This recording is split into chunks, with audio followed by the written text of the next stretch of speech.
From the studios of Books in Motion in Spokane, Washington, this is Cameron Byerly, reading Book 1 of the Belgariad, Pawn of Prophecy, by David Eddings. We begin with the prologue.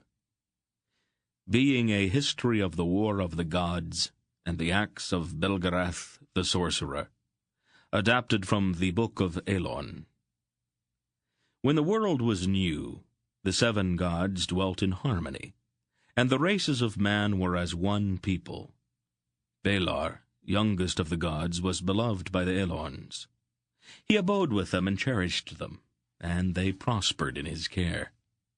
The other gods also gathered peoples about them, and each god cherished his own people. But Belar's eldest brother, Aldur, was god over no people. He dwelt apart from men and gods, until the day that a vagrant child sought him out. Aldur accepted the child as his disciple, and called him Belgariad. Belgariad learned the secret of the will and the word, and became a sorcerer. In the years that followed, others also sought out the solitary god.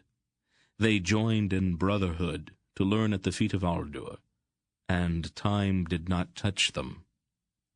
Now it happened that Aldur took up a stone in the shape of a globe, no larger than the heart of a child, and he turned the stone in his hand until it became a living soul. The power of the living jewel, which men called the orb of Aldur, was very great, and Aldur worked wonders with it. Of all of the gods, Torak was the most beautiful, and his people were the Angaraks. They burned sacrifices before him, calling him Lord of Lords, and Torak found the smell of sacrifice and the words of adoration sweet. The day came, however, when he heard of the orb of Aldur, and from that moment he knew no peace. Finally, in a dissembling guise, he went to Aldur. "My brother," he said, "it is not fitting that thou shouldst absent thyself from our company and counsel. Put aside this jewel, which hath seduced thy mind, from our fellowship."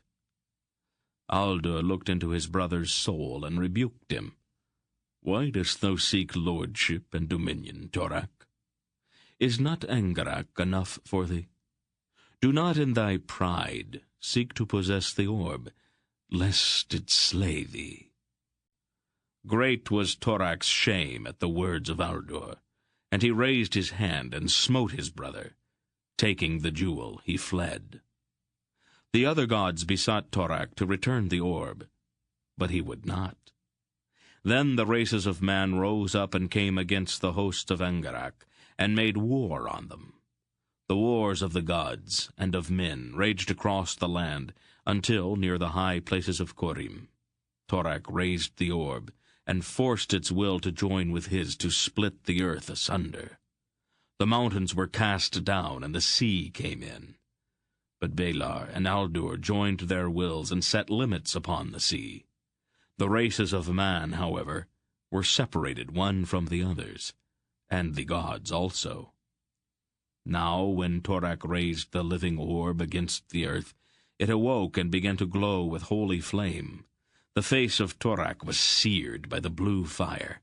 In pain he cast down the mountains. In anguish he cracked open the earth. In agony he let in the sea. His left hand flared and burned to ashes. The flesh on the left side of his face melted like wax, and his left eye boiled in its socket. With a great cry he cast himself into the sea to quench the burning. But his anguish was without end. When Torak arose from the water, his right side was still fair, but his left was burned and scarred hideously by the fire of the orb. In endless pain he led his people away to the east, where they built a great city on the plains of Meloria, which they called Ktrol Mishrak, City of Night, for Torak hid his maiming in the darkness. The Angaraks raised an iron tower for their god, and placed the orb in an iron cask in the topmost chamber. Often Torak stood before the cask, then fled weeping, lest his yearning to look on the orb overpower him, and he perish utterly. The centuries rolled past in the lands of the Angarak, and they came to call their maimed god Kal-Torak, both king and god. Valar had taken the Elons to the north. Of all men, they were the most hardy and warlike, and Valar put eternal hatred for Angarak in their hearts.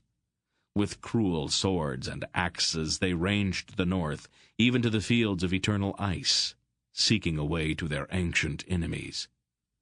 Thus it was until the time when Carach Bareshoulders, greatest king of the Elorns, traveled to the Vale of Aldur to seek out Belgarath, the sorcerer.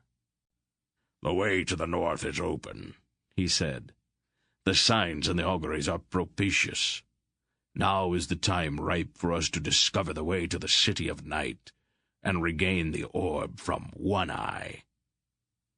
Poledra, wife of Belgarath, was great with child, and he was reluctant to leave her, but Carach prevailed. They stole away one night to join Carach's sons, Draz Bulnek, Algar Fleetfoot, and Riva Irongrip. Cruel winter gripped the Northland, and the moors glittered beneath the stars with frost and steel-grey ice.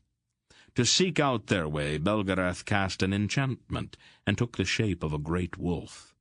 On silent feet, he slunk through the snow-floored forests where the trees cracked and shattered in the sundering cold. Grim frost silvered the ruff and shoulders of the wolf, and ever after the hair and beard of Belgarath were silver. Through snow and mist they crossed into Maloria, and came at last to Tol Mishrak, finding a secret way into the city. Belgarath led them to the foot of the iron tower. Silently they climbed the rusted stairs which had known no step for 20 centuries. Fearfully they passed through the chamber where Torak tossed in pain-haunted slumber, his maimed face hidden by a steel mask. Stealthily they crept past the sleeping god in the smoldering darkness, and came at last to the chamber where lay the iron cask, in which rested the living orb. Carach motioned for Belgarath to take the orb, but Belgarath refused. "I may not touch it, lest it destroy me. Once it welcomed the touch of man or god, but its will hardened when Torak raised it against its mother. It will not be so used again. It reads our souls. Only one without ill intent, who is pure enough to take it and convey it in peril of his life, with no thought of power or position, may touch it now." "What man has no ill intent in the silence of his soul?" Carach asked. But Riva Irongrip opened the cask and took up the orb. Its fire shone through his fingers, but he was not burned. "So be it, Carach," Belgarath said. "Your youngest son is pure. It shall be his doom, and the doom of all who follow him, to bear the orb and protect it." And Belgarath sighed, knowing the burden he had placed upon Riva. "Then his brothers and I will sustain him," Carach said, "for so long as this doom is upon him." Riva muffled the orb in his cloak and hid it beneath his tunic. They crept again through the chambers of the maimed god, down the rusted stairs, along the secret way to the gates of the city, and into the wasteland beyond. Soon after, Torak awoke, and went as always into the chamber of the orb. But the cask stood open, and the orb was gone. Horrible was the wrath of Kal-Torak. Taking his great sword, he went down from the iron tower, and turned and smote it once, and the tower fell. To the Angaraks he cried out in a voice of thunder, "Because you are become indolent and unwatchful, and have let a thief steal that for which I paid so dearly, I will break your city and drive you forth. Angarak shall wander the earth until Kragaska, the burning stone, is returned to me." And then he cast down the city of night into ruin, and drove the hosts of Angarak into the wilderness, and Ketalmishrak was no more. 3 leagues off, Belgarath heard the wailing from the city, and knew that Torak had awakened. "Now will he come after us, and only the power of the orb can save us. When the hosts are upon us iron grip, take the orb and hold it so they may see it." The hosts of Angarak came, with Torak himself in the forefront, but Riva held forth the orb so that the maimed god and his hosts might behold it. The orb knew its enemy. Its hatred flamed anew, and the sky became alight with its fury. Torak cried out and turned away. The front ranks of the Angarak host were consumed by fire, and the rest fled in terror. Thus Belgarath and his companions escaped from Maloria, and passed again through the marches of the north, bearing the orb of Aldur once more into the kingdoms of the west. Now the gods, knowing all that had passed, held council, and Aldur advised them. "If we raise war again upon our brother Torak, our strife will destroy the world. Thus we must absent ourselves from the world, so that our brother may not find us. No longer in flesh, but in spirit only, may we remain to guide and protect our people. For the world's sake it must be so. In the day that we war again, the world will be unmade." The gods wept that they must depart. But Kaldan, bull god of the Errands, asked, "In our absence, shall not Torak have dominion?" "Not so," Aldur replied. "So long as the orb remains with the line of Riva Irongrip, Torak shall not prevail." And so it was that the gods departed, and only Torak remained. But the knowledge that the orb in the hand of Riva denied him dominion cankered his soul. Then Belgarath spoke with Kerak and his sons. "Here we must depart to guard the orb and to prepare against the coming of Torak. Let each turn aside as I have instructed, and make preparations." "We will, Belgarath," vowed Kerak bare shoulders. "From this day, Eloria is no more, but the Elons will deny dominion to Torak as long as one Elon remains." Belgarath raised his face. "Hear me, Torak One-Eye. The living orb is secure against thee, and thou shalt not prevail against it. In the day that thou comest against us, I shall raise war against thee. I will maintain watch upon thee by day and by night, and will abide against thy coming even to the end of days." In the wastelands of Maloria, Kal Torak heard the voice of Belgarath, and smote about him in fury, for he knew that the living orb was forever beyond his reach. Then Kerak embraced his sons and turned away to see them no more. Dras went north and dwelt in the lands drained by river Mrin. He built a city at Bakhtor, and called his lands Drasnia. And he and his descendants stood athwart the northern marches and denied them to the enemy. Algar went south with his people, and found horses on the broad plains drained by the Aldur River. The horses they tamed and learned to ride them, and for the first time in the history of man, mounted warriors appeared. Their country they called Algaria, and they became nomads following their herds. Kerak returned sadly to Val Elon, and renamed his kingdom Kerak, for now he was alone and without sons. Grimly he built tall ships of war to patrol the seas and deny them to the enemy. Upon the bearer of the orb, however, fell the burden of the longest journey. Taking his people, Riva went to the west coast of Sindaria. There he built ships, and he and his people crossed to the Isle of the Winds. They burned their ships and built a fortress and a walled city around it. The city they called Riva, and the fortress of the hall of the Riven King. Then Belar, god of the Alhorns, caused 2 iron stars to fall from the sky, and Riva took up the stars and forged a blade from one, and a hilt from the other, setting the orb upon its pommel. So large was the sword that none but Riva could wield it. In the wasteland of Meloria, Kal Torak felt in his soul the forging of the sword, and he tasted fear for the first time.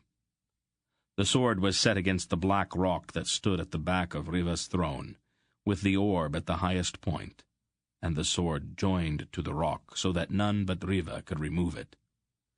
The orb burned with a cold fire when Riva sat upon the throne, and when he took down his sword and raised it, it became a great tongue of cold fire. The greatest wonder of all was the marking of Riva's heir.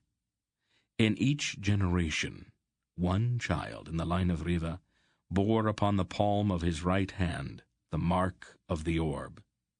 The child so marked was taken to the throne chamber, and his hand was placed upon the orb, so that it might know him. With each infant touch, the orb waxed in brilliance, and the bond between the living orb and the line of Riva became stronger with each joining. After Belgarath had parted from his companions, he hastened to the Vale of Aldur, but there he found that Poledra, his wife, had borne 2 daughters, and then she had died. In sorrow he named the elder Polgara. Her hair was dark as the raven's wing. In the fashion of sorcerers, he stretched forth his hand to lay it upon her brow, and a single lock at her forehead turned frost white at his touch. Then he was troubled, for the white lock was the mark of the sorcerers, and Polgara was the first female child to be so marked.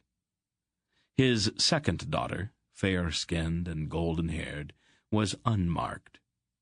He called her Belderan, and he and her dark-haired sister loved her beyond all else, and contended with each other for her affection.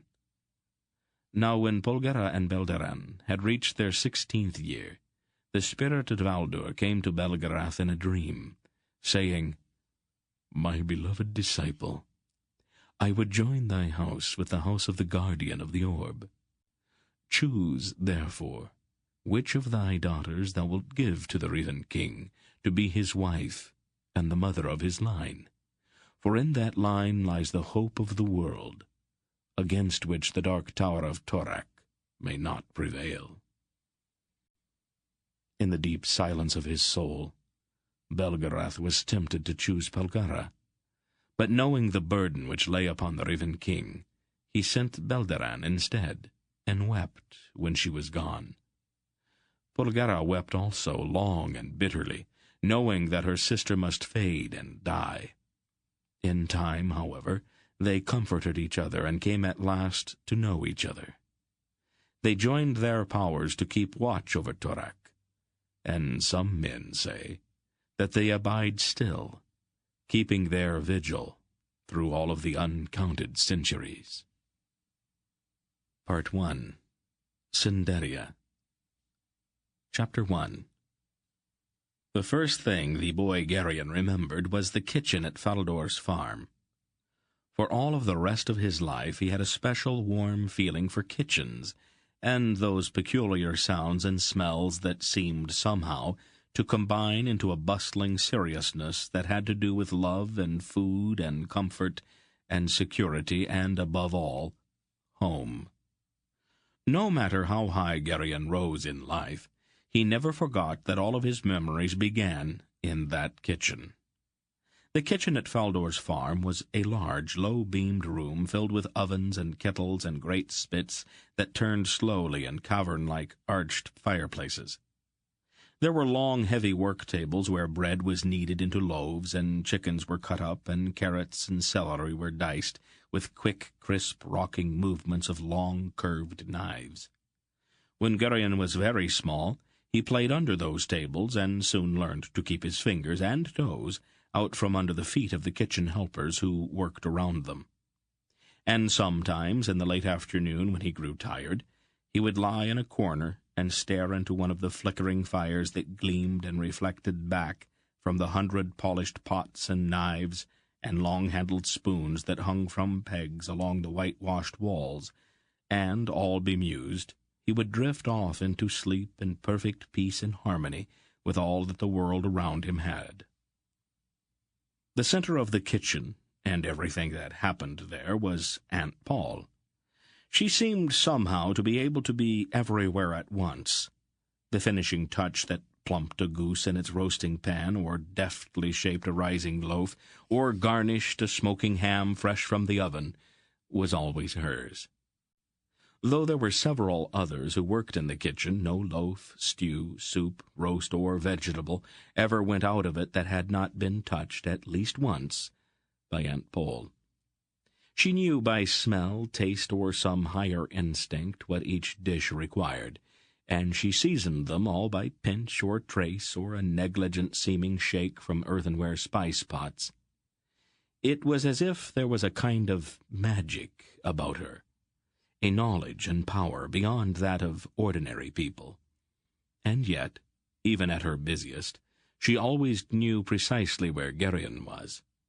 In the very midst of crimping a pie crust, or decorating a special cake, or stitching up a freshly stuffed chicken, she could, without looking, reach out a leg and hook him back out from under the feet of others with heel or ankle.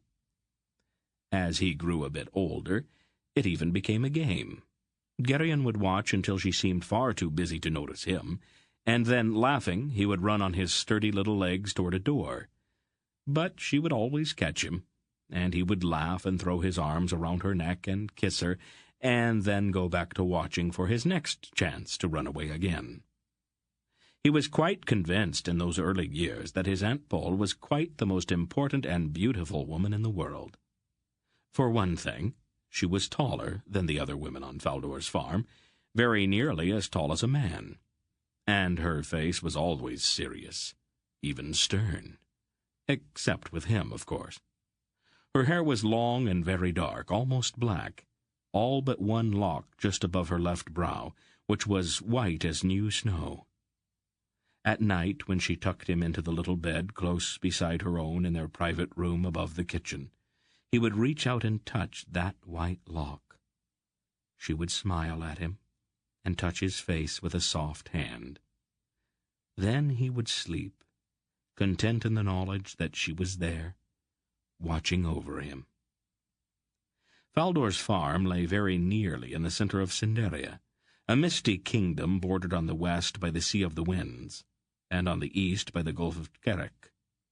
Like all farmhouses in that particular time and place, Faldor's farmstead was not one building nor two, but rather was a solidly constructed complex of sheds and barns and hen roosts and dovecotes, all facing inward upon a central yard with a stout gate at the front.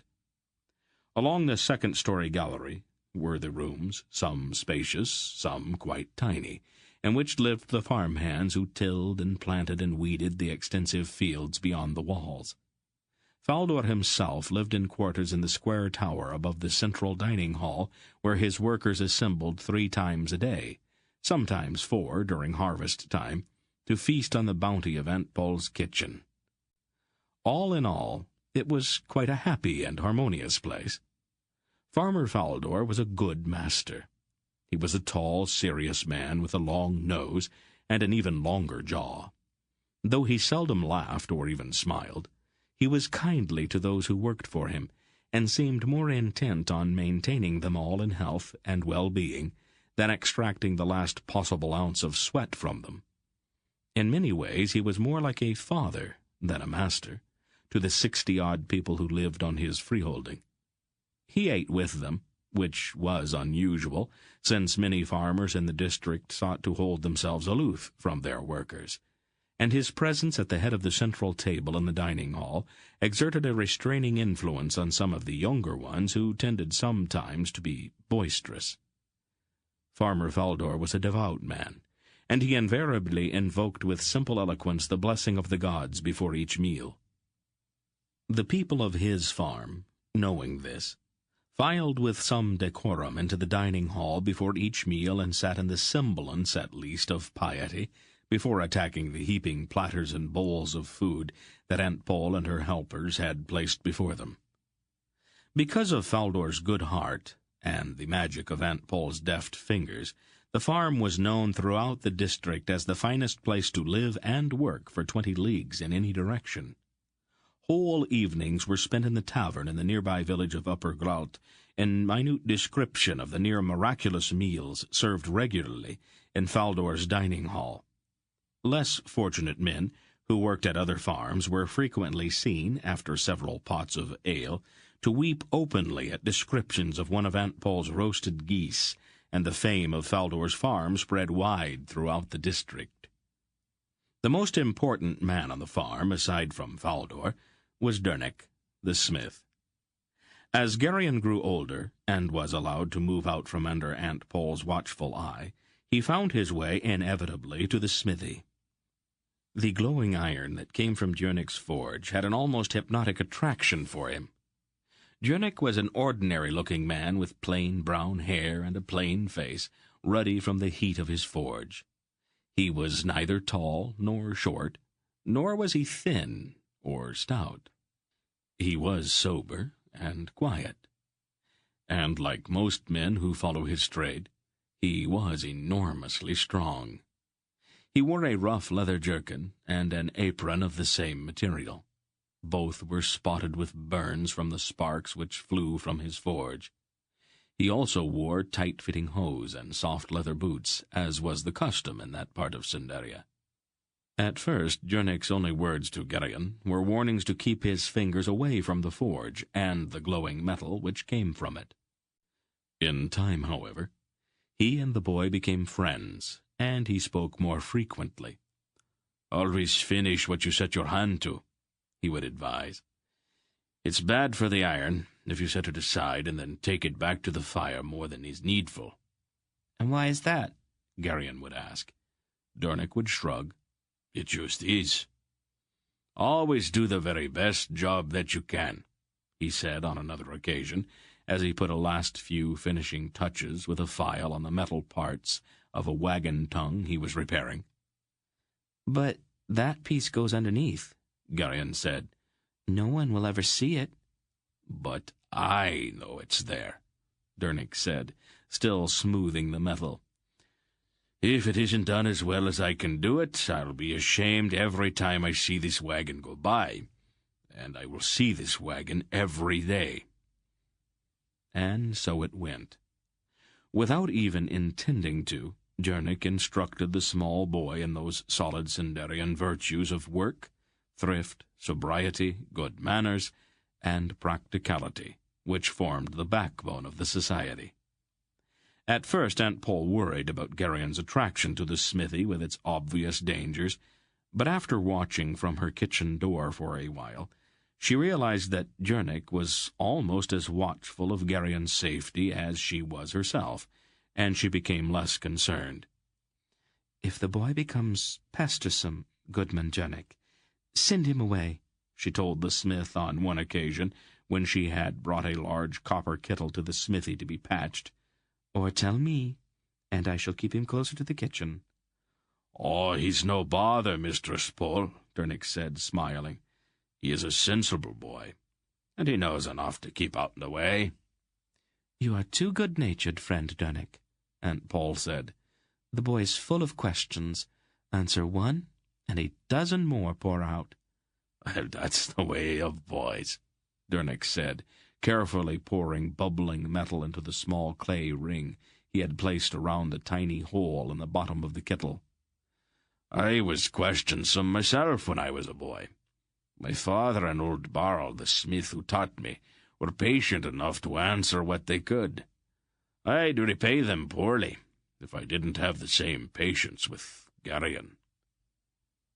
Garion, who was sitting nearby, had held his breath during this conversation. He knew that one wrong word on either side would have instantly banished him from the smithy, As Aunt Pol walked back across the hard-packed dirt of the yard toward her kitchen with her new-mended kettle, he noticed the way that Jernik watched her, and an idea began to form in his mind. It was a simple idea, and the beauty of it was that it provided something for everyone. "Aunt Pol," he said that night, wincing as she washed one of his ears with a rough cloth. "Yes," she said, turning her attention to his neck. "Why don't you marry Dernick?" She stopped washing. "What?" "I think it would be an awfully good idea." "Oh, do you?" Her voice had a slight edge to it, and Garion knew that he was on dangerous ground. "He likes you," he said defensively. "And I suppose you have already discussed this with him?" "No. I thought I'd talk to you about it first. At least that was a good idea. I can tell him about it tomorrow morning if you'd like." His head was turned around quite firmly by one ear. Aunt Pol, Garion felt, found his ears far too convenient. "Don't you so much as breathe one word of this nonsense to Jernik or anyone else," she said, her dark eyes burning into his with a fire he had never seen there before. "It was only a thought, and a very bad one. From now on, leave thinking to grown-ups." She was still holding his ear. "Anything you say," he agreed hastily. Later that night, however, when they lay in their beds in the quiet darkness, he approached the problem obliquely. "Aunt Pol?" "Yes?" "Since you don't want to marry Dernick, who do you want to marry?" "Garion?" "Yes?" "Close your mouth and go to sleep." "Well, I think I've got a right to know." "Garion!" "All right, I'm going to sleep. But I don't think you're being very fair about all this." She drew in a deep breath. "Very well. I am not thinking of getting married. I have never thought of getting married, and I seriously doubt that I'll ever think of getting married. I have far too many important things to attend to for any of that." "Don't worry, Aunt Pol," he said, wanting to put her mind at ease. "When I grow up, I'll marry you." She laughed then, a deep, rich laugh, and reached out to touch his face in the darkness. "Oh, no, my Garion. There is another wife in store for you." "Who?" "Oh, you'll find out," she said mysteriously. "Now, go to sleep." "Aunt Pol?" "Yes?" "Where's my mother?" It was a question he had been meaning to ask for quite some time. There was a long pause. Then Aunt Pol sighed. "She died," she said quietly. Garion felt a sudden wrenching surge of grief, an unbearable anguish. He began to cry. And then she was beside his bed. She knelt on the floor and put her arms around him. Finally, a long time later, after she had carried him to her own bed and held him close until his grief had run its course, Garion asked brokenly, "What was she like, my mother?" "She was fair-haired," Aunt Pol said, "and very young, and very beautiful. Her voice was gentle, and she was very happy." "Did she love me?" "Oh, more than you could imagine." And then he cried again. But his crying was quieter now, more regretful than anguished. Aunt Pol held him closely until he cried himself to sleep. There were other children on Faldor's farm, as was only natural in a community of 60 or so. The older ones on the farm all worked, but there were 3 other children of about Garion's age on the freeholding. These 3 became his playmates and his friends. The oldest boy was named Rundurig. He was a year or 2 older than Garion, and quite a bit taller. Ordinarily, since he was the eldest of the children, Runderig would have been their leader. But because he was an Arend, his sense was a bit limited, and he cheerfully deferred to the younger ones. The kingdom of Cinderia, unlike other kingdoms, was inhabited by a broad variety of racial stocks, Carricks, Algars, Drasnians, Erins, and even a substantial number of Tonedrins had merged to form the elemental Sindar. Erins, of course, were very brave, but were also notoriously thick-witted. Garion's second playmate was Dorun, a small, quick boy whose background was so mixed that he could only be called a Sindar. The most notable thing about him was the fact that he was always running. He never walked if he could run.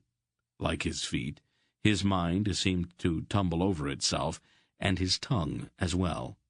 He talked continually, and very fast, and he was always excited.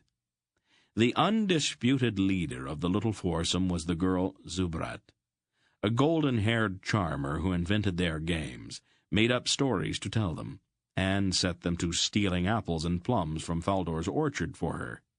She ruled them as a little queen, playing one against the other and inciting them into fights. She was quite heartless, and each of the three boys at times hated her, even while remaining helpless thralls to her tiniest whim. In the winter they slid on wide boards down the snowy hillside behind the farmhouse, and returned home wet and snow-covered with chapped hands and glowing cheeks as evening's purple shadows crept across the snow. Or, after Djurnik the smith had proclaimed the ice safe, they would slide endlessly across the frozen pond that lay glittering frostily in a little dale just to the east of the farm buildings along the road to Upper Gralt.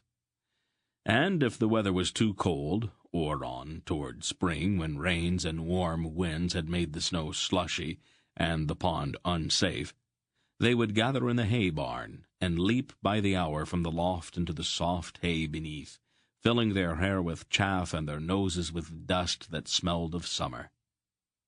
In the spring they caught pollywogs along the marshy edges of the pond and climbed trees to stare in wonder at the tiny blue eggs the birds had laid in twiggy nests in the highest branches.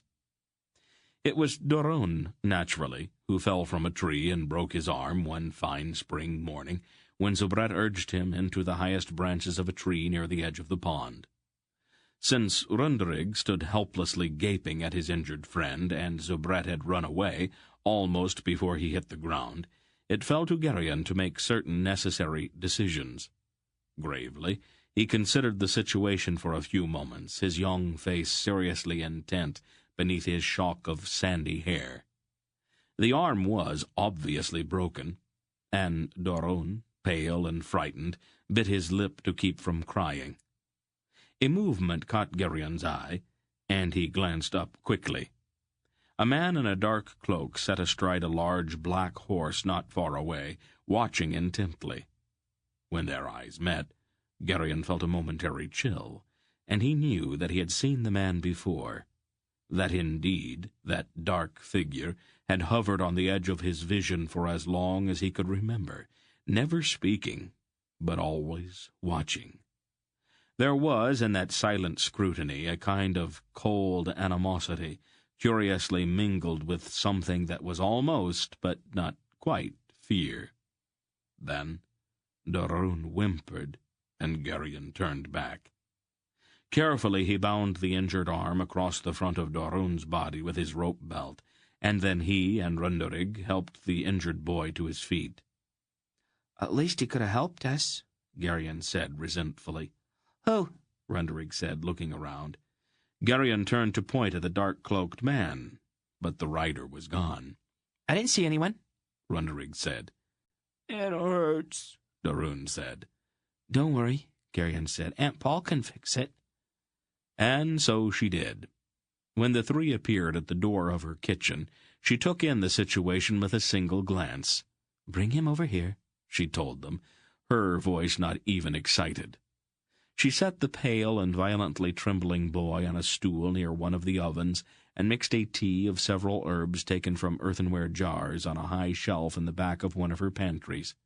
"Drink this," she instructed Dorun, handing him a steaming mug. "Will it make my arm well?" Doron asked, suspiciously eyeing the evil-smelling brew. "Just drink it," she ordered, laying out some splints and a linen strip. "Ugh, it tastes awful," Doron said, making a face. "It's supposed to. Now drink it all." "I don't think I want any more." "Very well," she said. She pushed back the splints and took down a long, very sharp knife from a hook on the wall.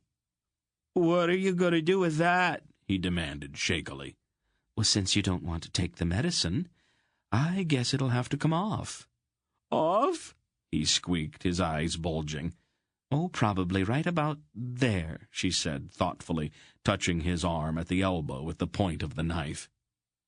Tears came to his eyes. Doron gulped down the rest of the liquid, and a few minutes later he was nodding, almost drowsing, on his stool.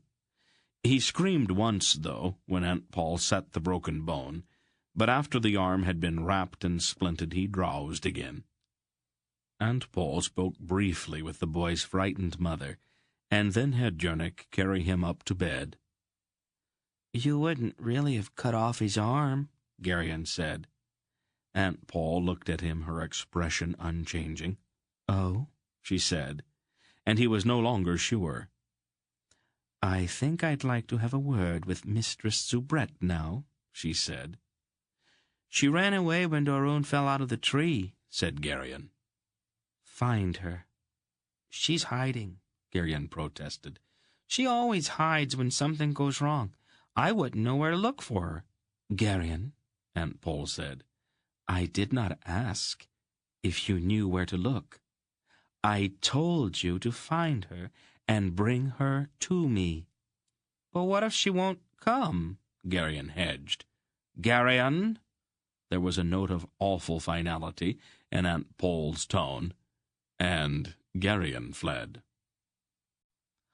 "I didn't have anything to do with it," Soubrette lied, as soon as Garion led her to Aunt Pol in the kitchen. "You," Aunt Pol said, pointing at a stool. "Sit." Soubrette sank onto the stool, her mouth open and her eyes wide. "You," Aunt Pol said to Garion, pointing at the kitchen door. "Out." Garion left hurriedly. 10 minutes later, a sobbing little girl stumbled out of the kitchen. Aunt Pol stood in the doorway, looking after her with eyes as hard as ice. "Did you thrash her?" Garion asked hopefully. Aunt Pol withered him with a glance. "Of course not. You don't thrash girls." "I would have," Garion said, disappointed. "What did you do to her?" "Don't you have anything to do?" "No, not really." And that, of course, was a mistake. "Good," Aunt Pol said, finding one of his ears. "It is time you started to earn your way. You will find some dirty pots in the scullery. I'd like to have them scrubbed." "Well, I don't know why you're angry with me," Garion objected, squirming. "It wasn't my fault that Doron went up that tree." "The scullery, Garion. Now." The rest of that spring and the early part of the summer were quiet. Doron, of course, could not play until his arm mended, and Soubrette had been so shaken by whatever it was that Aunt Pol had said to her that she avoided the two other boys. Garion was left with only Runderig to play with, and Runderig was not bright enough to be much fun. Because there was really nothing else to do, the boys often went into the fields to watch the hands work and to listen to their talk. As it happened, during that particular summer, the men on Faldor's farm were talking about the Battle of Vomimbre, the most cataclysmic event in the history of the West. Garion and Runderig listened enthralled as the men unfolded the story of how the hordes of Kaltorak had quite suddenly struck into the West some 500 years before. It had all begun in 4865, as men reckoned time in that part of the world, when vast multitudes of Murgos and Nadraks and Tuls had struck down across the mountains of the eastern escarpment into Trestnia, and behind them in endless waves had come the uncountable numbers of the Malorians. After Drasnia had been brutally crushed, The Angaraks had turned southward onto the vast grasslands of Algra, and had laid siege to that enormous fortress called the Algerian Stronghold. The siege had lasted for 8 years, until finally, in disgust, Kal Torak had abandoned it. It was not until he turned his army westward into Ulgoland that the other kingdoms became aware that the Angarak invasion was directed not only against the Elorns, but against all of the West. In the summer of 4875, Kal Torak had come down upon the Arendish plain before the city of Vaumimbre, and it was there that the combined armies of the West awaited him. The Sindars who participated in the battle were a part of the force under the leadership of Brand, the Raven Warder. That force, consisting of Ravens, Sindars, and Asturian Errands, assaulted the Angarak rear after the left had been engaged by the Algars, Drasnians, and Ulglos, the right by Tolnedrans and Kereks, and the front by the legendary charge of the Mimbrate Errands. For hours the battle had raged until, in the center of the field, Brand had met in a single combat with Kal Torak himself. Upon that duel had hinged the outcome of the battle.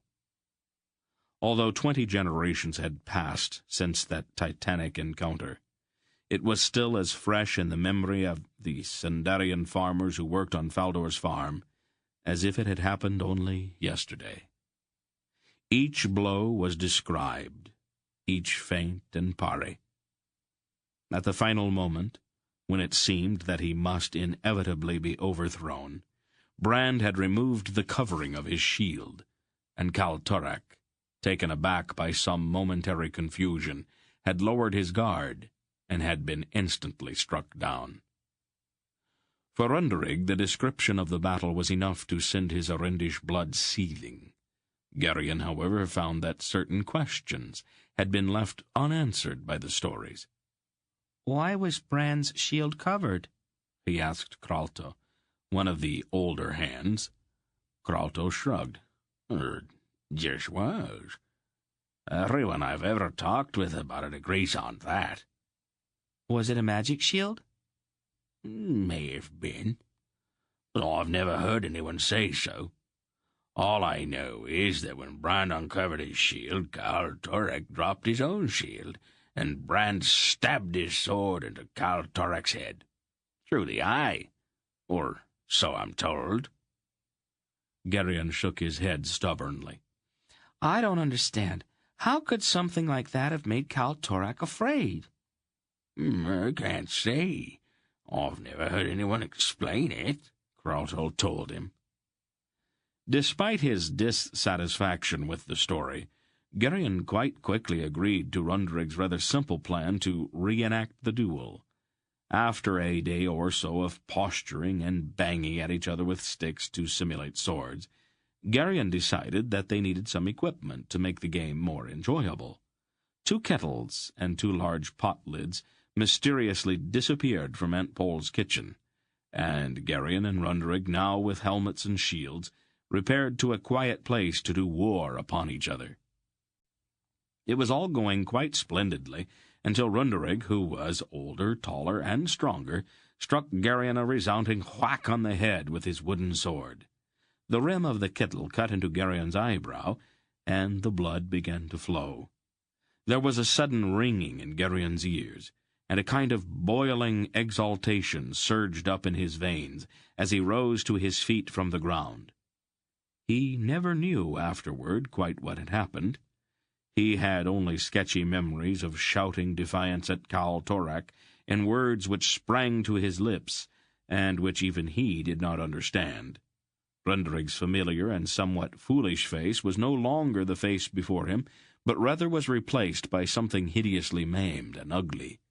In a fury, Garion struck at that face again and again, with fire seething in his brain. And then it was over.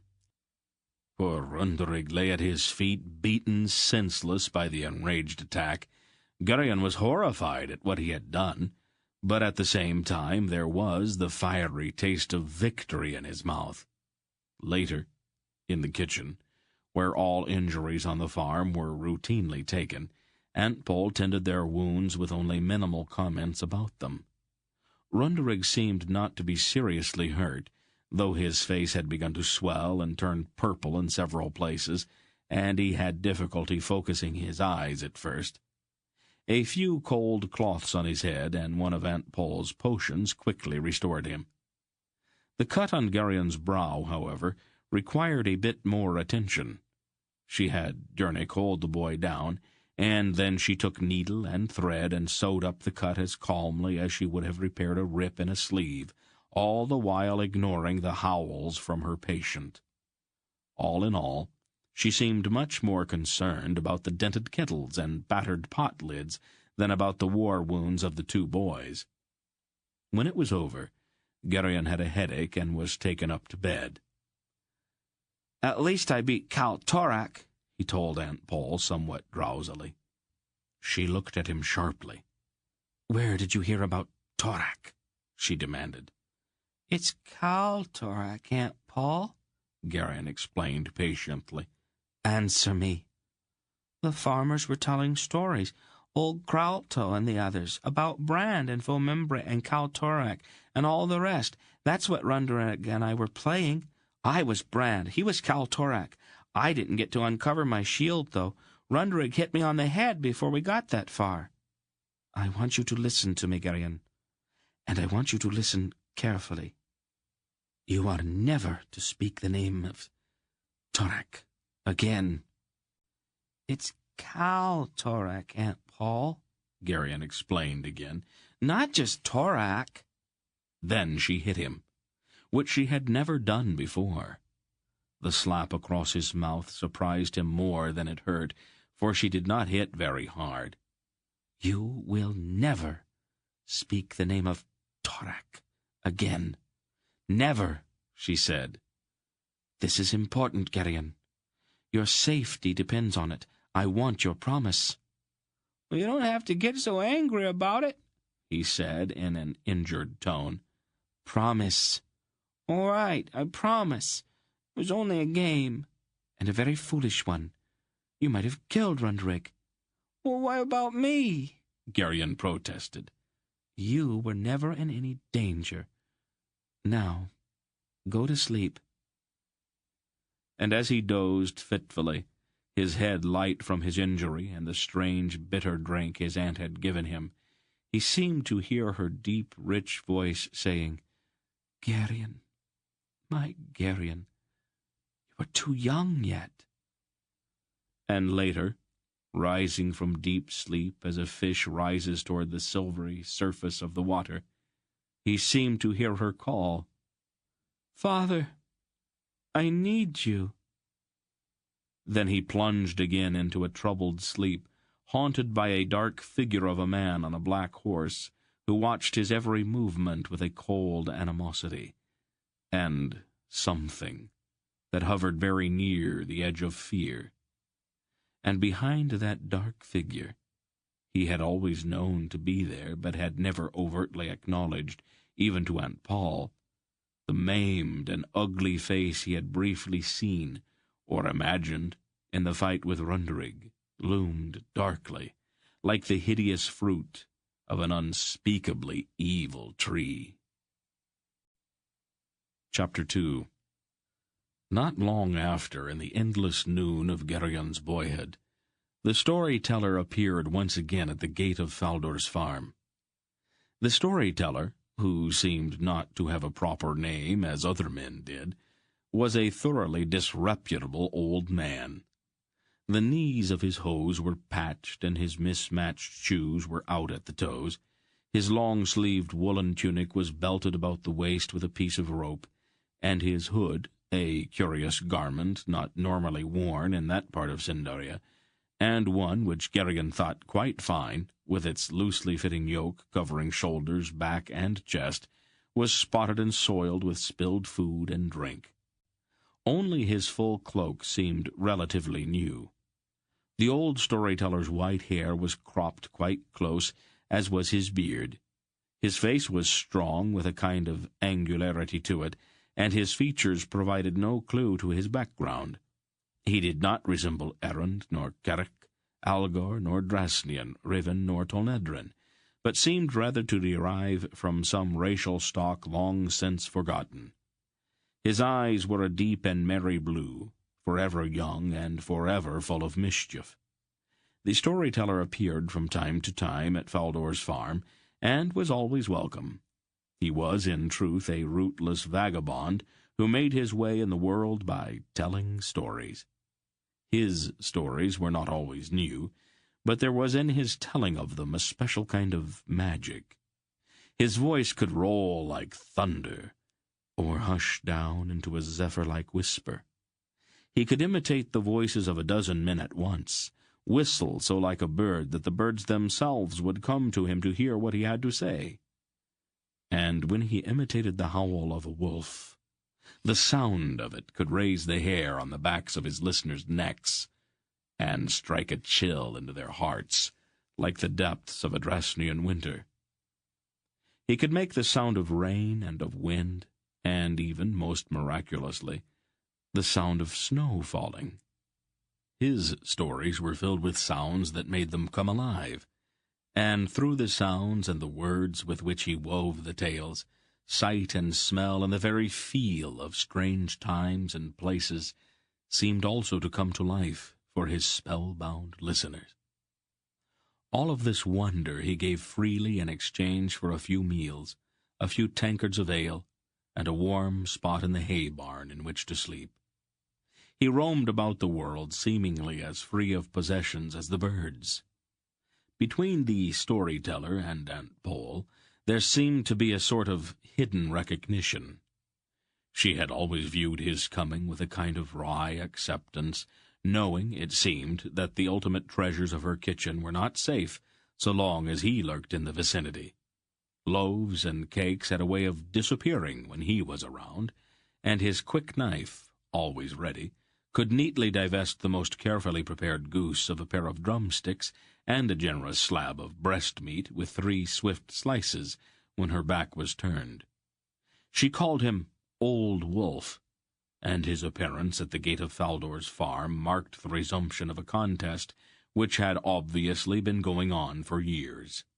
He flattered her outrageously, even as he stole from her. Offered cookies or dark brown bread, he would politely refuse, and then steal half a plateful before the platter had moved out of his reach.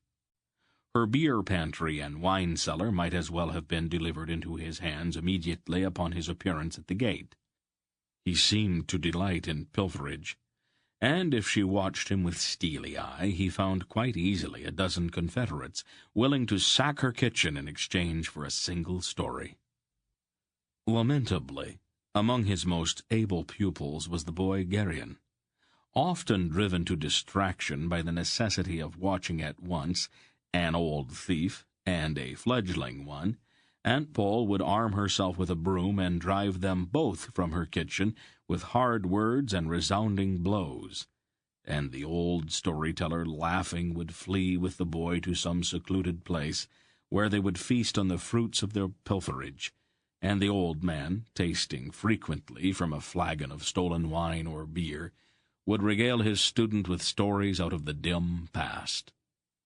The best of stories, of course, were saved for the dining hall when, after the evening meal was over and the plates had been pushed back, the old man would rise from his place and carry his listeners off into a world of magical enchantment. "Tell us of the beginnings, my old friend," Faldor, always pious, said one evening, "and of the gods." "Of the beginnings and the gods," the old man mused. "A worthy subject, Faldor, but a dry and dusty one." "I have noticed that you find all subjects dry and dusty, Old Wolf," Aunt Pol said, going to the barrel and drawing off a tankard of foamy beer for him. He accepted the tankard with a stately bow. "It is one of the hazards of my profession, Mistress Pol," he explained. He drank deeply, then set the tankard aside. He lowered his head in thought for a moment, then looked directly, or so it seemed, at Garion. And then he did a strange thing which he had never done before, when telling stories in Faldor's dining hall. He drew his cloak about him and rose to his full height. "Behold," he said, his voice rich and sonorous, "at the beginning of days made the gods the world, and the seas, and the dry land also. And cast they the stars across the night sky, and did set the sun and his wife the moon in the heavens to give light unto the world. And the gods caused the earth to bring forth the beasts, and the waters to bud with fish, and the skies to flower with birds. And they made men also, and divided men into peoples. Now the gods were 7 in number, and were all equal, and their names were Belar, and Kaldan, and Nidra, and Isa, and Mara, and Aldur, and Torak." Garion knew the story, of course. Everyone in that part of Sindaria was familiar with it, since the story was of Alorn origin, and the lands on 3 sides of Sindaria were Alorn kingdoms. Though the tale was familiar, however, he had never before heard it told in such a way.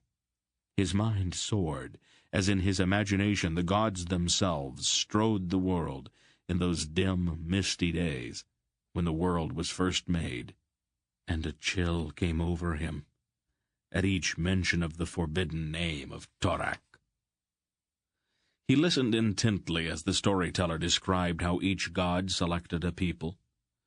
For Belar, the Elorns; for Esa, the Naisins; for Kaldan, the Erans; for Nedra, the Tolnedrans; for Mara, the Marags, which are no more; and for Torak, the Angaraks. And he heard how the god Aldur dwelt apart and considered the stars in his solitude, and how some very few men he accepted as pupils and disciples. Garion glanced at the others who were listening. Their faces were rapt with attention. Jonik's eyes were wide, and old Kralto's hands were clasped on the table in front of him. Faldor's face was pale, and tears stood in his eyes. Aunt Pol stood at the rear of the room. Though it was not cold, she too had drawn her mantle about her, and stood very straight, her eyes intent. "And it came to pass," the storyteller continued, "that the god Aldur caused to be made a jewel in the shape of a globe, and behold, in the jewel was captured the light of certain stars that did glitter in the northern sky. And great was the enchantment upon the jewel, which men called the Orb of Aldur. For with the orb could Aldur see that which had been, that which was, and that which was yet to be."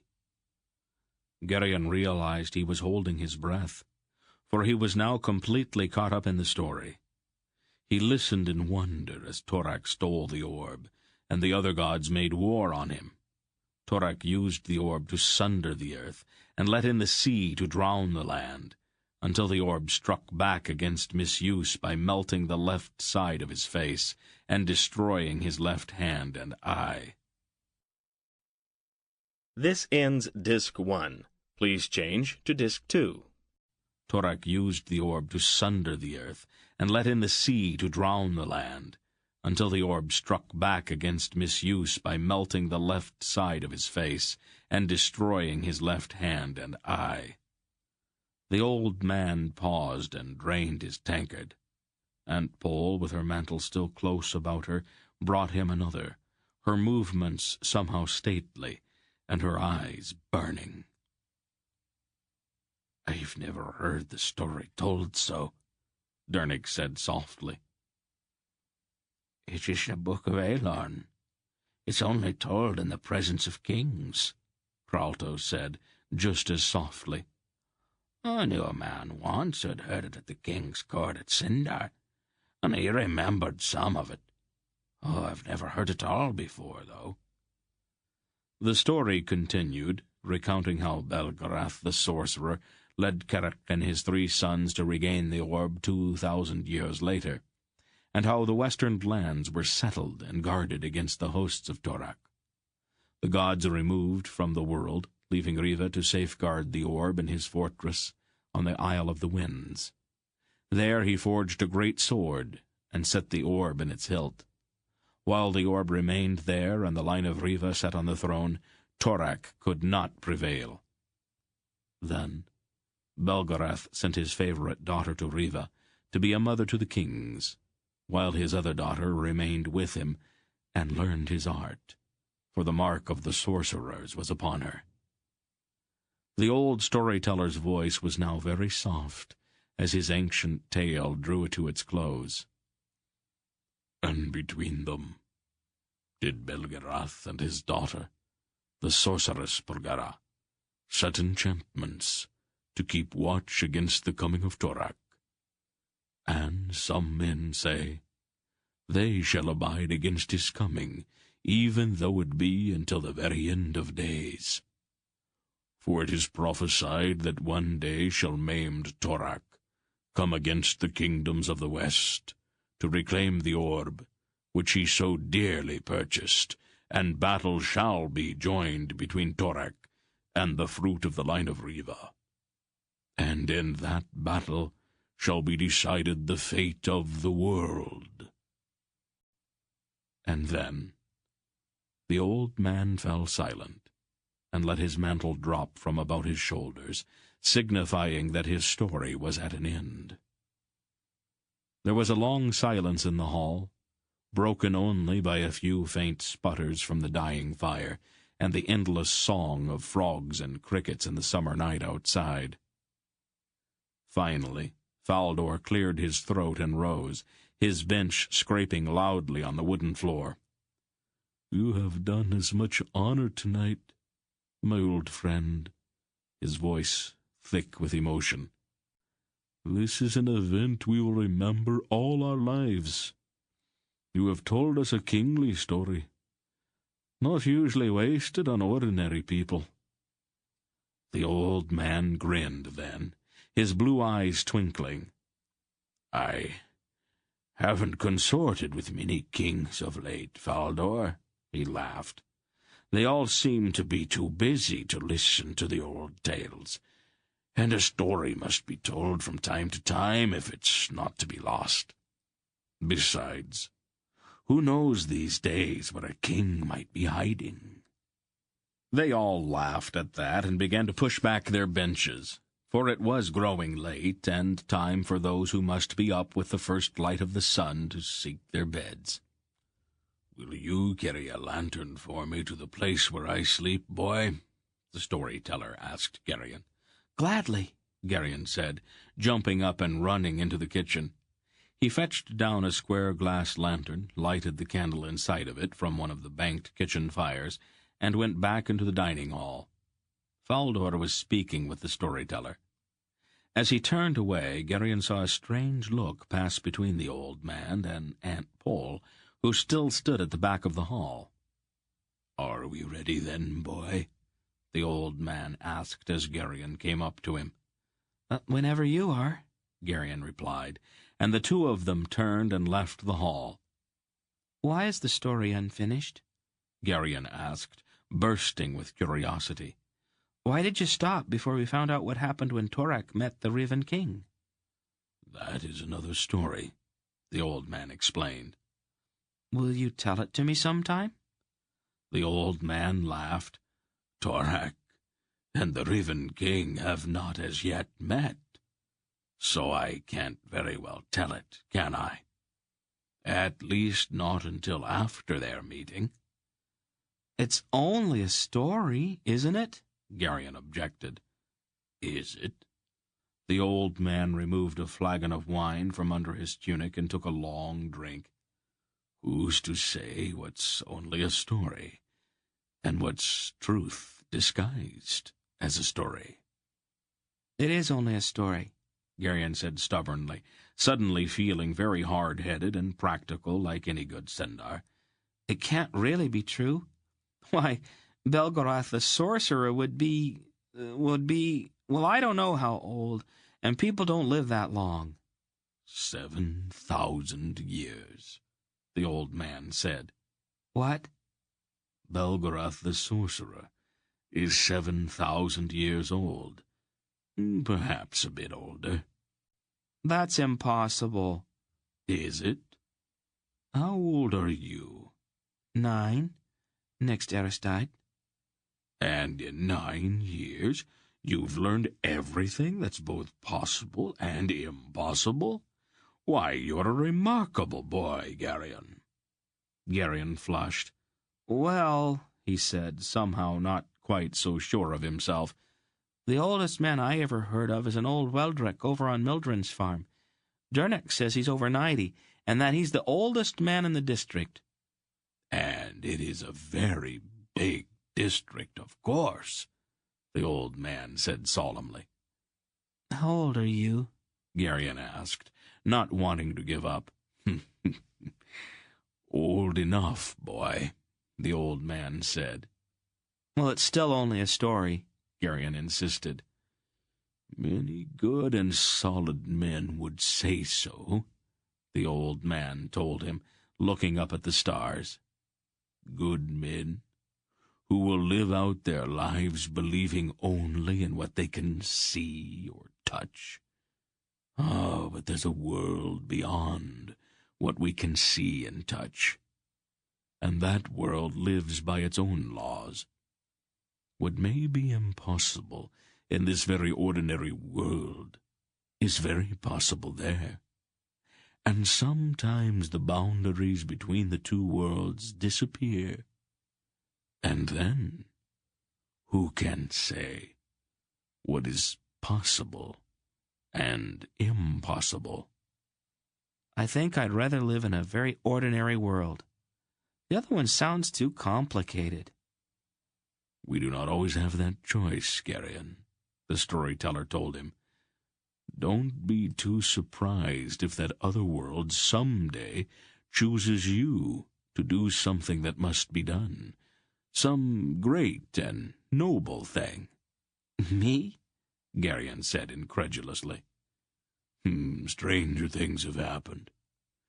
Go to bed, boy. I think I will look at the stars for a while. The stars and I are very old friends. The stars? Garion asked, looking up involuntarily. You're a very strange old man, if you don't mind my saying so. Indeed, the storyteller agreed. Quite the strangest that you'll likely meet. Well, I like you all the same, Garion said quickly, not wanting to give offense. That's a comfort, boy. Now go to bed. Your Aunt Pol will be worried about you. Later, as he slept, Garion's dreams were troubled. The dark figure of maimed Torak loomed in the shadows, and monstrous things pursued him across twisted landscapes where the possible and the impossible merged and joined, as that other world reached out to claim him. Chapter 3. Some few mornings later, when Aunt Pol had begun to scowl at his continued lurking in her kitchen, the old man made excuse of some errand to the nearby village of Upper Gralt. Good, Aunt Pol said, somewhat ungraciously. At least my pantries will be safe while you're gone. He bowed mockingly, his eyes twinkling. Do you need anything, Mistress Pol? Some trifling thing I might purchase for you, as long as I'm going anyway? Aunt Pol thought for a moment. Some of my spice pots are a bit low, and there's a Tolnedron spice merchant in Fennel Lane, just south of the town tavern.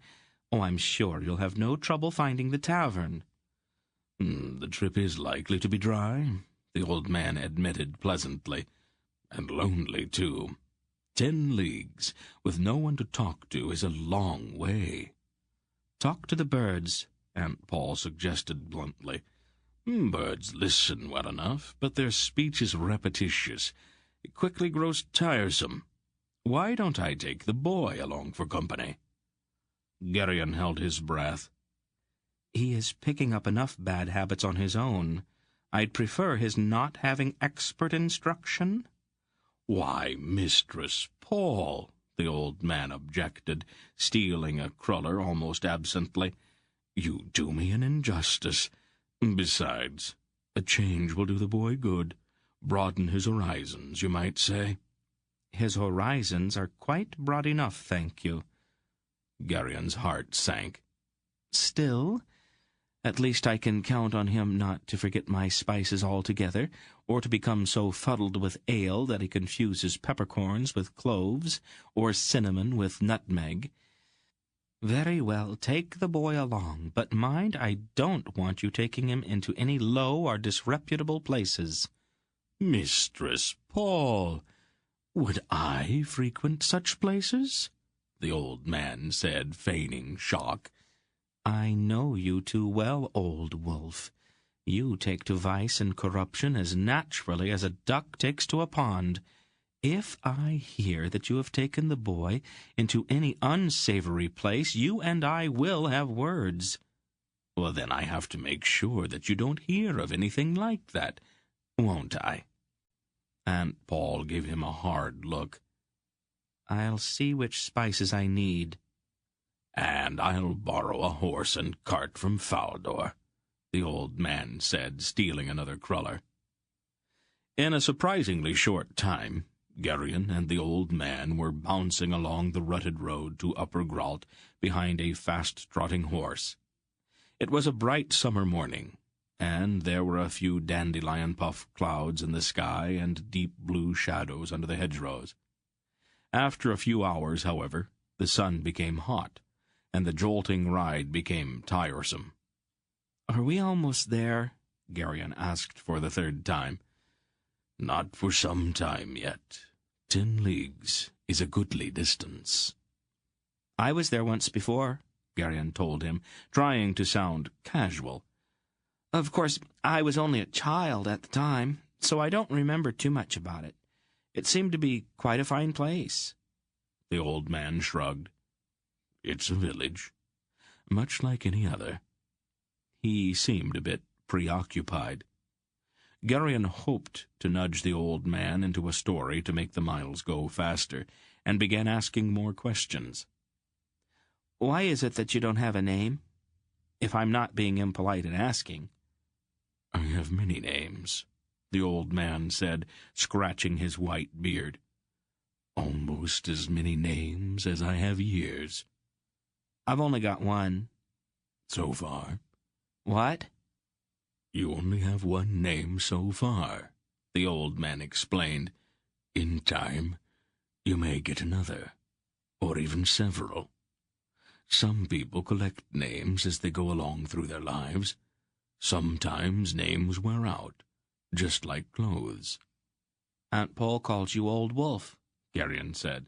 "I know. Your Aunt Pol and I have known each other for a very long time." "Why does she call you that?" "Who can say why a woman such as your aunt does anything?" "May I call you Mr. Wolf?" Names were quite important to Garion, and the fact that the old storyteller did not seem to have one had always bothered him. That namelessness had made the old man seem somehow incomplete, unfinished. The old man looked at him soberly for a moment, and then he burst out laughing. "Mr. Wolf, indeed! How very appropriate! I think I like that name better than any I have had in years." "Well, may I, then? Call you Mr. Wolf, I mean." "I think I'd like that, Garion. I think I'd like that very much." "Now would you please tell me a story, Mr. Wolf?" The time and distance went by much faster then, as Mr. Wolf wove for Garion tales of glorious adventure and dark treachery, taken from those gloomy, unending centuries of their horrendish civil wars. "Why are they like that?" Garion asked after a particularly grim tale. "The Arends are very noble," Wolf said, lounging back in the seat of the cart with reins held negligently in one hand. "Nobility's a trait that's not always trustworthy. since it sometimes causes men to do things for obscure reasons." "Blunderig's an errand," Garion said. "He sometimes seems to be, well, not too quick a thought, if you know what I mean." "It is the effect of all that nobility. Errands spend so much time concentrating on being noble that they don't have time to think of other things." They came over the crest of a long hill, and there, in the next valley, lay the village of Upper Gralt. To Garion, the tiny cluster of grey stone houses with slate roofs seemed disappointingly small. 2 roads, white with thick dust, intersected there, and there were a few narrow winding streets besides.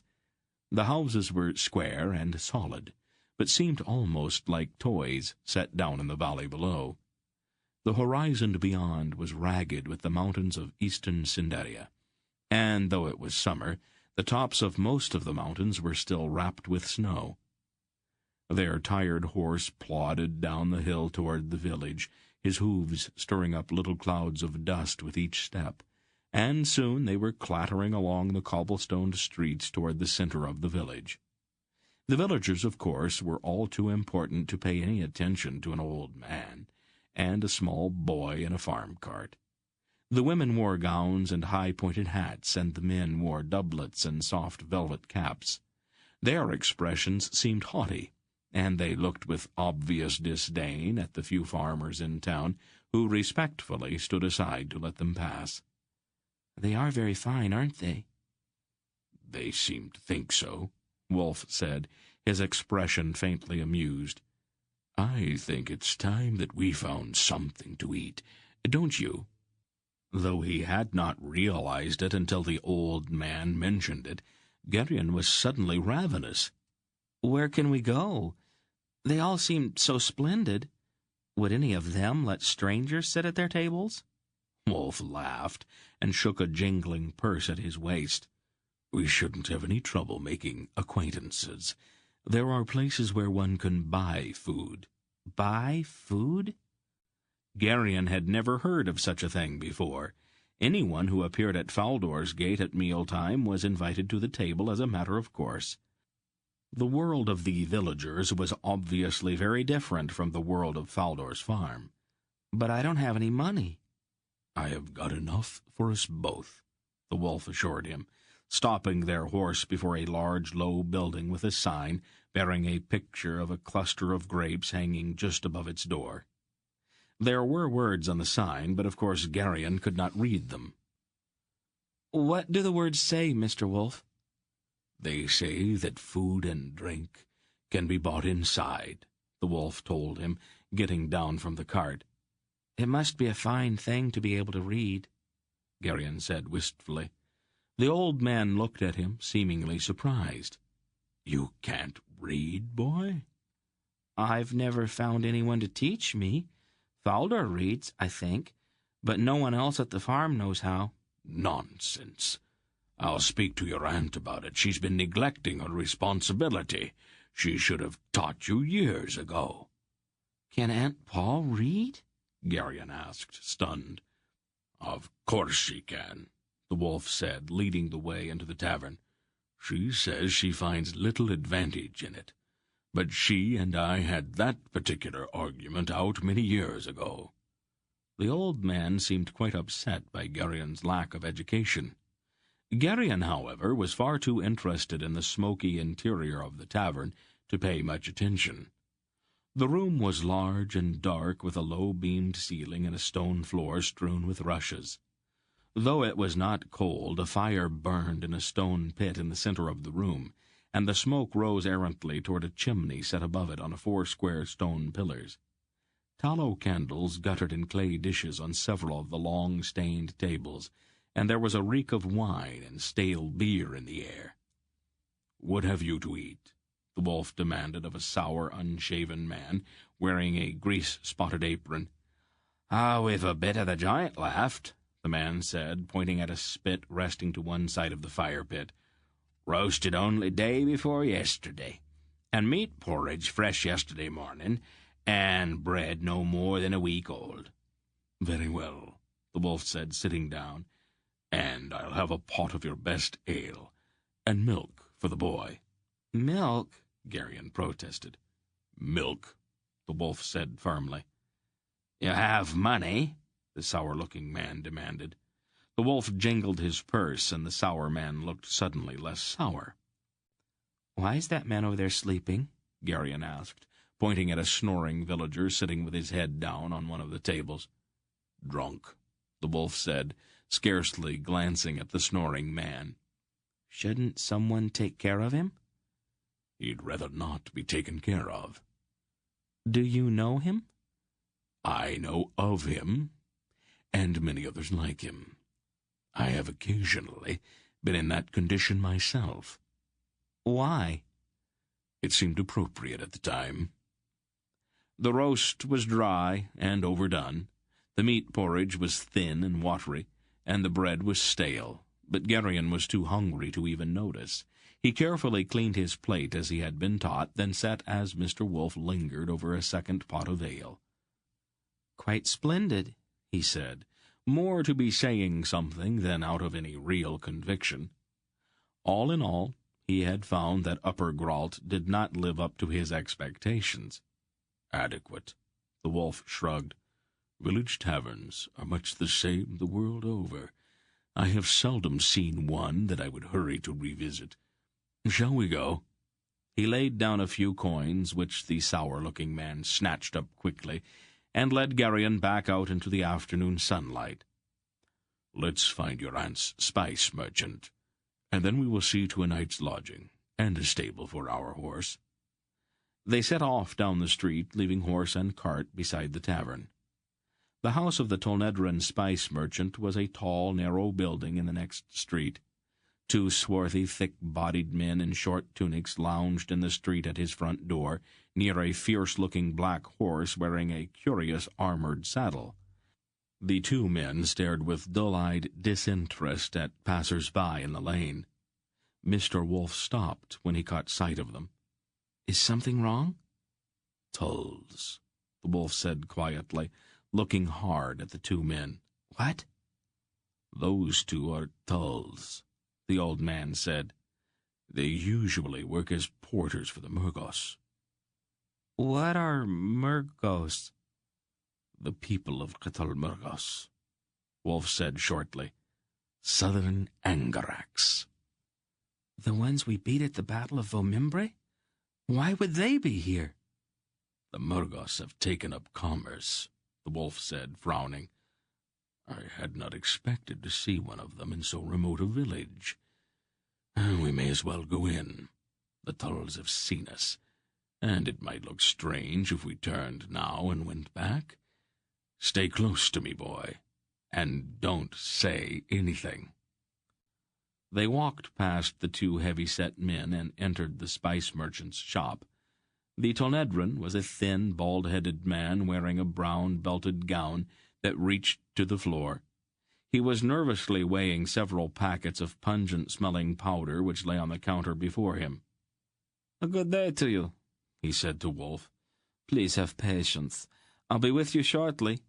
He spoke with a slight lisp that Garion found peculiar. "No hurry," Wolf said in a wheezy, cracking voice. Garion looked at him sharply, and I was astonished to see that his friend was stooped, that his head was nodding foolishly. "See to their needs," the other man in the shop said shortly. He was a dark, burly man, wearing a chain-mail shirt and a short sword belted to his waist. His cheekbones were high, and there were several savage-looking scars on his face.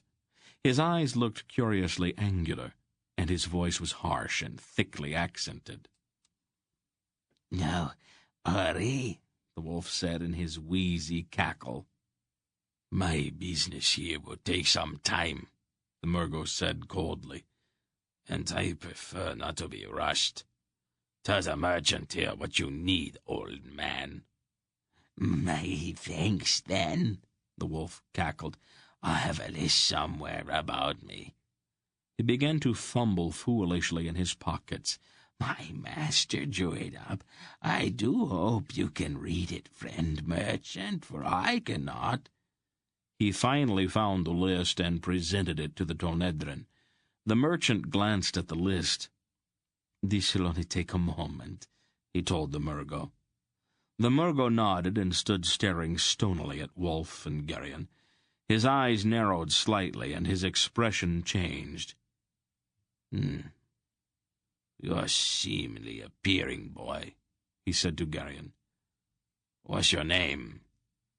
Until that moment in his entire life, Garion had been an honest and truthful boy, but Wolf's manner had opened before his eyes an entire world of deception and subterfuge. Somewhere in the back of his mind he seemed to hear a warning voice, a dry, calm voice advising him that the situation was dangerous, and that he should take steps to protect himself. He hesitated only an instant before telling his first deliberate lie. He allowed his mouth to drop open, and his face to assume an expression of vacant-headed stupidity. "Randarig, Your Honor," he mumbled. An Arendish name," the Murgo said, his eyes narrowing even more. "You don't look like an errand." Garion gaped at him. "Are you an Arend Rundorig?" the Murgo pressed. Garion frowned as if struggling with a thought while his mind raced. The dry voice suggested several alternatives. "My father was, but my mother's a Sendar. People say I favor her." "You say was? Is your father dead, then?" the Murgo said quickly. His scarred face was intent. Garion nodded foolishly. "A tree he was cutting fell on him. It was a long time ago." The Murgo suddenly seemed to lose interest. "Here's a couple penny for you, boy," he said indifferently, tossing a small coin on the floor at Garion's feet. "It has the likeness of the god Torak stamped on it. Perhaps it will bring you luck, or at least more wit." Wolf stooped quickly and retrieved the coin, but the coin he handed to Garion was a common Sendarian penny. "Thank the good man, Rondorig," he wheezed. "My thanks, Your Honor," Garion said, concealing the penny tightly in his fist. The Murgo shrugged and looked away. Wolf paid the Tolnedrin merchant for the spices, and he and Garion left the shop. "You played a dangerous game, boy," Wolf said once they were out of earshot of the two lounging Pols. "You seemed not to want him to know who we were. I wasn't sure why, but I thought I ought to do the same," Garion explained. "Was what I did wrong?" "You're very quick," the Wolf said approvingly. "I think we managed to deceive the Murgo." "Why did you change the coin?" "Sometimes Angarak coins are not what they seem. It's better for you not to have any of them. Let's fetch our horse and cart. It's a long way back to Faldor's farm." "I thought we were going to take lodgings for the night." "That has changed now. Come along, boy. It is time for us to leave." The horse was very tired, and he moved slowly up the long hill out of Upper Grault as the sun went down ahead of them. "Why wouldn't you let me keep the Angarak penny, Mr. Wolf?" Garion persisted. The subject still puzzled him. "There are many things in this world that seem to be one thing, but are in fact another," the Wolf said somewhat grimly. "I do not trust Angaraks, and I particularly do not trust Murgos. It'd be just as well, I think, if you never had anything in your possession that bears the likeness of Torak." "But the war between the West and the Angaraks has been over for 500 years now. All men say so." "Not all men. Now, take that robe out of the back of the cart and cover up. Your Aunt Pol would never forgive me if I let you take a chill." "Well, I will if you think I should, but I'm not a bit cold, not at all sleepy. I'll keep you company as we go." That will be a comfort, boy. Mr. Wolf, Garion said after some time, did you know my mother and father?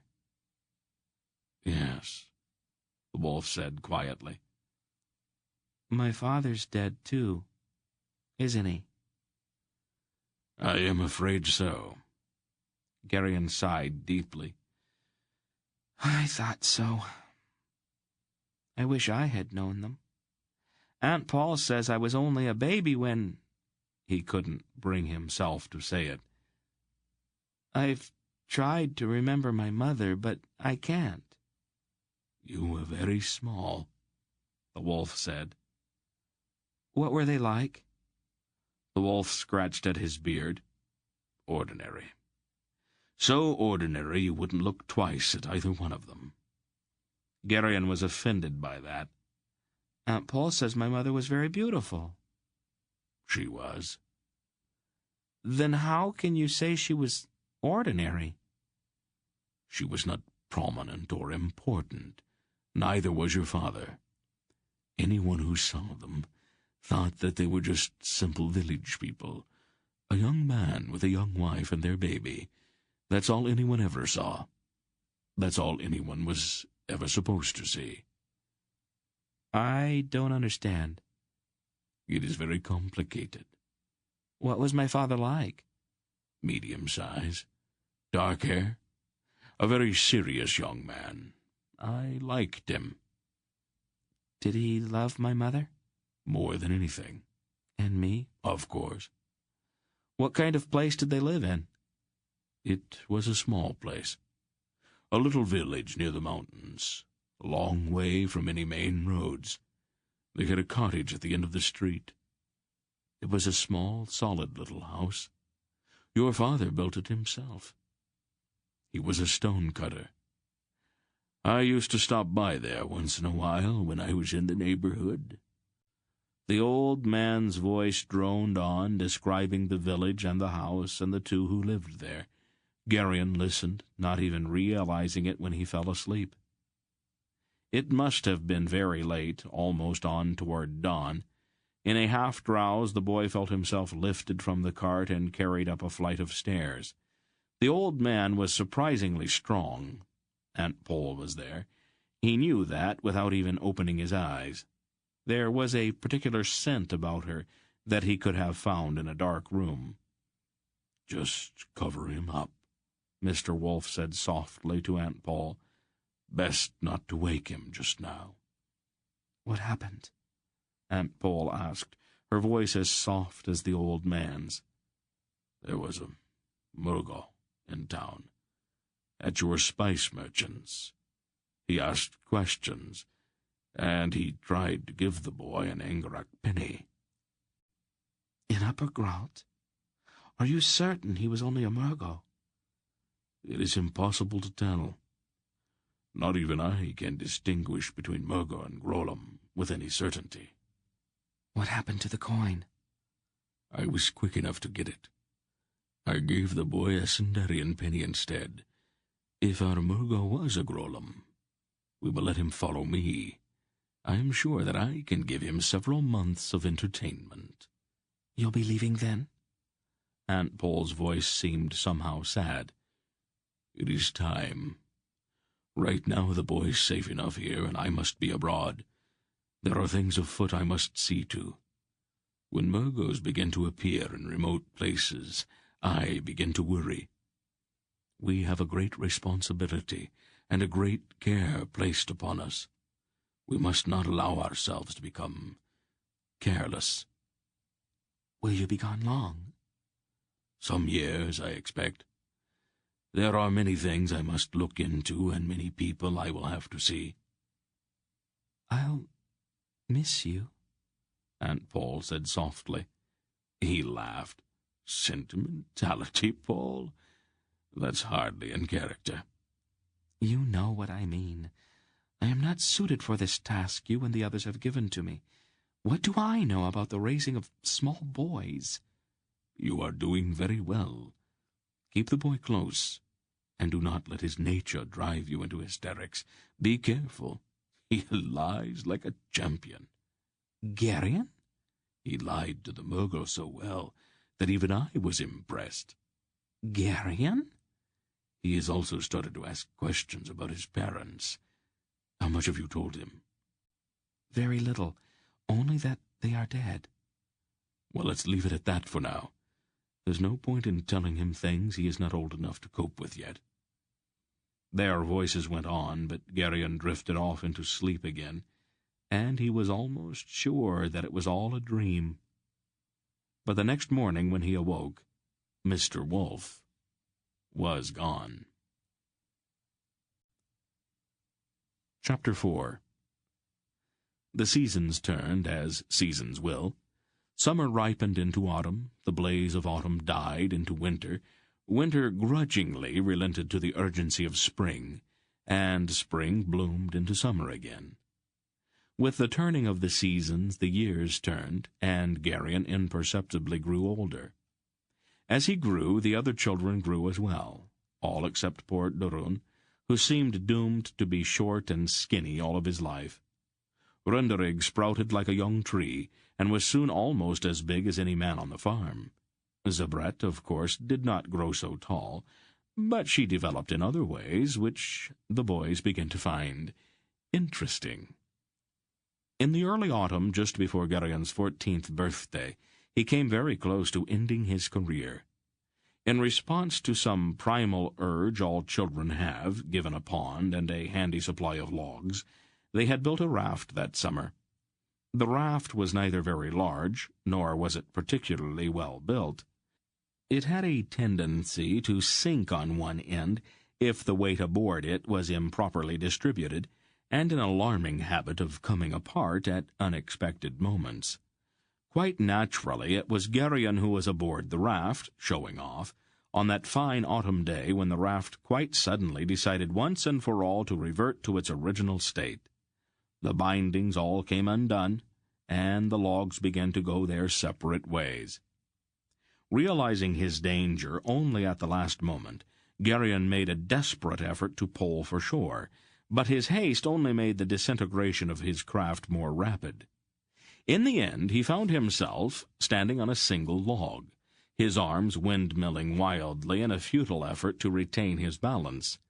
His eyes, desperately searching for some aid, swept the marshy shore. Some distance up the slope behind his playmates, he saw the familiar figure of the man on the black horse. The man wore a dark robe, and his burning eyes watched the boy's plight. Then the spiteful log rolled under Garion's feet, and he toppled and fell with a resounding splash. Garion's education, unfortunately, had not included instructions in the art of swimming, and while the water was not really very deep, it was deep enough.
Briefly, Garion considered telling her about the strange, shadowless figure that had watched his struggles in the pond, but the dry voice in his mind that sometimes spoke to him told him that this was not the time for that.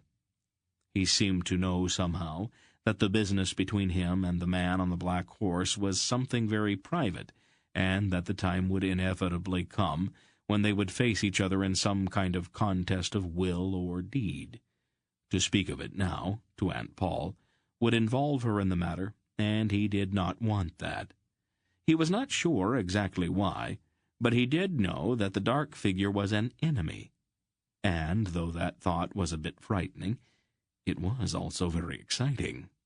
There was no question that Aunt Pol could deal with this stranger, but if she did, Garion knew that he would lose something very personal, and for some reason very important. And so he said nothing. "It really wasn't anything all that dangerous, Aunt Pol," he said instead, rather lamely. "I was starting to get the idea of how to swim. I'd have been all right if I hadn't hit my head on that log." "But of course you did hit your head," she pointed out. "Well, yes, but it wasn't that serious. I'd have been all right in a minute or two." "Under the circumstances, I'm not sure you had a minute or two," she said bluntly. "Well," he faltered, and then decided to let it drop. That marked the end of Garion's freedom. Aunt Pol confined him to the scullery. He grew to know every dent and scratch on every pot in the kitchen intimately.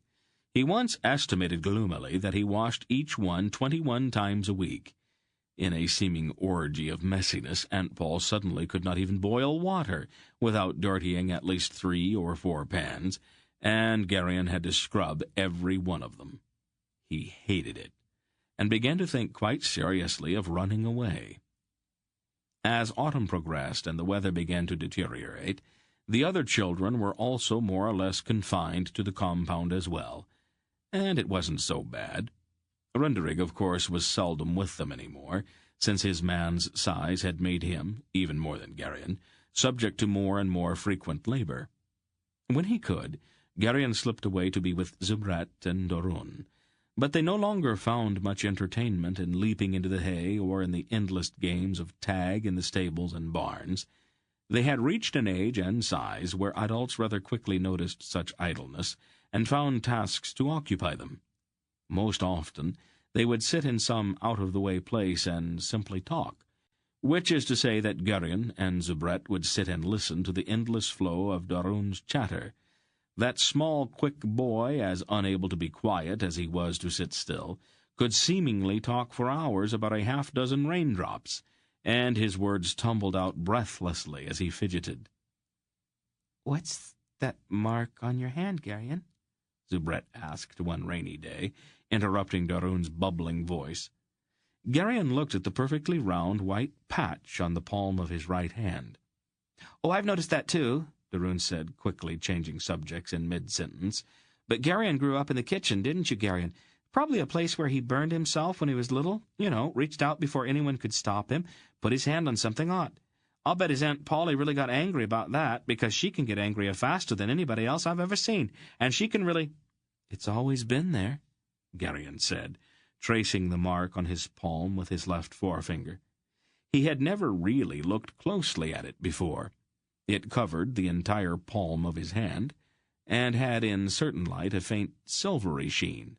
"Oh, maybe it's a birthmark," Zubret suggested.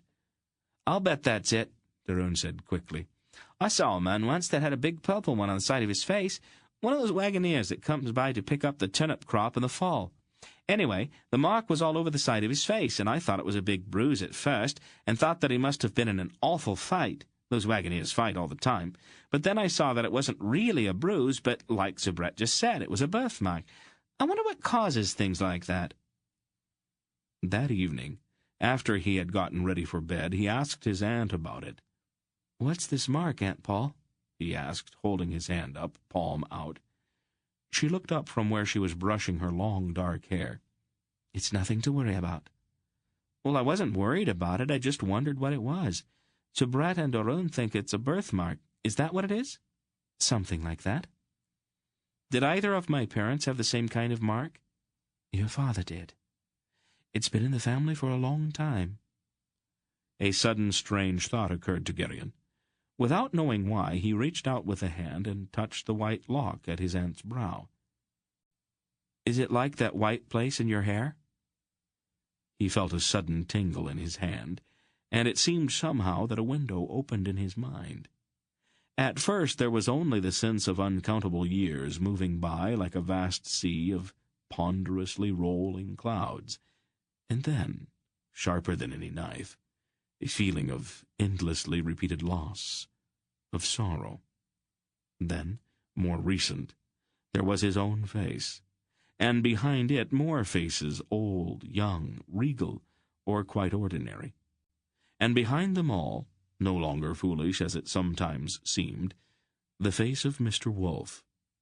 But more than anything, there was a knowledge of an unearthly, inhuman power, the certainty of an unconquerable will. Aunt Pol moved her head away almost absently. "Don't do that, Garion," she said, and the window in his mind shut. "What was it?" he asked, burning with curiosity and wanting to open the window again. "A simple trick." "Show me how." "Not yet, my Garion," she said, taking his face between her hands. "Not yet. You are not ready yet. Now, go to bed." "You'll be here?" he asked, a little frightened now. "I will always be here." She tucked him in, and then she went back to brushing her long, thick hair, humming a strange song as she did, in a deep, melodious voice, and to that sound he fell asleep. After that, not even Garion himself saw the mark on his own palm very often. There suddenly seemed to be all kinds of dirty jobs for him to do, which kept not only his hands, but the rest of him as well, very dirty. The most important holiday in Cinderia, and indeed in the rest of the kingdoms of the West, was Aristide. It commemorated the day, eons before, when the 7 gods joined hands to create the world with a single word. The festival of Aristide took place in midwinter, and because there was little to do on a farm like Faldor's at that season, it had, by custom, become a splendid 2-week celebration, with feasts and gifts and decorations in the dining hall, and little pageants honoring the gods. These last, of course, were a reflection of Faldor's piety. Faldor, though he was a good, simple man, had no illusions about how widely his sentiments were shared by others on the farm. He thought, however, that some outward show of devotional activity was in keeping with the season, and because he was such a good master, the people on his farm chose to humor him. It was also at this season, unfortunately, that Faldor's married daughter, Anhelda, and her husband, Adelbrig, made their customary annual visit to remain on speaking terms with her father. Anhelda had no intention of endangering her inheritance rights by seeming inattention. Her visits, however, were a trial to Faldor, who looked upon his daughter's somewhat overdressed and supercilious husband, a minor functionary in a commercial house in the capital city of Sindar, with scarcely concealed contempt. Their arrival, however, marked the beginning of the Aristide festival at Faldor's farm. So, while no one cared for them personally, their appearance was always greeted with a certain enthusiasm. The weather that year had been particularly foul, even for Cinderia. The rains had settled in early, and were soon followed by a period of soggy snow, not the crisp, bright powder which came later in the winter, but a damp slush, always half-melting. For Garion, whose duties in the kitchen now prevented him from joining with his former playmates in their traditional pre-holiday orgy of anticipatory excitement, the approaching holiday seemed somehow flat and stale. He yearned back to the good old days, and often sighed with regret, moping about the kitchen like a sandy-haired cloud of doom. Even the traditional decorations in the dining hall, where Aristide festivities always took place, seemed decidedly tacky to him that year. The fir boughs festooning the ceiling beams were somehow not as green, and the polished apples carefully tied to the boughs were smaller and not as red. He sighed some more and reveled in his sullen moping. Aunt Pol, however, was not impressed, and her attitude was firmly unsympathetic.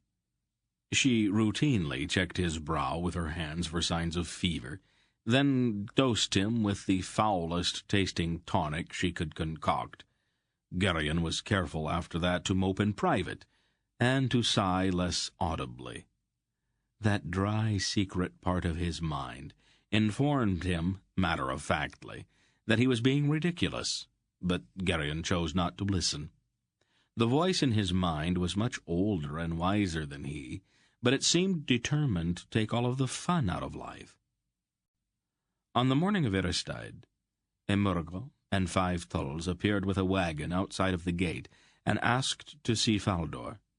Garion, who had long since learned that no one pays attention to a boy, and that many interesting things may be learned by placing himself in a position to casually overhear conversations, busied himself with some small, unimportant chore near the gate. The Murgo, his face scarred much like the face of the one in Upper Graalt, sat importantly on the wagon seat, his chain-mail shirt clinking each time he moved. He wore a black hooded robe, and his sword was much in evidence. His eyes moved constantly, taking in everything. The tulls, in muddy felt boots and heavy cloaks, lounged disinterestedly against the wagon, seemingly indifferent to the raw wind whipping across the snowy fields. Faldor, in his finest doublet, it was, after all, Eristide, came across the yard, closely followed by Anhilda and Eidelbrig. "Good morrow, friend," Faldor said to the Murgo. "Joyous Eristide to you." The Murgo grunted. "I take it you're the farmer Faldor?" he asked in his heavily accented voice. "I am," Faldor replied. "I understand. You have a goodly number of hams on hand. Well cured." "The pigs did well this year," Faldor answered modestly. "I will buy them," the Murgo announced, jingling his purse. Faldor bowed. "First thing tomorrow morning." The Murgo stared. "This is a pious household. We don't offend the gods by breaking the sanctity of Eristide," Faldor explained. "Father," Anhilda snapped, "don't be so foolish. This noble merchant has come a long way to do business." "Not on Eristide," Faldor said stubbornly, his long face firm. "In the city of Sendar," Albrig said in his rather high-pitched nasal voice, "we do not let such sentimentality interfere with business." "This is not the city of Sendar. This is Faldor's farm, and on Faldor's farm we do no work and conduct no business on Eristide." "Father," Anhilda protested, "the noble merchant has gold. Gold, father. Gold."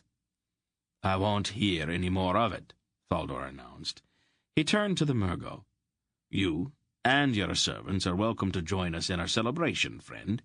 We can provide quarters for you and the promise of the finest dinner in all of Sendaria, and the opportunity to honor the gods on this special day. No man is made poorer by attending to his religious obligations." "We do not observe this holiday in Murgos," the scar-faced man said coldly. "As the noble lady says, I have come a long way to do business. I have not much time to tarry. I am sure there are other farmers in the district with the merchandise that I require." "Father!" Anhilda wailed. "I know my neighbors," Faldor said quietly. "Your luck today will be small, I fear. The observance of this day is a firm tradition in this area." The Murgo thought for a moment. "It may be as you say," he said finally. "I will accept your invitation, provided that we can do business as early as possible tomorrow." Faldor bowed. "I'll place myself at your service at first light of the morrow, if you so desire." "Done, then," the Murgo said, climbing down from his wagon. That afternoon the feast was laid in the dining hall. The kitchen helpers and a half-dozen others who had been pressed into service for the special day scurried from kitchen to hall, bearing smoking roasts, steaming hams, and sizzling geese, all under the lash of Aunt Pol's tongue. Garion observed sourly, as he struggled with an enormous baron of beef, that Faldor's prohibition of work on Aristide stopped at the kitchen door. In time, all was ready. The tables were loaded with the fires in the fireplaces burning brightly. Dozens of candles filled the hall with a golden light, and torches flared in their rings on the stone pillars. Faldor's people, all in their best clothes, filed into the hall, their mouths watering in anticipation. When all were seated, Faldor rose from his bench at the head of the center table. "Dear friends," he said, lifting his tankard, "I dedicate this feast to the gods." "The gods," the people responded in unison, rising respectfully. Faldor drank briefly, and they all followed suit. "Hear me, O gods," he prayed. "Most humbly, we thank you for the bounty of this fair world which you made on this day, and we dedicate ourselves to your service for yet another year." He looked for a moment as if he were going to say more, but then sat down instead. Faldor always labored for many hours over special prayers for occasions such as this, but the agony of speaking in public invariably erased the words so carefully prepared from his mind. His prayers, therefore, were always very sincere and very short. "Eat, dear friends. Don't let the food grow cold." And so they ate. And Helda and Eilbrig, who joined them all at this meal only at Faldor's insistence, directed their conversational efforts to the Muggle, since he was the only one in the room who was worthy of their attention. "I have long thought of visiting Tolmergos," Eilbrig stated rather pompously. "Oh, don't you agree, friend merchant, that greater contact between East and West is the way to overcome those mutual suspicions which have so marred our relationships in the past?" "We Murgos prefer to keep to ourselves," the scar-faced man said shortly. "But you are here, friend," Eilbrig pointed out. "Doesn't that suggest that greater contact might prove beneficial?" "I'm here as a duty," the Murgo said. "I don't visit here out of preference." He looked around the room. "Are these, then, all of your people?" he asked Faldor. "Every soul is here," Faldor told him. "I was led to believe there was an old man here, with white hair and beard." "Not here, friend. I myself am the eldest here, and as you can see, my hair is far from white." "One of my countrymen met such a one some years ago. He was accompanied by an Arindish boy, Runderig, I believe his name was." Garion, seated at the next table, kept his face to his plate, and listened so hard that he thought his ears must be growing. "We have a boy named Runderig here, the tall lad at the end of the far table over there." "No," the Murgo said, looking hard at Runderig. "That is not the boy who was described to me." "It's not an uncommon name among the Errands," Faldor said. "Quite probably your friend met a pair from another farm." "That must be it," the Murgo said, seeming to dismiss the affair. "This ham is excellent," he said, pointing at his plate with the point of the dagger with which he ate. "Are the ones in your smokehouse of similar quality?" "No, no, friend merchant. You won't so easily trick me into talking business on this day." The Murgo smiled briefly, the expression appearing strange on his scarred face. "One can always try. I would, however, compliment your cook." "A compliment for you, Mistress Pol," Faldor said, raising his voice slightly. Our friend from Catalmergos finds your cooking much to his liking. I thank him for his compliment, Aunt Pol said somewhat coldly. The Murgo looked at her, and his eyes widened slightly, as if in recognition. A noble meal, great lady, he said, bowing slightly in her direction. Your kitchen is a place of magic.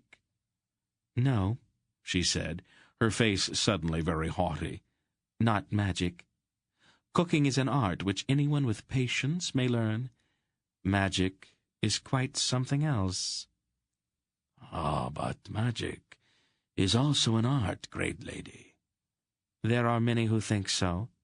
But true magic comes from within, and is not the result of nimble fingers which trick the eye. This ends Disc 2. Please change to Disc 3. True magic comes from within, and is not the result of nimble fingers which trick the eye. The Murgo stared at her, his face hard, and she returned his gaze with steely eyes. To Garion, sitting nearby, it seemed as if something had passed between them that had nothing to do with the words that they spoke.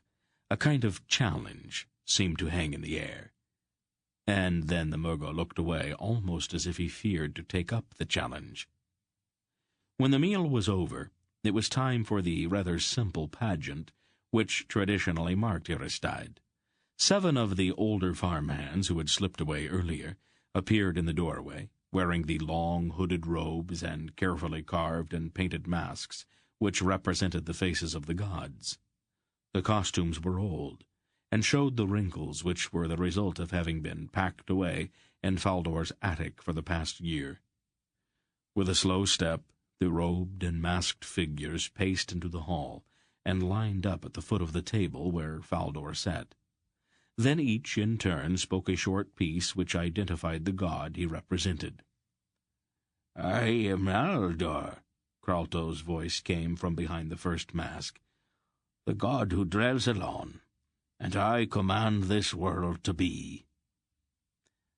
"I am Balar," came another familiar voice from behind the second mask, "bear god of the Alloans, and I command this world to be."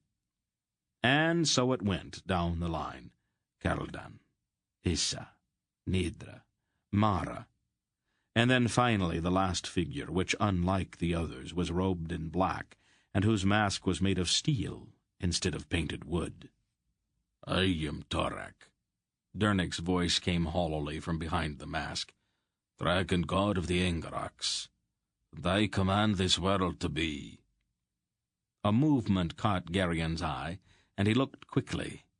The Murgo had covered his face with his hands in a strange, almost ceremonial gesture. Beyond him, at the far table, the 5 Tulls were ashen-faced and trembling.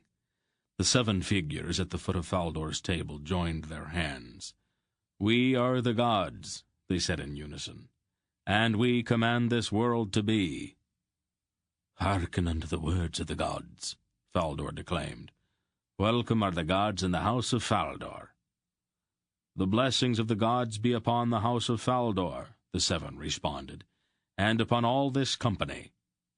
And then they turned, and as slowly as they had come, they paced from the hall. Then came the gifts. There was much excitement at this, for the gifts were all from Faldor, and the good farmer struggled long each year to provide the most suitable gift for each of his people. New tunics and hose and gowns and shoes were much in evidence, but Garion this year was nearly overwhelmed when he opened a smallish cloth-wrapped bundle and found a neat, well-sheathed dagger. "He's nearly a man," Faldor explained to Aunt Pol. "And a man has always got a need of a good knife." Garion, of course, immediately tested the edge of his gift, and quite promptly managed to cut his finger. "It was inevitable, I suppose," Aunt Pol said. But whether she was speaking of the cut, or of the gift itself, or the fact of Garion's growing up, was not entirely clear. The Murgo bought his hams the next morning, and he and the 5 Thulls departed.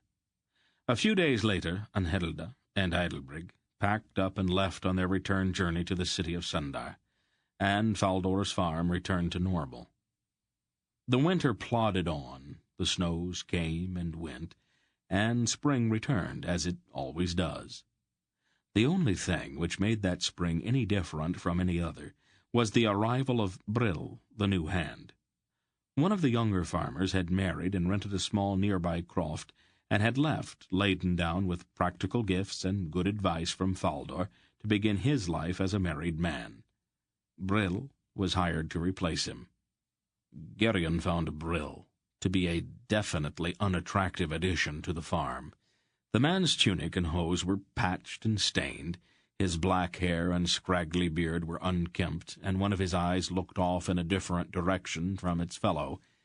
He was a sour, solitary man, and he was none too clean. He seemed to carry with him an acrid reek of stale sweat that hung in his vicinity like a miasma. After a few attempts at conversation, Garion gave up and avoided him. The boy, however, had other things to occupy his mind during that spring and summer. Though he had until then considered her to be more an inconvenience than a genuine playmate, quite suddenly he began to notice Zubrette. He had always known that she was pretty, but until that particular season that fact had been unimportant, and he had much preferred the company of Runderig and Dorun. Now matters had changed. He noticed that the two other boys had also begun to pay more attention to her as well, and for the first time he began to feel the stirrings of jealousy. Zubrette, of course, flirted outrageously with all three of them, and positively glowed when they glared at each other in her presence. Runderig's duties in the fields kept him away most of the time, but Dorun was a serious worry to Garion. He became quite nervous, and frequently found excuses to go about the compound to make certain that Dorun and Zubrette were not alone together. His own campaign was charmingly simple. He resorted to bribery. Zubrette, like all little girls, was fond of sweets, and Garion had access to the entire kitchen. In a short period of time they had worked out an arrangement. Garion would steal sweets from the kitchen for his sunny-haired playmate, and in return she would let him kiss her. Things might perhaps have gone further if Aunt Pol had not caught them in the midst of such an exchange one bright summer afternoon in the seclusion of the hay-barn. "That is quite enough of that," she announced firmly from the doorway. Garion jumped guiltily away from Zubrette. "I've got something in my eye," Zubrette lied quickly. "Garion was trying to get it out for me." Garion stood blushing furiously. "Really?" Aunt Pol said. "How interesting." "Come with me, Garion." He started. "Now, Garion?" And that was the end of that. Garion's time thereafter was totally occupied in the kitchen, and Aunt Pol's eyes seemed to be on him every moment. He moaned about a great deal and worried desperately about Dorun, who now appeared hatefully smug, but Aunt Pol remained watchful, and Garion remained in the kitchen. Chapter 5. In mid-autumn that year, when the leaves had turned and the wind had showered them down from the trees like red and gold snow, when evenings were chill, and the smoke from the chimneys at Faldor's farm rose straight and blue toward the first cold stars in a purpling sky, Wolf returned. He came up the road one gusty afternoon under a lowering autumn sky, with the new fallen leaves tumbling about him, and his great dark cloak whipping in the wind. Garion, who had been dumping kitchen slop to the pigs, saw his approach and ran to meet him. The old man seemed travel-stained and tired, and his face under his gray hood was grim. His usual demeanor of happy-go-lucky cheerfulness had been replaced by a somber mood that Garion had never seen in him before. "Garion," the wolf said by way of greeting, "you have grown, I see." "Well, it has been 5 years. Has it been that long?" Garion nodded, falling into step beside his friend. "Is everyone well?"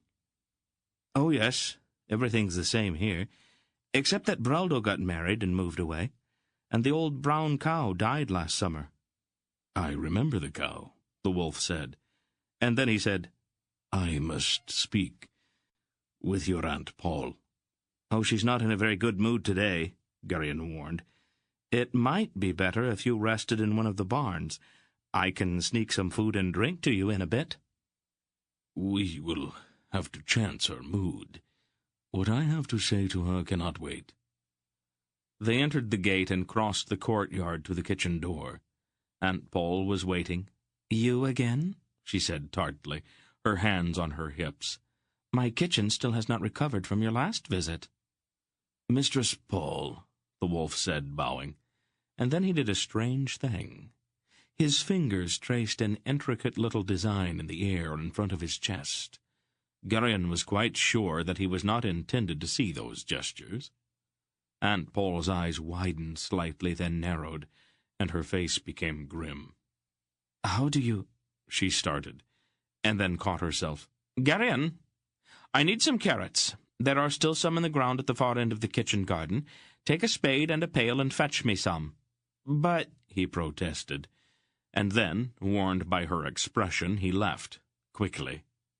He got a spade and pail from a nearby shed and then loitered near the kitchen door.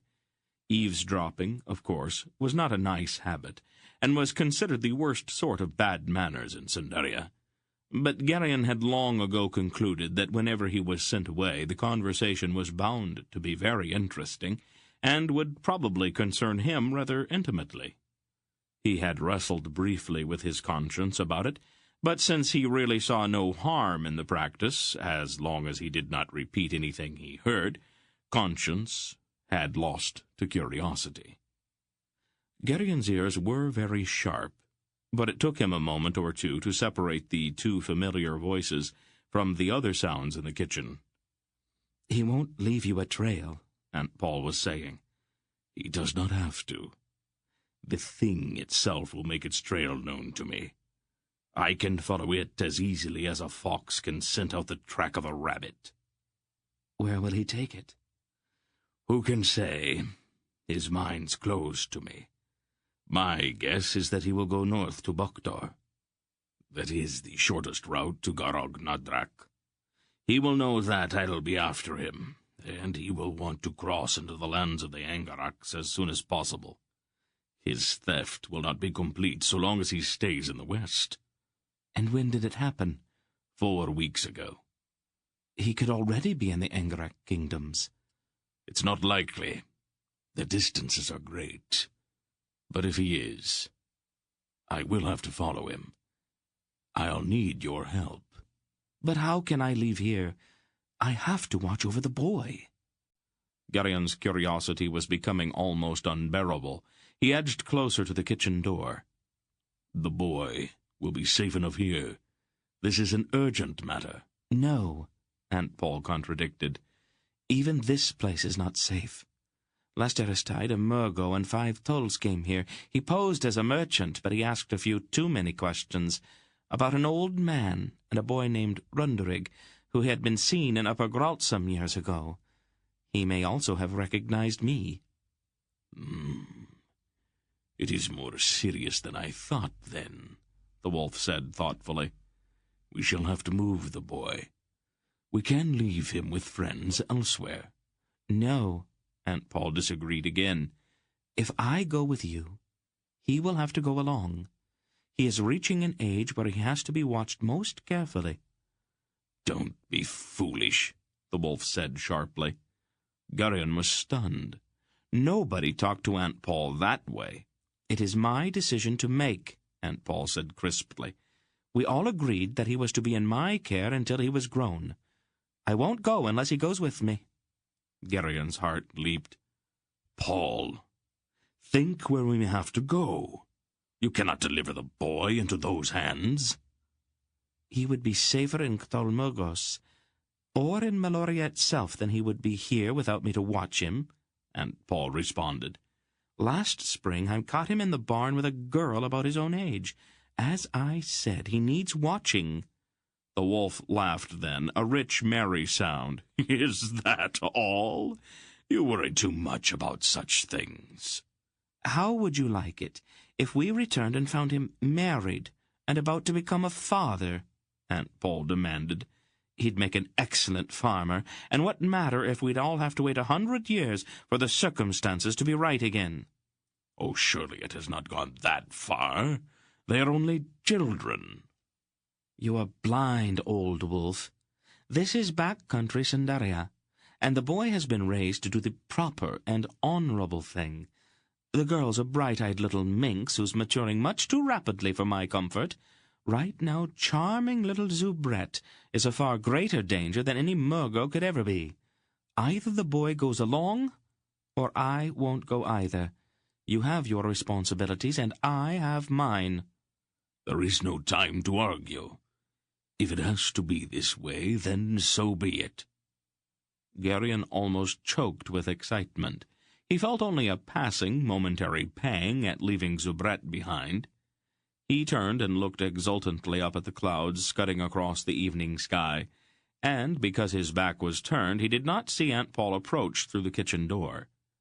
"The garden, as I recall, lies beyond the south wall," she pointed out. Garion started guiltily. "How is it that the carrots remain undug?" "I had to look for the spade," he said unconvincingly. "Really? I see that you found it, however." Her eyebrows arched dangerously. "Only just now." "Splendid. Carrots, Garion. Now." Garion grabbed his spade and pail and ran. It was just dusk when he returned, and he saw Aunt Pol mounting the steps that led to Faldor's quarters. He might have followed her to listen, but a faint movement in the dark doorway of one of the sheds made him step instead into the shadow of the gate. A furtive figure moved from the shed to the foot of the stairs that Aunt Pol had just climbed, and silently crept up the stairs as soon as she went into Faldor's door. The light was fading, and Garion could not see exactly who followed his aunt. He set down his pail, and, grasping the spade like a weapon, he hurried quickly around the inner court, keeping to the shadows. There came the sound of a movement inside the chambers upstairs, and the figure at the door straightened quickly and scurried down the steps. Garion slipped back out of sight, his spade still held at the ready. As the figure passed him, Garion briefly caught the scent of stale, musty clothing and rank sweat.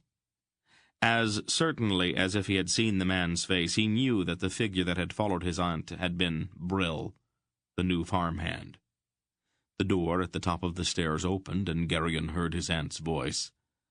"I'm sorry, Faldor, but it is a family matter, and I must leave immediately." "I would pay you more, Pol." Faldor's voice was almost breaking. "Money has nothing to do with it," Aunt Pol replied. "You are a good man, Faldor, and your farm has been a haven to me when I needed one. I am grateful to you, more than you can know. But I must leave." "Perhaps when this family business is over, you can come back," Faldor almost pleaded. "No, Faldor, I am afraid not."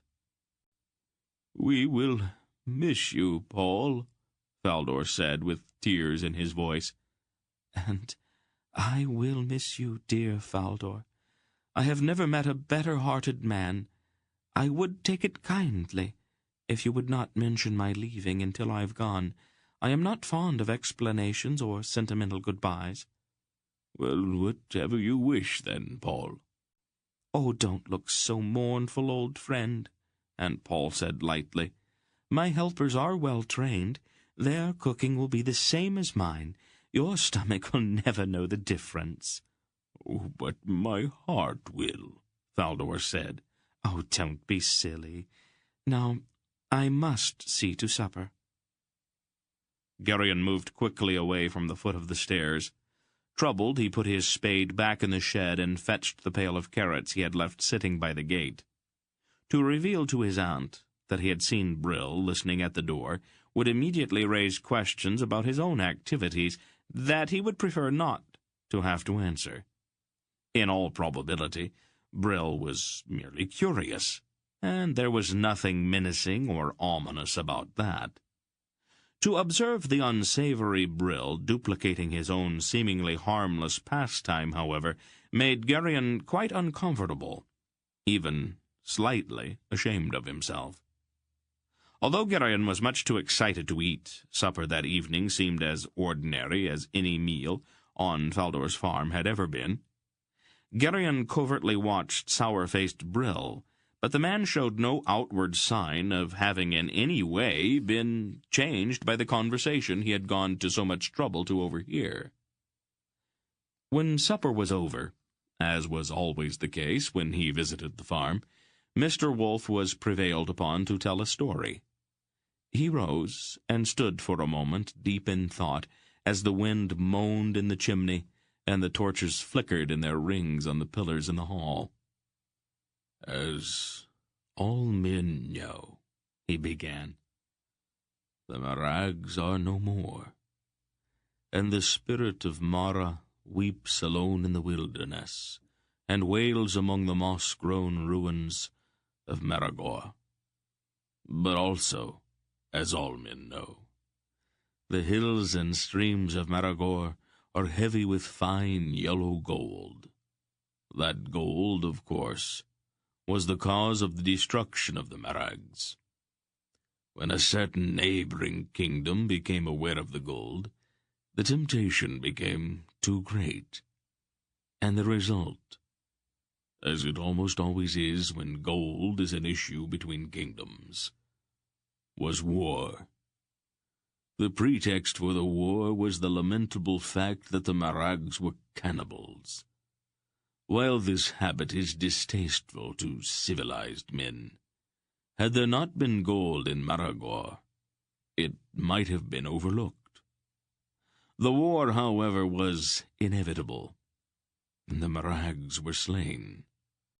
But the spirit of Mara and the ghosts of all of the slaughtered Marags remained in Maragor, as those who went into that haunted kingdom soon discovered. Now it chanced to happen that about that time there lived in the town of Muros, in southern Sandaria, 3 adventuresome men, and, hearing of all that gold, they resolved to journey down to Maragor to claim their share of it.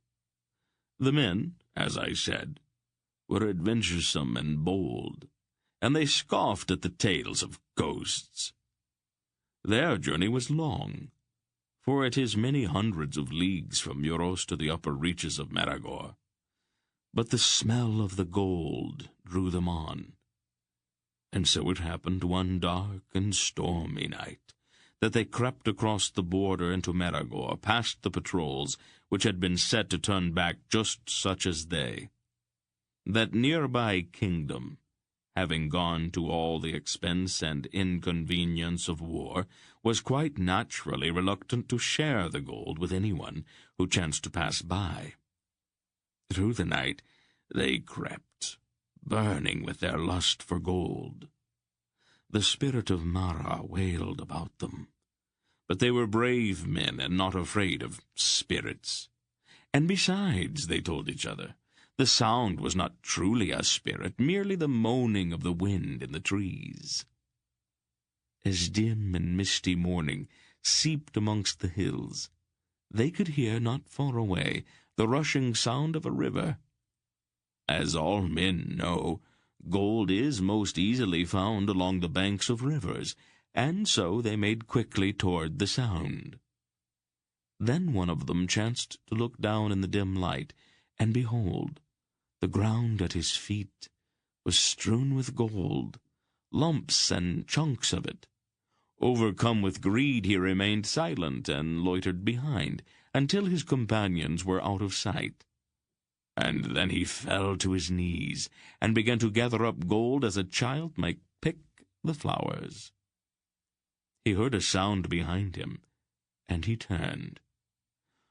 What he saw, it is best not to say.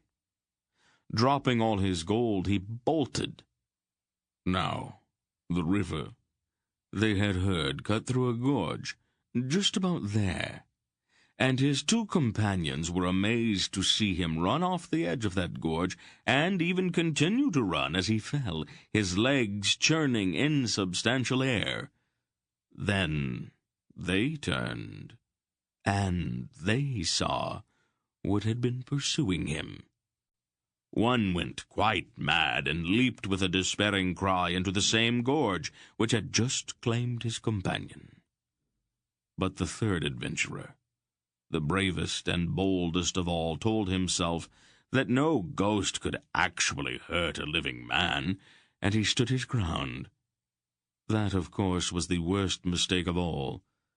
The ghosts encircled him as he stood bravely, certain that they could not hurt him. Mr. Wolf paused and drank briefly from his tankard. And then, the old storyteller continued, because even ghosts can become hungry, they divided him up and ate him. Garion's hair stood on end at the shocking conclusion of Wolf's tale, and he could sense the others at his table shuddering. It was not at all the kind of story they had expected to hear. Jernick, the smith, who was sitting near by, had a perplexed expression on his plain face. Finally, he spoke.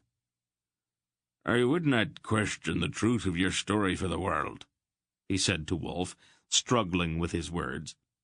"But if they ate him, the ghosts, I mean, where did it go? I mean, if ghosts are insubstantial, as all men say that they are, not having stomachs, do they? And what would they bite with?" Wolf's face grew sly and mysterious. He raised one finger, as if he were about to make some cryptic reply to Jernick's puzzled question, and then he suddenly began to laugh. Jernick looked annoyed at first, and then, rather sheepishly, he too began to laugh. Slowly the laughter spread as they all began to understand the joke. "An excellent jest, old friend," Faldor said, laughing as hard as any of the others, "and one from which much instruction might be gained. Greed is bad, but fear is worse, and the world is dangerous enough without cluttering it with imaginary hobgoblins." Trusts Faldor to twist a good story into a moralistic sermon of some kind. True enough, good Faldor," Wolf said more seriously. "But there are things in this world which cannot be explained away, nor dismissed with laughter." Brill, seated near the fire, had not joined in the laughter. "I've never seen a ghost," he said sourly, "nor ever met anyone who has. And I, for one, don't believe in any kind of magic or sorcery or such childishness." And he stood up and stamped out of the hall, almost as if the story had been a kind of personal insult. Later, in the kitchen, when Aunt Pol was seeing to the cleaning up and Wolf lounged against one of the work tables with a tankard of beer, Garion's struggle with his conscience finally came into the open. That dry, interior voice informed him most pointedly that concealing what he had seen was not merely foolish, but possibly dangerous as well. He set down the pot he was scrubbing and crossed to where they were. "It might not be important," he said carefully, "but this afternoon, when I was coming back from the garden, I saw Brill following you, Aunt Pol." She turned and looked at him. Wolf set down his tankard. "Go on, Garion," Aunt Pol said. "It was when you went up to talk with Faldor," Garion explained. "He waited until you'd gone up the stairs and Faldor had let you in, and then he sneaked up and listened at the door. I saw him up there when I went to put the spade away." "How long has this Brill been at the farm?" the wolf asked, frowning. "He just came last spring, after Breldo got married and moved away." "And that Murgo merchant was here at Aristide some months before. Aunt Pol looked at him sharply. "You think?" She did not finish. "I think it might not be a bad idea if I stepped around and had a few words with friend Brill," the wolf said grimly. "Do you know where his room is, Garion?" Garion nodded, his heart suddenly racing. "Show me." The wolf moved away from the table against which he had been lounging, and his step was no longer the step of an old man. It was curiously as if the years had suddenly dropped away from him. "Be careful." The wolf chuckled, and the sound was chilling. "I am always careful, Paul. You should know that by now." Garion quickly led Wolf out into the yard and around to the far end, where the steps mounted to the gallery that led to the rooms of the farmhands. They went up, their soft leather shoes making no sound on the worn steps. "Down here," Garion whispered, not knowing exactly why he whispered. The wolf nodded, and they went quietly down the dark gallery. "Here," Garion whispered, stopping. "Step back," Wolf breathed. He touched the door with his fingertips. "Is it locked?" "That is no problem." The wolf put his hand to the latch. There was a click, and the door swung open. Wolf stepped inside, with Garion close behind. It was totally dark in the room, and the sour stink of Brill's unwashed clothes hung in the air. "He is not here," the wolf said in a normal tone. He fumbled with something at his belt, and there was the scrape of flint against steel, and a flare of sparks. A wisp of frayed rope caught the sparks and began to glow. Wolf blew on the spark for a second, and it flared into flame. He raised the burning wisp over his head and looked around the empty room. The floor and bed were littered with rumpled clothes and personal belongings. Garion knew instantly that this was not simple untidiness, but rather was the sign of a hasty departure, and he did not know exactly how it was that he knew it. Wolf stood for a moment, holding his little torch. His face seemed somehow empty, as if his mind were searching for something. "The stables," he said sharply. "Quickly, boy." Garion turned and dashed from the room with Wolf close behind. The burning wisp of rope drifted down into the yard, illuminating it briefly after Wolf discarded it over the railing as he ran. There was a light in the stable. It was dim, partially covered, but faint beams shone through the weathered cracks in the door. The horses were stirring uneasily.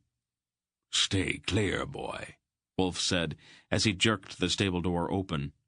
Brill was inside, struggling to saddle a horse that shied from his rank smell. "Leaving, Brill?" Wolf asked, stepping into the doorway with his arms crossed. Brill turned quickly, crouched with a snarl on his unshaven face. His off-center eye gleamed whitely in the half-muffled light of the lantern hanging from a peg on one of the stalls, and his broken teeth shone behind his pulled-back lips. "A strange time for a journey," the wolf said dryly. "Don't interfere with me, old man. You will regret it." "Oh, I've regretted many things in my life. I doubt that one more is going to make all that much difference." "I warned you," Brill snarled, and his hand dove under his cloak and emerged with a short, rust-splotched sword. "Oh, don't be stupid," the wolf said, in a tone of overwhelming contempt. Garion, however, at the first flash of the sword, whipped his hand to his belt, drew his dagger, and stepped in front of the unarmed old man. "Get back, boy," the wolf barked. But Garion had already lunged forward, his bright dagger thrust out ahead of him. Later, when he had had time to consider, he could not have explained why he reacted as he did. Some deep instinct seemed to take over. "Garion, get out of the way." "So much the better," Brill said, raising his sword. And then Dernick was there. He appeared as if from nowhere, snatched up an ox yoke, and struck the sword from Brill's hand. Brill turned on him, enraged, and Dernick's second blow took the cast-eyed man in the ribs, a little below the armpit. The breath whooshed from Brill's lungs, and he collapsed, gasping and writhing, to the straw-littered floor. "For shame, Garion," Dernick said reproachfully. "I didn't bake that knife of yours for this kind of thing." "He was going to kill Mr. Wolf," Garion protested. "Never mind that," the wolf said, bending over the gasping man on the floor of the stable. He searched Brill roughly and pulled a jingling purse out from under the stained tunic. He carried the purse to the lantern and opened it. "That's mine," Brill gasped, trying to rise. Dernick raised the ox yoke and Brill sank back again. "A sizable sum for an ordinary farm hand to have, friend Brill," Wolf said, pouring the jingling coins from the purse into his hand. "How did you manage to come by it?" Brill glared at him. Garion's eyes grew wide at the sight of the coins. He had never seen gold before. "You don't really need to answer, friend Brill," the wolf said, examining one of the coins. "Your gold speaks for you." He dumped the coins back in the purse and tossed the small leather pouch back to the man on the floor. Brill grabbed it quickly and pushed it back inside his tunic. "I'll have to tell Faldor of this," Dernick said. "No," the wolf said. "It's a serious matter. A bit of wrestling or a few blows exchanged is one thing, but drawing weapons, that's quite another." "There's no time for all of that," the wolf said, taking a piece of harness strap from a peg on the wall. "Tie his hands behind him, and we'll put him in one of the grain bins. Someone will find him in the morning." Dernick stared at him. "Trust me, good Dernick. The matter's urgent. Tie him up and hide him someplace, and then come to the kitchen. Come with me, Garion." And he turned and left the stable. Aunt Pol was pacing her kitchen nervously when they returned. "Well?" she demanded. "He was trying to leave. We stopped him." "Did you?" She left it hanging. "No. He drew a sword, but Dernick happened to be nearby and knocked the belligerents out of him. The intervention was timely. Your cub here was about to do battle. That little dagger of his is a pretty thing, but not really much of a match for a sword."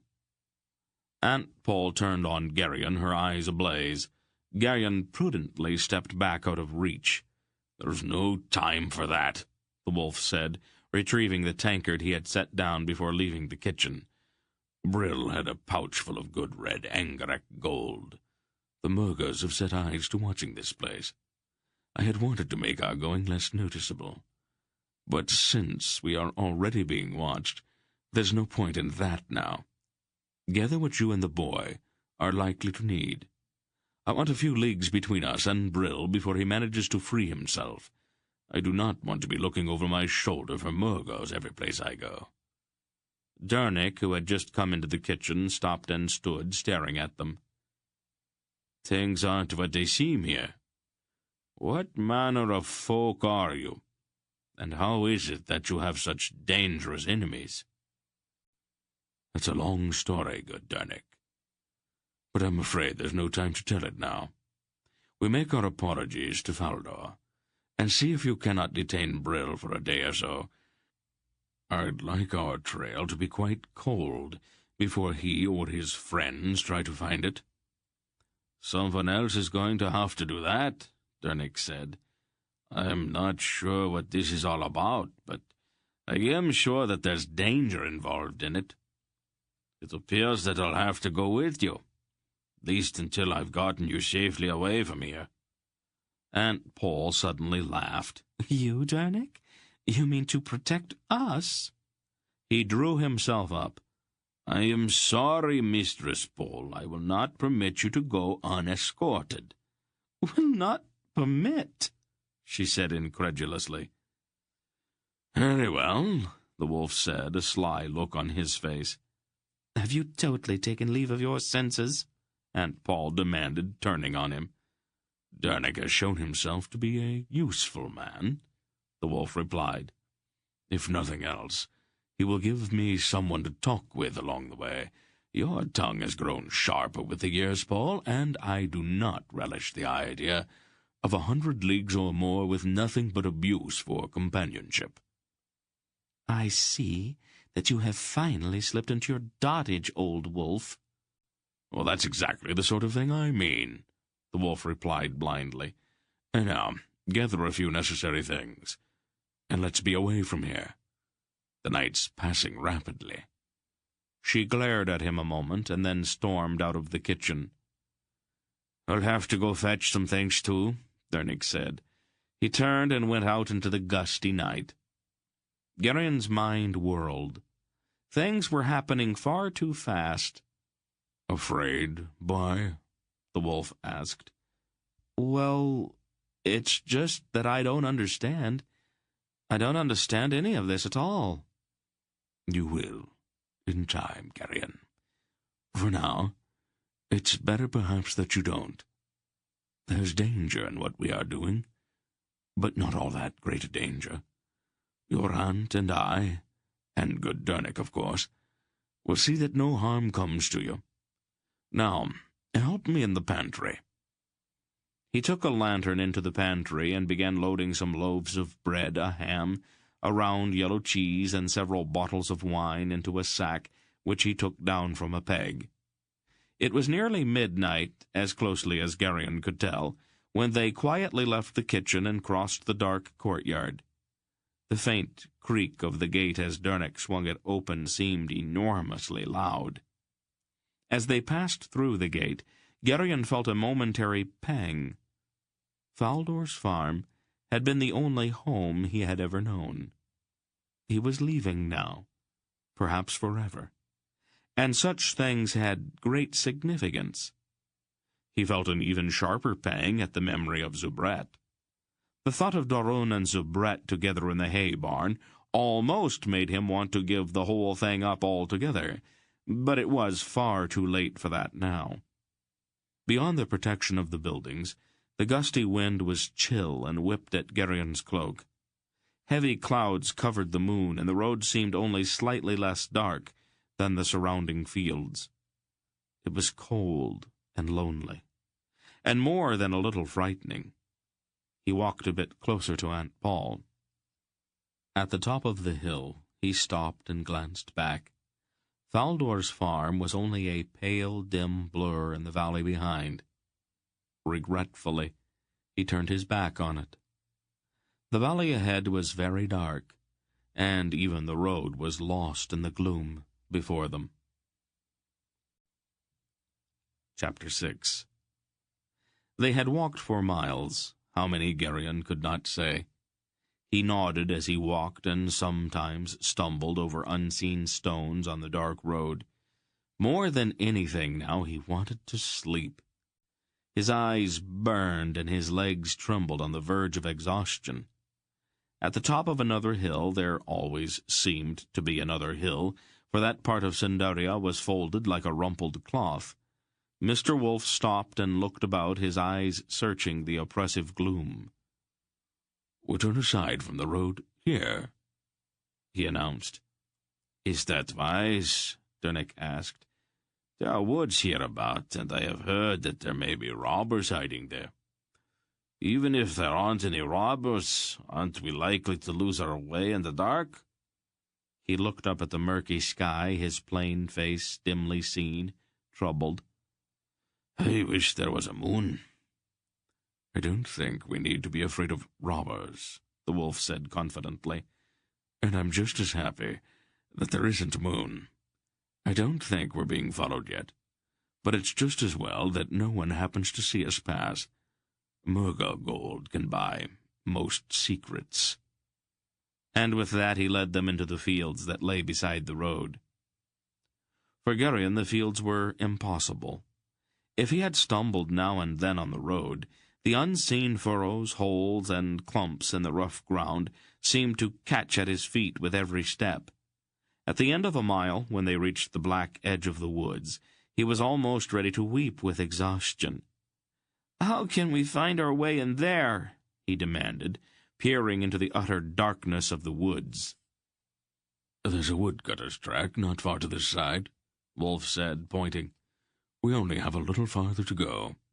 And he set off again, following the edge of that dark woods, with Garion and the others stumbling along behind him. "Here we are," he said finally, stopping to allow them to catch up.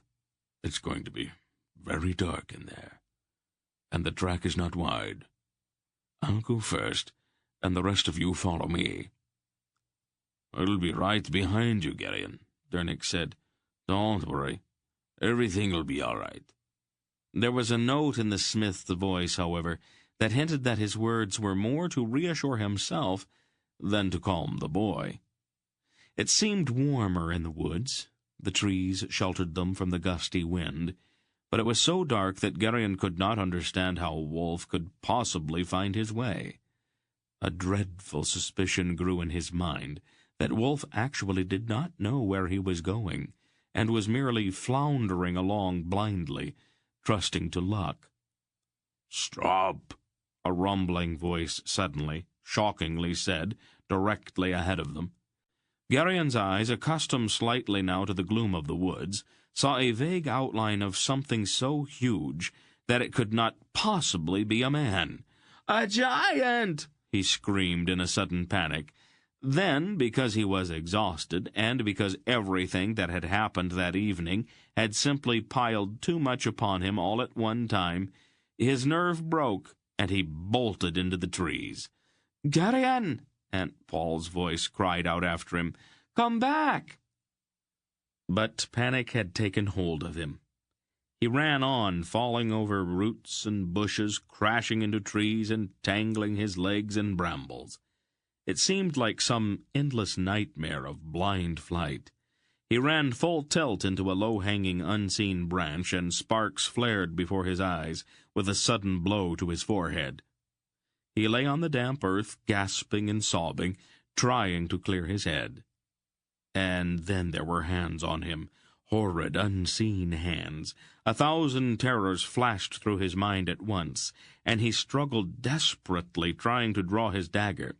"Oh, no," a voice said. "None of that, my rabbit." His dagger was taken from him.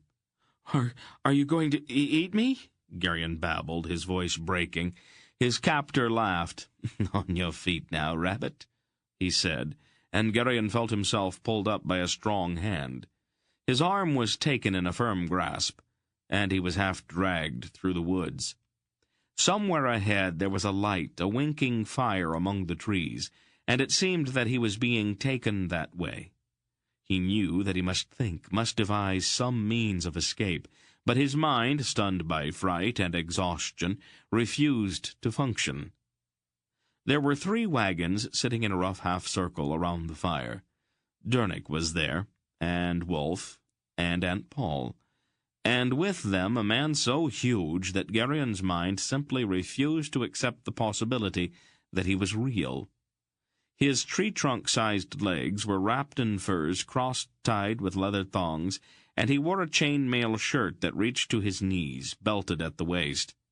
From the belt hung a ponderous sword on one side and a short-handled axe on the other. His hair was in braids, and he had a vast bristling red beard. As they came into the light, Garion was able to see the man who had captured him. He was a small man, scarcely taller than Garion himself, and his face was dominated by a long, pointed nose. His eyes were small and squinted, and his straight black hair was raggedly cut.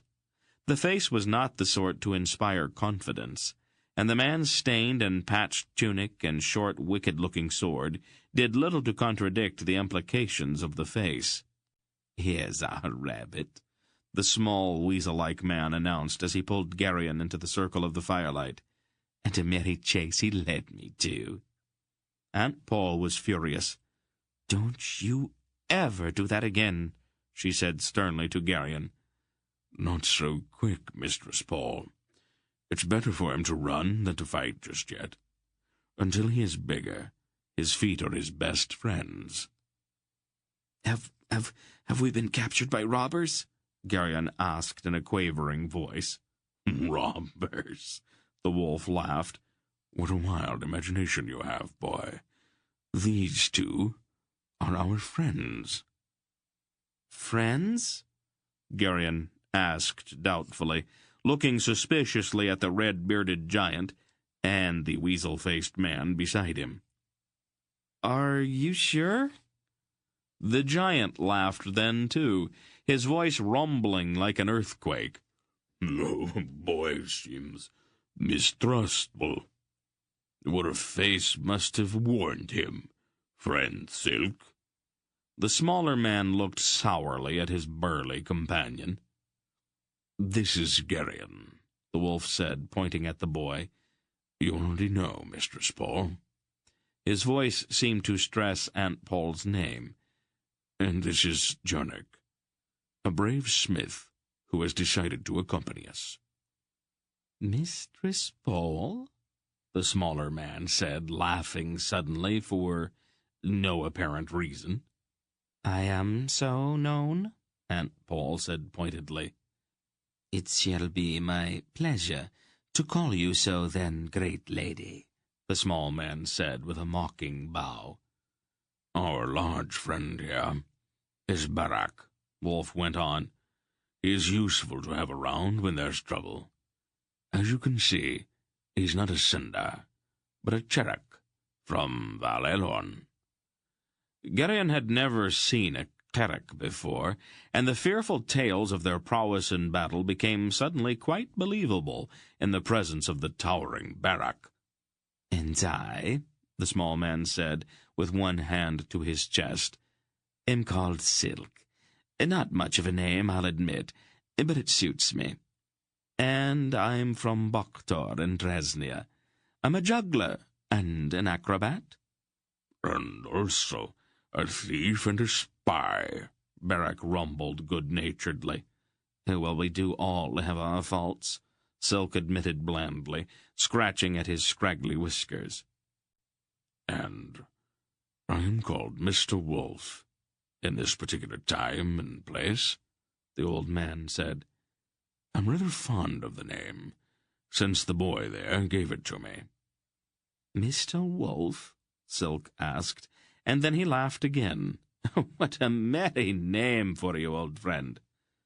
I'm delighted that you find it so, old friend, the wolf said flatly. Mr. Wolf it shall be, then. Come to the fire, friends, warm yourselves, and I'll see to some food. Garion was still uncertain about the oddly matched pair.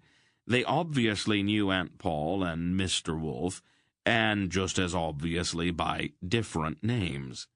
The fact that Aunt Pol might not be whom he had always thought she was very disturbing. One of the foundation stones of his entire life had just disappeared. The food which Silk brought was rough, a turnip stew with thick chunks of meat floating in it, and crudely hacked-off slabs of bread, but Garion, amazed at the size of his appetite, fell into it as if he had not eaten for days. And then, his stomach and his feet warmed by the crackling campfire, he sat on a log, half dozing. "What now, old wolf?" he heard Aunt Pol ask. "What's the idea behind these clumsy wagons?" "A brilliant plan," the wolf said, "even if I do say it myself. There are, as you know, wagons going every which way in Sandaria at this time of year. Harvests are moving from field to farm to village, and from village to town. Nothing is more unremarkable in Sandaria than wagons. They are so common that they are almost invisible. This is how we are going to travel. We are now honest freight haulers." "We are what?" "Wagoneers," the wolf said expansively. "Hard-working transporters of the goods of Sandaria, out to make our fortunes and seek adventure. Bitten by the desire to travel, incurably infected by the romance of the road." "Have you any idea how long it takes to travel by wagon?" Aunt Pol asked. 6 to 10 leagues a day. Slow, I'll grant you. But it's better to move slowly than to attract attention. She shook her head with disgust. Where first, Mr. Wolf? To Garion, Wolf announced. If the one we are following went to the north, he will have had to pass through Garion on his way to Boktor and beyond. And what exactly are we carrying to Garion? Turnips, great lady. Last morning my large friend and I purchased 3 wagon loads of them in the village of Winold. Turnips? Aunt Pol asked, in a tone that spoke volumes. Oh, yes, great lady, turnips. Are we ready, then? We are, the giant Barak said shortly, rising with his mail shirt clinking. We should look the part, the wolf said carefully, eyeing Barak up and down. Your armor, my friend, is not the sort of garb an honest wagoner would wear.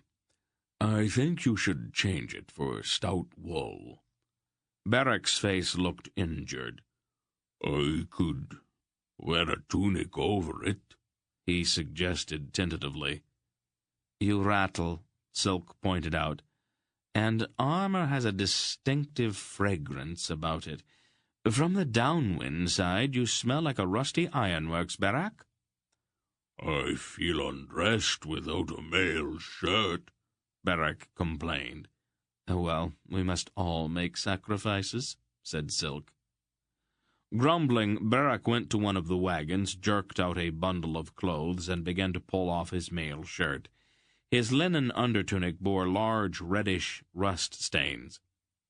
I would change tunics as well. Your shirt smells as bad as the armor. Barak glowered at him. Anything else? I hope for decency's sake you don't plan to strip me entirely. Silk laughed. Barak pulled off his tunic. His torso was enormous and covered with thick red hair. You look like a rug, Silk observed. I can't help that. Winters are cold in Karak, and the hair helps me to stay warm. He put on a fresh tunic. It is just as cold in Drasnia. Are you absolutely sure your grandmother didn't dally with a bear during one of those long winters? Someday your mouth is going to get you into a great deal of trouble, friend Silk. Silk laughed again. I have been in trouble most of my life, friend Barak. I wonder why. I think all of this could be discussed later, the wolf said pointedly. I'd rather like to be away from here before the week's out, if we can. Of course, old friend. Barak and I can amuse each other later. 3 teams of sturdy horses were picketed nearby, and they all helped to harness them to the wagons. I'll put out the fire, Silk said, and fetched 2 pails of water from a small brook that trickled nearby. The fire hissed when the water struck it, and great clouds of steam boiled up toward the low-hanging tree limbs. We'll lead the horses to the edge of the wood. I'd rather not pick my teeth on a low branch, said Wolf. The horses seemed almost eager to start, and moved without urging along a narrow track through the dark woods. They stopped at the edge of the open fields, and Wolf looked around carefully to see if anyone was in sight. I don't see anybody. Let's get moving. Ride with me, good smith, Barak said to Dernick. Conversation with an honest man is much preferable to a night spent enduring the insults of an over-clever Drasnian. As you wish, friend, Dernick said politely. I'll lead. I am familiar with the back roads and lanes hereabouts, said Silk. I shall put us on the high road beyond Upper Grout before noon. Barak and Dernick can bring up the rear. I'm sure that between them they can discourage anyone who might feel like following us.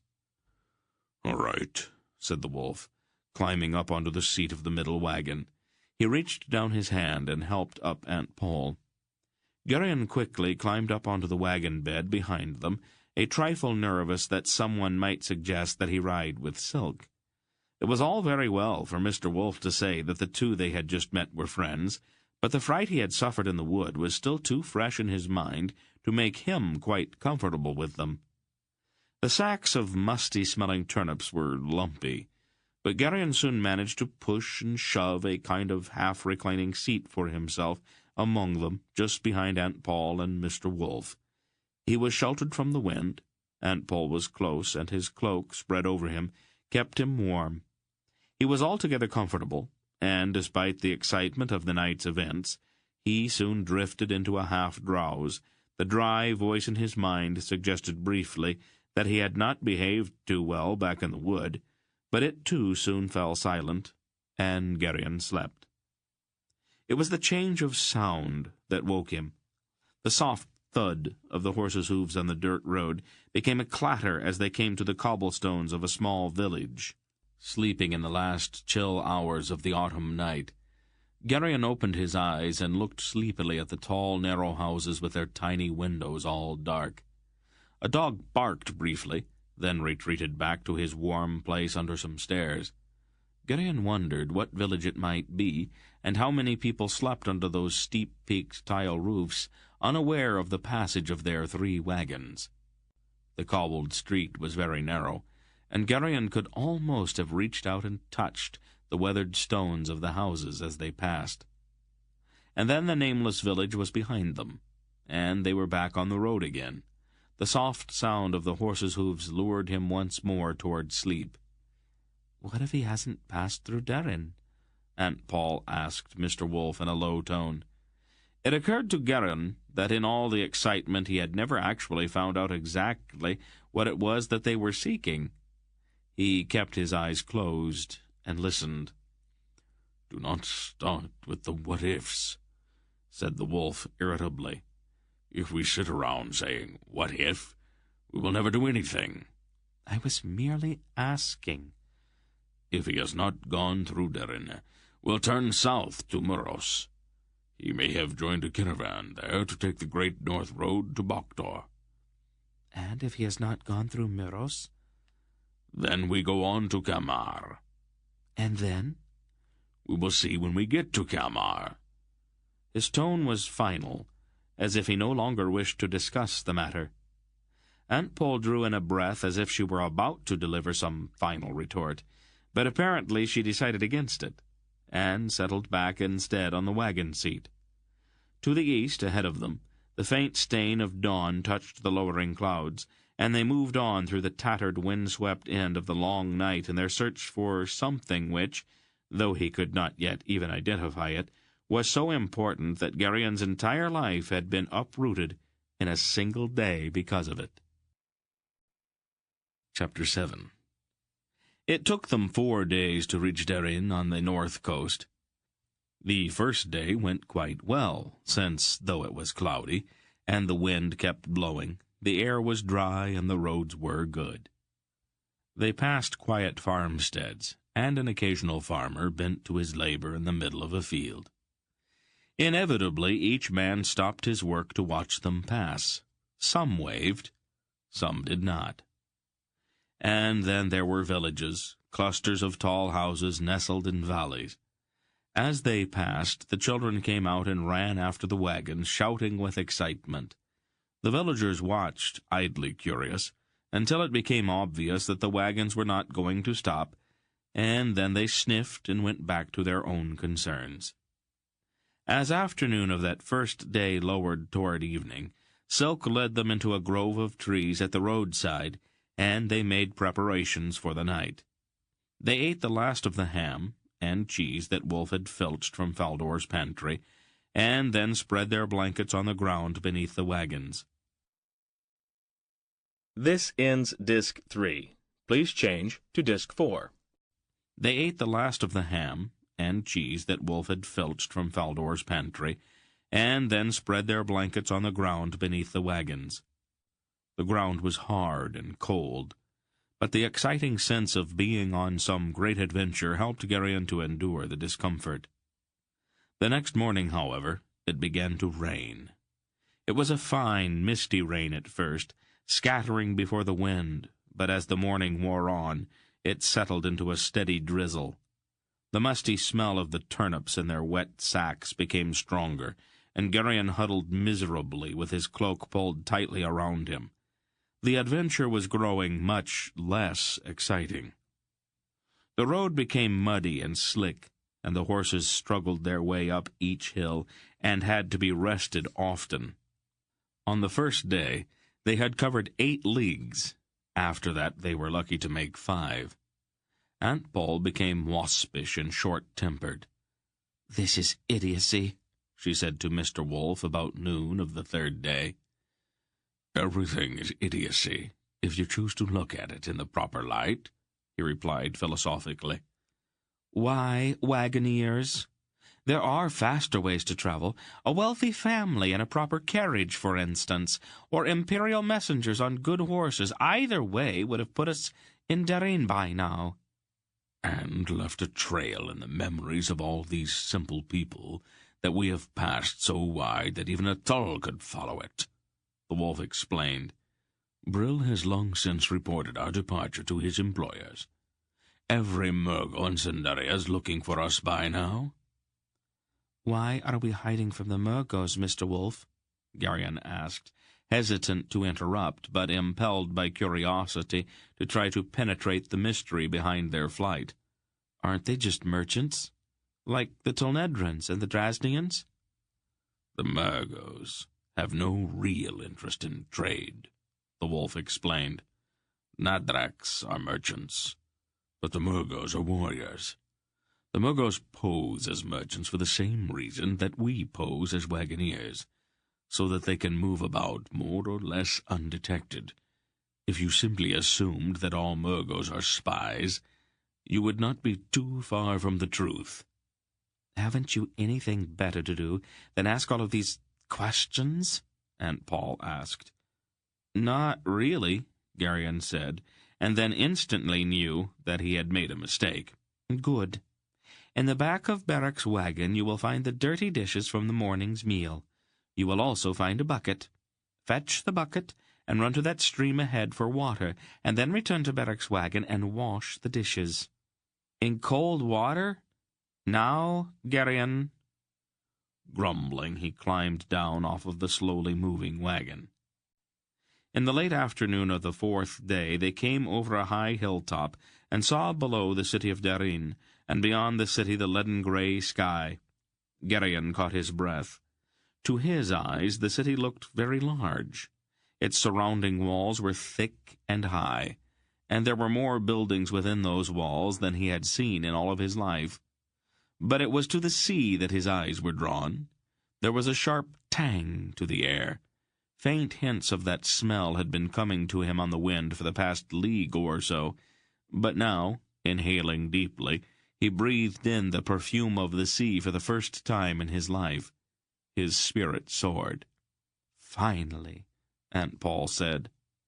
Silk had stopped the lead wagon and came walking back. His head was pulled back slightly, and the rain ran down his long nose to drip from its pointed tip.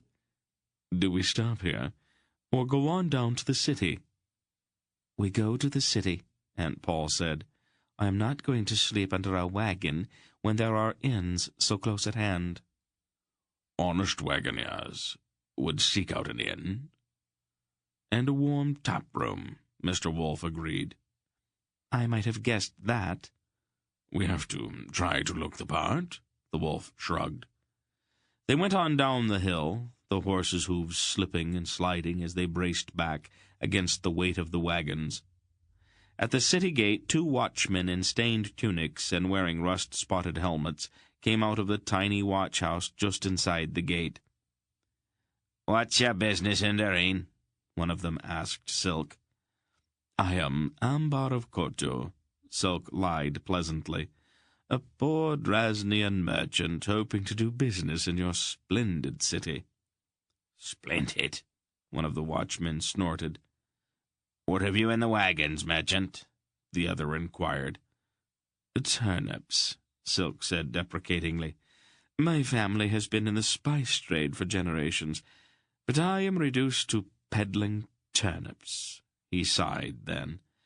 Ah, the world is a topsy-turvy place, is it not, good friend? We're obliged to inspect the wagons, the watchman said. It'll take some time, I'm afraid. And a wet time at that, Silk said, squinting up into the rain.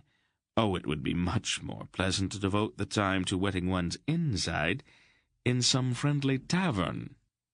That's difficult when one doesn't have much money, the watchman suggested hopefully.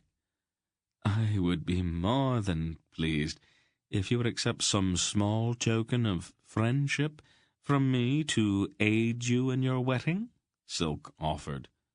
You're most kind, the watchman replied with a slight bow.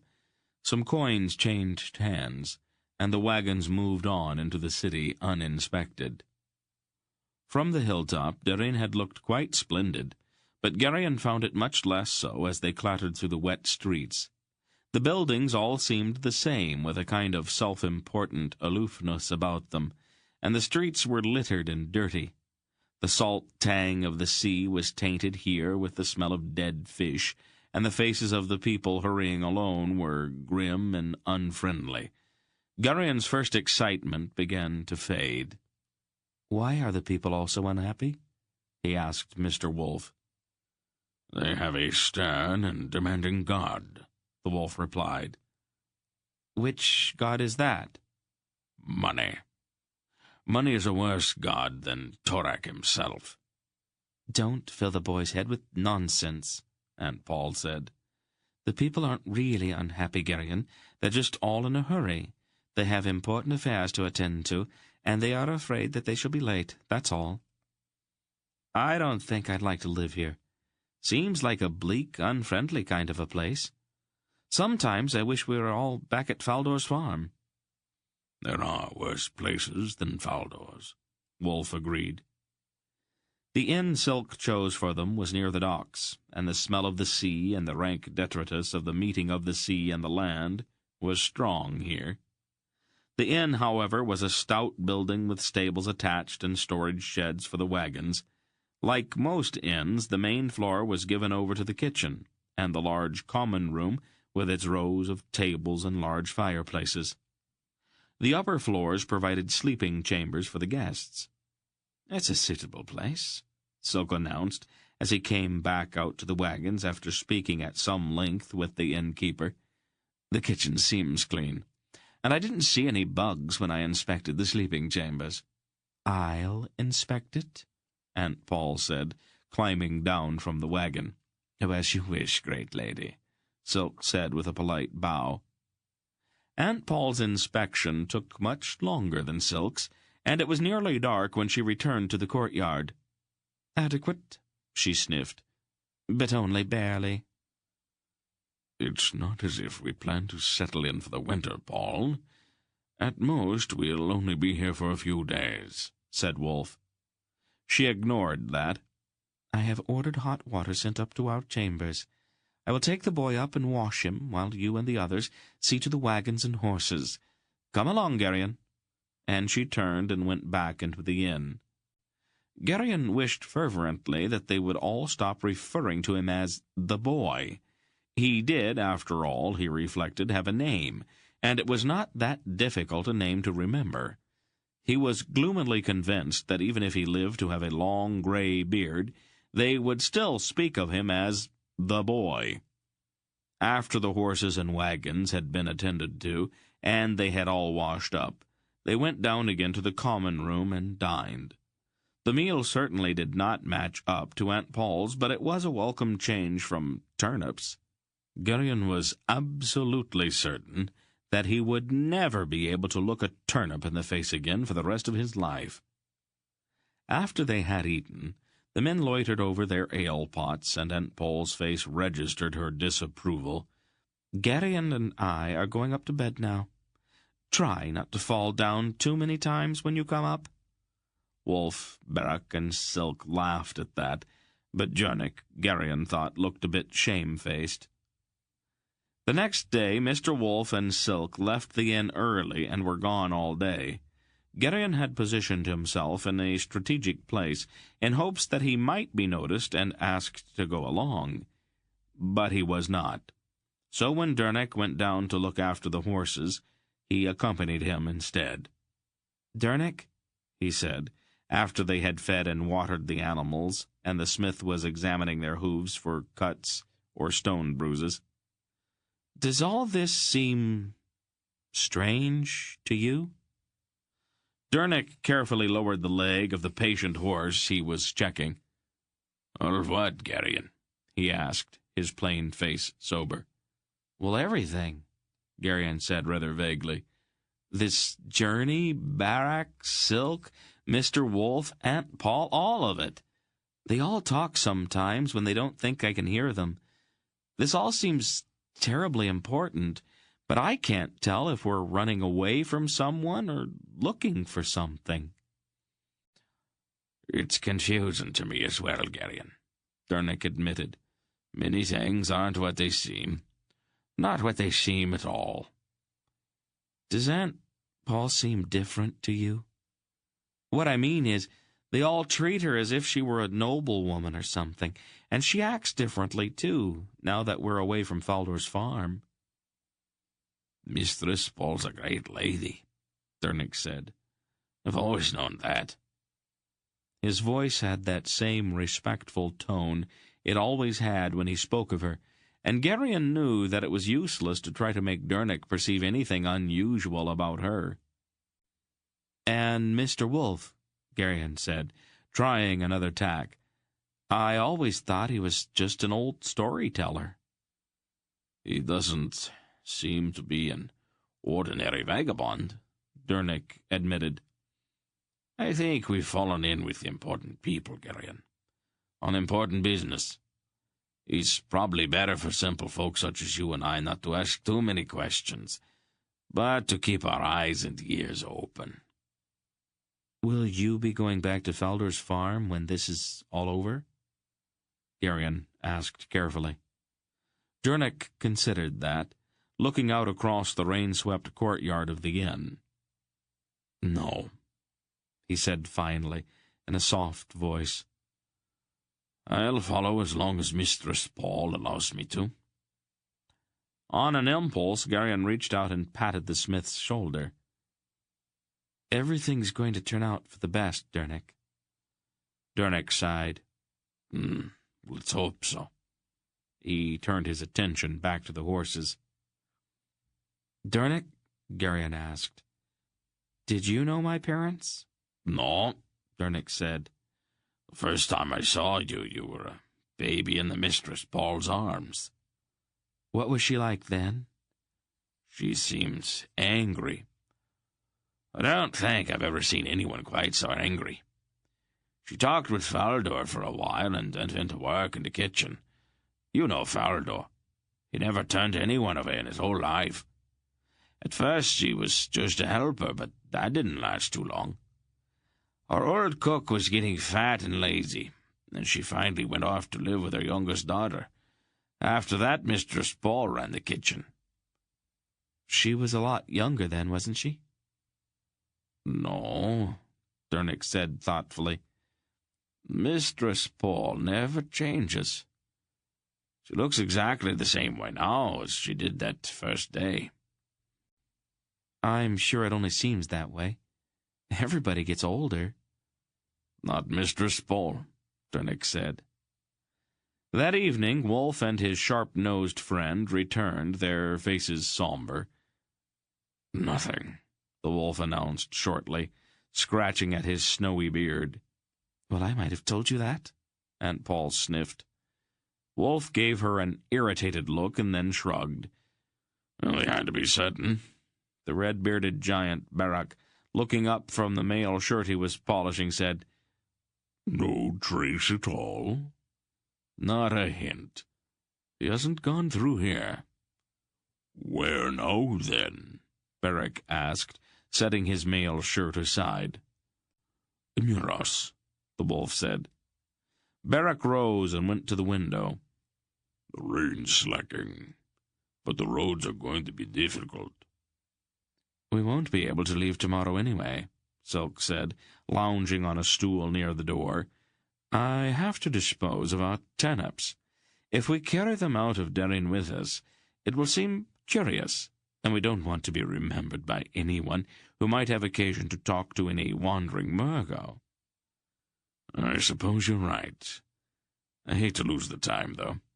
But there's no help for it," said the wolf. "The roads will be better after a day's drying," Sulk pointed out, "and wagons travel faster empty." "Are you sure you can sell them, friend Silk?" Dernick asked. "I'm a Drasnian," Sulk replied confidently.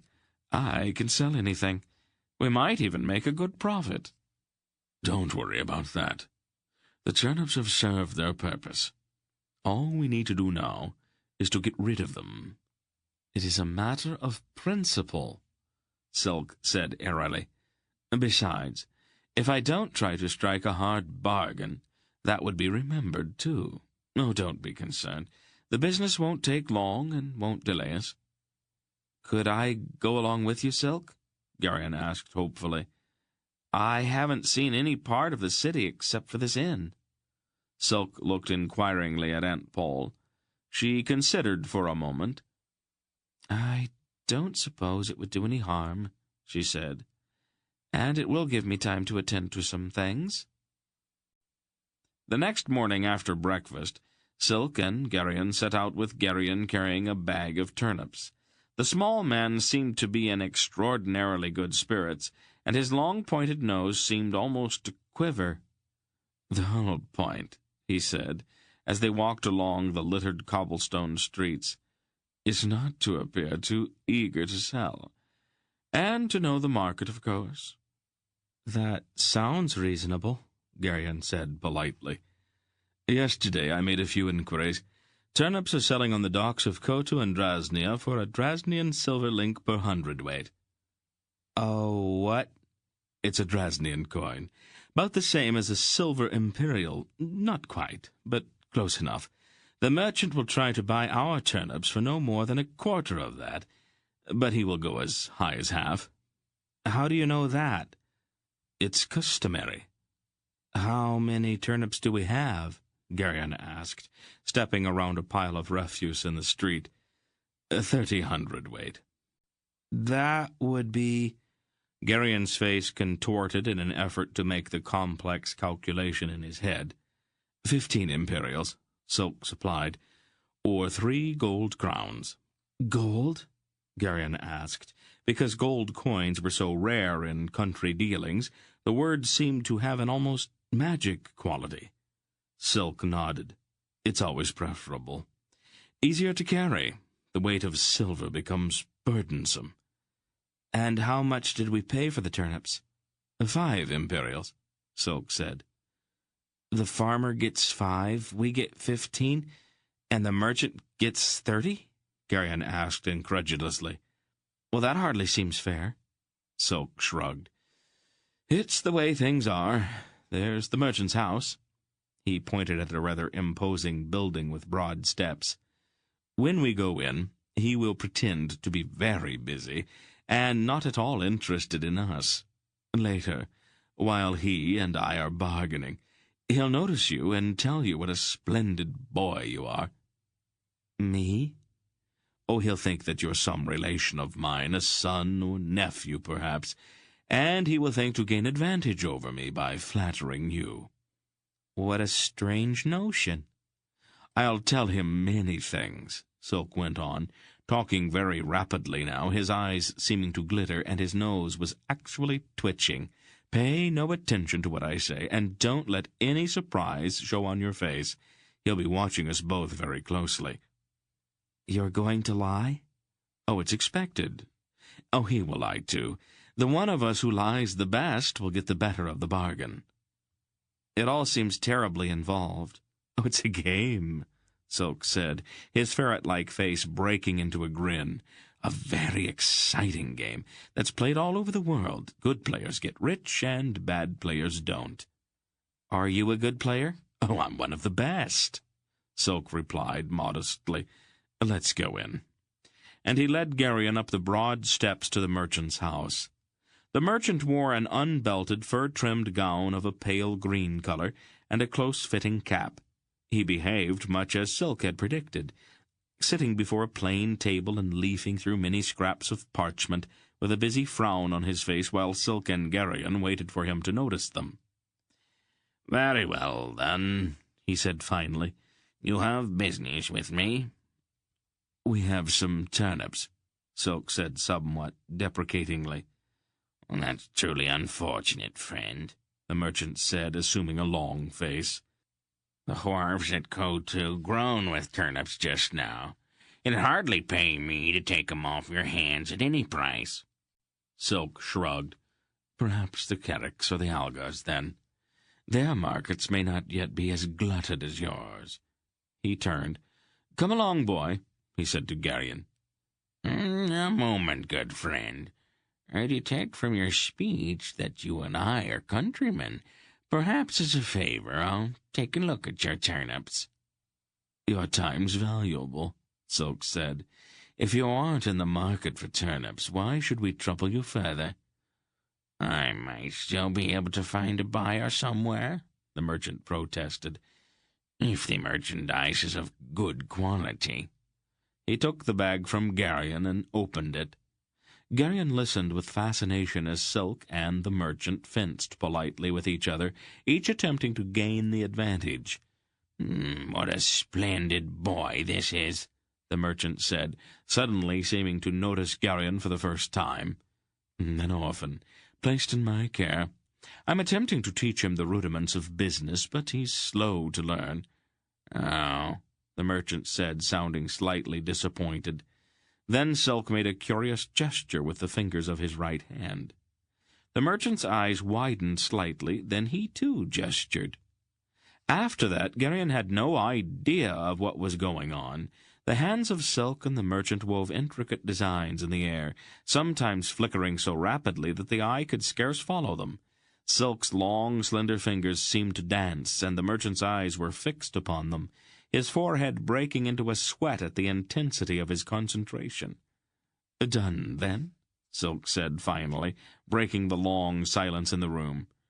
"Done," the merchant agreed somewhat ruefully. "It's always a pleasure doing business with an honest man." "I've learned much today," the merchant said. "I hope you don't intend to remain in this business for long, friend. If you do, I might just as well give you keys to my warehouse and my strong room right now and save myself the anguish that I would experience every time you appear." Silk laughed. "You have been a worthy opponent, friend merchant." "I thought so at first," the merchant said, shaking his head. "But I'm no match for you. Deliver your turnips to my warehouse on Bedek Wharf tomorrow morning." He scratched a few lines on a piece of parchment with a quill. "My overseer will pay you." Silk bowed and took the parchment. "Come along, boy," he said to Garion, and led the way from the room. "What happened?" Garion asked, when they were outside in the blustery street. "We got the price I wanted," Silk said somewhat smugly. "But you didn't say anything." "Oh, we spoke at great length, Garion. Weren't you watching?" "All I saw was the two of you wiggling your fingers at each other." "That's how we spoke. It's a separate language my countrymen devised thousands of years ago. It's called the secret language, and it's much faster than the spoken one. It also permits us to speak in the presence of strangers without being overheard. An adept can conduct business while discussing the weather, if he chooses." "Will you teach it to me?" Garion asked, fascinated. "It takes a long time to learn." "Well, isn't the trip to Muros likely to take a long time?" Silk shrugged. "As you wish. It won't be easy, but it will help to pass the time, I suppose." "Are we going back to the inn now?" "Not right away. We'll need a cargo to explain our entry into Muros." "I thought we were going to leave with the wagons empty." "We are." "But you just said—" "We'll see a merchant that I know. He buys farm goods all over Sindaria and has them held on the farms until the markets are right in Orindia and Tolnedra, and then he arranges to have them freighted either to Muros or Kamar." It sounds very complicated, Garion said doubtfully. It's not really, Silk assured him. Come along, my boy, you'll see. The merchant was a Tonedran, who wore a flowing blue robe and a disdainful expression on his face. He was talking with a grim-faced Murgo, as Silk and Garion entered his counting room. The Murgo, like all of his race Garion had ever seen, had deep scars on his face, and his black eyes were penetrating. Silk touched Garion's shoulder with a cautionary hand when they entered, and saw the Murgo. Then he stepped forward.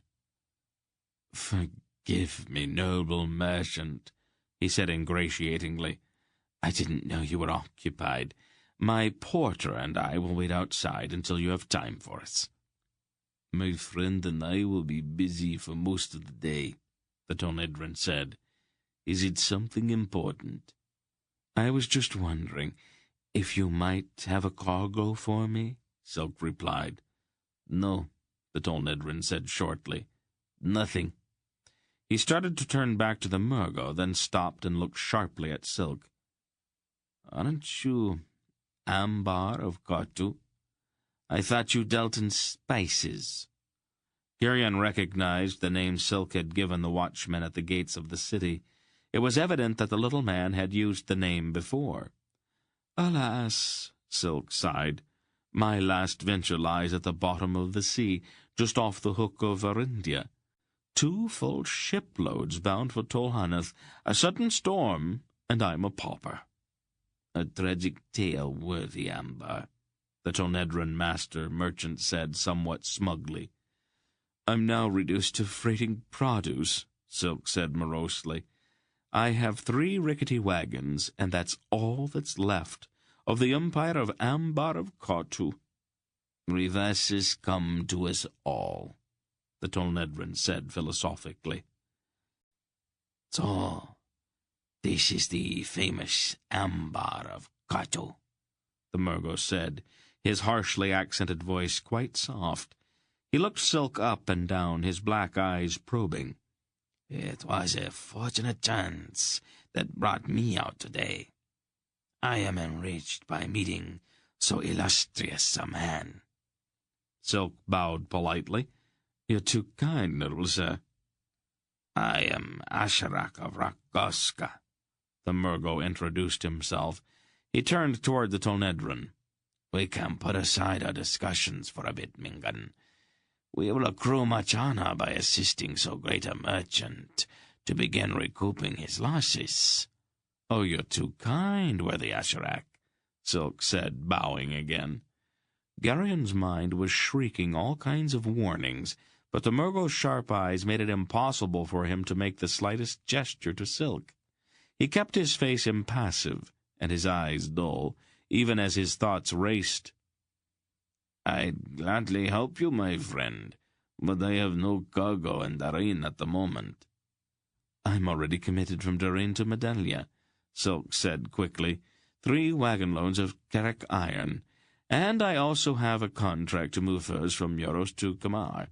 It's the 50 leagues from Medalia to Muros that concerns me. Wagons traveling empty earn no profit." "Medalia," Mingan frowned.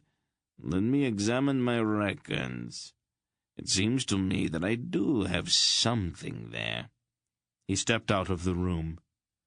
"Your exploits are legendary in the kingdoms of the East, Ambar," Asherak of Rakoska said admiringly.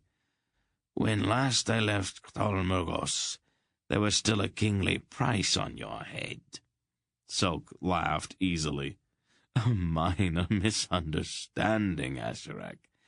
I was merely investigating the extent of Tonedran intelligence-gathering activities in your kingdom. I took some chances I probably should not have, and the Tonedrans found out what I was up to. The charges they leveled at me were fabrications." "How did you manage to escape?" he asked.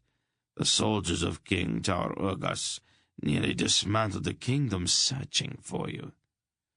"I chanced to meet a Tulish lady of a high station," Silk said. "I managed to prevail upon her to smuggle me across the border into Mishrak Aktul." "Ah," Ashrak said, smiling briefly.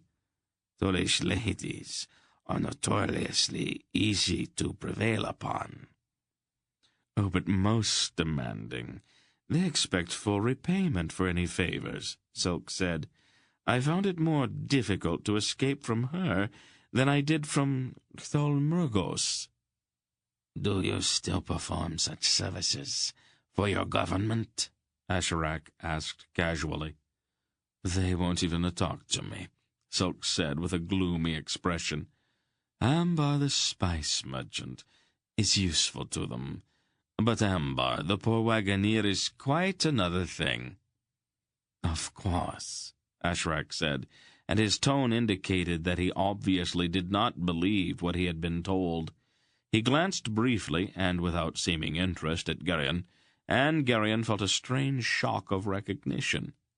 Without knowing exactly how it was that he knew, he was instantly sure that Ashrak of Rakoska had known him for all of his life.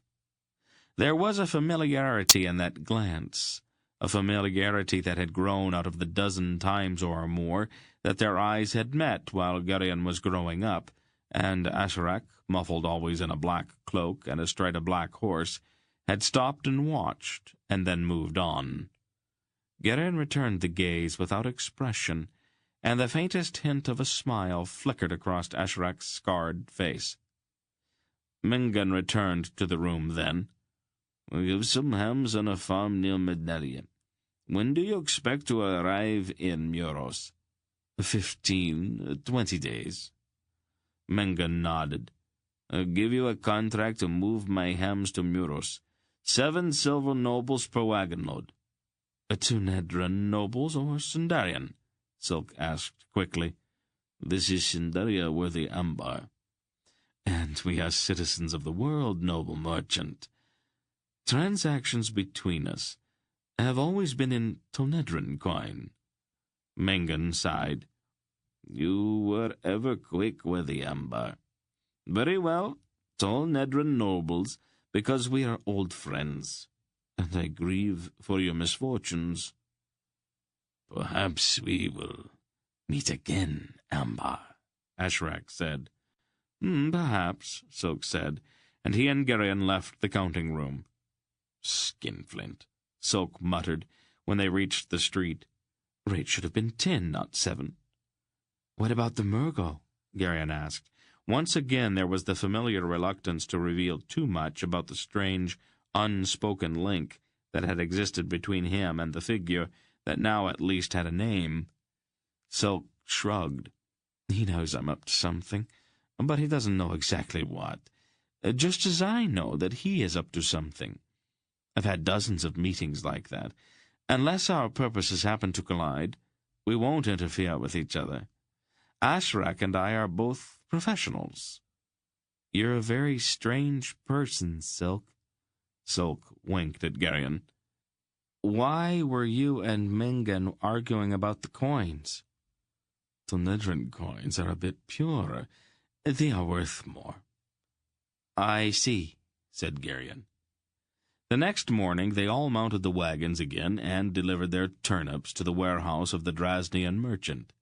Then, their wagons rumbling emptily, they rolled out of Darin, bound toward the south.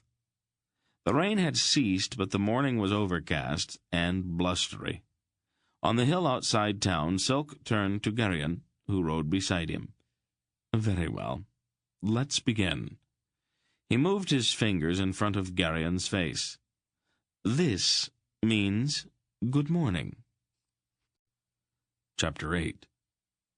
After the first day, the wind blew itself out, and the pale autumn sun reappeared. Their route southward led them along the Darin River, a turbulent stream that rushed down from the mountains on its way to the Gulf of Cherak.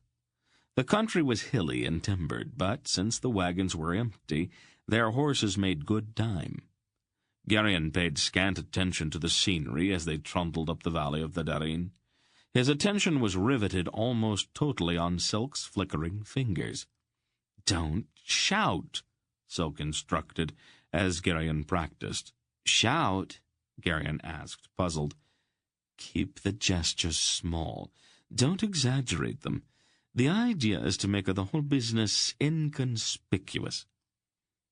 I'm only practicing. Better to break bad habits before they become too strong.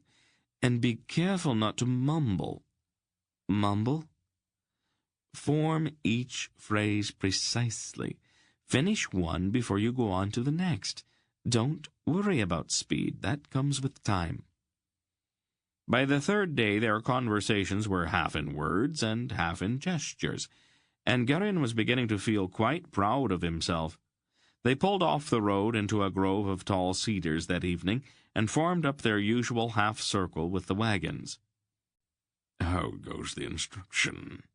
Mr. Wolf asked as he climbed down. "It progresses. I expect it will go more rapidly when the boy outgrows his tendency to use baby talk." Garion was crushed. Barak, who was also dismounting, laughed. "I have often thought that the secret language might be useful to know," he said.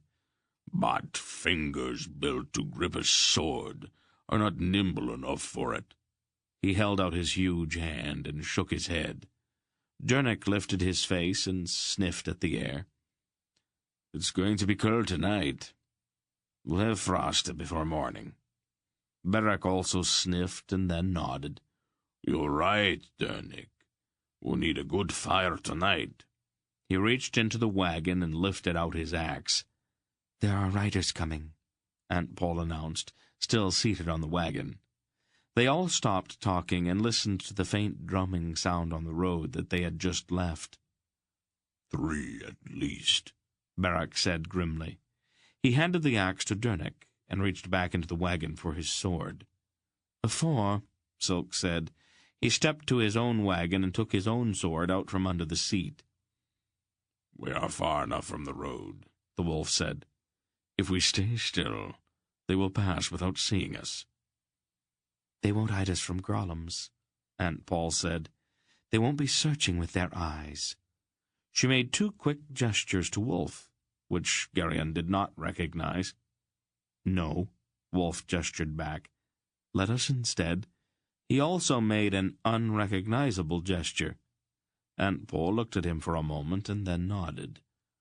"All of you, stay quite still," the wolf instructed them. When he turned toward the road, his face was intent. Garion held his breath. The sound of the galloping horses grew nearer. Then a strange thing happened. Though Garion knew he should be fearful of the approaching riders and the threat they seemed to pose, a kind of dreamy lassitude fell over him. It was as if his mind had quite suddenly gone to sleep, leaving his body still standing there, watching incuriously the passage of those dark-mantled horsemen along the road. How long he stood so, he was not able to say. But when he roused from his half-dream, the riders were gone, and the sun had set. The sky to the east had grown purple with approaching evening, and there were tatters of sun-stained clouds along the western horizon. "Murgos," Aunt Pol said quite calmly. "And 1 Grolum." She started to climb down from the wagon. "There are many Murgos in Cinderia, great lady," Silk said, helping her down. "And on many different missions." "Murgos are one thing," the wolf said grimly. "but Grolums are quite something else. I think it might be better if we moved off these well-traveled roads. Do you know a back way to Medelia?" "Old friend," Silk replied modestly, "I know a back way to every place." "Good. Let's move deeper into these woods. I'd prefer it if no chance gleam from our fire reached the road." Garion had seen the cloaked Murgos only briefly. There was no way to be sure if one of them had been that same Asherak he had finally met after all the years of knowing him only as a dark figure on a black horse. But somehow he was almost certain that Asherak had been among them. Asherak would follow him, would be there wherever he went. It was the kind of thing one could count on. Jonick had been right when he had spoken of frost. The ground was white with it the next morning, and the horses' breath steamed in the chill air as they set out. They moved along lanes and little-used tracks that were partially weed-choked. The going was slower than it might have been on the main road, but they all felt much safer. It took them 5 more days to reach the village of Winold, some 12 leagues to the north of Medelia. There, at Aunt Pol's insistence, they stopped overnight at a somewhat run-down inn. "I refuse to sleep on the ground again," she announced flatly. After they had eaten in the dingy common room of the inn, the men turned to their ale-pots, and Aunt Pol went up to her chamber, with instructions that hot water be brought to her for bathing. Garion, however, made some pretext about checking the horses and went outside. It was not that he was in the habit of being deliberately deceptive, but it had occurred to him in the last day or so that he had not had a single moment alone since they had left Faldor's farm. He was not by nature a solitary boy, but he had begun to feel quite keenly the restriction of always being in the presence of his elders. The village of Winold was not a large one, and he explored it from one end to the other, in less than half an hour, loitering along its narrow cobblestone streets in the crispness of the early evening air. The windows of the houses glowed with golden candlelight, and Garion suddenly felt a surge of homesickness. Then, at the next corner of the crooked street, in the brief light from the opening of a door, he saw a familiar figure. He could not be positive, but he shrank back against a rough stone wall anyway. The man at the corner turned in irritation toward the light, and Garion caught the sudden white gleam from one of his eyes. It was Brill. The unkempt man moved quickly out of the light, obviously not wishing to be seen. Then he stopped. Garion hugged the wall, watching Brill's impatient pacing at the corner. The wisest thing would have been to slip away and hurry back to the inn, but Garion quickly dismissed the idea.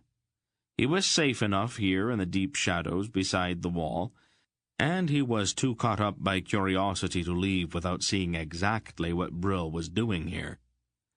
After what seemed hours, but was really only a few more minutes, another shadowy shape came scurrying down the street. The man was hooded, so it was impossible to see his face, but the outline of his form revealed a figure dressed in the tunic, hose, and calf-length boots of an ordinary Sindar. There was also, when he turned, the outline of a sword belted at his waist, and that was far from ordinary. While it was not precisely illegal for Sindars of the lower classes to bear arms, it was uncommon enough to attract a notice. Garion tried to edge close enough to hear what Brill said to the man with the sword, but they spoke only briefly. There was a clink as some coins changed hands, and then the two separated. Brill moved quietly off around the corner, and the man with the sword walked up the narrow, crooked street toward the spot where Garion stood. There was no place to hide, and as soon as the hooded man came close enough, he would be able to see Garion. To turn and run would have been even more dangerous. Since there was no alternative, Garion put on a bold front and marched determinedly toward the oncoming figure. "Who's there?" the hooded man demanded, his hand going to his sword hilt. "Good evening, sir," Garion said, deliberately forcing his voice up into the squeaky registers of a much younger boy. "Cold night, isn't it?" The hooded man grunted and seemed to relax. Garion's legs quivered with the desire to run. He passed the man with the sword, and his back prickled as he felt that suspicious gaze following him. "Bye," the man said abruptly. Garion stopped. "Yes, sir?" "Do you live here?" "Yes, sir," Garion lied, trying to keep his voice from trembling.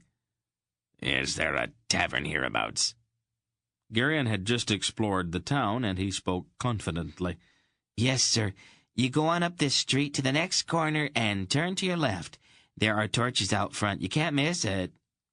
"My thanks," the hooded man said shortly, and walked on up the narrow street. "Good night, sir," Garion called after him, made bold by the fact that the danger seemed past. The man did not answer, and Garion marched on down to the corner, exhilarated by his brief encounter. Once he was around the corner, however, he dropped the guise of a simple village boy, and he ran. He was breathless by the time he reached the inn and burst into the smoky common room where Mr. Wolf and the others sat talking by the fire.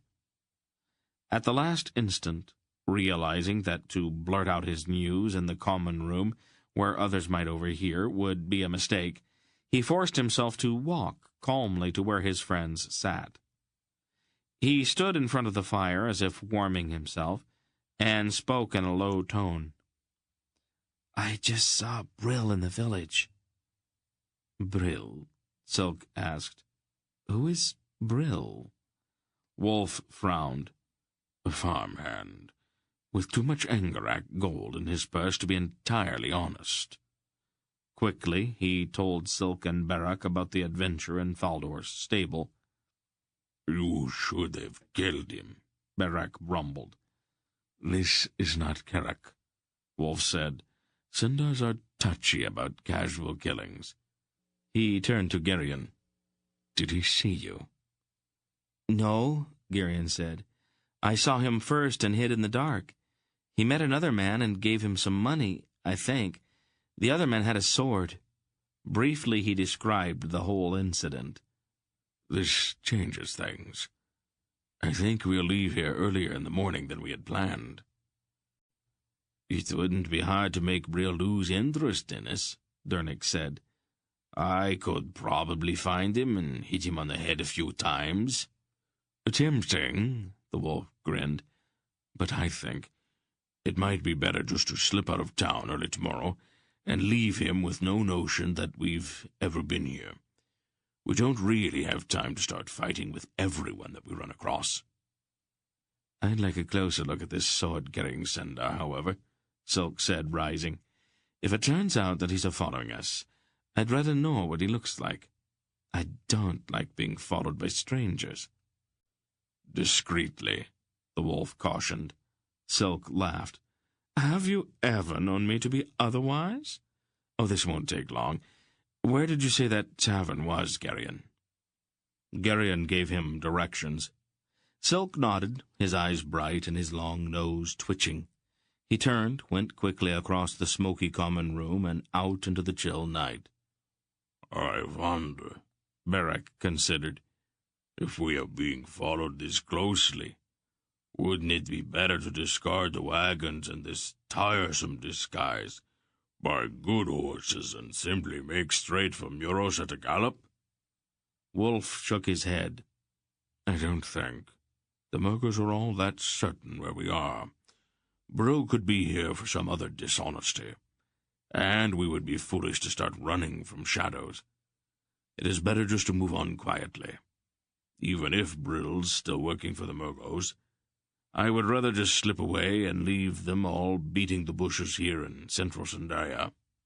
He stood up. "I am going to step upstairs and let Pol know what's happened." He crossed the common room and mounted the stairs. "I still don't like it," Barak muttered, his face dark. They sat quietly then, waiting for Silk's return. The fire popped and Garion started slightly. It occurred to him as he waited that he had changed a great deal since they had left Faldor's farm. Everything had seemed simple then, with the world neatly divided into friends and enemies. In the short time since they had left, however, he had begun to perceive complexities that he had not imagined before. He had grown wary and distrustful, and listened more frequently to that interior voice that always advised caution, if not outright guile. He'd also learned not to accept anything at face value. Briefly, he regretted the loss of his former innocence, but the dry voice told him that such regret was childish. Then Mr. Wolf came back down the stairs and rejoined them. After about a half hour, Silk returned. thoroughly disreputable-looking fellow," he said, standing in front of the fire. "My guess is that he's a common footpad." "Brill seeking his natural level," the wolf observed. "If he's still working for the Murgos, he's probably hiring ruffians to watch for us. They'll be looking for 4 people on foot, however, rather than 6 in wagons. If we can get out of Winold early enough in the morning, I think we can elude them altogether." "I think Dernick and I should stand watch tonight," Beric said. Not a bad idea. Let's plan to leave about the 4th hour after midnight. I'd like to have 2 or 3 leagues of back roads between us and this place when the sun comes up. Garion scarcely slept that night. When he did, there were nightmares about a hooded man with a cruel sword chasing him endlessly down dark, narrow streets. When Beric woke them, Garion's eyes felt sandy, and his head was thick from the exhausting night. Aunt Pol carefully drew the shutters in their chamber before lighting a single candle. "It's going to be colder now," she said, opening the large bundle she had had him carry up from the wagons. She took out a pair of heavy woolen hose and winter boots lined with lamb's wool. "Put these on," she instructed Garion, "and your heavy cloak." "I'm not a baby any more, Aunt Pol," Garion said. "Do you enjoy being cold?" "Well, no, but—" He stopped, unable to think of any words to explain how he felt. He began to dress. He could hear the faint murmuring of the others talking softly in the adjoining chamber in that curious hushed tone that men always assume when they rise before the sun. "We are ready, Mistress Pol," Silk's voice came through the doorway. "Let's leave, then," she said, drawing up the hood of her cloak. The moon had risen late that night and shone brightly on the frost-silvered stones outside of the inn. Dernick had hitched the horses to the wagons and had led them out of the stable. "We'll lead the horses out to the road," the wolf said very quietly. "I do not see any need for rousing the villagers as we pass." Silk again took the lead, and they moved slowly out of the vineyard. The fields beyond the village were white with frost, and the pale, smoky-looking moonlight seemed to have leached all of the color from them. "As soon as we are well out of earshot," Wolf said, climbing up into his wagon, "let's put some significant distance between us and this place. The wagons are empty, and a little run won't hurt the horses." "Truly," Silk agreed. They all mounted their wagons and set off at a walk. The stars glittered overhead in the crisp, cold sky. The fields were very white in the moonlight, and the clumps of trees back from the road were very dark. Just as they went over the first hilltop, Garion looked back at the dark cluster of houses in the valley behind. A single flicker of light came from a window somewhere, a lone golden pinpoint that appeared, then vanished. "Someone's awake back there. I just saw a light," he told Silk. "Some early riser, perhaps," Silk suggested. But then again, perhaps not." He shook the reins slightly, and the horses increased their pace. He shook them again, and they began to trot. "Hang on, boy," he instructed, reaching forward and slapping the reins down smartly on the rumps of the horses. The wagon bounced and clattered fearfully behind the running team, and the bitterly chill air rushed at Garion's face as he clung to the wagon seat. At full gallop, the 3 wagons plunged down into the next valley, rushing between the frost-white fields in the bright moonlight, leaving the village and its single light far behind. By the time the sun rose, they had covered a good 4 leagues, and Silk reined in his steaming horses. Garion felt battered and sore from the wild ride over the iron-hard roads, and was glad for the chance to rest. Silk handed him the reins and jumped down from the wagon. He walked back and spoke briefly to Mr. Wolf and Aunt Pol, then returned to the wagon. "We turn off at that lane just ahead," he told Garion, as he massaged his fingers. Garion offered him the reins. You drive. My hands are frozen stiff. Just let the horses walk. Garion clucked at the horses and shook the reins slightly. Obediently, the team started out again. The lane circles around to the back of that hill, Silk said, pointing with his chin, since his hands were tucked inside his tunic. On the far side, there's a copse of fir trees. We'll stop there to rest the horses. Do you think we're being followed? This would be a good time to find out. They rounded the hill and drove on down to where the dark firs bordered the road. Then Garion turned the horses and moved in under the shadowy trees. This will do fine, Silk said, getting down. Come along. Where are we going? I want to have a look at that road behind us, Silk said. We'll go up the trees to the top of the hill and see if our back trail has attracted any interest. And he started up the hill, moving quite rapidly but making absolutely no sound as he went. Garion floundered along behind him, his feet cracking the dead twigs underfoot embarrassingly, until he began to catch the secret of it. Silk nodded approvingly once, but said nothing. The trees ended just at the crest of the hill, and Silk stopped there. The valley below, with a dark road passing through it, was empty, except for 2 deer who had come out of the woods on the far side to graze in the frosty grass. Well, wait a minute, Silk said. If Brill and his hireling are following, they should not be far behind. He sat on a stump and watched the empty valley. After a while, a cart moved slowly along the road toward Winold. It looked tiny in the distance, and its pace along the scar of the road seemed very slow. The sun rose a bit higher, and they squinted into its full morning brightness. Silk, Garion said finally in a hesitant tone. Oh, yes, Garion. What is this all about? It was a bold question to ask, but Garion felt he knew Silk well enough to ask it. All what? What we're doing. I've heard a few things and guessed a few more, but it doesn't really make any sense to me. And just what have you guessed, Garion? Silk asked, his small eyes very bright in his unshaven face. Something's been stolen, something very important, and Mr. Wolf and Aunt Pol and the rest of us are trying to get it back.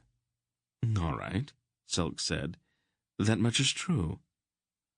Mr. Wolf and Aunt Pol are not at all what they seem to be, Garion went on. No. No, they aren't. I think they can do things that other people can't do, Garion said, struggling with his words. Mr. Wolf can follow this thing, whatever it is, without seeing it, and last week in those woods when the Murgos passed, they did something. I don't even know how to describe it, but it was almost as if they reached out and put my mind to sleep. How did they do that? And why? Silk chuckled. You are a very observant lad. Then his tone became more serious. We're living in a momentous time, Garion. The events of thousands of years and more, all focused on these very days. The world, I'm told, is like that. Centuries pass when nothing happens, and then, in a few short years, events of such tremendous importance take place that the world is never the same again. I think that if I had my choice, I'd prefer one of those quiet centuries. Oh, no, Silk said, his lips drawing back in a ferret-like grin. Now's the time to be alive, to see it all happening, to be a part of it. That makes the blood race, and each breath is an adventure. Garion let that pass. What is this thing we're following? It is best if you don't even know its name, Silk told him seriously, or the name of the one who stole it. There are people trying to stop us, and what you don't know, you cannot reveal. I'm not in the habit of talking to Murgos, Garion said stiffly. It is not necessary to talk to them, Silk told him. There are some among them who can reach out and pick the thoughts right out of your mind. That's not possible. Who's to say what's possible and what isn't? Silk asked him. And Garion remembered a conversation he had once with Mr. Wolf about the possible and the impossible. Silk sat on the stump in the newly risen sun, looking thoughtfully down into the still, shadowy valley, an ordinary-looking little man in ordinary-looking tunic and hose, and a rough brown shoulder cape with its hood turned up over his head. You were raised as a Sindar, Garion. And Sindars are solid, practical men, with little patience for such things as sorcery and magic, and other things that can't be seen or touched. Your friend Dernick is a perfect Sindar. He can mend a shoe, or fix a broken wheel, or dose a sick horse. But I doubt that he could bring himself to believe in the tiniest bit of magic. I am a Sindar, Garion objected. The hint implicit in Silk's observation struck at the very center of his sense of his own identity. Silk turned and looked at him closely. No, you aren't. I know a Sindar when I see one, just as I can recognize the difference between an errand and a Tolnedron, or a Kerek and an Algar. There's a certain set of the head, a certain look about the eyes of Sindars that you don't have. You are not a Sindar. Well, what am I, then? Garion challenged. I don't know, Silk said, with a puzzled frown. And that's very unusual, since I've been trained to know what people are. It may come to me in time, though. Is Aunt Pol a Sindar? Of course not, Silk laughed. Well, that explains it, then. I'm probably the same thing she is. Silk looked sharply at him. She's my father's sister, after all, Garion said. At first I thought it was my mother she was related to, but that was wrong. It was my father. I know that now. That's impossible, Silk said flatly. Impossible? Absolutely out of the question. The whole notion's unthinkable. This ends Disc 4. Please change to Disc 5. Impossible? Absolutely out of the question. The whole notion's unthinkable. Why? Silk chewed at his lower lip for a moment. Let's go back to the wagons, he said shortly. They turned and went down through the dark trees with the bright morning sunlight slanting on their backs in the frosty air. They rode the back lanes for the rest of the day. Late in the afternoon, when the sun had begun to drop into a purple bank of clouds toward the west, they arrived at the farm where they were to pick up Mingan's hams. Silk spoke with the stout farmer and showed him the piece of parchment Mingan had given them in Garion.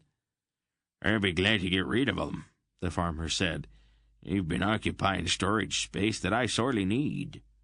"That's frequently the case when one has dealings with Tolnedrons," Silk observed. "They are gifted at getting a bit more than they pay for, even if it's only the free use of someone else's storage sheds." The farmer glumly agreed. "I wonder," Silk said, as if the thought had just occurred to him, "I wonder if you might have seen a friend of mine, Brill by name? A medium-sized man with black hair and beard and a cast to one eye?" "Patched clothes and a sour disposition?"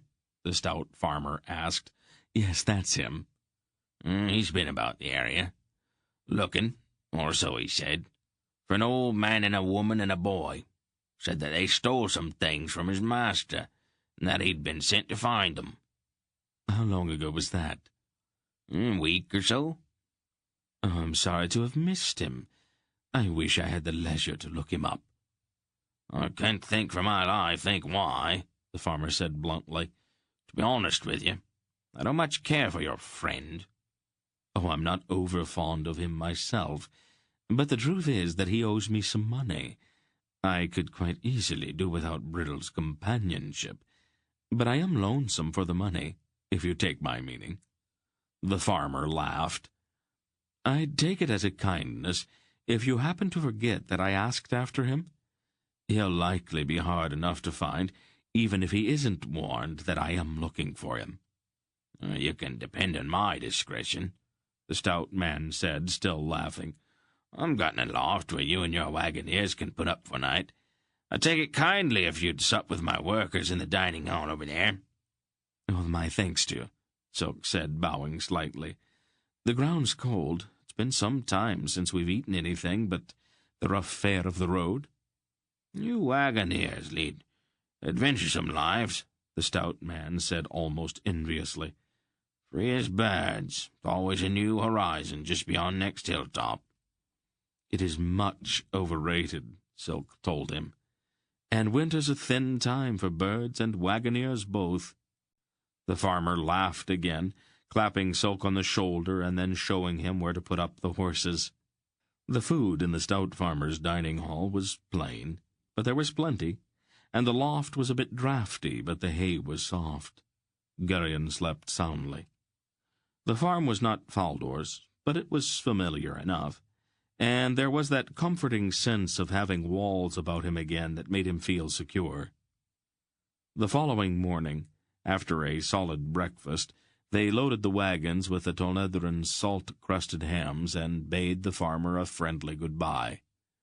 The clouds that had begun to bank up in the west the evening before had covered the sky during the night, and it was cold and gray as they set out for Muros, 50 leagues to the south. Chapter 9.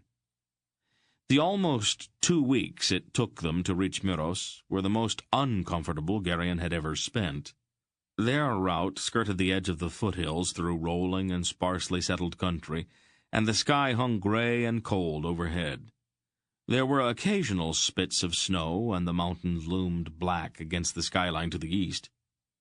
It seemed to Garion that he would never be warm again. Despite Dernick's best efforts to find dry firewood each night, their fires always seemed pitifully small, and the great cold around them enormously large.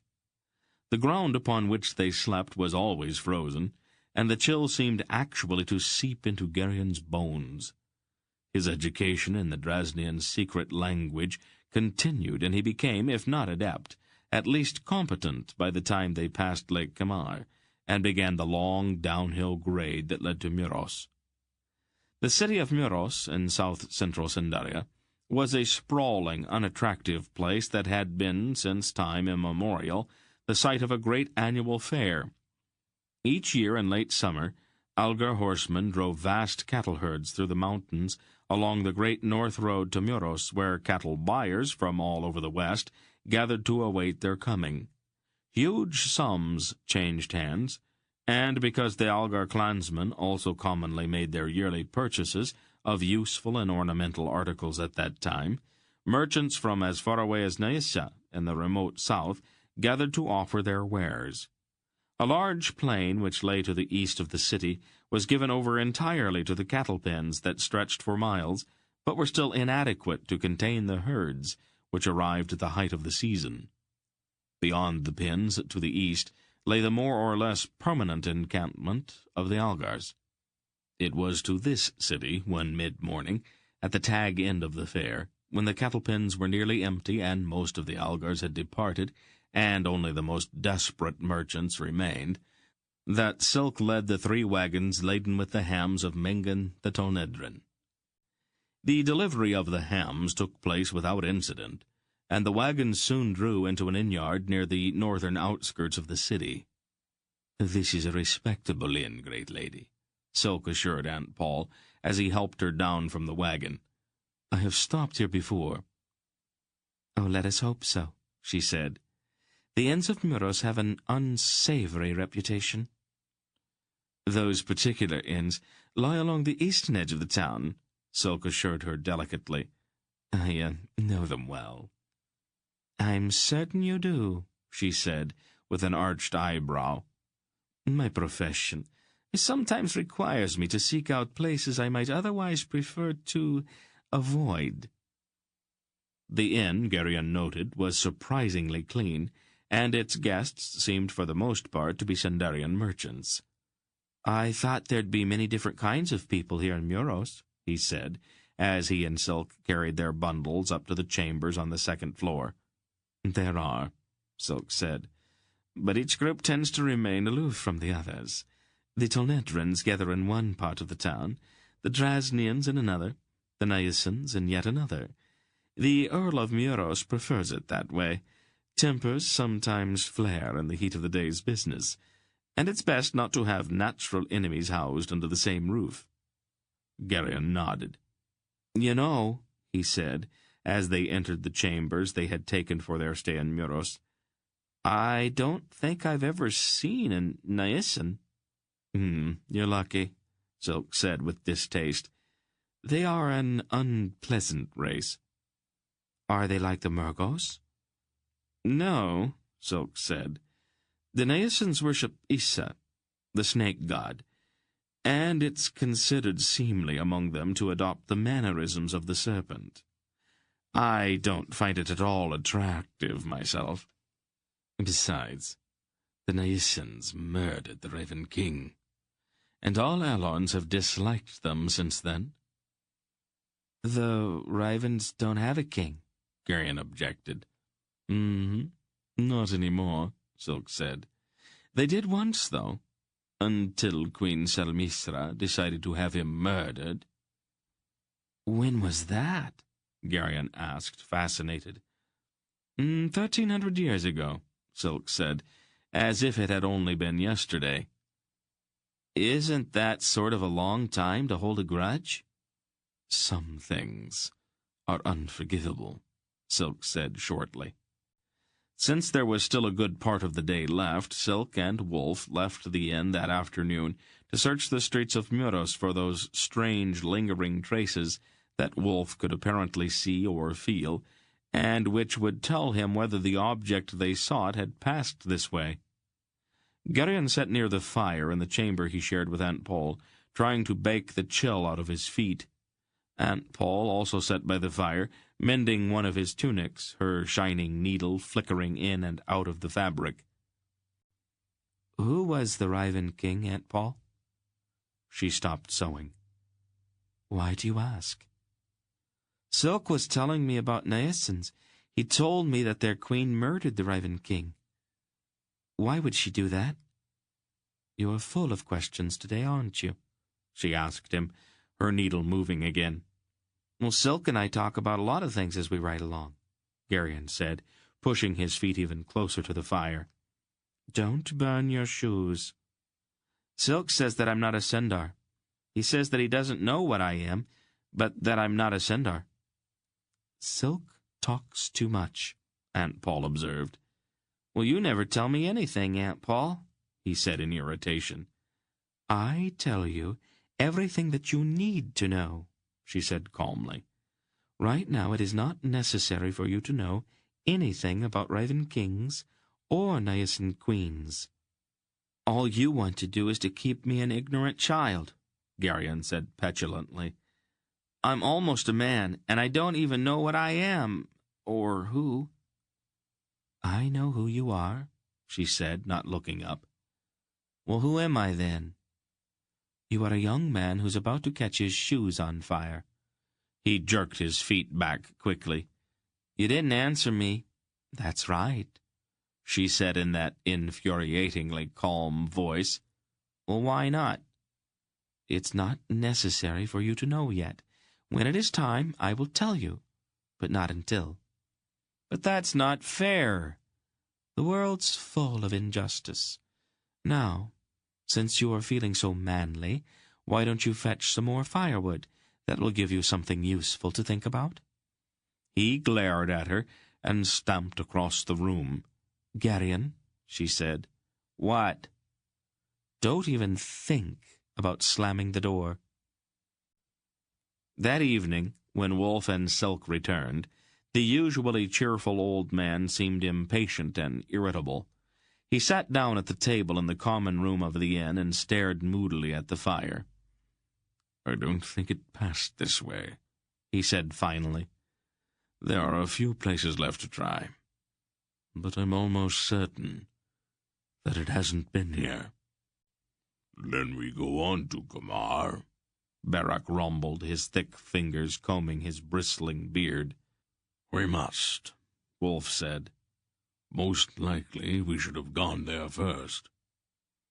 "There is no way to know it," Aunt Pol told him.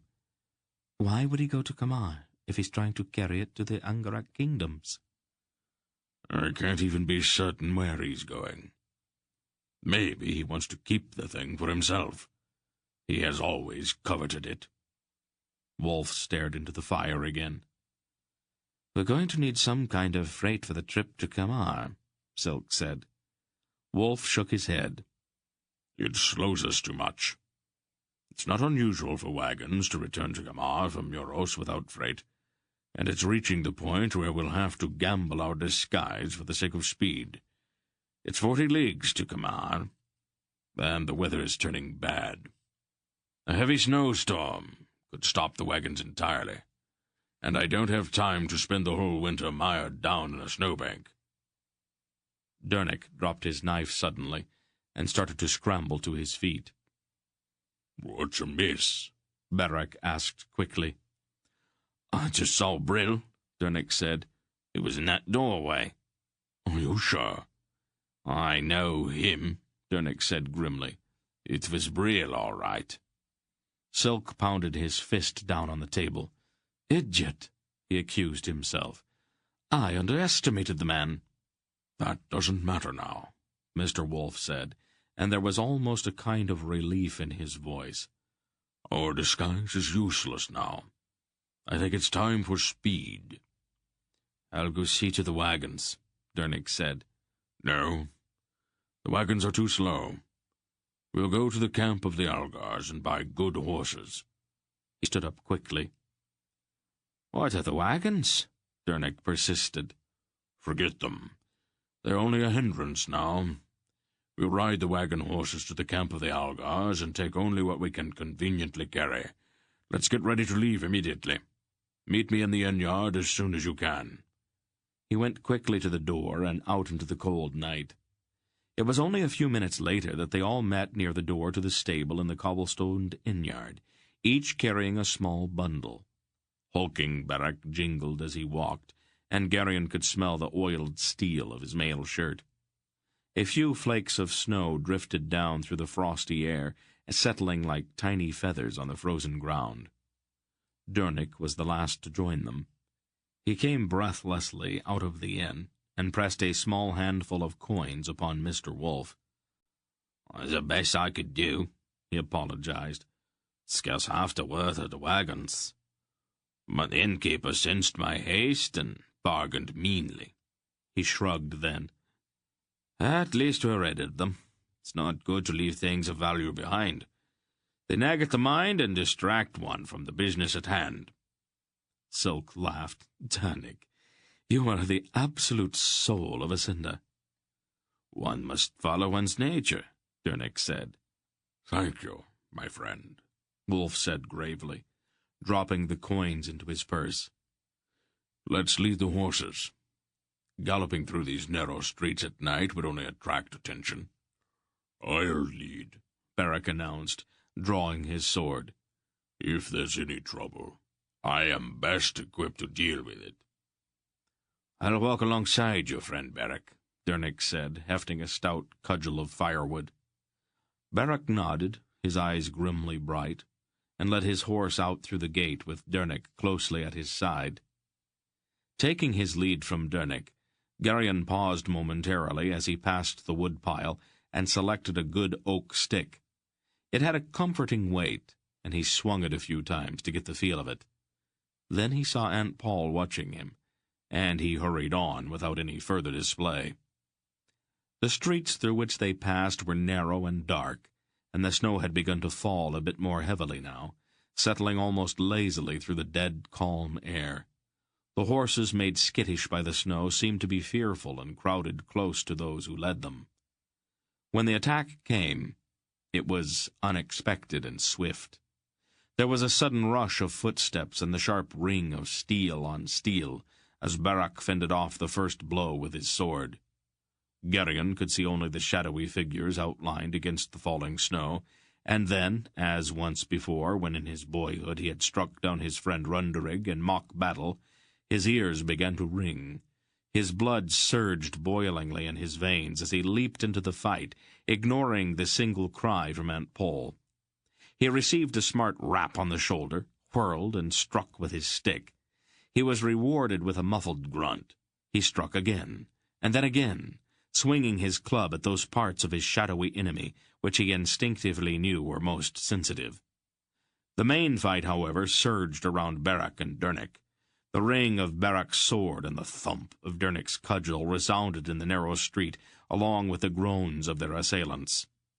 "There's the boy!" a voice rang out from behind them, and Garion whirled. 2 men were running down the street toward him, one with a sword, the other with a wicked-looking curved knife.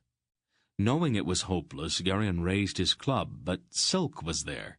The small man launched himself from the shadows directly at the feet of the 2, and all 3 crashed to the street in a tangle of arms and legs. Silk rolled to his feet like a cat, spun, and kicked one of the floundering men solidly just below the ear. The man sank, twitching to the cobblestones. The other scrambled away and half rose just in time to receive both of Silk's heels in his face as the rat-faced Drasnian leaped into the air, twisted and struck with both legs. Then Silk turned almost casually. "Are you all right?" "I'm fine. You're awfully good at this kind of thing." "I'm an acrobat. It's simple once you know how." "They're getting away." Silk turned, but the 2 he had just put down were dragging themselves into the dark alley. There was a triumphant shout from Beric, and Garion saw that the rest of the attackers were fleeing. At the end of the street, in the snow-speckled light from a small window, was Brill, almost dancing with fury. "Cowards!" he shouted at his hirelings. "Cowards!" And then Beric started for him, and he, too, turned and ran. "Are you all right, Aunt Pol?" Garion said, crossing the street to where she stood. "Of course I am. And don't do that again, young man," she snapped. "Leave street brawling to those better suited for it." "I was all right. I had my stick here." "Don't argue with me. I did not go to all the trouble of raising you to have you end up dead in a gutter." "Is everyone all right?" Dernick asked anxiously, coming back to them. "Of course we are. Why don't you see if you can help the old wolf with the horses?" she snapped peevishly. "Certainly, Mistress Pol," Dernick said mildly. "A splendid little fight," Beric said, wiping his sword as he joined them. "Not much blood, but satisfying all the same." "I'm delighted you found it so," Aunt Pol said acidly. "I don't much care for such encounters. Did they leave anyone behind?" "Regrettably, no, dear lady. The quarters were too narrow for good strokes, and these stones are too slippery for good footing. I marked a couple of them quite well, however.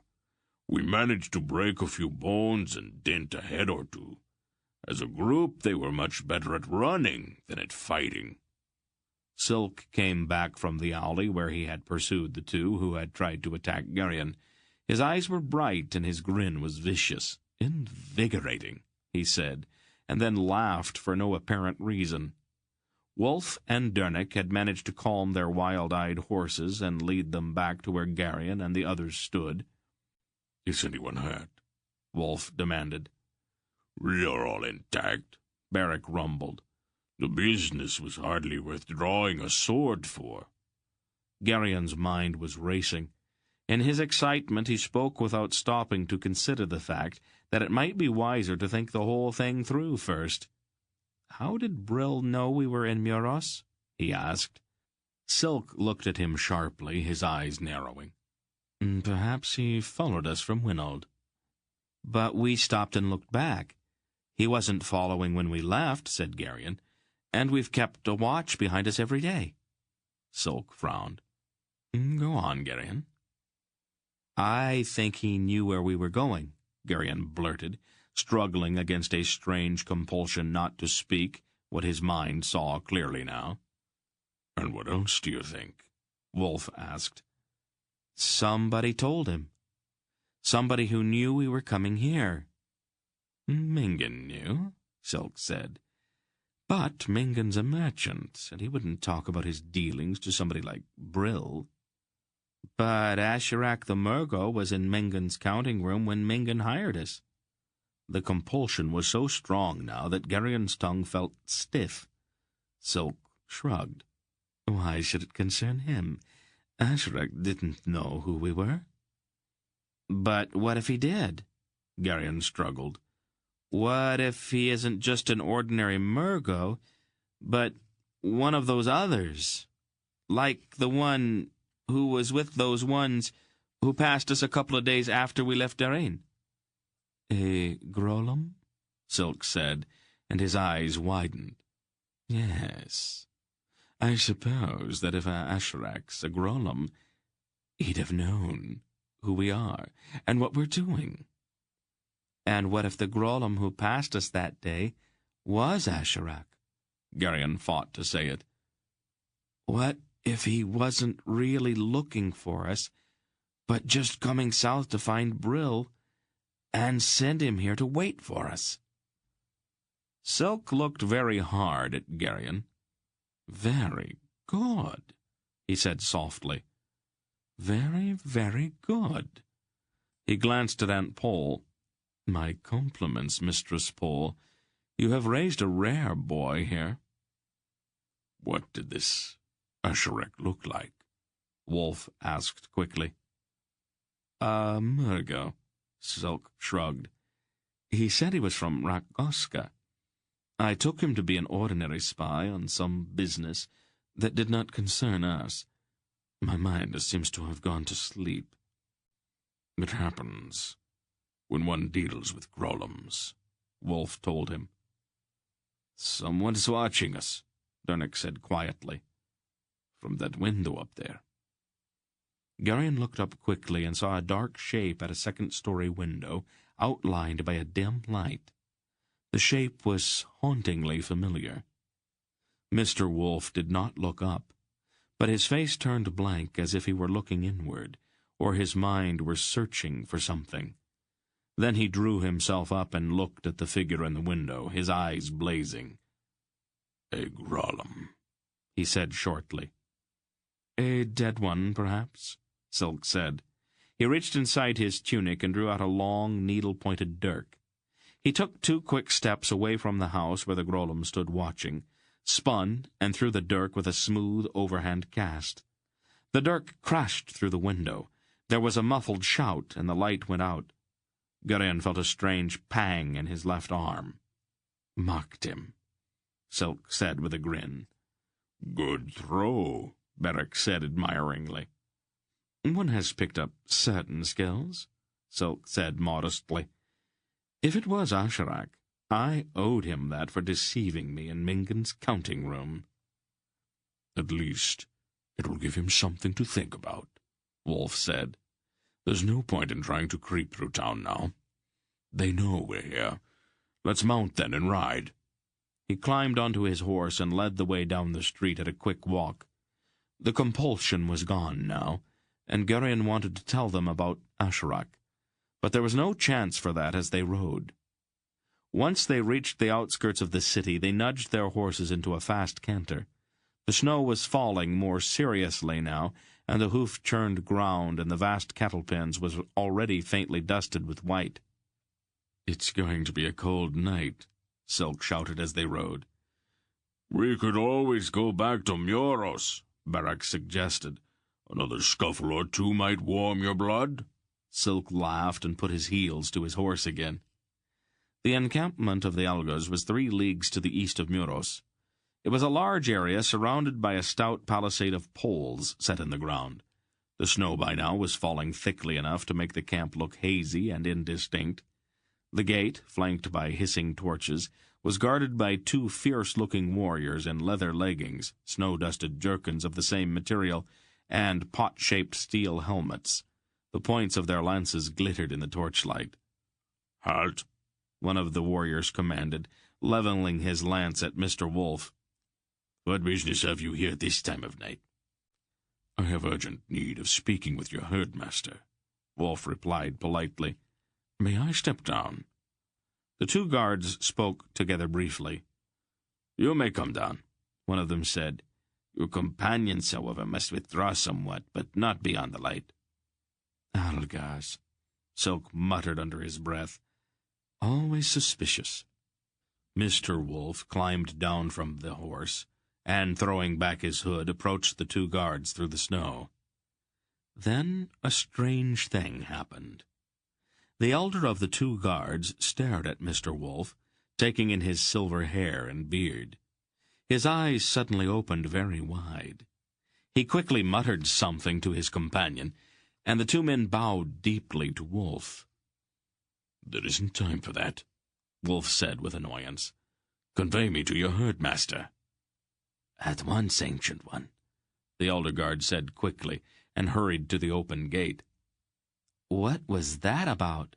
Garion whispered to Aunt Pol. Algars are superstitious, she said shortly. Don't ask so many questions. They waited with snow settling down upon them and melting on their horses. After about a half-hour, the gate opened again, and 24 mounted Algars, fierce in their riveted, studded leather vests and steel helmets, herded 6 saddled horses out into the snow. Behind them, Mr. Wolf walked, accompanied by a tall man with his head shaved, except for a flowing scalp lock.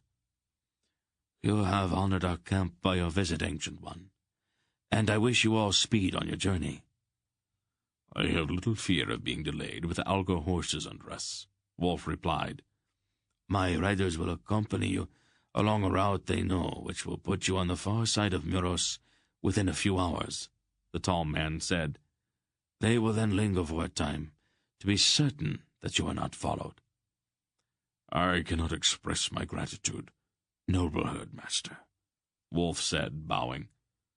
It is I who am grateful for the opportunity to be of service, the herdmaster said, also bowing. The change to their new horses took only a minute. With half of their contingent of Algars leading, and the other half bringing up the rear, they turned and rode back toward the west through the dark, snowy night. Chapter 10. Gradually, almost imperceptibly, the darkness became paler as the softly falling snow made indistinct even the arrival of morning. Their seemingly inexhaustible horses pounded on through the growing light, the sound of their hooves muffled by the snow now lying fetlock deep on the broad surface of the great north road. Garion glanced back once and saw the jumbled tracks of their passage stretching behind them, and already at the hazy gray limit of his vision beginning to fill with concealing snow. When it was fully light, Mr. Wolf reined in his steaming horse and proceeded at a walk for a time. "How far have we come?" he asked Silk. The weasel-faced man who had been shaking the snow out of the folds of his cloak looked around, trying to pick out a landmark in the misty veil of dropping flakes. 10 leagues, he said finally. Perhaps a bit more. "This is a miserable way to travel," Beric rumbled, wincing slightly as he shifted his bulk in the saddle. Think of how your horse must feel, Silk grinned at him. How far is it to Kamar?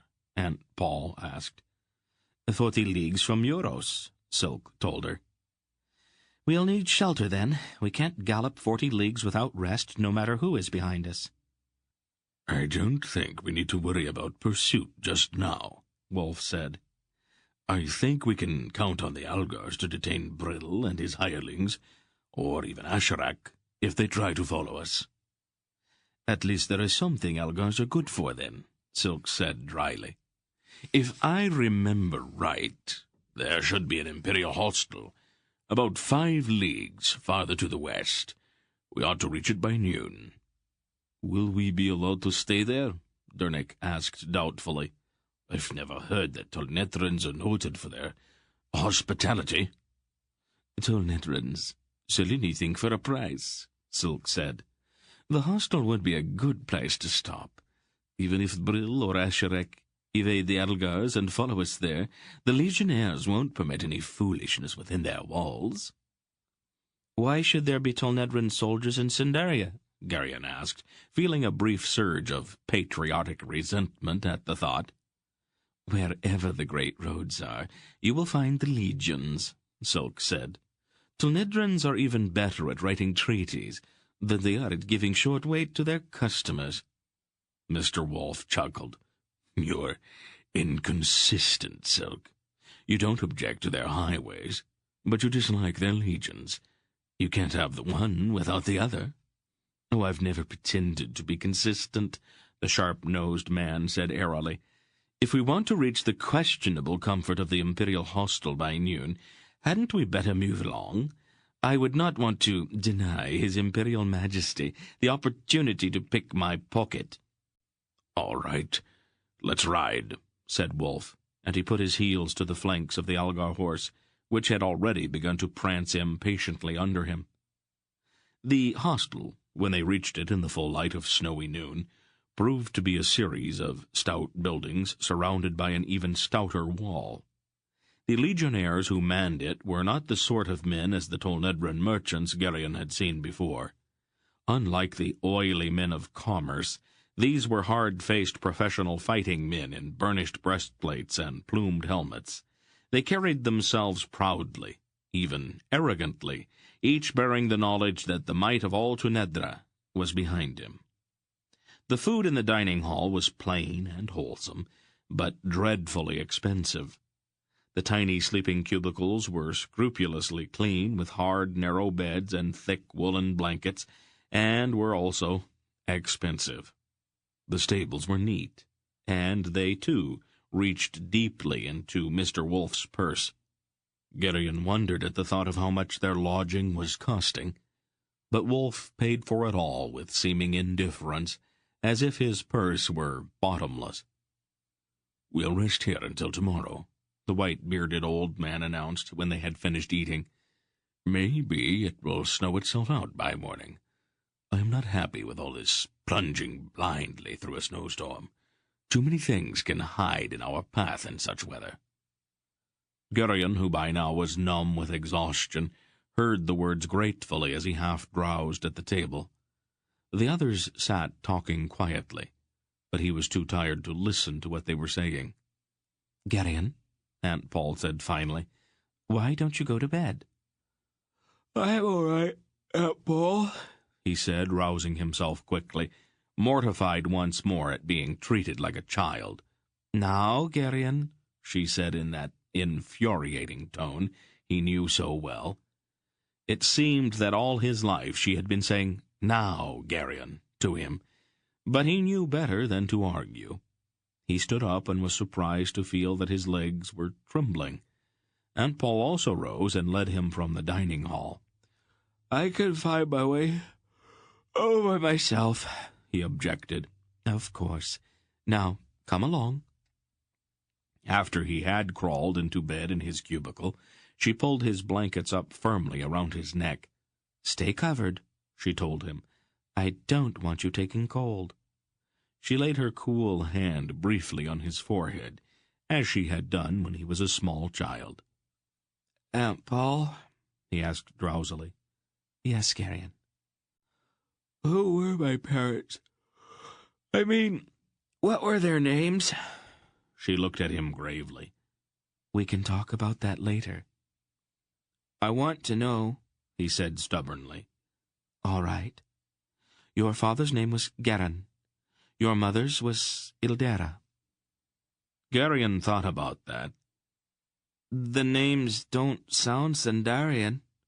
"They're not." "Well, why was that?"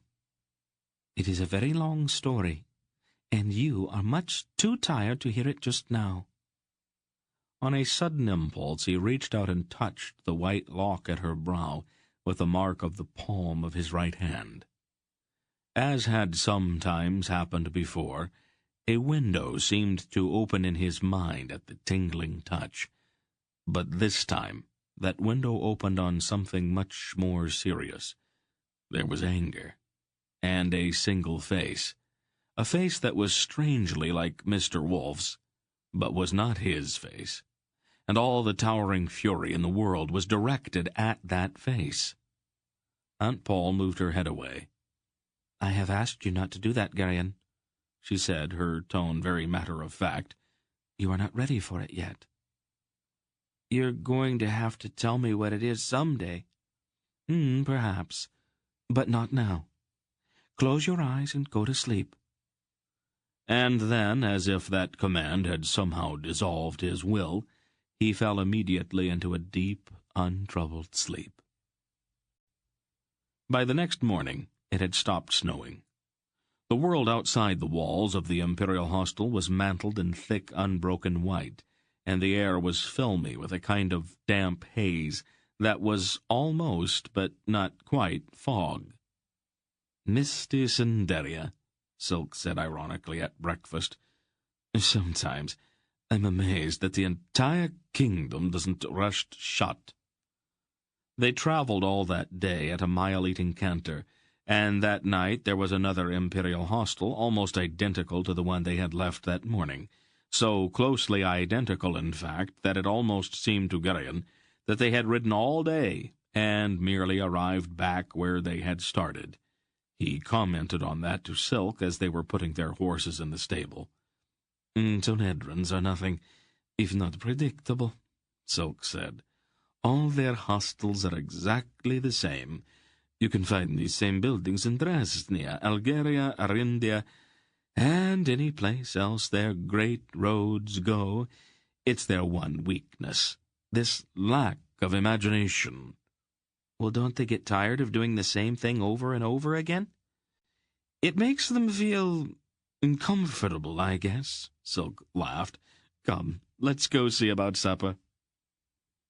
It snowed again the following day, but by noon Garion caught a scent other than that faintly dusty odor snow always seemed to have. Even as he had done when they had approached Darin, he began to smell the sea, and he knew their journey was almost at an end. Kamar, the largest city in Cinderia, and the major seaport of the north, was a sprawling place which had existed at the mouth of the greater Kamar River since antiquity. It was the natural western terminus of the Great North Road, which stretched to Bakhtor and Dresnia, and the equally natural northern end of the Great West Road, which reached down across Arindia into Tonedra, and the imperial capital at Tolhanath. With some accuracy it could be said that all roads ended at Kamar. Late on a chill, snowy afternoon, they rode down a gradual hill toward the city. Some distance from the gate, Aunt Pol stopped her horse. "Since we are no longer posing as vagabonds, I see no further need for selecting the most disreputable inns, do you?" "I had not really thought about it," Mr. Wolfe said. "Well, I have. I've had more than enough of wayside hostels and seedy village inns. I need a bath, a clean bed, and some decent food. If you don't mind, I will choose our lodging this time." "Of course, Paul," the wolf said mildly. "Whatever you say." "Very well, then," she said, and rode on toward the city gate, with the rest of them trailing behind her. "What's your business in Kamar?" one of the fur-mantled guards at the broad gate asked her rather rudely. Aunt Pol threw back her hood and fixed the man with a steely gaze. "I am the Duchess of Herat," she announced in ringing tones. "These are my retainers, and my business in Kamar is my own affair." The guard blinked, then bowed respectfully. "Forgive me, Your Grace. I didn't intend to give offense." "Indeed," Aunt Pol said, her tone still cold and her gaze still dangerous. "I didn't recognize Your Grace," the poor man floundered, squirming under that imperious stare. "May I offer you any assistance?" "I hardly think so," Aunt Pol said, looking him up and down. "Which is the finest inn in Kamar?" "That would be the Lion, my lady." "And?" she said impatiently. And And what, my lady? The man said, confused by her question. Where is it? Don't stand there gaping like a dolt. Speak up. It lies beyond the customs houses, the guard replied, flushing at her words. Follow this street till you reach Customs Square. Anyone there can direct you to the Lion. Aunt Pol pulled her hood back up. Give this fellow something, she said over her shoulder, and rode on into the city without a backward glance. My thanks, the guard said, as Wolf leaned down to hand him a small coin. I must admit that I haven't heard of the Duchess of Herat before. You are indeed a fortunate man, the wolf said.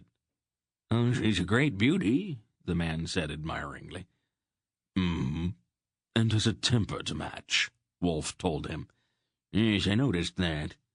We noticed you noticing, Silk told him slyly. They nudged their horses and caught up with Aunt Pol. The Duchess of Herat? Silk asked mildly. That fellow's manner irritated me, Aunt Pol said loftily, and I am tired of putting on a poor face in front of strangers. At Customs Square, Silk accosted a busy-looking merchant trudging across the snow-covered paving. "You, fellow," he said in the most insulting way possible, pulling his horse directly in front of the startled merchant. "My mistress, the Duchess of Herat, requires directions to an inn called the Lion. Be so good as to provide them." The merchant blinked, his face flushing at the rat-faced man's tone. "Up that street," he said softly, pointing. "Some goodly way. It will be on the left. There's a sign of a lion at the front." Silk sniffed ungraciously, tossed a few coins into the snow at the man's feet, and whirled his horse in a grand manner.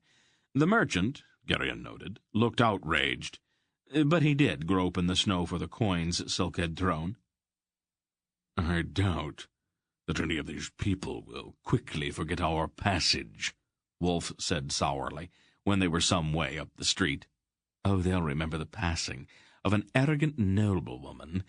It's a good disguise, as good as any we've tried." When they arrived at the inn, Aunt Pol commanded not just the usual sleeping chambers, but an entire apartment. "My chamberlain will pay you," she said to the innkeeper, indicating Mr. Wolf. "Our baggage horses are some days behind with the rest of my servants, so I'll require the services of a dressmaker and a maid. See to it." And she turned and swept imperially up the long staircase that led to her apartment, following the servant who scurried ahead to show her the way. "The Duchess has a commanding presence, doesn't she?" the innkeeper ventured as Wolf began counting out the coins. "She has indeed. I have discovered the wisdom of not countering her wishes." "I'll be guided by you, then," the innkeeper assured him. "My youngest daughter is a serviceable girl. I'll dispatch her to serve as her Grace's maid." "Oh, many thanks, friend," said Silk. "Our lady becomes most irritable when those things she desires are delayed, and we are the ones who suffer most from her displeasure." They trooped up the stairs to the apartments Aunt Pol had taken, and stepped into the main sitting room, a splendid chamber, far richer than any Garion had seen before. The walls were covered by tapestries with intricate pictures woven into the fabric. A wealth of candles, real wax instead of smoky tallow, gleamed in sconces on the walls, and in a massive candelabra on the polished table. A good warm fire danced merrily on the hearth, and a large carpet of curious design lay on the floor. Aunt Pol was standing before the fire, warming her hands. "Is this not better than some shabby wharfside inn, reeking of fish and unwashed sailors?" "If the Duchess of Herat will forgive my saying so," the wolf said somewhat tartly, "this is hardly the way to escape notice, and the cost of these lodgings would feed a legion for a week." "Oh, don't grow parsimonious in your dotage, old wolf," she replied. "No one takes a spoiled noblewoman seriously, and your wagons weren't able to keep that disgusting Brill from finding us. This guise is at least comfortable, and it permits us to move more rapidly." Wolf grunted. "I only hope we won't regret all of this." "Oh, stop grumbling, old man." "Have it your way, Paul." "Oh, I intend to." "How are we to behave, Mistress Pol?" Dernick asked hesitantly. Her sudden regal manner had obviously confused him. "I'm not familiar with the ways of the gentry." "Oh, it's quite simple, Dernick," she said. She eyed him up and down, noticing his plain, dependable face and his solid competence. "How would you like to be chief groom to the Duchess of Herat and master of her stables?" Dernick laughed uncomfortably. "Noble titles for work I've done all my life. I could manage the work easily enough, but the titles, they might grow a bit heavy." "Oh, you'll do splendidly, friend Dernick," Silk assured him. "That honest face of yours makes people believe anything you choose to tell them. If I had a face like yours, I could steal half the world." He turned to Aunt Pol. "And what role am I to play, milady?" "You will be my reeve. The thievery usually associated with the position should suit you." Silk bowed ironically. "And I?" Barak said, grinning openly. "My man-at-arms. I doubt that any would believe you to be a dancing master. Just stand around looking dangerous." "What about me, Aunt Pol? What do I do?" "You can be my page." "What does a page do?" "You fetch things for me." "I've always done that." "Is that what it's called?" "Don't be impertinent. You also answer doors and announce visitors, and when I'm melancholy you may sing to me." "Sing? Me?" he said incredulously. "It is customary." "You wouldn't make me do that, would you, Aunt Pol?" "Your Grace," she corrected. "Well, you won't be very gracious if you have to listen to me sing," he warned. "My voice isn't very good." "Oh, you'll do just fine, dear." "And I've already been appointed your Grace's chamberlain," Wolf said. "My chief steward, manager of my estates, and keeper of my purse." "Somehow, I knew that would be part of it." There was a timid rap at the door. "Oh, do see who that is, Garion," Aunt Pol said. When he opened the door, Garion found a young girl with light brown hair in a sober dress and starched apron and cap standing outside. She had very large brown eyes that looked at him apprehensively. "Yes?" "I've been sent to wait upon the Duchess," she said in her low voice. "Your maid has arrived, Your Grace," Garion announced. "Oh, splendid," Aunt Pol said. "Come in, child." The girl entered the room. "What a pretty thing you are." "Thank you, my lady," the girl answered with a brief curtsy and rosy blush. "And what is your name?" "I'm called Donia, my lady." "Oh, a lovely name. Now, to important matters. Is there a bath on the premises?" It was still snowing the next morning. The roofs of nearby houses were piled high with white, and the narrow streets were deep with it. "I think we're close to the end of our search," Mr. Wolf said, as he stared intently out through the rippled glass of the window in the room with the tapestries. "It's unlikely that the one we're after would stay in Kamar for long." Very unlikely. But once we've found his trail, we'll be able to move more rapidly. Let's get into the city and see if I'm right." After Mr. Wolf and Silk had left, Garion sat for a while talking with Donia, who seemed to be about his own age. Although she was not quite as pretty as Zubret, Garion found her soft voice and huge brown eyes extremely attractive. Things were going along well between them, until Aunt Pol's dressmaker arrived and Donia's presence was required in the chamber where the Duchess of Herat was being fitted for her new gowns. Since Dernick, obviously ill at ease in the luxurious surroundings of their chambers, had adjourned to the stables after breakfast, Garion was left in the company of the giant Barak, who worked patiently with a small stone, polishing a nick out of the edge of his sword, a memento of the skirmish in Muros. Garion had never been wholly comfortable with the huge red-bearded man.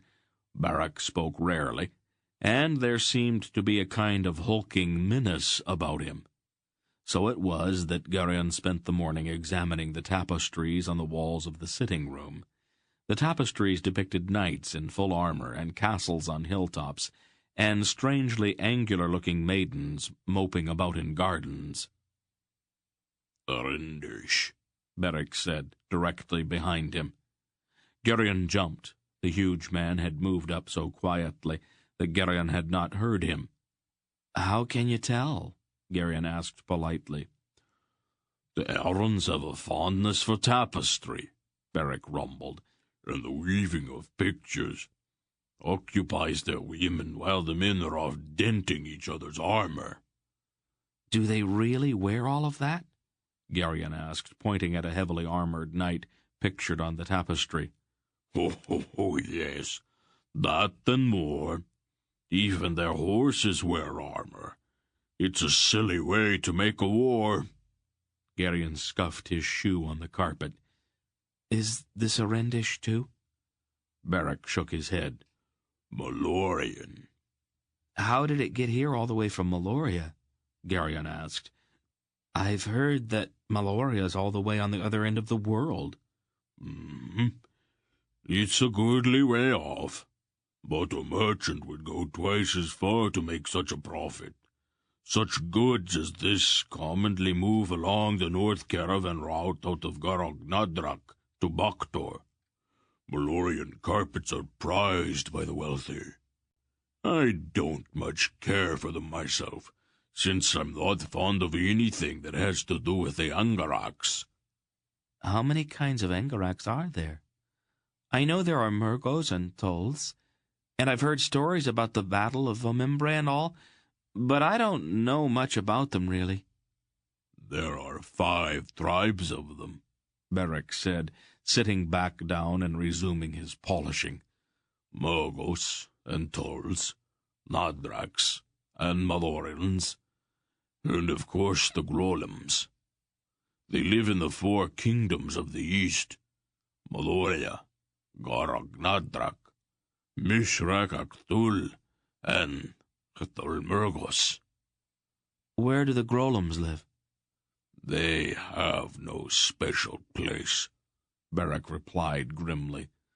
"The Grolams are the priests of Torak Wanai, and are everywhere in the lands of the Angaraks. They're the ones who perform the sacrifices to Torak.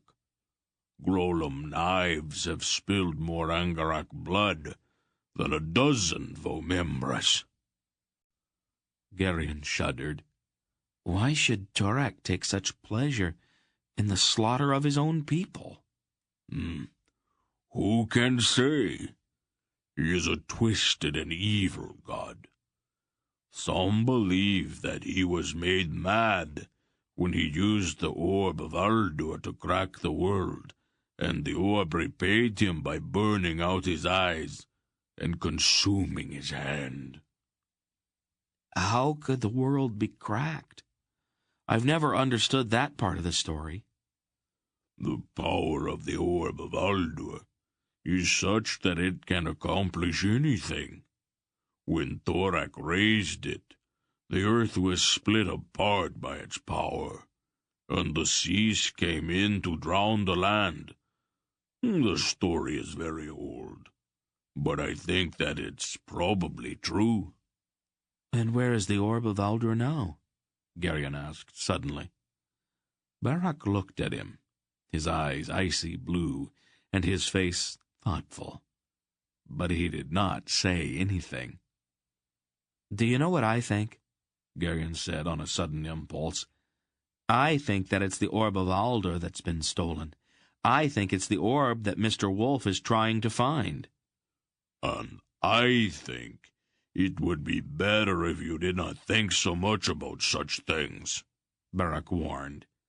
But I want to know, Garion protested, his curiosity driving him even in the face of Barak's words, and the warning voice in his mind.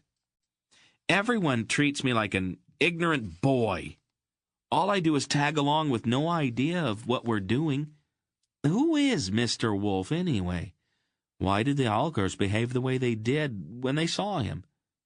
How can he follow something that he can't see? Please tell me, Barak. Not me. Your Aunt Pol would pull out my beard whisker by whisker if I made that mistake. You're not afraid of her, are you? Any man with good sense is afraid of her, Barak said, rising and sliding his sword into its sheath. Aunt Pol? Garion asked incredulously. Are you not afraid of her? Barak asked pointedly. No, Garion said, and then realized that was not precisely true. Well, not really afraid. It's more... He left it hanging, not knowing how to explain it. Exactly. And I'm no more foolhardy than you, my boy. You are too full of questions. I'd be far wiser not to answer them. If you want to know about these things, you will have to ask your aunt.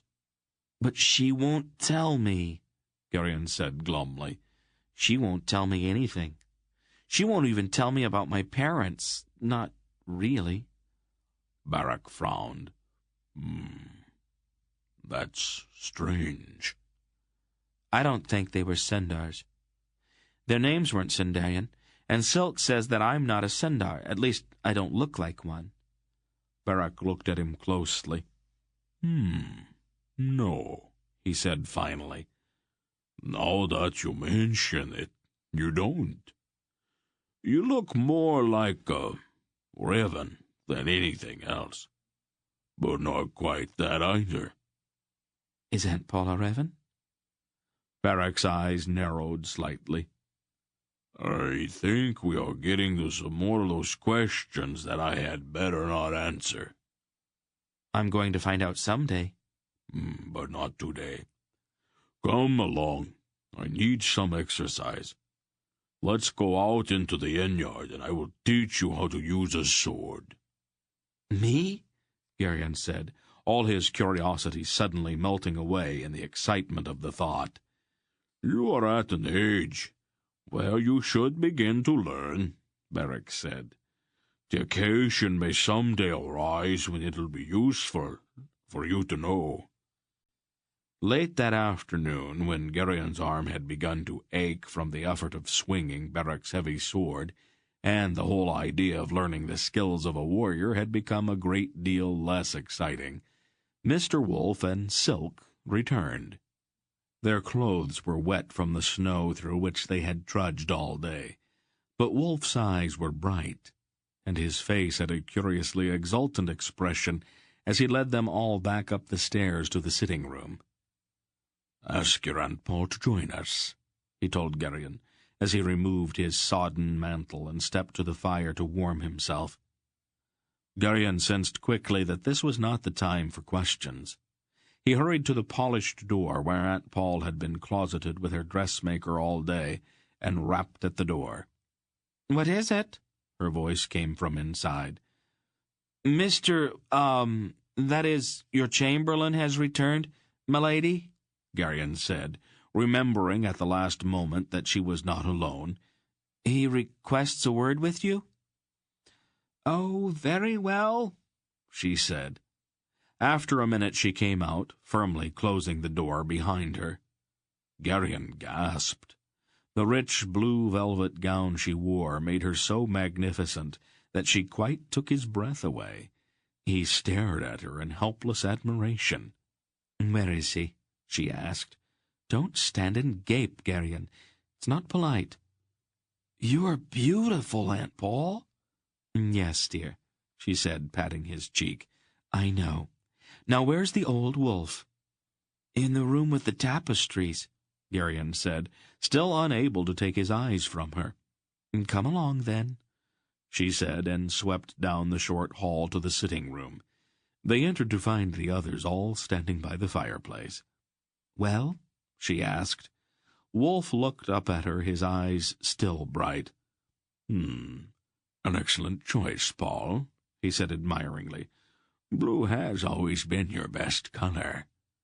Do you like it? She asked, holding out her arms and turning almost girlishly so that they all might see how fine she looked.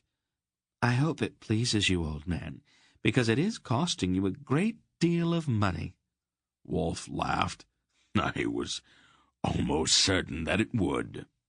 The effect of Aunt Pol's gown on Dernick was painfully obvious. The poor man's eyes literally bulged, and his face turned alternately very pale, then very red, then finally settled into an expression of such hopelessness that Garion was touched to the quick by it. Silk and Barak in curious unison both bowed deeply and wordlessly to Aunt Pol, and her eyes sparkled at their silent tribute. This ends Disc 5. Please change to Disc 6. Silk and Barak in curious unison both bowed deeply and wordlessly to Aunt Pol, and her eyes sparkled at their silent tribute. It has been here, Wolf announced seriously. You're certain? He nodded. I could feel the memory of its passage in the very stones. Did it come by sea? No. He probably came ashore with it in some secluded cove up the coast, and then traveled here by land. And took ship again? I doubt that. I know him well. He is not comfortable on the sea. Besides which, Barak said, one word to the King Anheg of Charak would have put 100 warships on his trail. No one can hide on the sea from the ships of Karak, and he knows that. You're right, Wolf agreed. I think he'll avoid the domains of the Alons. That's probably why he chose not to pass along the north road through Algaria and Drasnia. The spirit of Balar is strong in the kingdoms of the Elons, and not even this thief is bold enough to risk a confrontation with the bear god. Which leaves Orindia, Silk said, or the land of the Ulgos. Orindia, I think. The wrath of Ul is even more fearsome than that of Balar. Forgive me, Dernick said, his eyes still on Aunt Pol. This is almost confusing. I've never heard just exactly who this thief is. I am sorry, gentle Dernick, Wolf said. It's not a good idea to speak his name.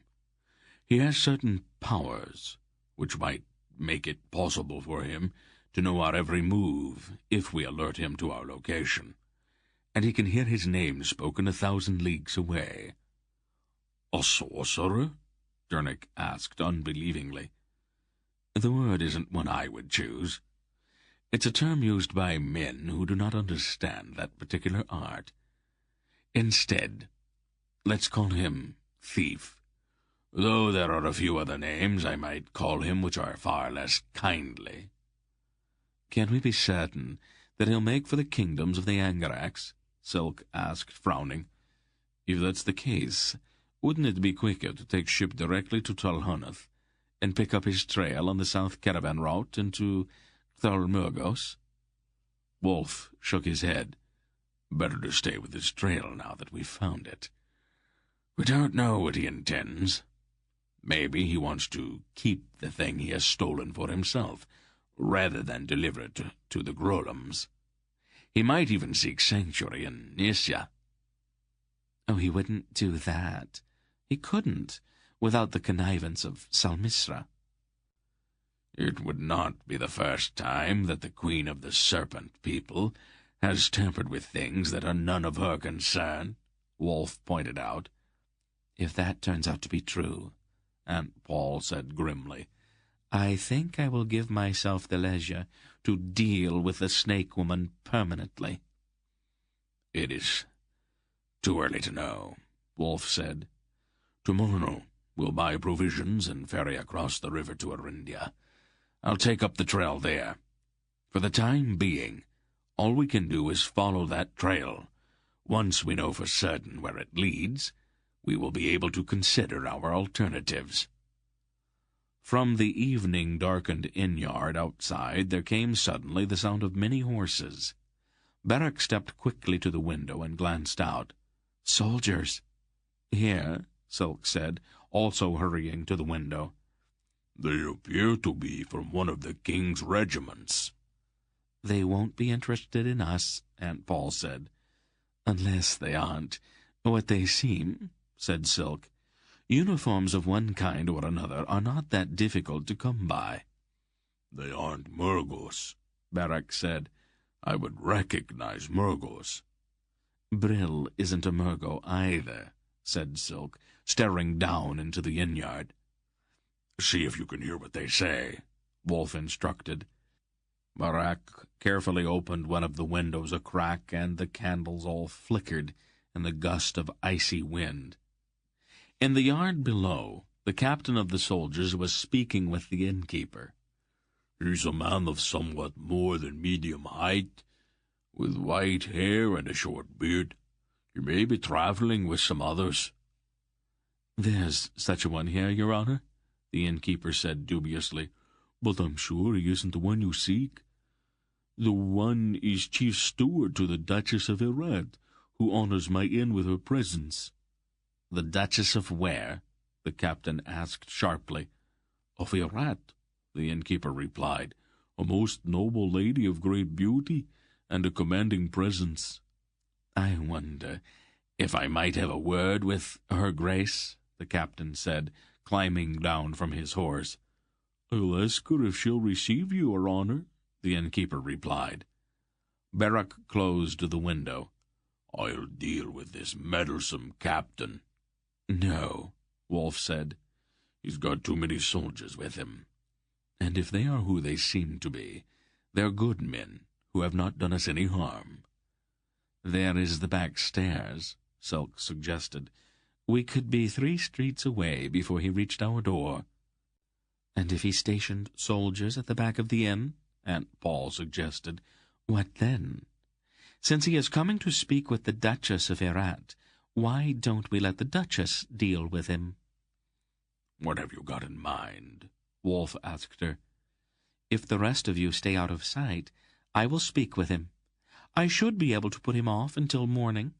We can be across the river into Arindia before he comes back." Perhaps. But this captain sounds like a determined man." "I have dealt with determined men before." "We will have to decide quickly," Silk said from the door. "He's on the stairs right now." "We'll try it your way, Paul," Wolf said, opening the door to the next chamber. "Garion," Aunt Pol said, "you stay here. A duchess would not be unattended." Wolf and the others quickly left the room. Garion whispered, "What do you want me to do, Aunt Pol?" "Just remember that you are my page, dear," she said, seating herself in a large chair near the center of the room and carefully arranging the folds of her gown. "Stand near my chair and try to look attentive. I'll take care of the rest." "Yes, my lady." The captain, when he arrived, behind the innkeeper's knock, proved to be a tall, sober-looking man with penetrating grey eyes. Garion, trying his best to sound officious, requested the soldier's name and then turned to Aunt Pol. "There's a Captain Brendig to see you, your grace," he announced. "He says that it's a matter of importance." Aunt Pol looked at him for a moment as if considering the request. "Oh, very well," she said finally. "Show him in." Captain Brendig stepped into the room, and the innkeeper left hurriedly. "Your grace," the captain said, bowing deferentially to Aunt Pol. What is it, Captain?" "I would not trouble your grace if my mission were not of such urgency," Brendig apologized. "My orders are directly from the king himself, and you of all people will know that we must defer to his wishes." "I suppose I can spare you a few moments for the king's business."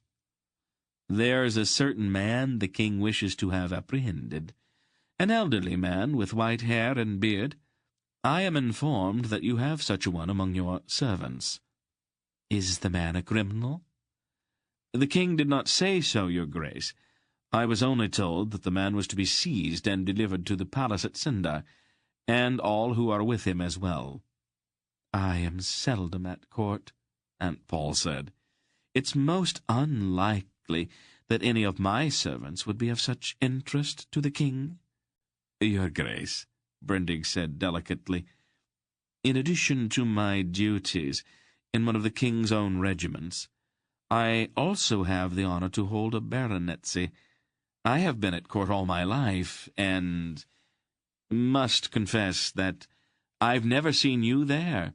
A lady of your striking appearance would not soon be forgotten. Aunt Pol inclined her head slightly in acknowledgment of the compliment. I suppose I should have guessed, my Lord Brendig. Your manners are not those of a common soldier. Moreover, your grace, I am familiar with all of the holdings of the kingdom. If I am not mistaken, the district of Irat is an earldom, and the Earl of Irat is a short, stout man. My great-uncle, incidentally. There has been no duchy in that part of Sindaria since the kingdom was under the dominion of the Wesite Eddings. Aunt Pol fixed him with an icy stare. Milady, Brendig said almost apologetically, the Wesite Eddings were exterminated by their Asturian cousins in the last years of the 3rd millennium. There has been no Wesite nobility for over 2,000 years. I thank you for the history lesson, my lord, Aunt Pol said coldly. All of that, however, is hardly the issue, is it? Brendig continued. I am bidden by my king to seek out the man of whom I spoke. Upon your honour, lady, do you know such a man? The question hung in the air between them, and Garion, knowing in sudden panic that they were caught, almost shouted for Barak. Then the door to the next chamber opened, and Mr. Wolfe stepped into the room. There is no need to continue with this. I am the one you are looking for.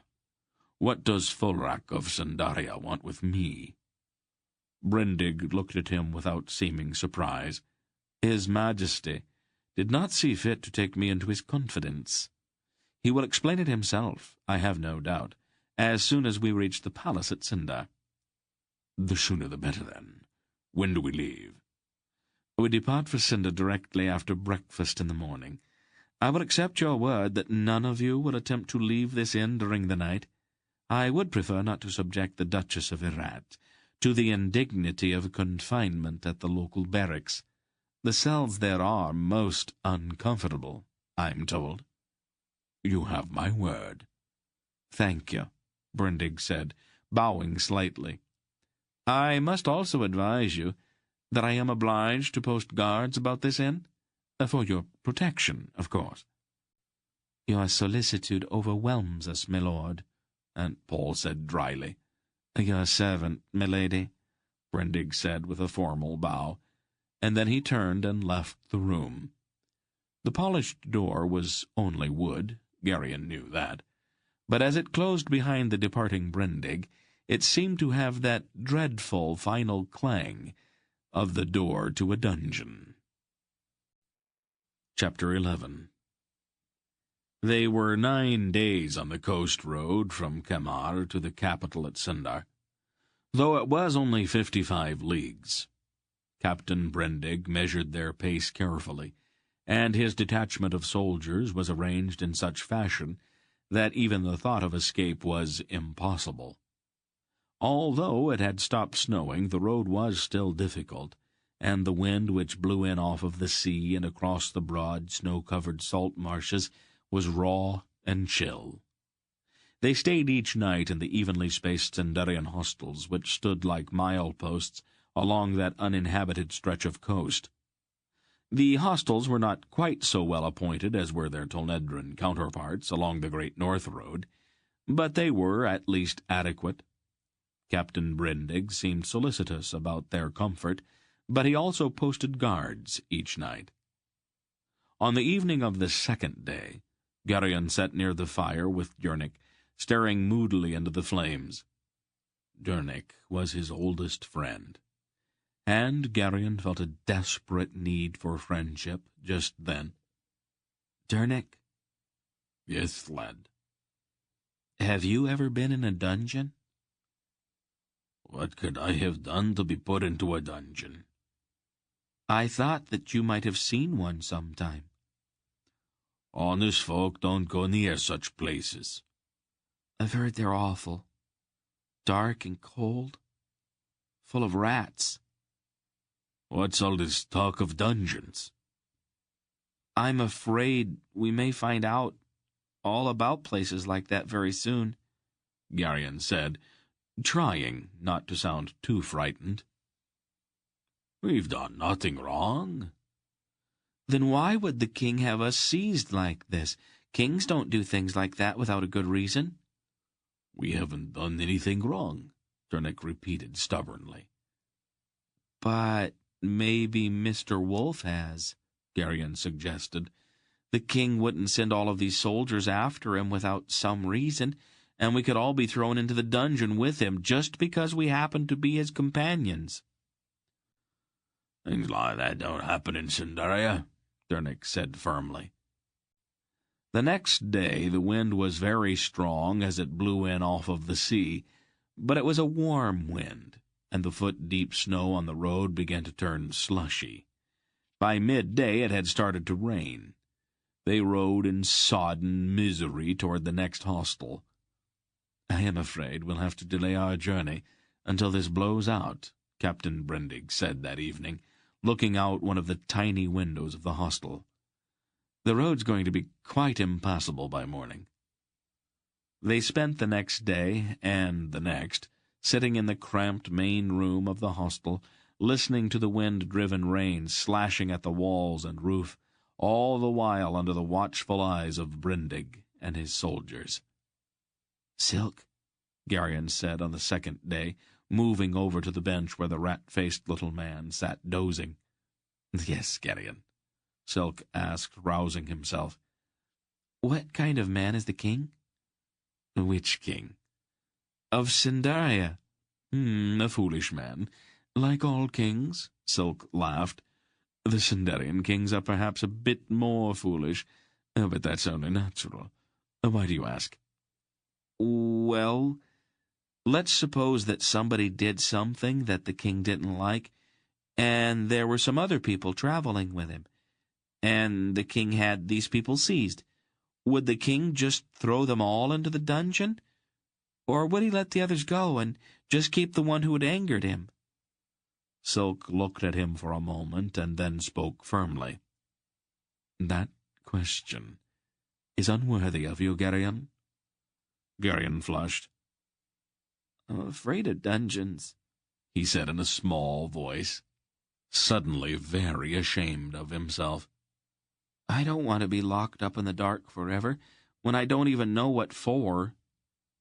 "The kings of Cinderia are just and honest men," Silk told him.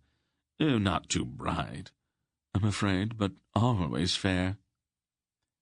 "How can they be kings if they aren't wise?" "Wisdom is a useful trait in a king. Oh, but it's hardly essential." "How do they get to be kings, then?"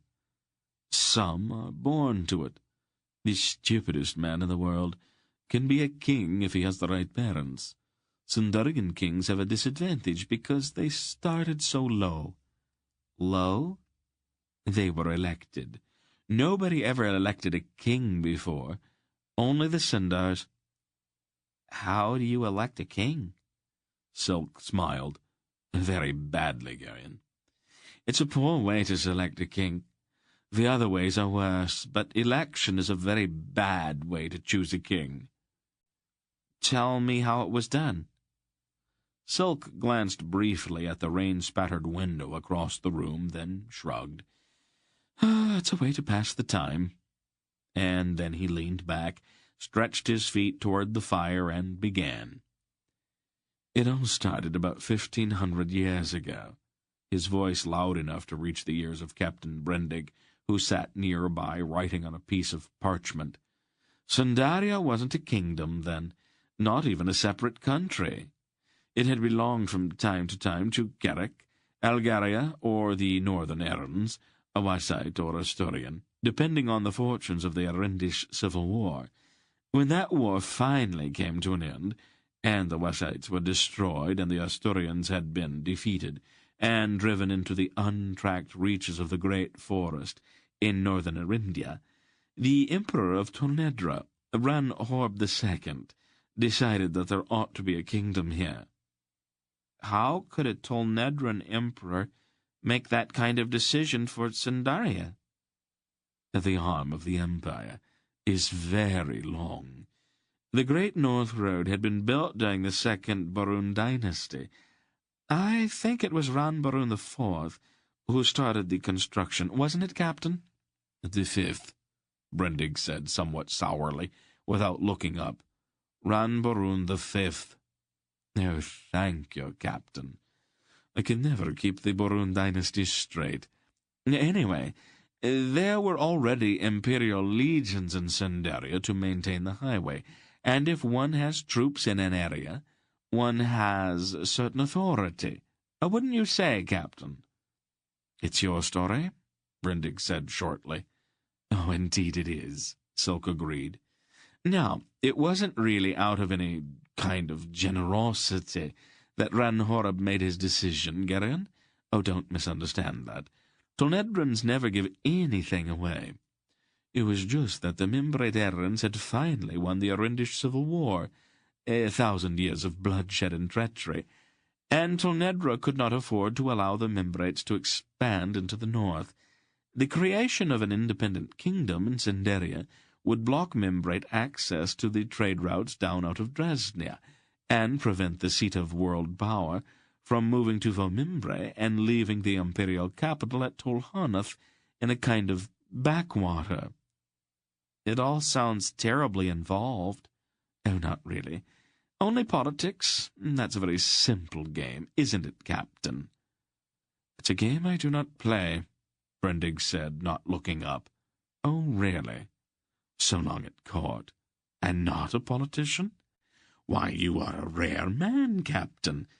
At any rate, the Sundars suddenly discovered that they had themselves a kingdom, but that they had no genuine hereditary nobility. Oh, there were a few retired Tolnedran nobles living on estates here and there, assorted pretenders to this or the Hussite or Asturian title, a Carrick war chief or two with a few followers, but no genuine Sundarian nobility. And so it was that they decided to hold a national election, select the king, don't you see, and then leave the bestowing of titles up to him, a very practical approach, and typically Sundarian. How do you elect a king? Garion asked, beginning to lose his dread of dungeons in his fascination with this story. Oh, everybody votes, Silk said simply. Parents, of course, probably cast the votes for their children, but it appears that was very little cheating. The rest of the world stood around and laughed at all of this foolishness, but the Sindars continued to cast ballot after ballot for a dozen years. 6 years, actually, Brendig said, with his face still down over his parchment. 3827 to 3833. And there were over 1,000 candidates, Silk said expansively. 743, Brendig said tightly. I stand corrected, noble captain. It's an enormous comfort to have such an expert here to catch my errors. I am but a simple Dresnian merchant, with little background in history. Anyway, on the 23rd ballot, they finally elected their king, a rutabaga farmer named Fundor. He raised more than just rutabagas, Brendig said, looking up with an angry face.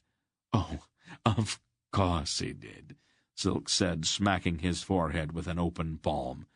How could I have forgotten the cabbages? He raised cabbages too, Garion. Never forget the cabbages. Well, everybody in Sandaria who thought he was important journeyed to Fundor's farm, and found him vigorously fertilizing his fields, and they greeted him with a great cry, "Hail, Fundor the Magnificent, King of Sendaria!"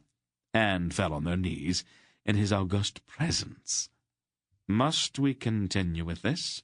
Brendig asked in a pained voice, looking up. "Well, the boy wants to know, Captain," Silk replied with an innocent face. "It is our duty as his elders to instruct him in the history of our past, wouldn't you say?" "Say whatever you like," Brendig said in a stiff voice. "Oh, thank you for your permission, Captain," Silk said, inclining his head. "Do you know what the King of Sendaria said then, Garion?" "No. What?" "I pray you, your eminences," the king said, "have a care for your finery. I have just well manured the bed in which you are kneeling." Barak, who was sitting nearby, roared with laughter, pounding his knee with one huge hand. "I find this less than amusing, sir," Captain Brendig said coldly, rising to his feet.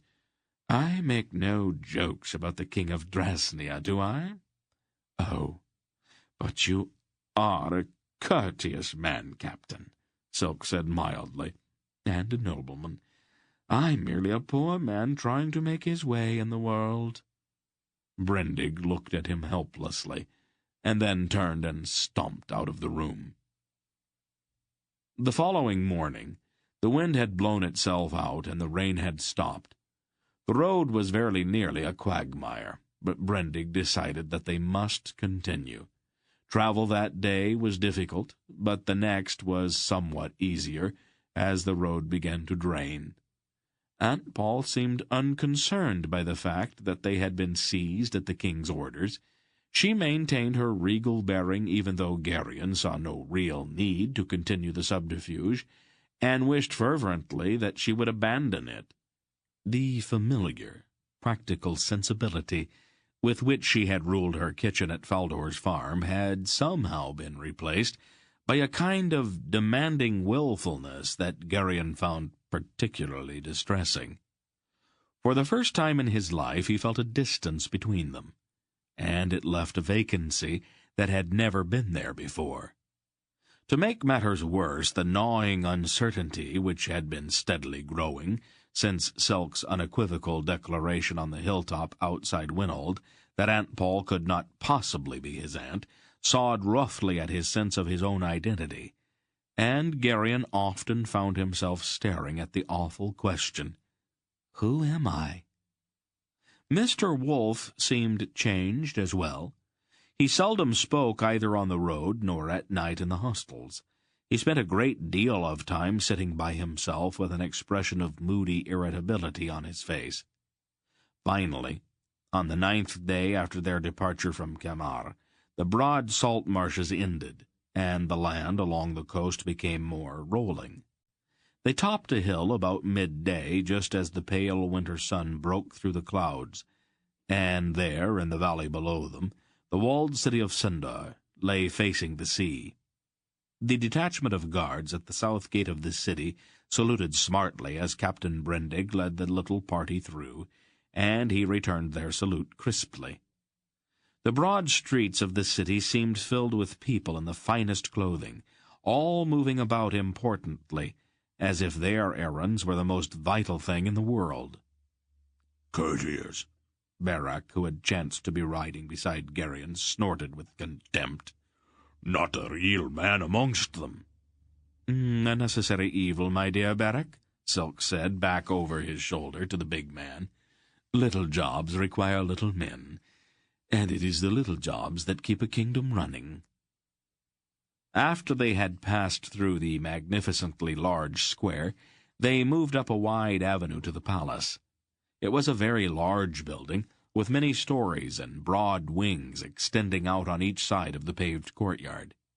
The entire structure was surmounted by a round tower that was easily the highest edifice in the entire city.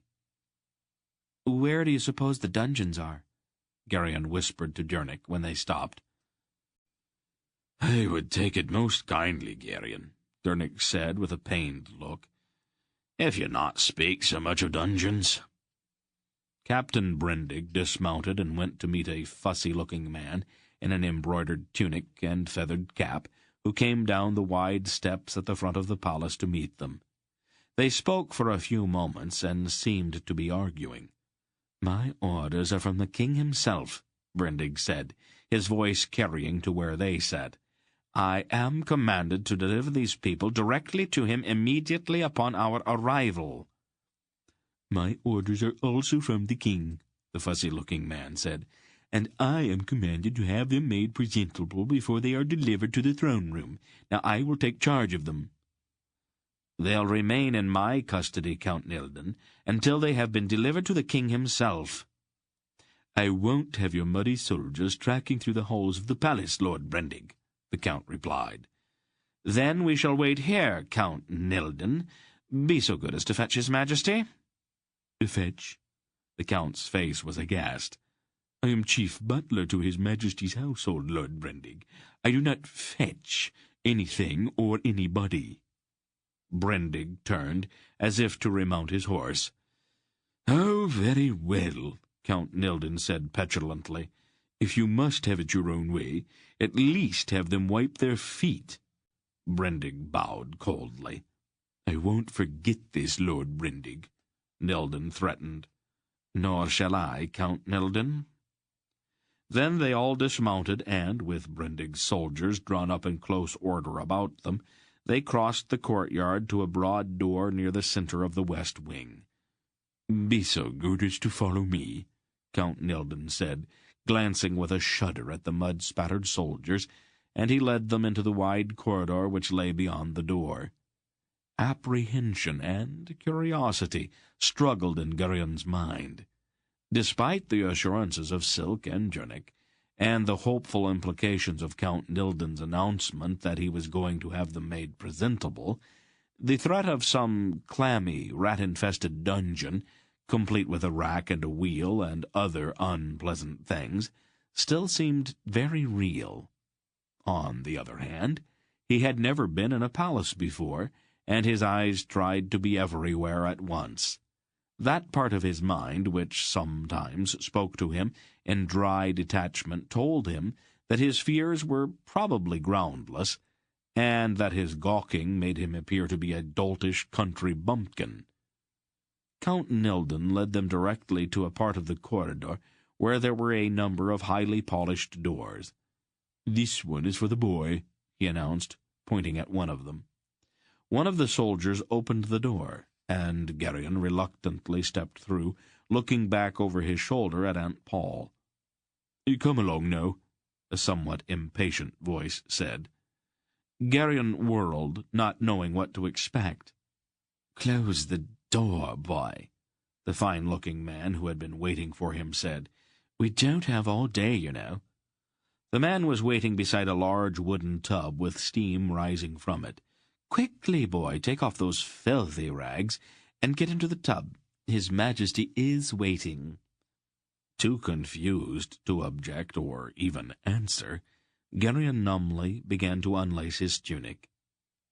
After he had been bathed and the knots had been brushed out of his hair, he was dressed in clothes which lay on a nearby bench. His coarse woolen hose of serviceable peasant brown were exchanged for ones of a much finer weave and a lustrous blue. His scuffed and muddy boots were traded for soft leather shoes. His tunic was soft white linen, and the doublet he wore over it was a rich blue, trimmed with a silvery fur.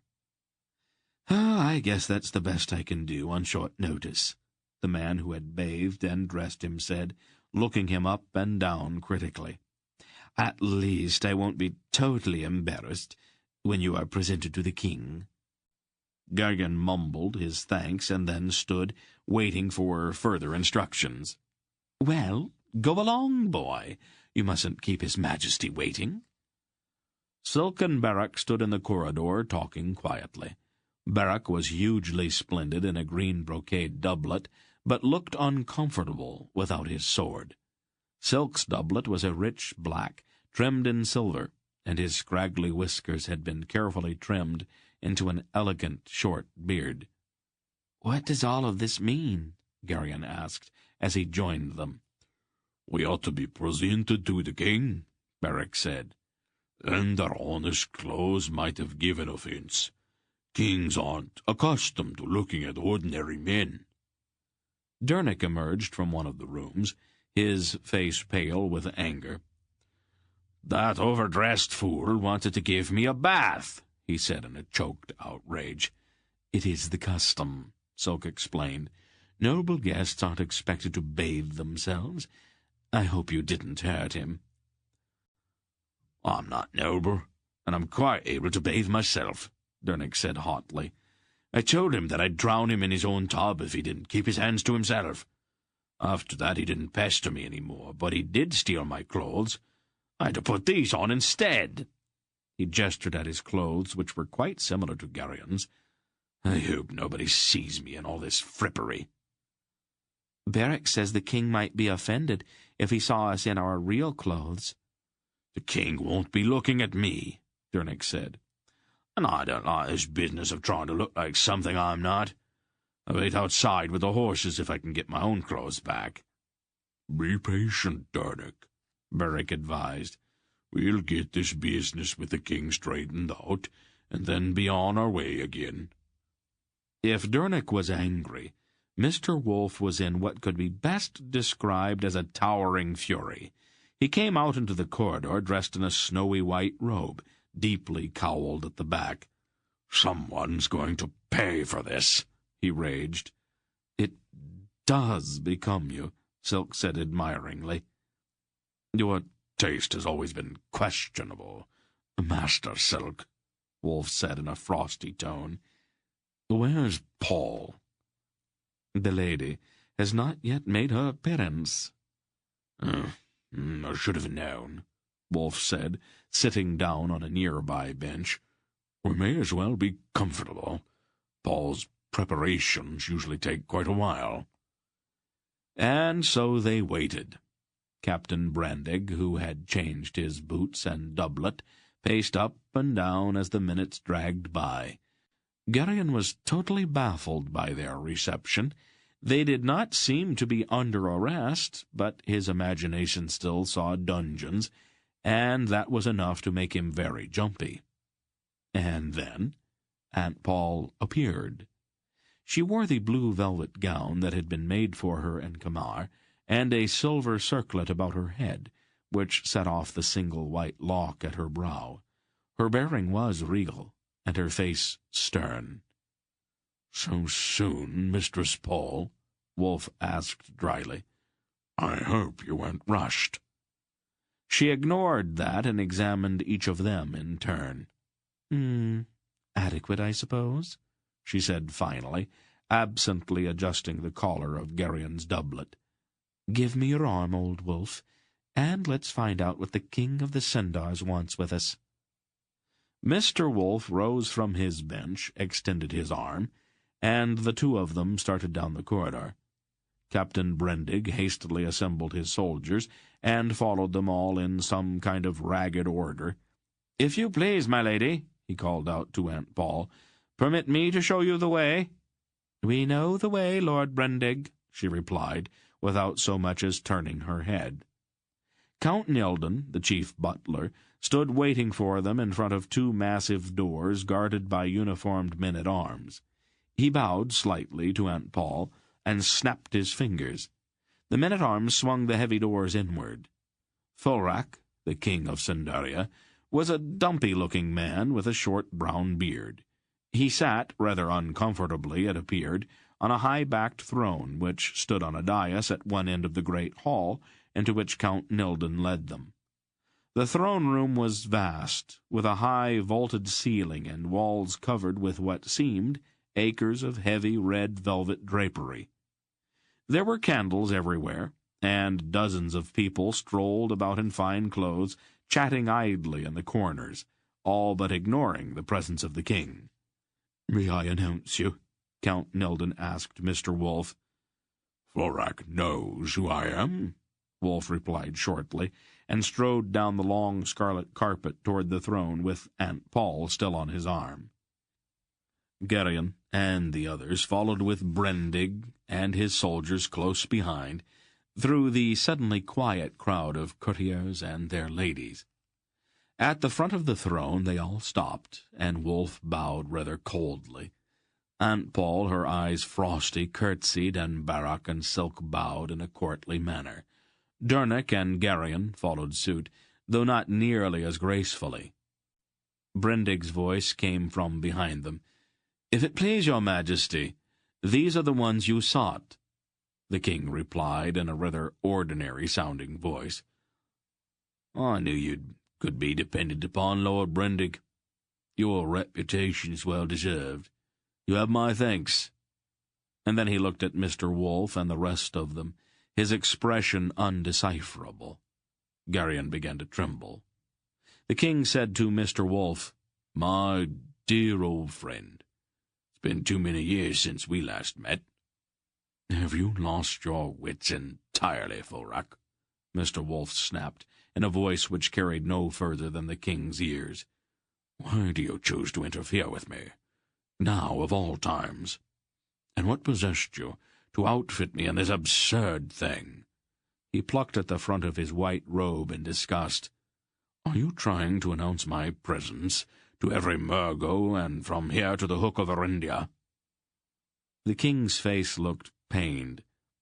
"I was afraid you might take it that way," he said in a voice no louder than Mr. Wolf's had been. "I'll explain when we can speak more privately." He turned quickly to Aunt Pol, as if trying to preserve the appearance at least of dignity. "It's been much too long since we've seen you, dear lady. Layla and the children have missed you, and I've been desolate in your absence." "Your Majesty is too kind," Aunt Pol said, her tone as cold as Wolf's.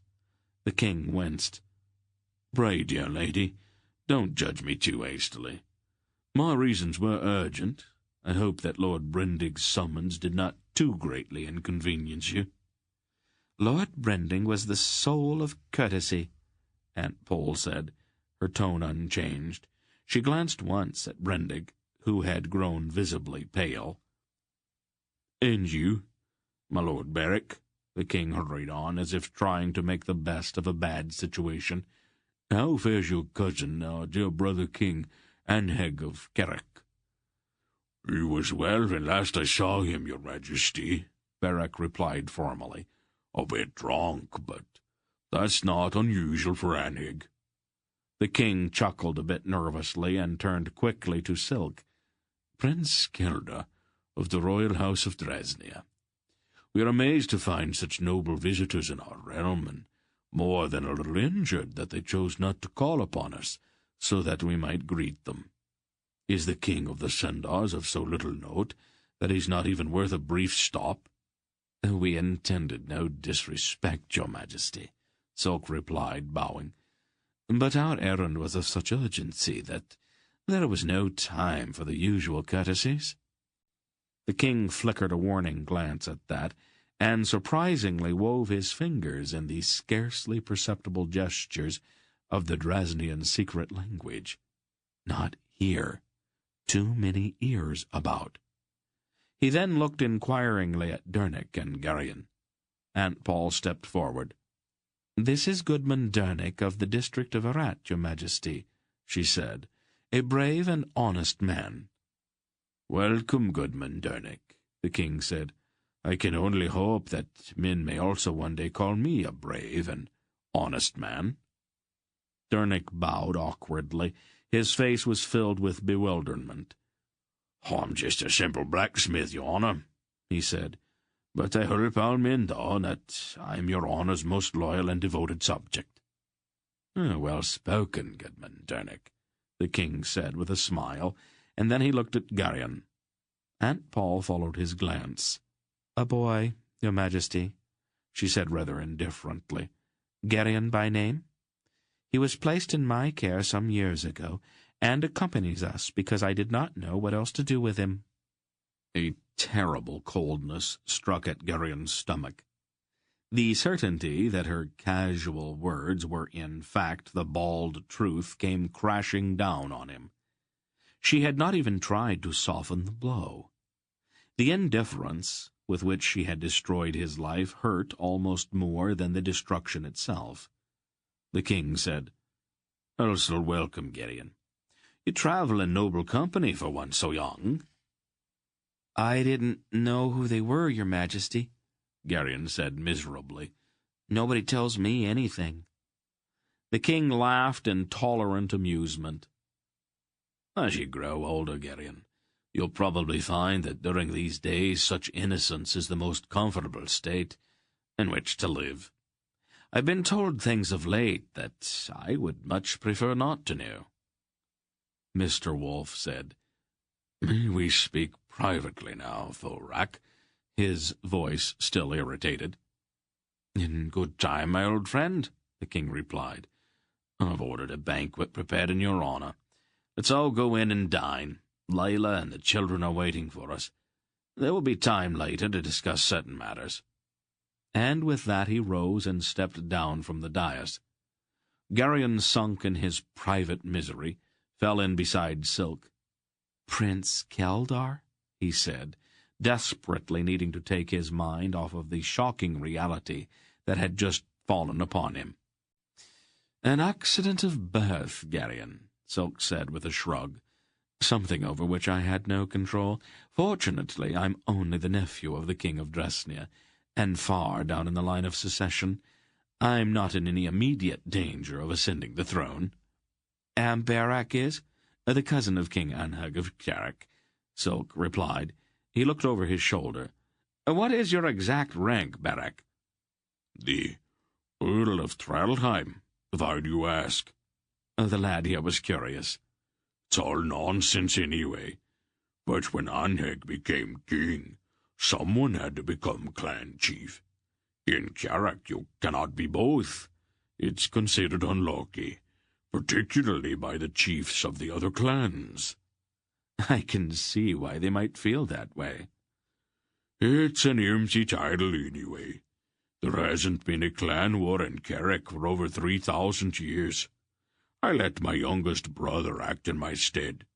He's a simple-minded fellow, and easily amused. Besides, it annoys my wife." "You're married?" Garion was startled. "If you want to call it that," Barak said sourly. Silk nudged Garion warningly, indicating that this was a delicate subject. "Why didn't you tell us?" Garion demanded accusingly. About your titles, I mean." "Would it have made any difference?" "Well, no," Garion admitted. "but—" He stopped, unable to put his feelings about the matter into words. "Oh, I don't understand any of this." "It will all become clear in time," Silk assured him, as they entered the banquet hall. The hall was almost as large as the throne room. There were long tables covered with fine linen cloth, and once again candles everywhere. A servant stood behind each chair, and everything was supervised by a plump little woman with a beaming face and a tiny crown perched precariously atop her head. As they all entered, she came forward quickly. "Oh, dear Paul, you look just wonderful." She embraced Aunt Pol warmly, and the two began talking together animatedly. "Queen Layla," Silk explained briefly to Garion. "They call her the mother of Cinderia. The 4 children over there are hers. She has 4 or 5 others, older and probably away on state business, since Thulrak insists that his children earn their keep. It's a standard joke among the other kings that Queen Layla's been pregnant since she was 14. Oh, but that's probably because they're expected to send royal gifts at each new birth. She's a good woman, though, and she keeps King Thulrak from making too many mistakes." "She knows Aunt Pol?" Garion said, and that fact disturbed him for some reason. "Oh, everybody knows your Aunt Pol," Silk told him. Since Aunt Pol and the Queen were deep in conversation and already drifting toward the head of the table, Garion stayed close to Silk. Don't let me make any mistakes, he gestured, trying to keep the movements of his fingers inconspicuous. Silk winked in reply. Once they were all seated and the food began to arrive, Garion began to relax. He found that all he had to do was follow Silk's lead, and the intricate niceties of formal dining no longer intimidated him. The talk around him was dignified and quite incomprehensible, but he reasoned that no one was likely to pay much attention to him, and that he was probably safe if he kept his mouth shut and his eyes on his plate. An elderly nobleman with a beautifully curled silvery beard, however, leaned toward him. "You have travelled recently, I'm told," he said, in a somewhat condescending tone. "How fares the kingdom, young man?" Garion looked helplessly across the table at Silk. "What do I say?" he gestured with his fingers. "Tell him that the kingdom fares no better nor no worse than might be anticipated under the present circumstances," Silk replied. Garion dutifully repeated that. "Ah," the old nobleman said, "much as I had expected. You're a very observant boy for one so young. I enjoy talking with young people. Their views are so fresh." "Who is he?" Garion gestured. "The Earl of Selene," Silk replied. "He is a tiresome old bore, but be polite to him. Address him as my lord." "And how did you find the roads?" the Earl inquired. "Somewhat in disrepair, my lord," Garion replied with Silk's prompting. "But that's normal for this time of year, isn't it?" "Oh, indeed it is," the Earl said approvingly. "What a splendid boy you are." The strange three-way conversation continued, and Garion even began to enjoy himself, as the comments fed to him by Silk seemed to amaze the old gentleman. At last the banquet was over, and the king rose from his seat at the head of the table. "And now, dear friends," he announced, "Queen Leila and I would like to visit privately with our noble guest, and so we pray you will excuse us." He offered his arm to Aunt Pol, Mr. Wolf offered his to the plump little queen, and the four of them walked toward the far door of the hall.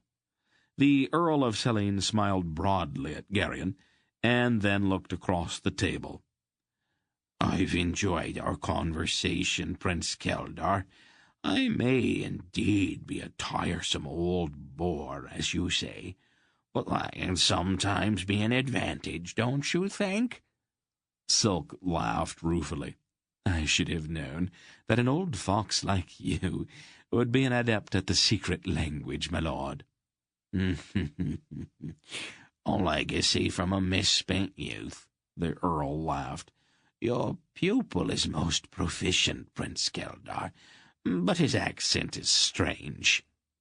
"The weather has been cold while he was learning, my lord," Silk said, "and our fingers were a bit stiff. I'll correct the problem when we have leisure." The old nobleman seemed enormously pleased with himself at having outsmarted Silk. "Splendid boy," he said, patting Garion's shoulder, and then he went off chuckling to himself. "You knew he understood all along," Garion accused Silk. "But of course," Silk said.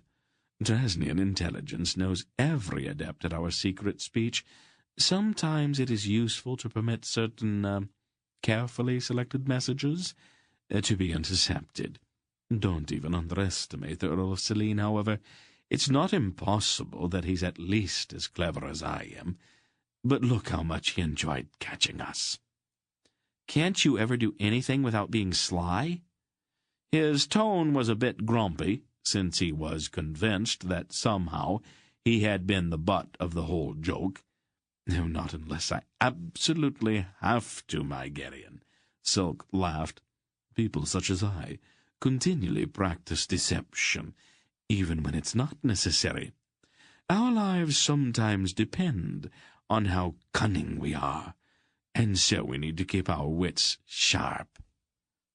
"It must be a lonely way to live," Garion observed rather shrewdly, at the silent prompting of his inner voice.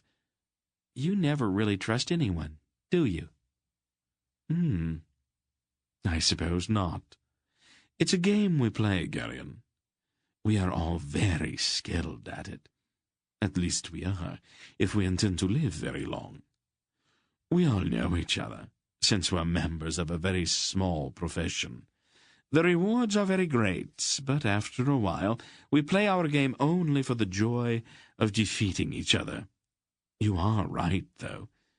It is lonely, and sometimes disgusting, but most of the time it's a great deal of fun. Count Nilden came up to them and bowed politely. "His Majesty asks that you and the boy join him and your other friends in his private apartments, Prince Keldar. If you'll be so good as to follow me." "Oh, but of course," Silk said. "Come along, Garion." The king's private apartments were much simpler than the ornate halls in the main palace. King Folrak had removed his crown and state robes and now looked much like any other Sindar in rather ordinary clothes. He stood talking quietly with Barak. Queen Layla and Aunt Pol were seated on a couch deep in conversation, and Dernick was not far away, trying his best to look inconspicuous. Mr. Wolf stood alone near a window, his face like a thundercloud. "Ah, Prince Keldar. We thought perhaps you and Garion had been waylaid." "We were fencing with the Earl of Selene, Your Majesty. Figuratively speaking, of course." "Oh, be careful of him. It's quite possible that he's too shrewd even for one of your talents." "Oh, I have a great deal of respect for the old scoundrel," Silk laughed. King Folrak glanced apprehensively at Mr. Wolf, then squared his shoulders and sighed. "I suppose we'd better get this unpleasantness over with. Layla, would you entertain our other guests while I give our grim-faced old friend there and the lady the opportunity to scold me? It's obvious that he's not going to be happy until they have said a few unkind things to me about some matters that weren't really my fault."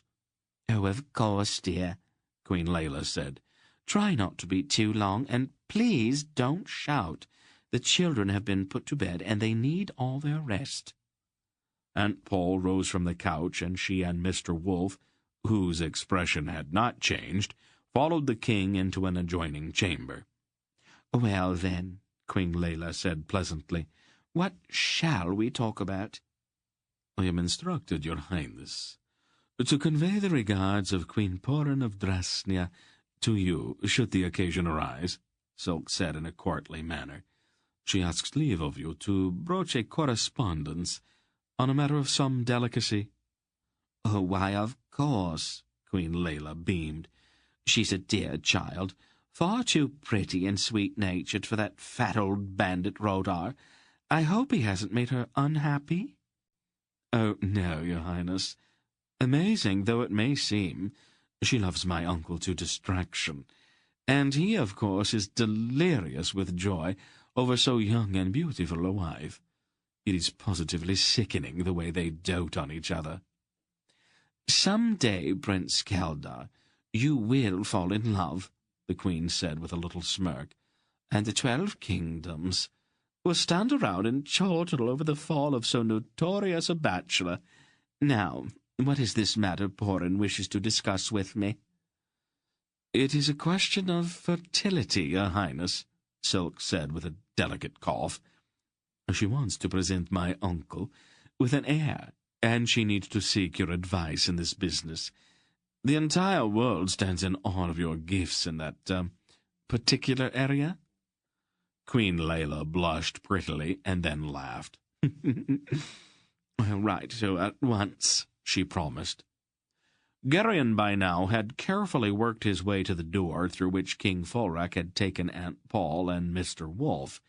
He began a meticulous examination of a tapestry on the wall, to conceal the fact that he was trying to hear what was going on behind the closed door. It took him only a moment to begin to pick up familiar voices. Exactly what does all this foolishness mean, Thorak? Mr. Wolf was saying. Oh, please don't judge me too hastily, Ancient One, the king said placatingly. Some things have happened that you might not be aware of. You know that I'm aware of everything that happens, Wolf said. Did you know that we are defenseless if the accursed one awakens? That which held him in check has been stolen from off the throne of the Raven King. As a matter of fact, I was following the trail of the thief when your noble Captain Brendig interrupted me in my search. Now, I am sorry, but you wouldn't have gone much farther anyway. All the kings of Aloria have been searching for you for 3 months now. Your likeness, drawn by the finest artists, is in the hands of every ambassador, agent, and official of the 5 kingdoms of the north. Actually, you've been followed since you left Garion. Thorak, I am busy. Tell the Alorn kings to leave me alone. Why are they suddenly so interested in my movements? They want to have a council with you. The Alorns are preparing for war, and even my poor Sinderi is being quietly mobilized. If the accursed one arises now, we're all doomed. The power that's been stolen can very possibly be used to awaken him. And his first move will be to attack the west. You know that, Belgariad. And you also know that until the return of the Raven King, the west has no real defense. Garion blinked and started violently, then tried to cover the sudden movement by bending to look at some of the finer details on the tapestry. He told himself that he had heard wrong. The name King Thorak had spoken could not have really been Belgariad. Belgariad was a fairy tale figure, a myth. Just tell the Alorn kings that I am in pursuit of the thief. I don't have time for councils just now. If they'll leave me alone, I should be able to catch up with him before he can do any mischief with the thing he's managed to steal. Don't tempt fate, Thorak. Your interference is costing us time, Aunt Pol advised. We cannot afford to lose this time. Presently, I'll become vexed with you. The king's voice was firm as he answered. I know your power, Lady Bulgara. And Garion jumped again. I don't have any choice, however, the king continued. I'm bound by my word to deliver all of you up at Val Aulorn to the kings of Aloria, and a king cannot break his word to other kings. There was a long silence in the other room, while Garion's mind raced through a dozen possibilities. You're not a bad man, Thorak, Mr. Wolf said. Not perhaps as bright as I might wish, but a good man nonetheless. I won't raise my hand against you, nor will my daughter. Speak for yourself, old wolf, Aunt Pol said grimly. No, Bulgaram. If we have to go to Val Aulorn, let us go with all possible speed. The sooner we explain things to the Alorns, the sooner they will stop interfering. I think age is beginning to soften your brain, Father, Aunt Pol said. We don't have the time for this excursion to Val Aulorn.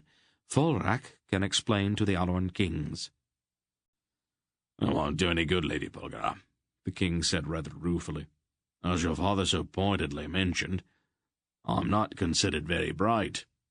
The Alorn kings won't listen to me. If you leave now, they'll just send someone like Brendig to apprehend you again. Then that unfortunate man may suddenly find himself living out the remainder of his days as a toad, or possibly a radish, Aunt Pol said ominously. Enough of that, Paul. Is there a ship ready for wreck? It lies at the North Wharf, Belgariad. A chariot vessel sent by King Anheg. This ends Disc 6. Please change to Disc 7. Is there a ship ready for wreck? It lies at the North Wharf, Belgariad. A chariot vessel sent by King Anheg. Very well. Tomorrow, then, we'll go to Carrick. It seems that I'm going to have to point out a few things to some thick-headed Alorns. Will you be going with us? I'm obliged to. Counts us to be general, and Sandaria's involved. You haven't heard the last of this, Forak. Never mind, Paul, Mr. Wolf said. He's only doing what he thinks is right. We'll straighten it all out in Val-Alorn. Garion was trembling as he stepped away from the door. It was impossible. His skeptical Sandarian upbringing made him at first incapable of even considering such an absurdity. Reluctantly, however, he finally forced himself to look the idea full in the face. What if Mr. Wolf really was Belgariad the sorcerer, a man who had lived for over 7,000 years? And what if Aunt Pol was really his daughter, Polgara the sorceress, who was only slightly younger? All of the bits and pieces, the cryptic hints, the half-truths, fell together. Silk had been right. She could not be his aunt. Garion's orphaning was complete now. He was adrift in the world with no ties of blood or heritage to cling to. Desperately he wanted to go home, back to Faldor's farm, where he could sink himself in unthinking obscurity, in a quiet place where there were no sorcerers or strange searches, or anything that would even remind him of Aunt Pol and the cruel hoax she had made of his life. Part 2. Carrick. Chapter 12. In the grey first light of early morning they rode through the quiet streets of Sendar to the harbour and their waiting ship.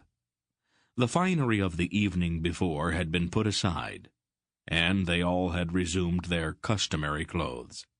Even King Forak and the Earl of Selene had donned plain garb, and now resembled nothing quite so much as two moderately prosperous Sendars on a business trip.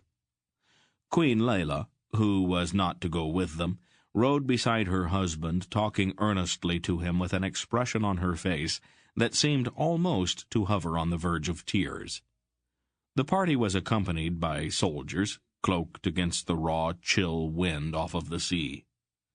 At the foot of the street which led down from the palace to the harbour, the stone wharves of Sendar jutted out into the choppy water, and there, rocking and straining against the hawsers which held her, was their ship. She was a lean vessel, narrow of beam and high-prowed, with a kind of wolfish appearance that did little to quiet Garion's nervousness about his first sea voyage. Lounging about on her deck were a number of savage-looking sailors, bearded and garbed in shaggy garments made of fur. With the exception of Berak, these were the first Carricks Garion had ever seen, and his first impression was that they would probably prove to be totally unreliable. Berak! A burly man halfway up the mast shouted, and dropped hand over hand down a steeply slanting rope to the deck, and then jumped across to the wharf. Greldick! Berak roared in response, swung down from his horse, and clasped the evil-looking sailor in a bear hug. "It would seem that Lord Berak is acquainted with our captain," the Earl of Selene observed. "That's disquieting," Silk said wryly.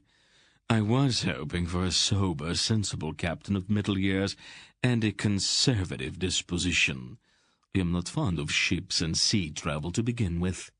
"I am told that Captain Greldick is one of the finest seamen in all of Carrick," the Earl assured him. "My lord," Silk said with a pained look, "Carrick definitions can be deceptive." Sourly he watched Berak and Greldick toasting their reunion with tankards of ale that had been passed down to them from the ship by a grinning sailor.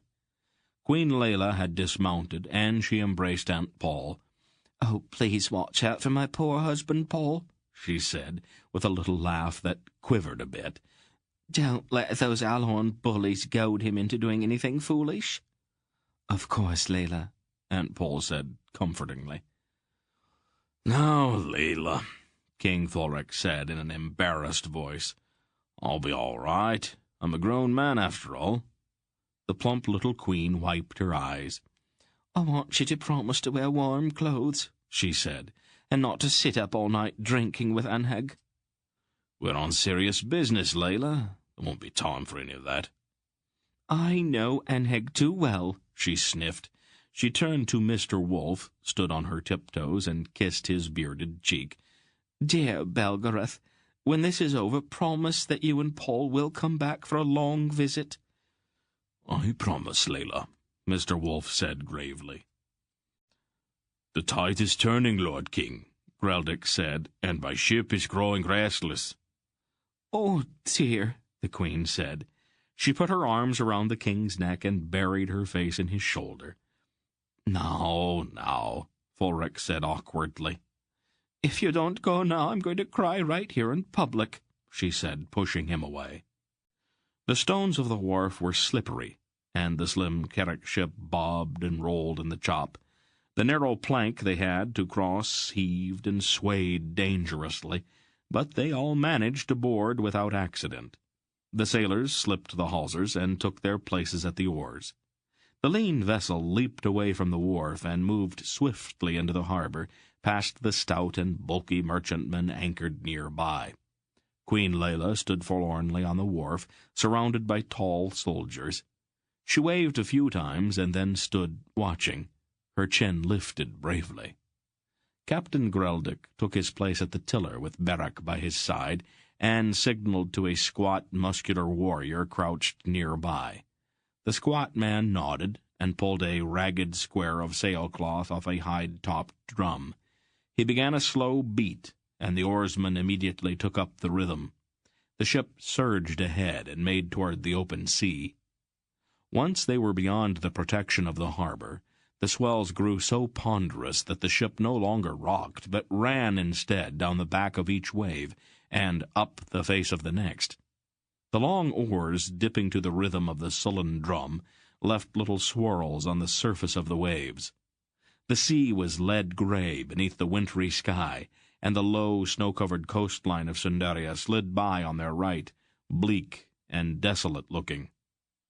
Garion spent most of the day shivering in a sheltered spot near the high prow, moodily staring out at the sea. The shards and shambles into which his life had fallen the night before lay in ruins around him. The idea that Wolf was Belgariad and Aunt Pol was Polgara was of course an absurdity. He was convinced, however, that a part of the whole thing at least was true. She might not be Polgara, but she was almost certainly not his aunt. He avoided looking at her as much as possible, and he did not speak to anyone. They slept that night in cramped quarters beneath the stern deck of the ship. Mr. Wolf sat talking for a long time with King Fulrac and the Earl of Selene. Garion covertly watched the old man, whose silvery hair and short-cropped beard seemed almost to glow in the light from a swinging oil lamp hanging from one of the low beams. He still looked the same as always, and Garion finally turned over and went to sleep. The next day they rounded the hook of Sundaria and beat northeasterly with a good following wind.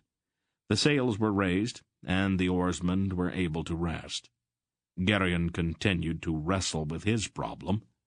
On the third day out, the weather turned stormy and bitterly cold. The rigging crackled with ice, and sleet hissed into the sea around them. "If this doesn't break, it'll be a rough passage through the bore," Beric said, frowning into the sleet. "The what?" Dernick asked apprehensively. Dernick was not at all comfortable on the ship. He was just recovering from a bout of seasickness, and he was obviously a bit edgy. "The Cherek bore," Beric explained. "It's a passage about a league wide between the northern tip of Sundaria and the southern end of the Cherek Peninsula. Riptides, whirlpools, that sort of thing. Don't be alarmed, Dernick. This is a good ship, and Greldick knows the secret of navigating the bore. It may be a bit rough, but we'll be perfectly safe." Unless we are unlucky, of course. Oh, that's a cheery thing to say, Silk observed dryly from nearby. We've been trying for 3 days not to think about the boar. Was it really that bad? Dunnick asked in a sinking voice. I make a special point of not going through it sober, Silk told him. Beric laughed. You ought to be thankful for the boar, Silk. It keeps the Empire out of the Gulf of Carrick. All Drasnia would be a Tolnedran province if it wasn't there. Oh, I admire it politically.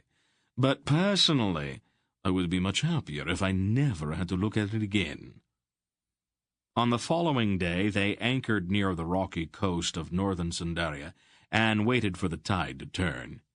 In time, it slackened and reversed, and the waters of the Sea of the Winds mounted and plunged through the bore, raising the level of the Gulf of Carrick. Find something solid to hold on to, Garion, Beric advised, as Geraldic ordered the anchor raised. With this following wind, this passage, it could be interesting. He strode along the narrow deck, his teeth gleaming in a broad grin. It was foolish, Garion knew that, even as he stood up and began to follow the red-bearded man toward the prow. But 4 days of solitary brooding over a problem that refused to yield any kind of logic made him feel almost belligerently reckless. He set his teeth together and took hold of a rusted iron ring embedded in the prow. Beric laughed and clapped him a stunning blow on the shoulder. Good boy. We'll stand together and look the boar right down the throat. Garion decided not to answer that. With wind and tide behind her, Geraldic's ship literally flew through the passage, yawing and shuddering as she was seized by the violent riptides. Icy spray stung their faces, and Garion, half blinded by it, did not see the enormous whirlpool in the center of the bore, until they were almost upon it. He seemed to hear a vast roar, and cleared his eyes just in time to see it yawning in front of him. "What's that?" he yelled over the noise. The great maelstrom, Beric shouted. Hold on! The maelstrom was fully as large as the village of Upper Grault, and descended horribly down into a seething, mist-filled pit unimaginably far below.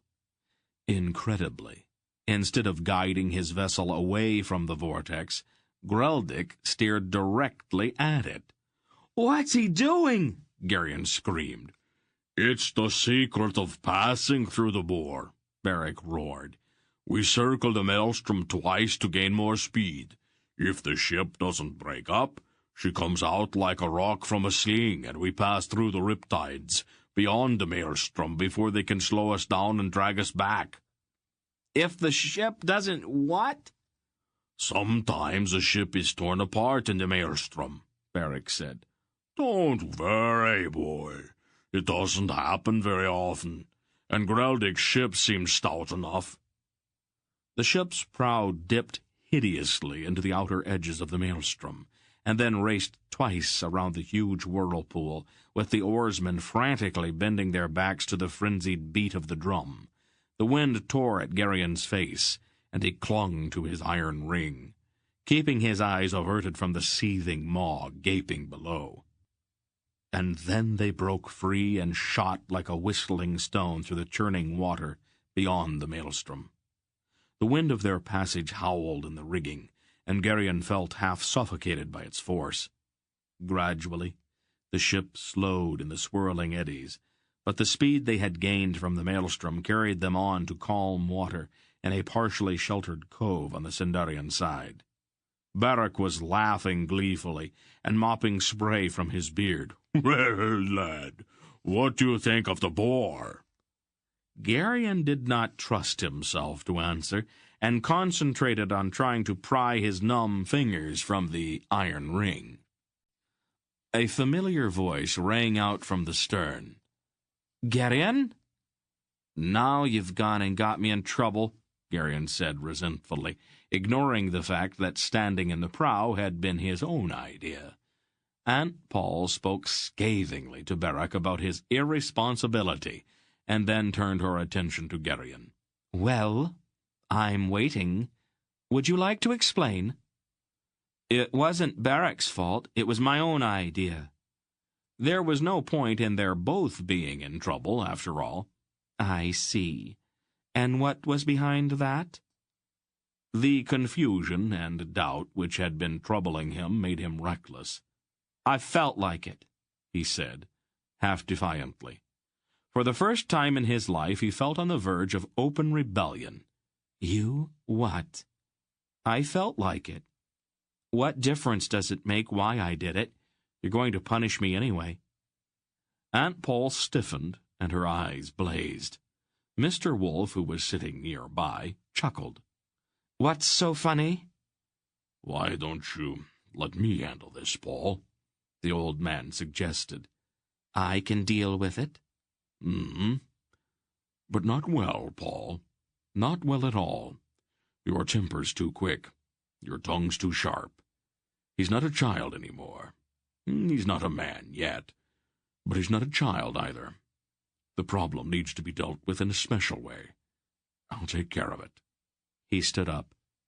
"I think I insist, Paul." "You what?" "I insist." His eyes hardened. "Very well," she said in an icy voice, turning and walking away. "Sit down, Garion," the old man said. "Why is she so mean?" Garion blurted. "She isn't," Mr. Wolf said. "She's angry because you frightened her. Nobody likes to be frightened." "I'm sorry," Garion mumbled, ashamed of himself. "Don't apologize to me. I wasn't frightened." He looked for a moment at Garion, his eyes penetrating. "What's the problem?" "They call you Belgariad," Garion said, as if that explained it all. "and they call her Polgara." "So?" "It's just not possible." "Didn't we have this conversation before? A long time ago?" "Are you Belgariad?" Garion demanded bluntly. Some people call me that. What difference does it make?" "I'm sorry. I just don't believe it." "All right," Wolf shrugged. "You don't have to, if you don't want to. What's that got to do with your being impolite to your aunt?" "Well, it's just," Garion faltered. "Well," desperately he wanted to ask Mr. Wolf that ultimate fatal question, but despite his certainty that there was no kinship between himself and Aunt Pol, he could not bear the thought of having it finally and irrevocably confirmed. "You are confused," Wolf said. "Is that it? Nothing seems to be like it ought to be. And you're angry with your aunt because it seems like it has to be her fault." "Well, you make it sound awfully childish," Garion said, flushing slightly. "Well, isn't it?" Garion flushed even more. "It's your own problem, Garion. Do you really think it's proper to make others unhappy because of it?" "No," Garion admitted, in a scarcely audible voice. "Your aunt and I are who we are," the wolf said quietly. "People have made up a lot of nonsense about us, but that doesn't really matter. There are things that have to be done, and we are the ones who have to do them. That's what matters. Don't make things more difficult for your aunt just because the world is not exactly to your liking. That's not only childish, it's ill-mannered, and you are a better boy than that. Now, I really think you owe her an apology, don't you?" "I suppose so." "I am glad that we had this chance to talk. But I wouldn't wait too long before making up with her," the old man said. "You wouldn't believe how long she can stay angry." He grinned suddenly. "She's been angry with me for as long as I can remember, and that's so long that I don't even like to think about it. I'll do it right now. Good, Wolf approved. Garion stood up and walked purposefully to where Aunt Pol stood staring out at the swirling currents of the Carrick Bore. Aunt Pol? Yes, dear? I'm sorry. I was wrong. She turned and looked at him gravely. Yes, you were. I won't do it again. She laughed then, a low, warm laugh, and ran her fingers through his tangled hair. Don't make promises you can't keep, dear, she said, and embraced him, and everything was all right again. After the fury of the tide through the Carrick Bore had abated, they sailed north along the snow-muffled coast of the Carrick Peninsula toward the ancient city, which was the ancestral home of all the Aelorns, Algar, and Brasnian, as well as Carrick and Raven. The wind was chill, and the skies threatening, but the remainder of the voyage was uneventful. After 3 more days their ship entered the harbor at Val Alorn, and tied up at one of the ice-shrouded wharves. Val Alorn was unlike any Sindarian city. Its walls and buildings were so incredibly ancient that they seemed more like natural rock formations than the construction of human hands. The narrow, crooked streets were clogged with snow, and the mountains behind the city loomed high and white against the dark sky. Several horse-drawn sleighs awaited them at the wharf, with savage-looking drivers and shaggy horses stamping impatiently in the packed snow. There were fur robes in the sleighs, and Garion drew one of them about him as he waited for Beric to conclude his farewells to Greldic and the sailors. Let's go, Beric told the driver as he climbed into the sleigh. See if you can't catch up with the others. If it hadn't taken so long, they wouldn't be so far ahead, Lord Beric, the driver said sourly. That's probably true, Beric agreed. The driver grunted, touched his horses with his whip, and the sleigh started up the street where the others had already disappeared. Fur-clad Carrick warriors swaggered up and down the narrow streets, and many of them bellowed greetings to Beric as the sleigh passed. At one corner their driver was forced to halt, while 2 burly men, stripped to the waist in the biting cold, wrestled savagely in the snow in the center of the street to the encouraging shouts of the crowd of onlookers. A common pastime, Beric told Garion. Winter's a tedious time in Val Alorn. Is that the palace ahead? Garion asked. Beric shook his head. The temple of Balar, he said. Some men say that the bear god resides there in spirit. I have never seen him myself, though I cannot say for sure. Then the wrestlers rolled out of the way, and they continued. On the steps of the temple, an ancient woman, wrapped in ragged woolen robes, stood with a long staff clutched in one bony hand, and her stringy hair wild about her face. "Hail, Lord Beric," she called in a cracking voice as they passed. "Thy doom awaits thee." Stop the sleigh, Beric growled at the driver, and he threw off his fur robe and jumped to the ground. Martia, he thundered at the old woman, you have been forbidden to loiter here. If I tell Anheg that you have disobeyed him, he'll have the priests of the temple burn you for a witch. The old woman cackled at him, and Garion noted with a shudder that her eyes were milk-white blankness. "The fire will not touch old Marcia," she laughed shrilly. "That is not the doom which awaits her." Enough of dooms, Beric said. Get away from the temple. "Marcia sees what she sees," the old woman said. "The mark of thy doom is still upon thee, great Lord Beric. When it comes to thee, thou shalt remember the words of old Marcia." And then she seemed to look at the sleigh where Garion sat, though her milky eyes were obviously blind. Her expression suddenly changed from malicious glee to one strangely awestruck. "Hail, greatest of lords," she crooned, bowing deeply. "When thou comest into thine inheritance, Remember that it was old Martia who first greeted thee.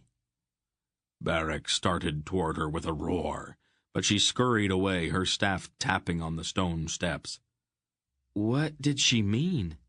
Garion asked, when Beric returned to the sleigh. Ah, she's a crazy woman, Beric replied, his face pale with anger.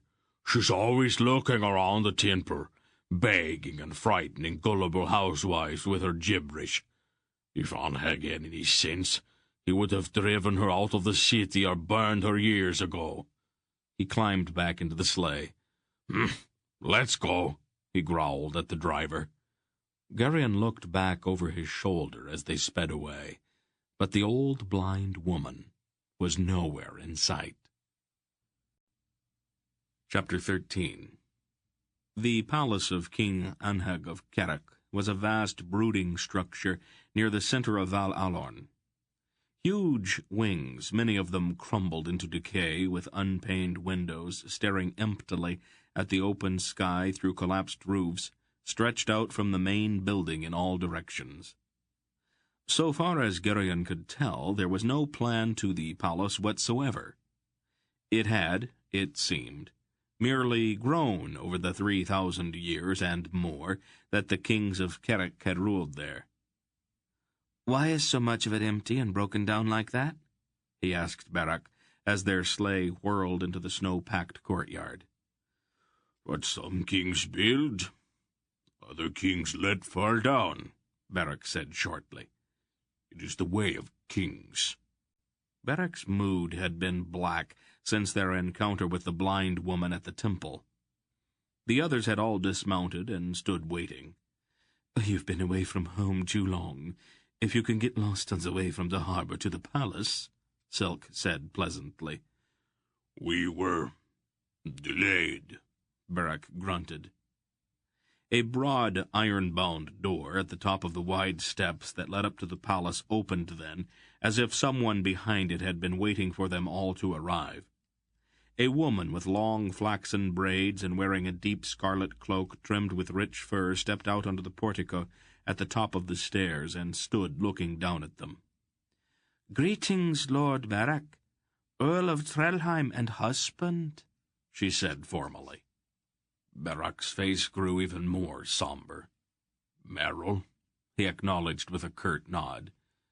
"King Anheg granted me permission to greet you, my lord," Beric's wife said, "as is my right and my duty." "You have always been most attentive to your duties, Merrill. Where are my daughters?" "At Trelheim, my lord. I didn't think it would be a good idea for them to travel so far in the cold." There was a faintly malicious note in her voice. Beric sighed. "I see." "Was I in error, my lord?" Merrill asked. "Let it pass." "If you and your friends are ready, my lord, I will escort you to the throne room." Beric went up the stairs, briefly and rather formally, embracing his wife, and the two of them went through the wide doorway. "How tragic," the Earl of Selene murmured, shaking his head as they all went up the stairs to the palace door. "Oh, hardly that," Silk said. "After all, Beric got what he wanted, didn't he?" "You're a cruel man, Prince Keldar," the Earl said. "Oh, not really. I am a realist, that's all. Beric spent all those years yearning after Merrill, and now he's got her. I'm delighted to see such steadfastness rewarded. Aren't you?" The Earl of Selene sighed. A party of mailed warriors joined them, and escorted them through a maze of corridors, up broad stairs and down narrow ones, deeper and deeper into the vast pile. "I have always admired Carrick architecture," Silk said sardonically. "It's so unanticipated." "Expanding the palace gives weak kings something to do," King Fulrak observed. "It's not a bad idea, really. In Cinderia, bad kings usually devote their time to street paving projects. But all of Val Alorn was paved thousands of years ago." Silk laughed. It's always been a problem, Your Majesty. How do you keep bad kings out of mischief? Prince Skeldar, King Fulric said. I don't wish your uncle any misfortune, But I think it might be very interesting if the crown of Dresnia just happened to fall to you. Oh, please, Your Majesty, Silk said with feigned shock. Don't even suggest that. Also a wife, the Earl of Selene said slyly. The prince definitely needs a wife. Oh, that's even worse, Silk said with a shudder. The throne room of King Anheg was a vaulted chamber with a great fire pit in the center, where whole logs blazed and crackled. Unlike the lushly draped hall of King Fulric, the stone walls here were bare, and torches flared and smoked in iron rings sunk into the stone. The men who lounged near the fire were not the elegant courtiers of Fulric's court, but rather were bearded Carrick warriors, gleaming in chainmail. At one end of the room sat 5 thrones, each surmounted by a banner. 4 of the thrones were occupied, and 3 regal-looking women stood talking nearby. Fulric, King of Sindaria, one of the warriors who had escorted them boomed, striking the butt of his spear hollowly on the rush-strewn floor. Hail Fulric, a large black-bearded man on one of the thrones called, rising to his feet. His long blue robe was wrinkled and spotted, and his hair was shaggy and unkempt. The gold crown he wore was dented in a place or two, and one of its points had been broken off. Hail, Anheg, the king of the Sindars replied, bowing slightly. Thy throne awaits thee, my dear Fulric, the shaggy-haired man said, indicating the banner of Sindaria behind the one vacant throne. The kings of Eloria welcome the wisdom of the king of Sindaria at this council. Garion found the stilted, archaic form of address strangely impressive. Which king is which, friend Silk? Dernick whispered as they approached the thrones. The fat one in the red robe. With a reindeer on his banner is my uncle Rodar of Dresnia. The lean-faced one in black under the horse banner is Kohag of Algeria. The big, grim-faced one in grey, with no crown, who sits beneath the sword banner, is Brand, the Raven warrior. Brand? Garion interrupted, startled as he remembered the stories of the Battle of Vomimbre. All Raven warriors are named Brand, Silk explained. King Fulric greeted each of the other kings in the formal language that seemed to be customary, and then he took his place beneath the green banner with its golden sheaf of wheat that was the emblem of Sindaria. Anheg said, Hail Belgariad, disciple of Aldur, and hail Lady Pulgara, honoured daughter of immortal Belgariad. There's little time for all this ceremony, Anheg, Mr. Wolf said tartly, throwing back his cloak and striding forward. Why have the kings of Eloria summoned me? Permit us our little ceremonies, ancient one, Rodar, the grossly fat king of Drasnia, said slyly. We so seldom have the chance to play king. We won't be much longer at it. Mr. Wolf shook his head with disgust. One of the 3 regal-looking women came forward then. She was a tall, raven-haired beauty in an elaborately cross-tied black velvet gown. She curtsied to King Fulric, and touched her cheek briefly to his. Your Majesty, she said, your presence honours our home. Your Highness, Fulric replied, inclining his head respectfully. Silk murmured to Dernick and Garion, Queen Elena, Anheg's wife. The little man's nose twitched with suppressed mirth. Watch her when she greets Pogara. The queen turned and curtsied deeply to Mr. Wolf. Divine Belgariad, she said, her rich voice throbbing with respect. Hardly divine, Elena, the old man said dryly. Immortal son of Aldur, she swept on, ignoring the interruption. Mightiest sorcerer in all the world, my poor house trembles at the awesome power that you bring within its walls. A pretty speech, Elena, A little inaccurate, but pretty all the same. But the Queen had already turned to Aunt Pol. "Glorious sister," she intoned. "Sister?" Garion was startled. "No, she's a mystic," Silk said softly. "She dabbles a bit in magic, and thinks of herself as a sorceress. Watch." With an elaborate gesture, the Queen produced a green jewel and presented it to Aunt Pol. "She had it up her sleeve," Silk whispered gleefully. "A royal gift, Eilina," Aunt Pol said in a strange voice. "A pity that I can only offer this in return." She handed the Queen a single deep red rose. "Where did she get that?" Garion asked in amazement. Silk winked at him. The Queen looked at the rose doubtfully and cupped it between her two hands. She examined it closely, and her eyes widened. The color drained out of her face, and her hands began to tremble. The second Queen had stepped forward now. She was a tiny blonde with a beautiful smile. Without ceremony, she kissed King Folrak, and then Mr. Wolf, and embraced Aunt Pol warmly. Her affection seemed simple and unself-conscious. "Porin, Queen of Tresnia," Silk said, and his voice had an odd note to it. Garion glanced at him and saw the faintest hint of a bitter, self-mocking expression flicker across his face. In that single instant, as clearly as if it had suddenly been illuminated by a bright light, Garion saw the reason for Silk's sometimes strange manner. An almost suffocating surge of sympathy welled up in his throat. The third Queen, Selar of Algeria, greeted King Folrak, Mr. Wolf, and Aunt Pol with a few brief words in a quiet voice. Dernick asked, "Is the Ravenwarder unmarried?" looking around for another queen. "He had a wife," Silk said shortly, his eyes still on Queen Porin. "But she died some years ago. She left him 4 sons. "Ah," Dernick said. Then Barak, grim-faced and obviously angry, entered the hall and strode to King Anheg's throne.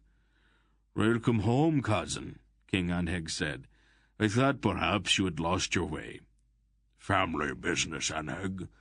I had to have a few words with my wife." "I see," Anheg said, and let it drop. "Have you met our friends?" Barak asked.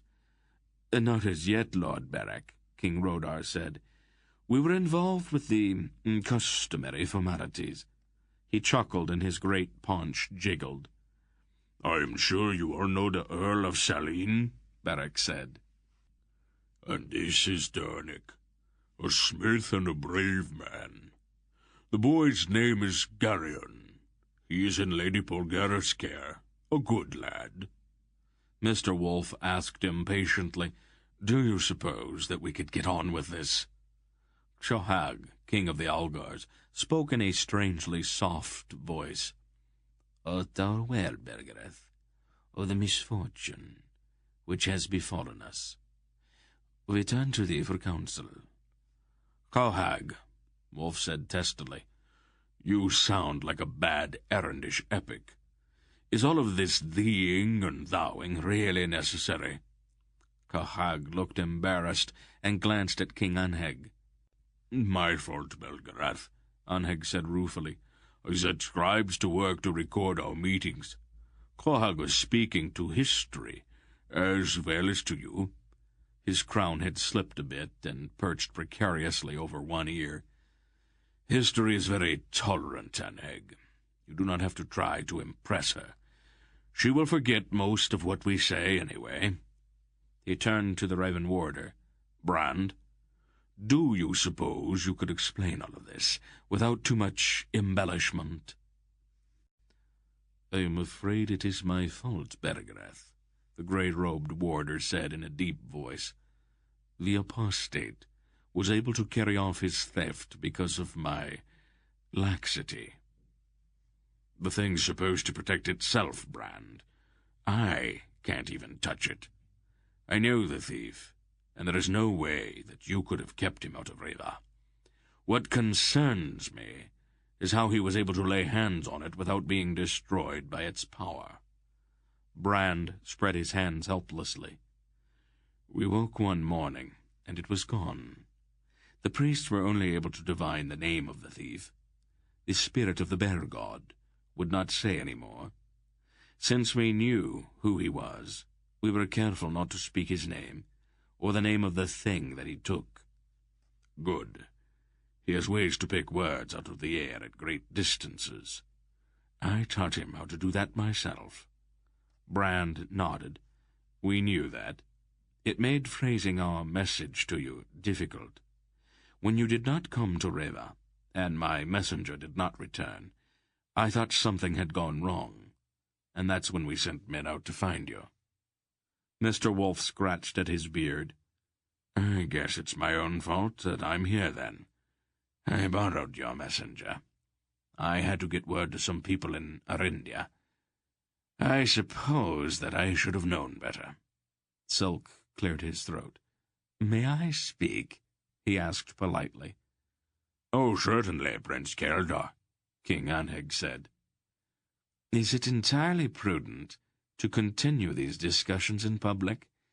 The Murgos have enough gold to buy ears in many places, and the arts of the Grolums can lift the thoughts out of the minds of the most loyal warriors. What is not known cannot be revealed, if you take my meaning. The warriors of Anheg are not so easily bought, Silk, Barak said testily. And there aren't any Grolums in Carrick.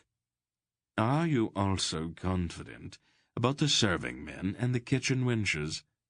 And I have found Grolums in some very unexpected places.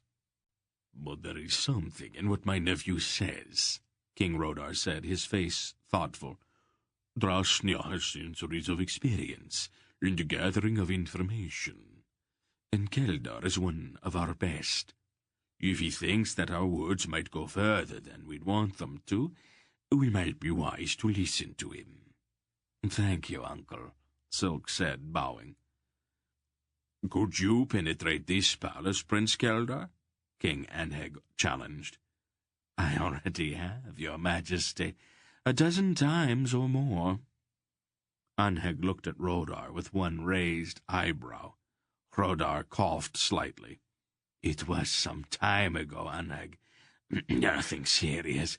I was just curious about something. That is all. All you had to do then was ask, Anheg said in a slightly injured tone. Oh, I did not want to bother you, Rodar said with a shrug. Besides, it's more fun to do it the other way.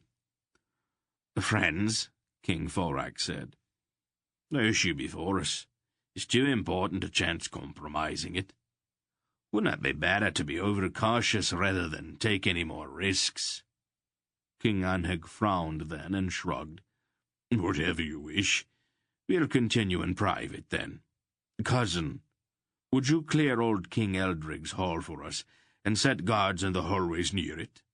I will, Anheg, Beric said, and took 12 warriors and left the hall. The kings rose from their thrones, all except Tohag, a lean warrior, very nearly as tall as Beric, and with the shaved head and flowing scalp lock of the Algars, stepped forward and helped him up. Garion looked inquiringly at Silk. An illness when he was a child, Silk explained softly. It left his legs so weak that he cannot stand unaided. Doesn't that make it kind of hard for him to be king? Algars spend more time sitting on horses than they do standing on their feet. Once he's on a horse, Tohag's the equal of any man in Algeria. The warrior who's helping him is Hetar, his adopted son. You know him? I know everyone, Garion. Hetar and I have met a few times. I like him, though I'd rather he didn't know that. Queen Poran came over to where they stood. Eileen is taking Silar and me to her private quarters, she said to Silk. Apparently women are not supposed to be involved in matters of state here in Carrick. Our Carrick cousins have a few blind spots, Your Highness. They are arch-conservatives, of course, and it has not occurred to them yet that women are human. Queen Poran winked at him with a sly little grin. I had hoped that we might get a chance to talk, Keldar, but it doesn't look like it now. Did you get my message to Layla? Silk nodded. She said she'd write to you immediately. If we had known you were going to be here, I could have carried her letter myself. It was Eilena's idea. She decided that it might be nice to have a council of queens while the kings were meeting. She would have invited Layla, too, but everyone knows how terrified she is of sea travel. Has your council produced anything momentous, Highness? Queen Poran made a face. We sit around and watch Eilena do tricks, disappearing coins, things up her sleeves, that kind of thing. Or she tells fortunes. Seelar's too polite to object, and I am the youngest, so I'm not supposed to say too much. Oh, it's terribly dull, particularly when she goes into trances over that stupid crystal ball of hers. Did Layla think she could help me? If anyone can, Silk assured her. I should warn you, though, that her advice is likely to be quite explicit. Queen Layla's an earthy little soul, sometimes very blunt. Queen Poran giggled wickedly. That's all right. I am a grown woman, after all. But, of course, I just wanted to prepare you, that is all. Are you making fun of me, Keldar? Would I do that, your Highness? Silk asked, his face full of innocence. I think you would, she said. Coming, Poran? Queen Eilena asked from not far away. Oh, at once, your Highness, the Queen of Drasnia said. Her fingers flickered briefly at Silk. What a bore. Patience, Highness, Silk gestured in reply. Queen Poran docilely followed the stately Queen of Kerrick and the silent Queen of Algaria from the hall.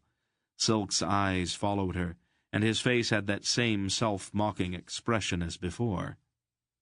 The others are leaving, Garion said delicately, and pointed to the far end of the hall where the Aloran kings were just going out the door. All right, Silk said, and led the way quickly after them. Garion stayed at the rear of the group as they all made their way through the draughty corridors toward King Eldrig's hall. The dry voice in his mind told him that if Aunt Pol saw him, she would probably find a reason to send him away. As he loitered along at the rear of the procession, a furtive movement flickered briefly far down one of the side corridors. He caught only one glimpse of the man, an ordinary-looking Kerrick warrior, wearing a dark green cloak, and then they had moved past that corridor. Garion stopped and stepped back to look again, but the man in the green cloak was gone. At the door to King Eldrig's hall, Aunt Pol stood waiting with her arms crossed. "Where have you been?" "I was just looking," he said, as innocently as possible. "I see." Then she turned to Beric. "The council's probably going to last for a long time, and Garion's just going to get restless before it's over. Is there some place where he can amuse himself until supper time?" "Aunt Pol." "The armory, perhaps?" "And what would I do in an armory?" Garion demanded. "Would you prefer the scullery?" Aunt Pol asked pointedly. "On second thought, I think I might like to see the armory." I thought you might." "It's at the far end of this corridor, Garion," Beric said. "The room with the red door." "Run along, dear, and try not to cut yourself on anything." Garion sulked slowly down the corridor that Beric had pointed out to him, keenly feeling the injustice of the situation. Guards posted in the passageway outside King Eldrig's hall even made eavesdropping impossible. Garion sighed and continued his solitary way toward the armory. The other part of his mind was busy, however, mulling over certain problems. Despite his stubborn refusal to accept the possibility that Mr. Wolf and Aunt Pol were indeed Belgarath and Polgara, the behavior of the Aloran kings made it obvious that they at least did believe it. Then there was the question of the rose Aunt Pol had given to Queen Eilina. Setting aside the fact that roses do not bloom in the winter, how had Aunt Pol known that Eilina would present her with that green jewel, and therefore prepared the rose in advance? He deliberately avoided the idea that his aunt had simply created the rose on the spot. The corridor along which he passed, deep in thought, was dim with only a few torches set in rings on the walls to light the way. Side passages branched out from it here and there, gloomy, unlighted openings that stretched back into the darkness. He had almost reached the armory when he heard a faint sound in one of those dark passages. Without knowing exactly why, he drew back into one of the other openings and waited. The man in the green cloak stepped out into the lighted corridor and looked around furtively. He was an ordinary-looking man with a short, sandy beard, and he probably could have walked anywhere in the palace without attracting much notice. His manner, however, and his stealthy movements cried out louder than words that he was doing something that he was not supposed to be doing. He hurried up the corridor in the direction from which Garion had come, and Garion shrank back into the protective darkness of his hiding place. When he carefully poked his head out into the corridor again, the man had disappeared, and it was impossible to know down which of those dark side passageways he had gone. Garion's inner voice told him that even if he told anyone about this, they would not listen. He'd need more than just an uneasy feeling of suspicion to report if he did not want to appear foolish. All he could do for the time being was to keep his eyes open for the man in the green cloak. Chapter 14. It was snowing the following morning, and Aunt Pol, Silk, Barak, and Mr. Wolf again met for counsel with the kings, leaving Garion in Dernick's keeping. The two sat near the fire in the huge hall with the thrones, watching the 24 or so bearded Carrick warriors who lounged about or engaged in various activities to pass the time. Some of them sharpened their swords or polished their armor. Others ate or sat drinking, even though it was still quite early in the morning, were engaged in a heated dice game, and some simply sat with their backs against the wall and slept. These Carricks seem to be very idle people, Dernick said quietly to Garion. I haven't seen anyone actually working since we arrived here, have you? Garion shook his head. I think these are the king's own warriors, he said just as quietly. I don't think they're supposed to do anything except sit around and wait for the king to tell them to fight someone. Dernick frowned disapprovingly. It must be a terribly boring way to live. Dernick, Garion asked after a moment, did you notice the way Barak and his wife acted toward each other? Mm-hmm. It's very sad. Silk told me about it yesterday. Barak fell in love with her when they were both very young, but she was high-born, didn't take him very seriously. How does it happen that they are married, then? It was her family's idea, Dernick explained. After Barak became the Earl of Trelheim, they decided that a marriage would give them a valuable connection. Merrill objected, but it didn't do her any good. Silk said that Barak found out after they were married that she's really a very shallow person. Well, of course, it's too late by then. She does spiteful things to try and hurt him. He spends as much time away from home as possible. Do they have any children? 2. Both girls, about 5 and 7. Barak loves them very much, but he doesn't get to see them very often. Garion sighed. I wish there was something we could do. We can't interfere between a man and his wife. Things like that just aren't done.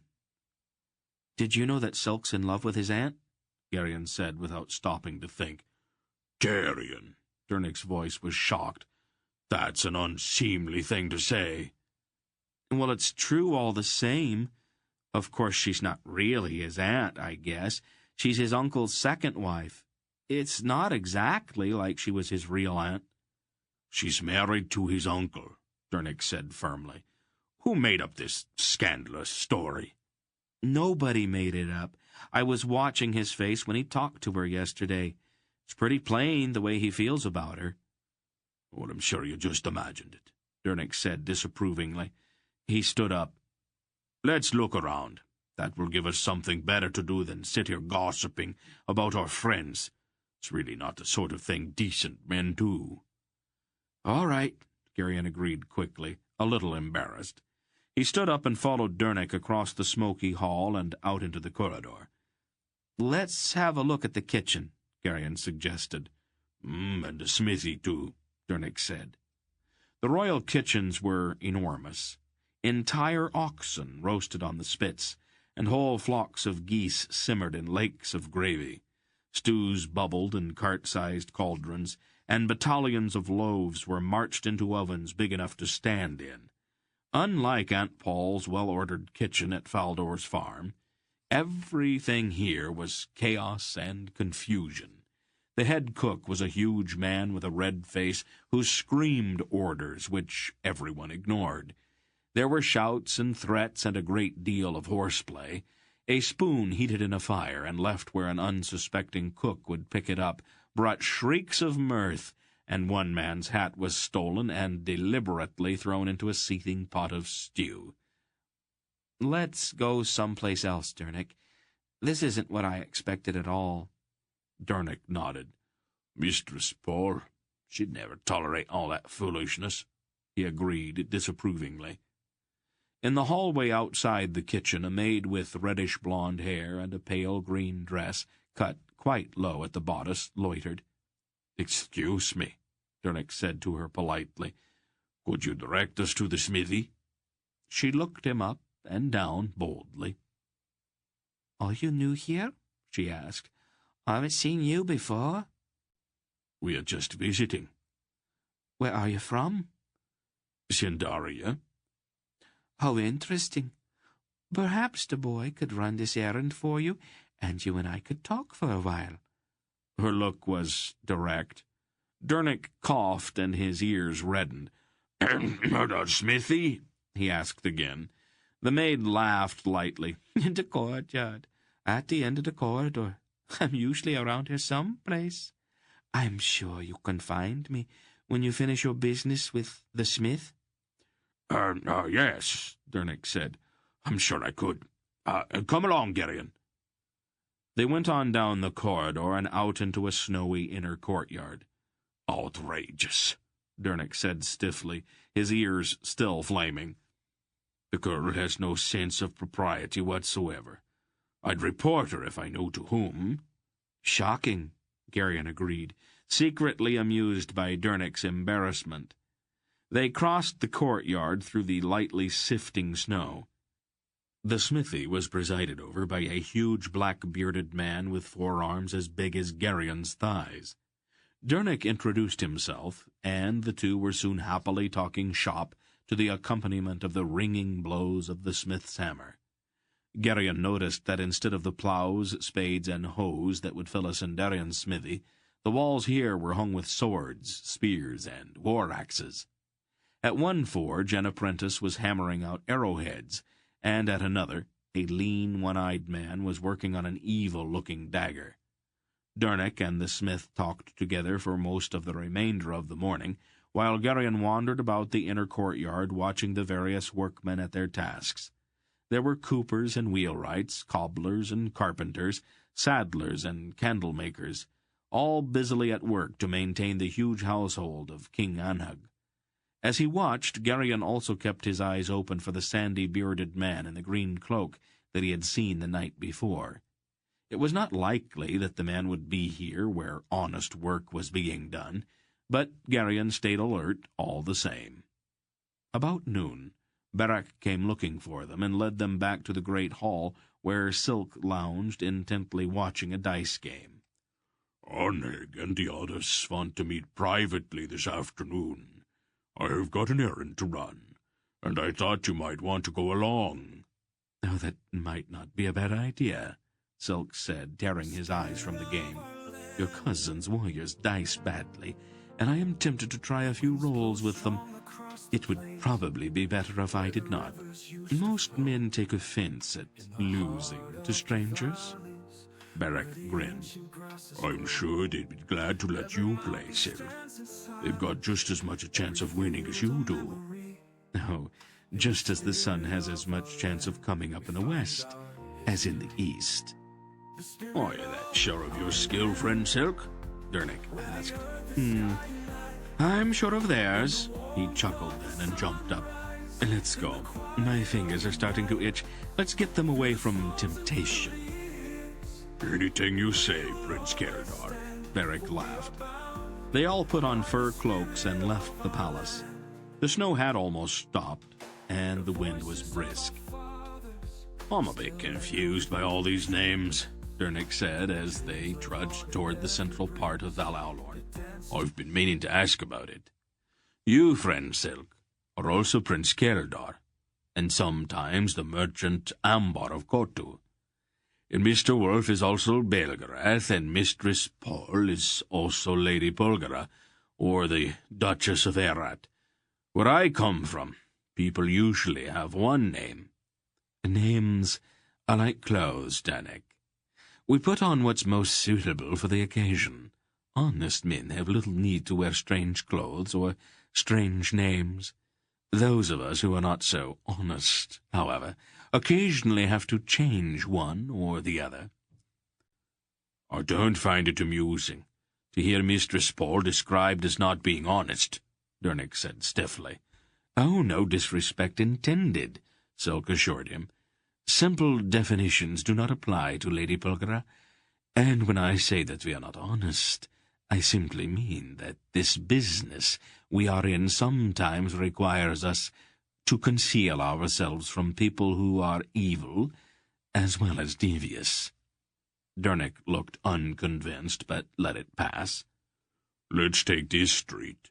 I don't want to pass the Temple of Balar today." "Why?" "I'm a little behind in my religious duties," Beric said with a pained look, "and I would rather not be reminded of it by the High Priest of Balar. His voice is very penetrating, and I don't like being called down in front of the whole city. A prudent man does not give either a priest or a woman the opportunity to scold him in public." The streets of Val-Aulorn were narrow and crooked, and the ancient stone houses were tall and narrow, with overhanging second stories. Despite the intermittent snow and the crisp wind, the streets seemed full of people, most of them garbed in furs against the chill. There was much good-humored shouting and the exchange of bawdy insults. Two elderly and dignified men were pelting each other with snowballs in the middle of one street, to the raucous encouragement of the bystanders. This ends Disc 7. Please change to Disc 8. There was much good-humored shouting and the exchange of bawdy insults. Two elderly and dignified men were pelting each other with snowballs in the middle of one street, to the raucous encouragement of the bystanders. "They're old friends," Beric said with a broad grin. "They do this every day all winter long. Pretty soon they'll go to an alehouse and get drunk, and sing old songs together until they fall off the benches. They've been doing it for years now." "What do they do in summer?" "They throw rocks. The drinking and singing and falling off the benches stays the same." "Hello, Beric," a green-eyed young woman called from an upper window. "When are you coming to see me again?" Beric glanced up and his face flushed, but he did not answer. That lady's talking to you, Beric. I heard her. She seems to know you, Silk said with a sly look. She knows everyone, Beric said, flushing even more. Shall we move along? Around another corner, a group of men dressed in shaggy furs shuffled along in single file. Their gait was a kind of curious swaying from side to side, and people quickly made way for them. "Hail, Lord Beric," their leader intoned. "Hail, Lord Beric," the others said in unison, still swaying. Beric bowed stiffly. "May the arm of Balar protect thee," the leader said. All praise to Balar, Baal god of Eloria, the others said. Beric bowed again and stood until the procession had passed. Who are they? Dernick asked. Bear cultists, Beric said with distaste. Religious fanatics. A troublesome group, Silk explained. They have chapters in all of the Alon kingdoms. Oh, they're excellent warriors, but they have the instruments of the high priest of Balar. They spend their time in rituals, military training, and interfering in local politics. Where's this Eloria they spoke of? It's all around us, Beric said with a broad gesture. Eloria used to be all the Alon kingdoms together. They were all one nation. The cultists want to reunite them. That doesn't sound unreasonable, Dernick said. Eloria was divided for a reason. A certain thing had to be protected, and the division of Eloria was the best way to do that. Oh, is this thing so important? It's the most important thing in the world. The bear cultists tend to forget that, Silk added. Only now it's been stolen, hasn't it? Garion blurted, as that dry voice in his mind informed him of the connection between what Beric and Silk had just said and the sudden disruption of his own life. It's this thing that Mr. Wolf is following. Beric glanced quickly at him. The lad is wiser than we thought, Silk, he said soberly. He's a clever boy, Silk agreed, and it's not hard to put it all together. His weasel face was grave. You are right, of course, Garion. We don't know how yet, but somebody's managed to steal it. If Belgariad gives the word, the Alorn kings will take the world apart, stone by stone, to get it back. I mean war, Dernick said in a sinking voice. There are worse things than war, Beric said grimly. It might be a good opportunity to dispose of the Angoraks once and for all. Oh, let's hope that Belgariad can persuade the Alorn kings otherwise. This thing has to be recovered. Oh, granted. But there are other ways, and I hardly think a public street is the place to discuss our alternatives. Beric looked around quickly, his eyes narrowing. They had by then reached the harbor, where the masts of the ships of Carrick rose as thickly as trees in a forest. They crossed an icy bridge over a frozen stream, and came to several large yards where the skeletons of ships lay in the snow. A limping man in a leather smock came from a low stone building in the center of one of the yards and stood watching their approach. Ho, Krendig. Ho, Beric, the man in the leather smock replied. How does the work go? Slowly in this season. It's not a good time to work with wood. My artisans are fashioning the fittings and sawing the boards, but we won't be able to do much more until spring. Beric nodded and walked over to lay his hand on the new wood of a ship prow rising out of the snow. Krendig is building this for me. She will be the finest ship afloat. If your oarsmen are strong enough to move her, Krendig said, she'll be very big, Beric, and very heavy. Then I'll man her with big men, Beric said, still gazing at the ribs of his ship. Garion heard a gleeful shout from the hillside above the shipyard and looked up quickly. Several young people were sliding down the hill on smooth planks. It was obvious that Beric and the others were going to spend most of the rest of the afternoon discussing the ship.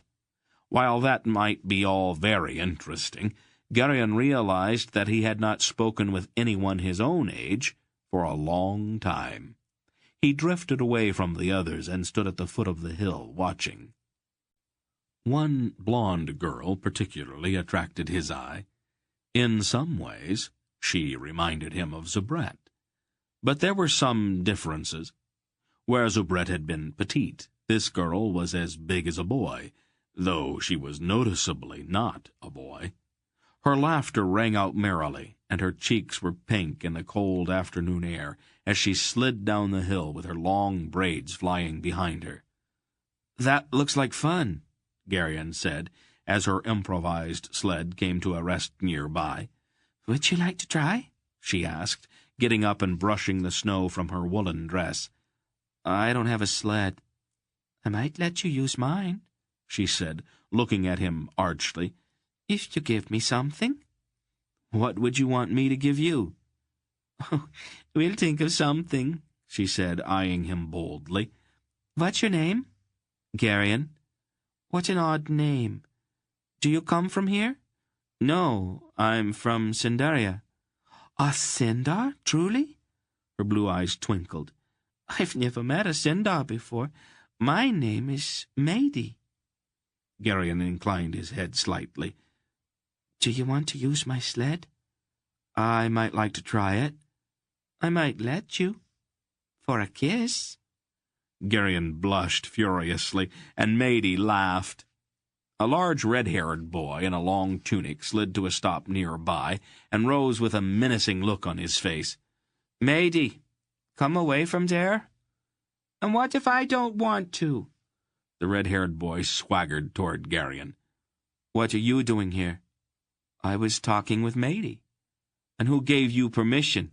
the red-haired boy asked. He was a bit taller than Garion and somewhat heavier. "I didn't bother to ask permission." The red-haired boy glowered, flexing his muscles threateningly. "I can trash you if I like," he announced.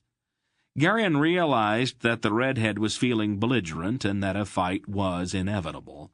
The preliminaries, threats, insults, and the like, would probably go on for several more minutes, but the fight would take place as soon as the boy in the long tunic had worked himself up to it. Garion decided not to wait. He doubled his fist and punched the larger boy in the nose. The blow was a good one, and the redhead stumbled back and sat down heavily in the snow. He raised one hand to his nose and brought it away bright red. "It's bleeding," he wailed accusingly. "You made my nose bleed." "It'll stop in a few minutes." "What if it doesn't?" "Nosebleeds don't last forever." "Why'd you hit me?" the redhead demanded tearfully, wiping his nose. "I didn't do anything to you." "You were going to." "Put snow on it. Don't be such a baby." "It's still bleeding." "Put snow on it." "What if it doesn't stop bleeding?" "Then you'll probably bleed to death," Garion said in a heartless tone. It was a trick he had learned from Aunt Pol. It worked as well on the Carrick boy as it had on Dorun and Runderig. The redhead blinked at him and then took a large handful of snow and held it to his nose. "Are all Sindars so cruel?" Maidie asked. "I don't know all the people in Cindaria," Garion said. The affair had not turned out well at all, and regretfully he turned and started back toward the shipyard. "Garion, wait," Maidie said. She ran after him and caught him by the arm. "You forgot my kiss," she said, threw her arms around his neck and kissed him soundly on the lips. "There," she said, and she turned and ran laughing back up the hill, her blonde braids flying behind her. Barrack, Silk, and Dernick were all laughing when he returned to where they stood. "You were supposed to chase her," Barrack said. "What for?" Garion asked, flushing at their laughter. "She wanted you to catch her." "I don't understand." "Barrack," Silk said, "I think that one of us is going to have to inform the Lady Bulgara that our Garion needs some further education." "You're skilled with words, Silk. I'm sure you ought to be the one to tell her." "Oh, why don't we throw dice for the privilege?"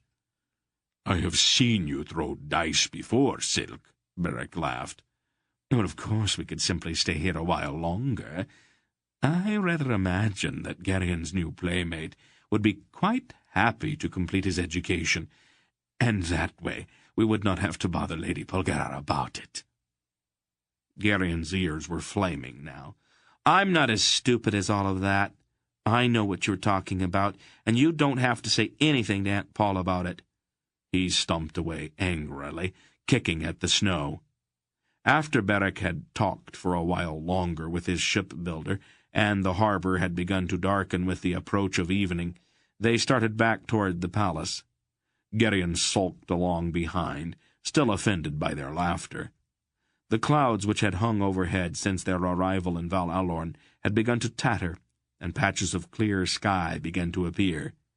Here and there single stars twinkled as evening slowly settled into the snowy streets.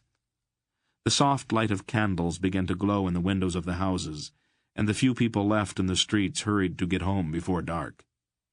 Garion, still loitering behind, saw two men entering a wide door beneath a crude sign depicting a cluster of grapes.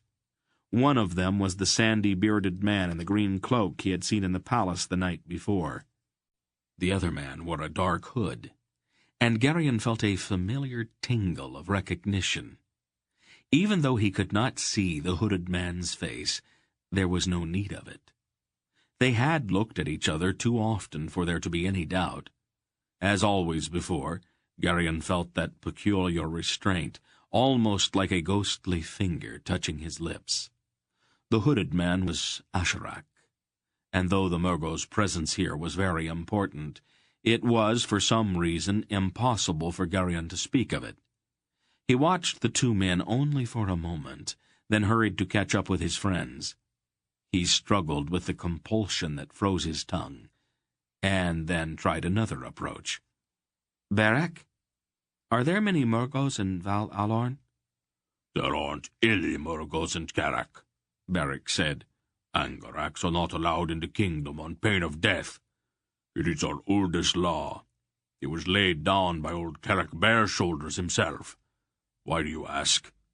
"I was just wondering," Garion said lamely. His mind shrieked with the need to tell them about Asherak, but his lips stayed frozen. That evening, when they were all seated at the long table in King Anheg's central hall with a great feast set before them, Beric entertained them with a broadly exaggerated account of Garion's encounter with the young people on the hillside. "A great blow it was," he said in expansive tones, "worthy of the mightiest warrior, and truly struck upon the nose of the foe. The bright blood flew, and the enemy was dismayed and overcome. Like a hero, Garion stood over the vanquished, and like a true hero, did not boast nor taunt his fallen opponent, but offered instead advice for quelling that crimson flood. With simple dignity, then, he quit the field, but the bright-eyed maid would not let him depart unrewarded for his valor. Hastily she pursued him, and fondly clasped her snowy arms about his neck. And there she lovingly bestowed that single kiss that is the true hero's greatest reward. Her eyes flamed with admiration, and her chaste bosom heaved with newly awakened passion. But modest Garion innocently departed, and tarried not to claim those other sweet rewards the gentle maid's fond demeanour so clearly offered. And thus the adventure ended, with our hero tasting victory, but tenderly declining victory's true compensation." The warriors and the kings at the long table roared with laughter, and pounded the table and their knees and each other's backs in their glee. Queen Eilina and Queen Selar smiled tolerantly, and Queen Porin laughed openly. Lady Merrill, however, remained stony-faced, her expression faintly contemptuous, as she looked at her husband. Garion sat with his face aflame, his ears besieged with shouted suggestions and advice. "Is that really the way it happened, nephew?" King Rodar demanded of Silk, wiping tears from his eyes. More or less. Lord Beric's telling was masterly, though a good deal embellished. "We should send for a minstrel," the Earl of Selene said. This exploit should be immortalized in song. Don't tease him, Queen Porin said, looking sympathetically at Garion. Aunt Pol did not seem amused. Her eyes were cold as she looked at Beric. Isn't it odd that 3 grown men cannot keep one boy out of trouble? She asked with a raised eyebrow. It was only one blow, my lady, and only one kiss after all. Really? And what's it going to be next time? A duel with swords, perhaps, and even greater foolishness afterward? There was no real harm in it, Mistress Pol, Dernick assured her. Aunt Pol shook her head. I thought you at least had good sense, Dernick, but now I see that I was wrong. Garion suddenly resented her remarks. It seemed that no matter what he did, she was ready to take it in the worst possible light. His resentment flared to the verge of open rebellion. What right had she to say anything about what he did? There was no tie between them, after all, and he could do anything he wanted without her permission, if he felt like it. He glared at her in sullen anger. She caught the look, and returned it with cool expression that seemed almost to challenge him. Well, nothing, he said shortly. Chapter 15. The next morning dawned bright and crisp. The sky was a deep blue, and the sunlight was dazzling on the white mountain tops that rose behind the city. After breakfast, Mr. Wolf announced that he and Aunt Pol would again meet privately that day with Thorak and the Elorn kings. Good idea, Beric said. Gloomy ponderings are good for kings. Unless one has regal obligations, however, it is much too fine a day to be wasted indoors. He grinned mockingly at his cousin. There's a streak of cruelty in you that I hadn't suspected, Beric, King Anheg said, glancing longingly out a nearby window. Do the wild boars still come down to the edges of the forest?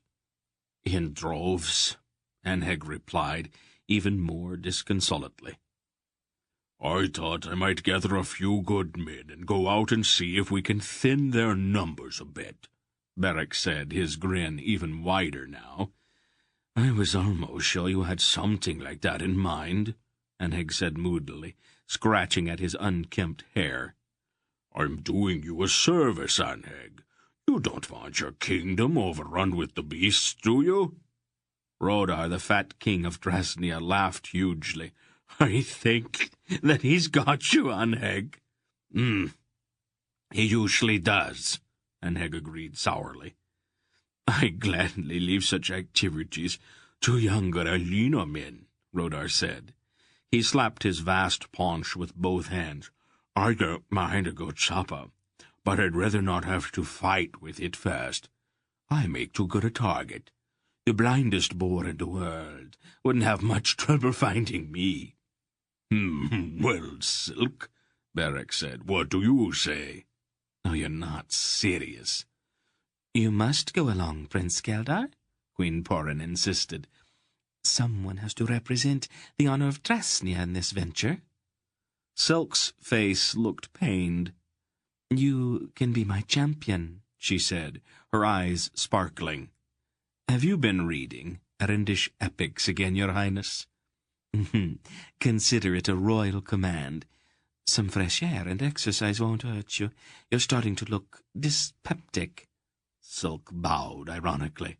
As you wish, Your Highness.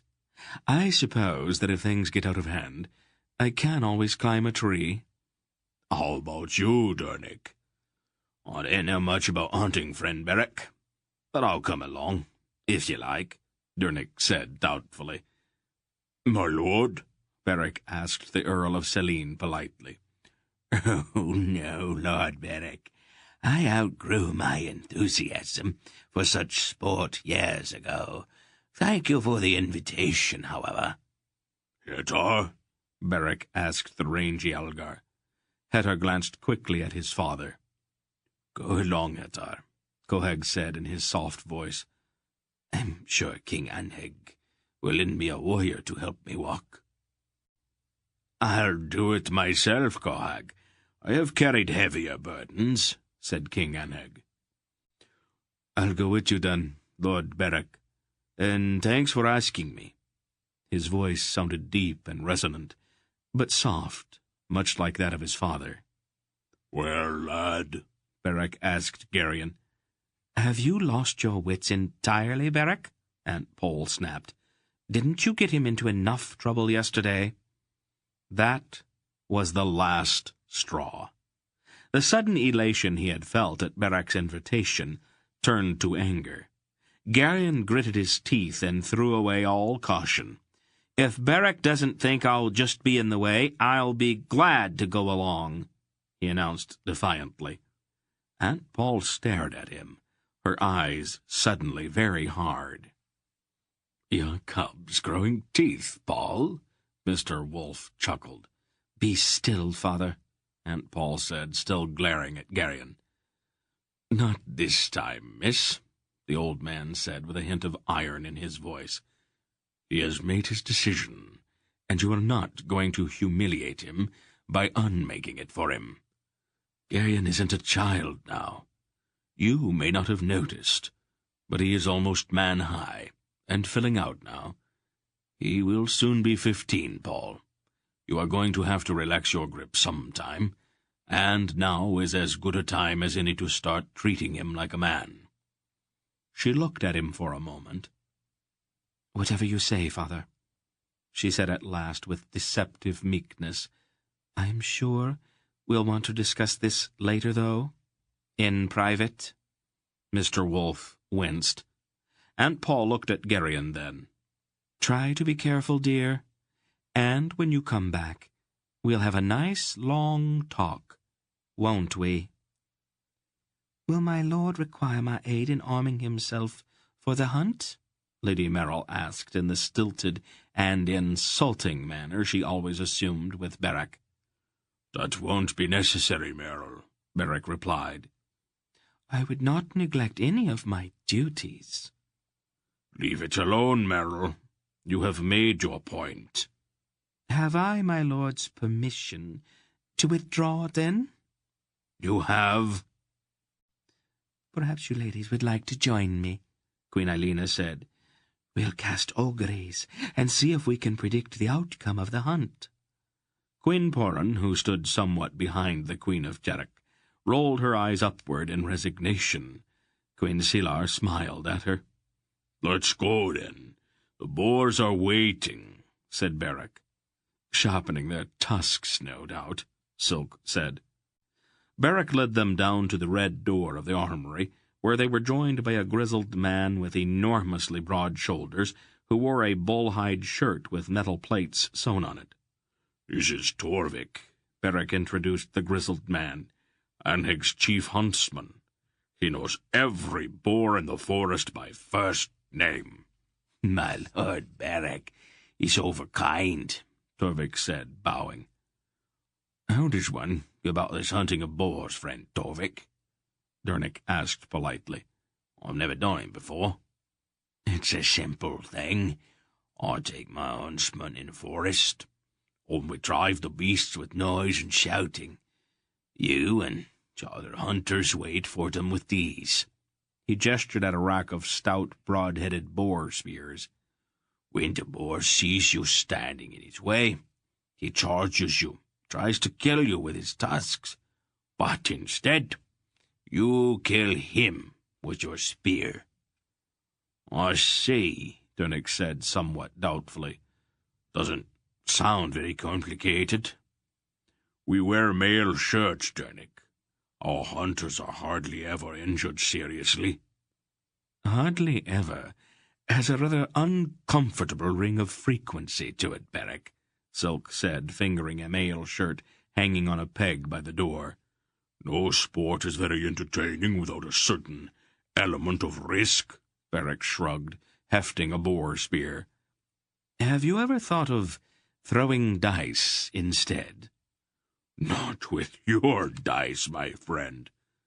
They began pulling on mail shirts, while Torvik's huntsman carried several armloads of boar spears out to the sleighs waiting in the snowy courtyard of the palace. Garion found the mail shirt heavy, and more than a little uncomfortable. The steel rings dug at his skin, even through his heavy clothes, and every time he tried to shift his posture to relieve the pressure of one of them, a half-dozen others bit at him. The air was very cold as they climbed into the sleighs, and the usual fur robes seemed hardly adequate. They drove through the narrow, twisting streets of Val Alorn toward the great west gate on the opposite side of the city from the harbor. The breath of the horses steamed in the icy air as they rode. The ragged old blind woman from the temple stepped from a doorway as they passed in the bright morning sun. "Hail, Lord Barak," she croaked. "Thy doom is at hand. Thou shalt taste of it before this day's sun finds its bed." Without a word, Barak rose in his sleigh, took up a boar spear, and cast it, with deadly accuracy, full at the old woman. With surprising speed, the witch-woman swung her staff and knocked the spear aside in mid-air. "It will avail thee not to try to kill old Martje," she laughed scornfully. "Thy spear shall not find her, neither shall thy sword. Go thou, Barak, thy doom awaits thee." And then she turned toward the sleigh in which Garion sat beside the startled Dernick. "Hail, Lord of Lords, thy peril this day shall be great, but thou shalt survive it, and it is thy peril which shall reveal the mark of the beast, which is the doom of thy friend Barak." And then she bowed and scampered away before Barak could lay his hands on another spear. "What's that about, Garion?" Dernick asked, his eyes still surprised. "Barak says she's a crazy old blind woman. She stopped us when we arrived in Val Alorn after you and the others had already passed." "What was all that talk of doom?" Dernick asked with a shudder. "I don't know. Barak wouldn't explain it." "It's a bad omen so early in the day. Well, these Carricks are a strange people." Garion nodded with agreement. Beyond the west gate of the city were open fields, sparkling white in the full glare of the morning sun. They crossed the fields toward the dark edge of the forest, 2 leagues away, with great plumes of powdery snow flying out behind their racing sleighs. Farmsteads lay muffled in snow along their track. The buildings were all made of logs and had high-peaked wooden roofs. "These people seem to be indifferent to danger," Dernick said. "I certainly won't want to live in a wooden house, what with possibility of fire and all." "It's a different country, after all. We can't expect the whole world to live the way we do in Cindaria." I suppose not. But I'll tell you, Garion, I'm not very comfortable here. Some people just aren't meant for travel. Sometimes I wish we'd never left Faldor's farm." "I do too, sometimes," Garion admitted, looking at the towering mountains that seemed to rise directly out of the forest ahead. "Someday it'll be over, though, and we'll be able to go home again." Dernick nodded and sighed once more. By the time they had entered the woods, Barak had regained his temper and his good spirits, and he set about placing the hunters as if nothing had happened. He led Garion through the calf-deep snow to a large tree some distance from the narrow sleigh track. "This is a good place. There's a game trail here, and the boars may use it to try to escape the noise of Torvik and his huntsmen. When one comes, brace yourself and hold your spear with its point aimed at its chest. They don't see very well, and he'll run full into your spear before he even knows it's there. After that, it's probably best to jump behind a tree. Sometimes the spear makes them very angry." "What if I miss?" "I wouldn't do that. It's not a very good idea." "I didn't mean that I was going to do it on purpose. Will he try to get away from me, or what?" "Sometimes they'll try to run, but I wouldn't count on it. More likely he'll try to split you up the middle with his tusks. At that point, it's usually a good idea to climb a tree." "I'll remember that." "I won't be very far away if you have trouble," Barak promised, handing Garion a pair of heavy spears. Then he trudged back to his sleigh, and they all galloped off, leaving Garion standing alone under the large oak tree. It was shadowy among the dark tree trunks and bitingly cold. Garion walked around a bit through the snow, looking for the best place to await the boar. The trail Beric had pointed out was a beaten path, winding back through the dark brush, and Garion found the size of the tracks imprinted in the snow on the path alarmingly large. The oak tree, with low-spreading limbs, began to look very inviting, but he dismissed that thought angrily. He was expected to stand on the ground and meet the charge of the boar, and he decided that he would rather die than hide in a tree like a frightened child. The dry voice in his mind advised him that he spent far too much time worrying about things like that. Until he was grown, no one would consider him a man, so why should he go to all of the trouble of trying to seem brave, when it would not do any good anyway? The forest was very quiet now, and the snow muffled all sound.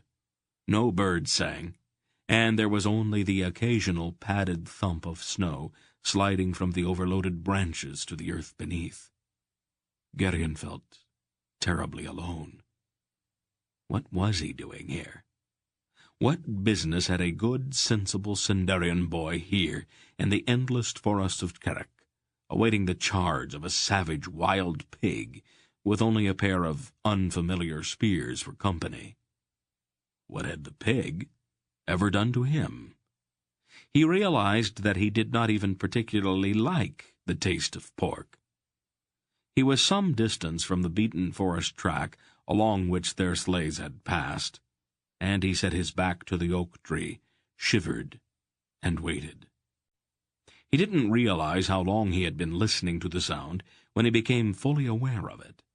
It was not the stamping, squealing rush of a wild boar he had been expecting, but was rather the measured pace of several horses moving slowly along the snow-carpeted floor of the forest, and it was coming from behind him.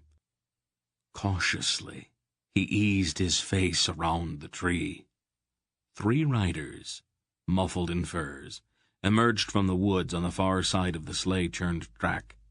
They stopped and sat waiting. 2 of them were bearded warriors, little different from dozens of others Garion had seen in King Anheg's palace. The 3rd man, however, had long, flaxen-colored hair and wore no beard. His face had the sullen, pampered look of a spoiled child, although he was a man of middle years, and he sat his horse disdainfully, as if the company of the other 2 somehow offended him. After a time, the sound of another horse came from near the edge of the forest. Almost holding his breath, Garion waited. The other rider slowly approached the 3 who sat their horses in the snow at the edge of the trees. It was the sandy-bearded man in the green cloak whom Garion had seen creeping through the passageways of King Anheg's palace 2 nights before. "My lord," the green-cloaked man said deferentially as he joined the other 3. The flaxen-haired man demanded, "Where have you been?" "Lord Beric took some of his guests on a boar hunt this morning. His route was the same as mine, and I didn't want to follow too closely." The nobleman grunted sourly. "We saw them deeper in the wood. Well, what have you heard?" "Oh, very little, my lord. The king's on meeting with the old man, and your woman in a guarded chamber. I can't get close enough to hear what they're saying." "I'm paying you good gold to get close enough. I have to know what they're saying. You go back to the palace and work out a way to hear what they are talking about." "I'll try, my lord," the green-cloaked man said, bowing somewhat stiffly. "You'll do more than try," the flaxen-haired man snapped. "As you wish, my lord," the other said, starting to turn his horse. "Wait," the nobleman commanded. "Were you able to meet with our friend?" "Your friend, my lord," the other corrected with distaste. "I met him, and we went to a tavern and talked a little." "What did he say?" "Nothing very useful. His kind seldom do." Will he meet us as he said he would? He told me that he would. If you want to believe him, that's your affair. The nobleman ignored that. Who arrived with the king of the Sindars? The old man and the woman. Another old man, some Sindarian noble, I think. An old barrack, and a weasel-faced Rasnian, and another Sindar. A commoner of some sort. That's all?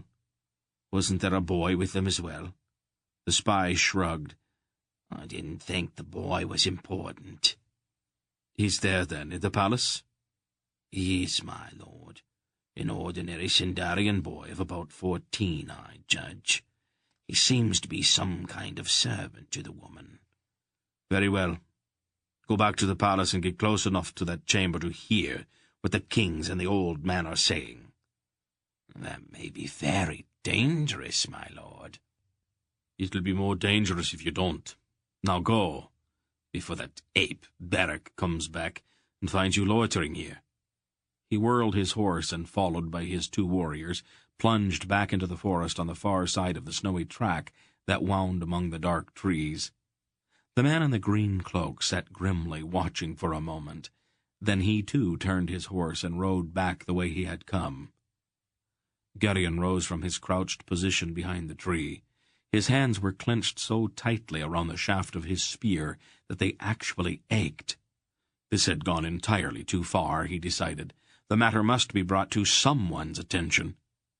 And then, some way off in the snowy depths of the wood, he heard the sound of hunting horns and the steely clash of swords ringing rhythmically on shields.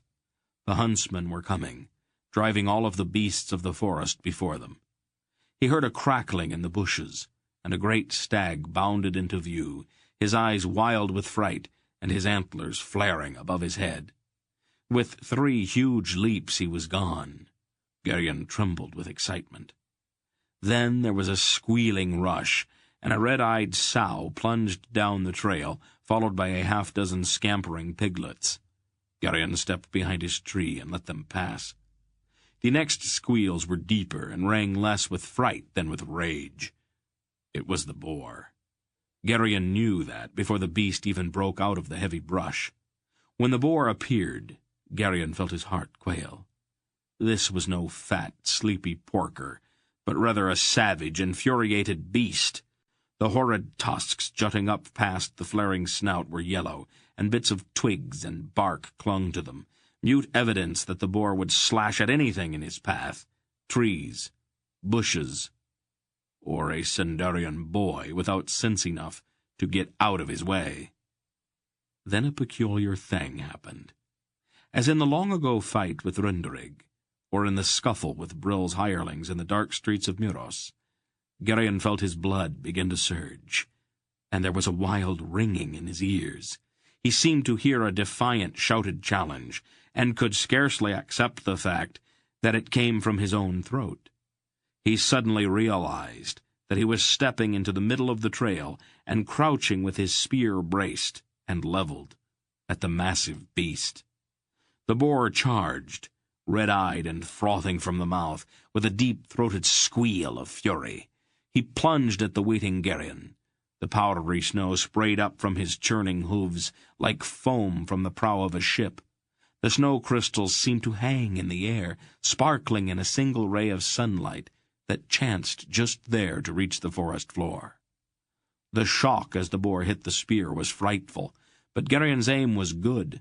The broad-bladed spearhead penetrated the coarsely haired chest, and the white froth dripping from the boar's tusks suddenly became bloody foam.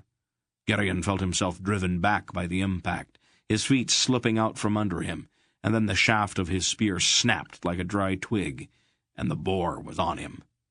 The first slashing, upward, ripping blow of the boar's tusks took Garion full in the stomach, and he felt the wind whoosh out of his lungs. The second slash caught his hip as he tried to roll, gasping, out of the way. His chain-mail shirt deflected the tusks, saving him from being wounded, but the blows were stunning. The boar's third slash caught him in the back, and he was flung through the air and crashed into a tree. His eyes filled with shimmering light as his head banged against the rough bark. And then Barak was there, roaring and charging through the snow. But somehow it seemed not to be Barak. Garion's eyes, glazed from the shock of the blow to his head, looked uncomprehendingly at something that could not be true. It was Barak. There could be no doubt of that. But it was also something else. Oddly, as if somehow occupying the same space as Barak, there was also a huge, hideous bear. The images of the two figures, crashing through the snow, were superimposed, their movements identical, as if in sharing the same space, they also shared the same thoughts.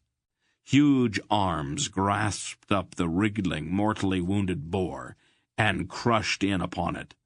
Bright blood fountained from the boar's mouth, and the shaggy, half-man thing that seemed to be Barak, and something else at the same time, raised the dying pig and smashed it brutally to the ground. The man-thing lifted its awful face and roared in earth-shaking triumph as the light slid away from Garion's eyes, and he felt himself drifting down into the gray well of unconsciousness.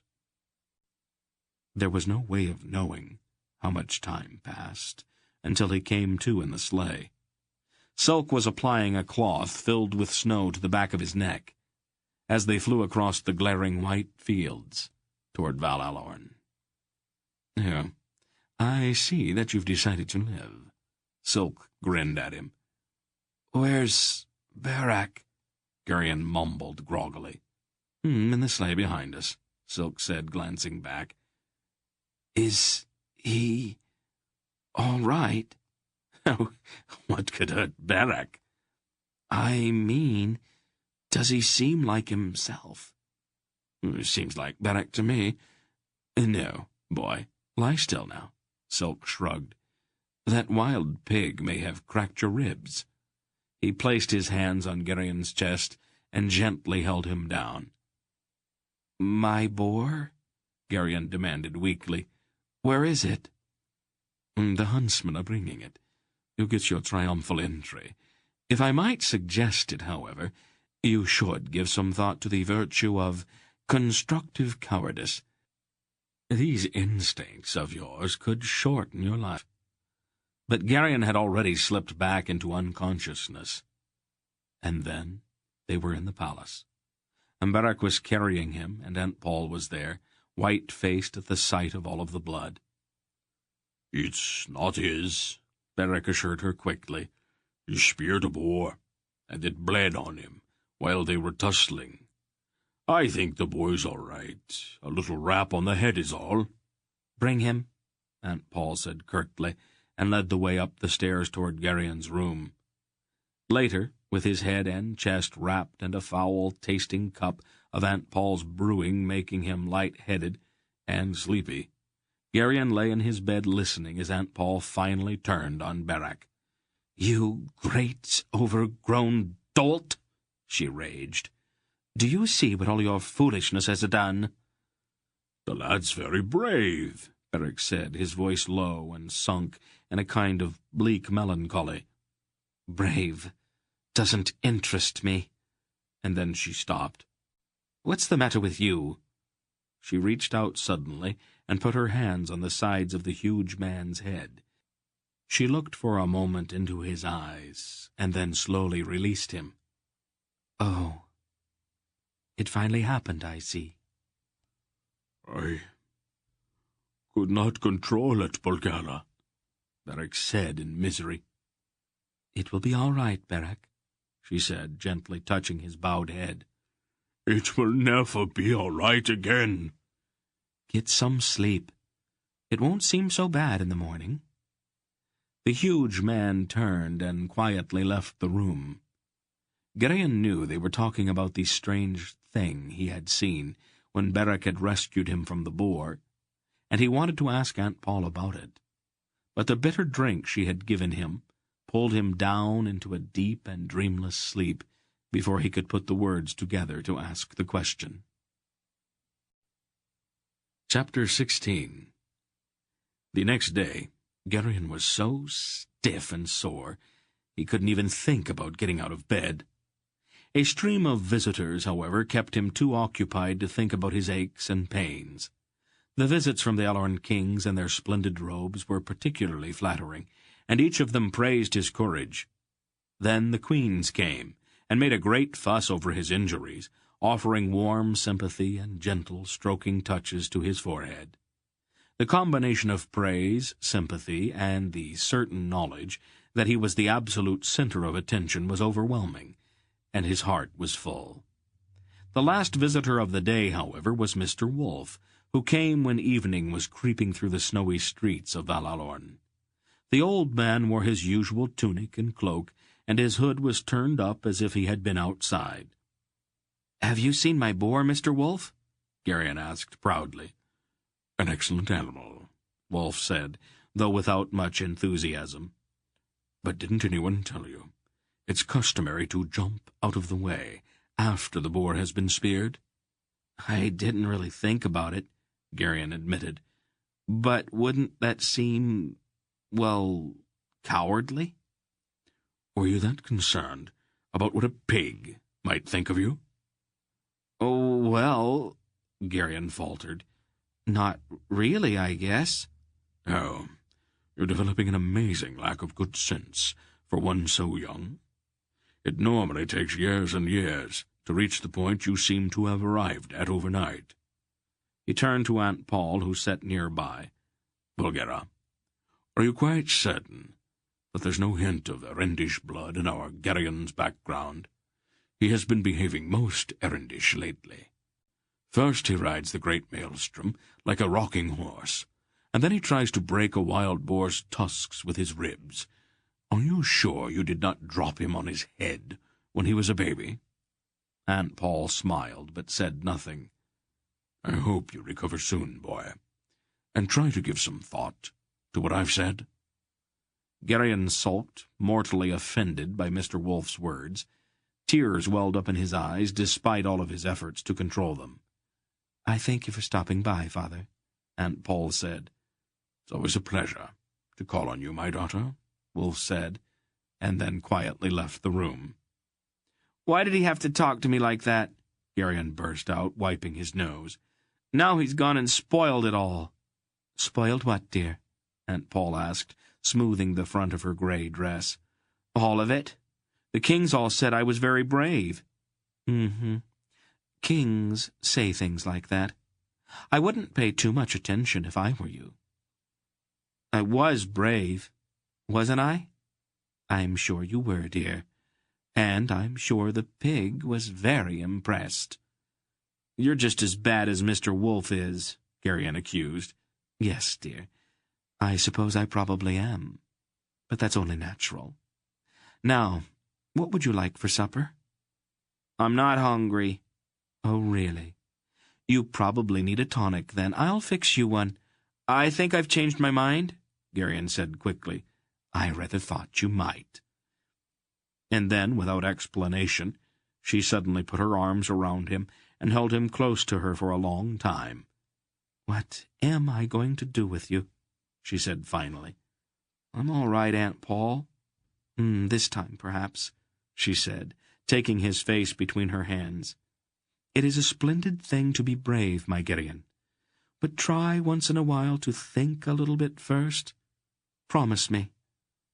"All right, Aunt Pol," he said, a little embarrassed by all of this.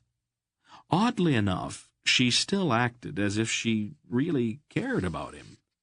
The idea that there could still be a bond between them, even if they were not related, began to dawn on him. It could never be the same, of course, but at least it was something.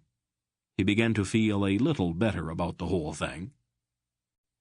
The next day he was able to get up. His muscles still ached a bit, and his ribs were somewhat tender, but he was young and was healing fast.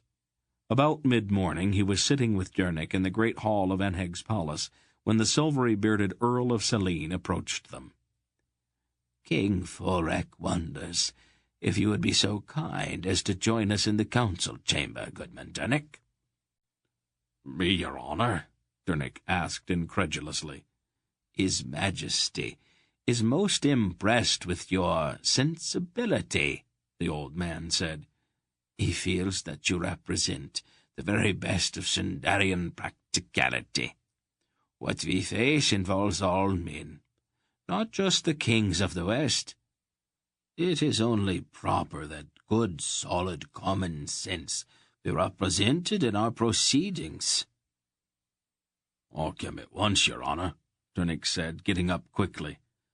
But you'll have to forgive me if I say very little. Garion waited expectantly. We have all heard of your adventure, my boy, the Earl of Saline said pleasantly to Garion. To be young again. Coming, Dernick? Lightly, your honour, Dernick said, and the two of them made their way out of the great hall toward the council chamber. Garion sat alone, wounded to the quick by his exclusion. He was at an age where his self-esteem was very tender, and inwardly he writhed at the lack of regard implicit in his not being invited to join them. Hurt and offended, he sulkily left the great hall and went to visit his boar, which hung in an ice-filled cooling room just off of the kitchen. At least the boar had taken him seriously. One could, however, spend only so much time in the company of a dead pig without becoming depressed. The boar did not seem nearly so big as he had when he was alive and charging, and the tusks were impressive, but neither so long nor so sharp as Garion remembered them. Besides, it was cold in the cooling room, and sore muscles stiffened quickly in chilly places. There was no point in trying to visit Barak.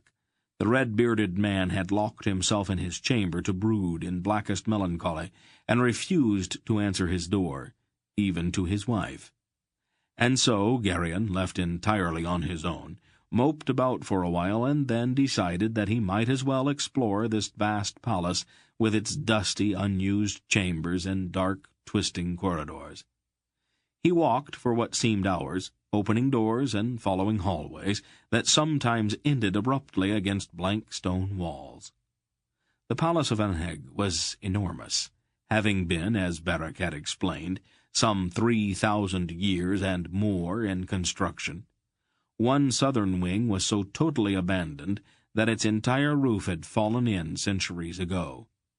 Garion wandered there for a time in the second-floor corridors of the ruin, his mind filled with gloomy thoughts of mortality and transient glory, as he looked into rooms where snow lay thickly on ancient beds and stools, and the tiny tracks of mice and squirrels ran everywhere. And then he came to an unroofed corridor where there were other tracks, those of a man. The footprints were quite fresh, for there was no sign of snow in them, and it had snowed heavily the night before. At first he thought the tracks might be his own, and that he had somehow circled and come back to a corridor he had already explored. But the footprints were much larger than his. There were a dozen possible explanations, of course, but Garion felt his breath quicken. The man in the green cloak was still lurking about the palace. Ashrak the Murgo was somewhere in Valalorn, and the flaxen-haired nobleman was hiding somewhere in the forest with obviously unfriendly intentions. Garion realized that the situation might be dangerous, and that he was unarmed except for his small dagger.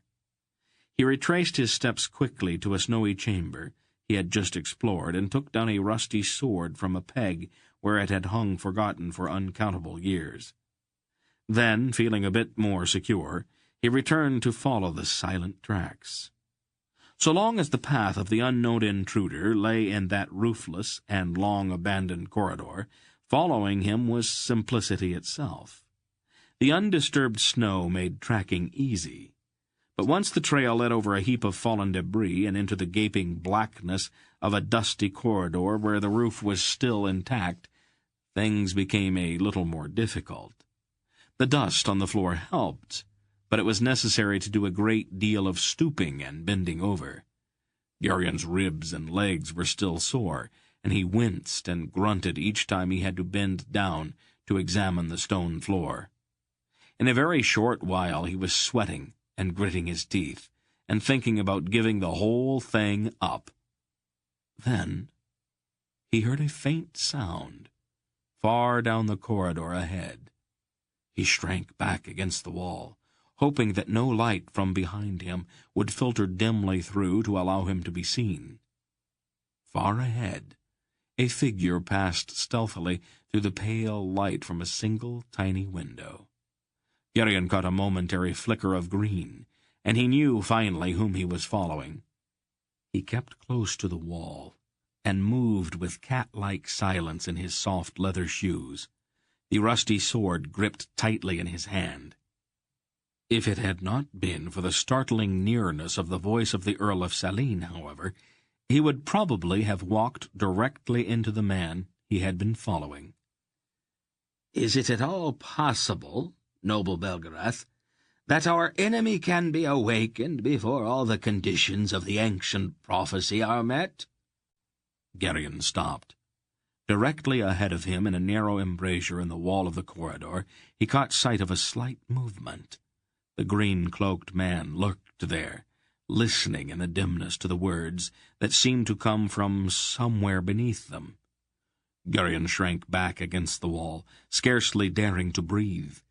Carefully, he stepped backward until he found another embrasure, and drew himself into the concealing darkness. "A most appropriate question, Belgariad," the quiet voice of Chochag of the Algars said. "Can this apostate use the power now in his hands to revive the accursed one?" "The power is there," the familiar voice of Mr. Wolf said, "but he might be afraid to use it. If it isn't done properly, the power will destroy him. He won't rush into such an act, and it's that hesitation that gives us the little bit of time that we have." And then Silk spoke. "Didn't you say that he might want the thing for himself? Maybe he plans to leave his master in undisturbed slumber and use the power that he's stolen to raise himself as king in the lands of the Angaraks." King Rodor of Drasnia chuckled.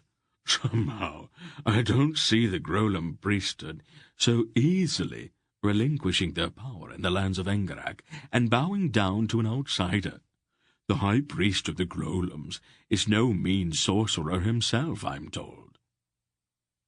"Forgive me, Rodar," King Onheg said, "but if the power is in the thief's hands, the Grolams won't have any choice but to accept his dominion. I have studied the power of this thing, and if even half of what I've read is true, he can use it to rip down Rakhtol as easily as you'd kick apart an anthill. Then if they still resist, he could depopulate all of Ktolmirgos from Rakgoska to the Tornedran border.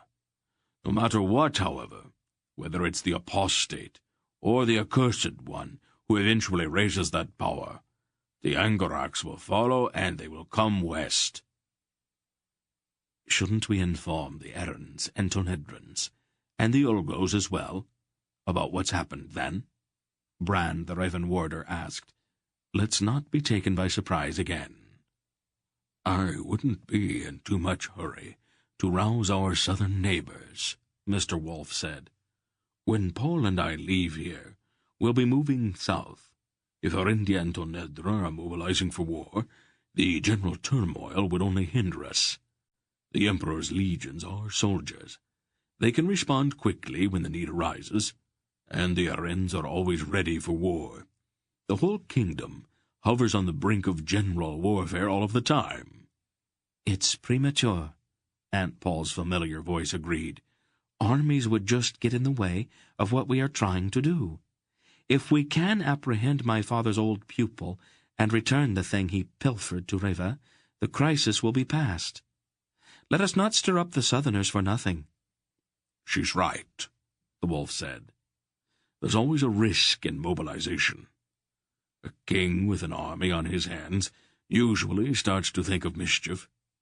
I'll advise the king of the Errans at Vomimbre and the emperor at Tolhonoth of as much as they need to know as I pass through. But we should get word through to the Quorum of Ulgo. Clohag, do you think you could get a messenger through to Prolgo at this time of the year?" "It is hard to say, Ancient One," Clohag replied. "The passes into these mountains are difficult in the winter. I shall try, though." "Good. Beyond that, there's not much more we can do. For the time being, it might not be a bad idea to keep this matter in the family, so to speak. If worst comes to worst, and the Angaraks invade again, Aloria at least will be armed and ready. There will be a time for our India and the Empire to make their preparations." King Folrak spoke then in a troubled voice. "It is easy for the Alloant kings to talk of war. Alloants are warriors. But my Sindaria is a peaceful kingdom. We don't have castles or fortified keeps. My people are farmers and tradesmen. Kaltorak made a mistake when he chose the battlefield at Vomembre. It's not likely that the Angaraks will make the same mistake again. I think they'll strike directly across the grasslands of northern Algaria and fall upon Sindaria. We've got a lot of food and very few soldiers. Our country would provide an ideal base for a campaign in the west, and I'm afraid that we'd fall quite easily." Then, to Garion's amazement, Dernick spoke. "Don't cheapen the men of Sindaria so, Lord King," he said in a firm voice.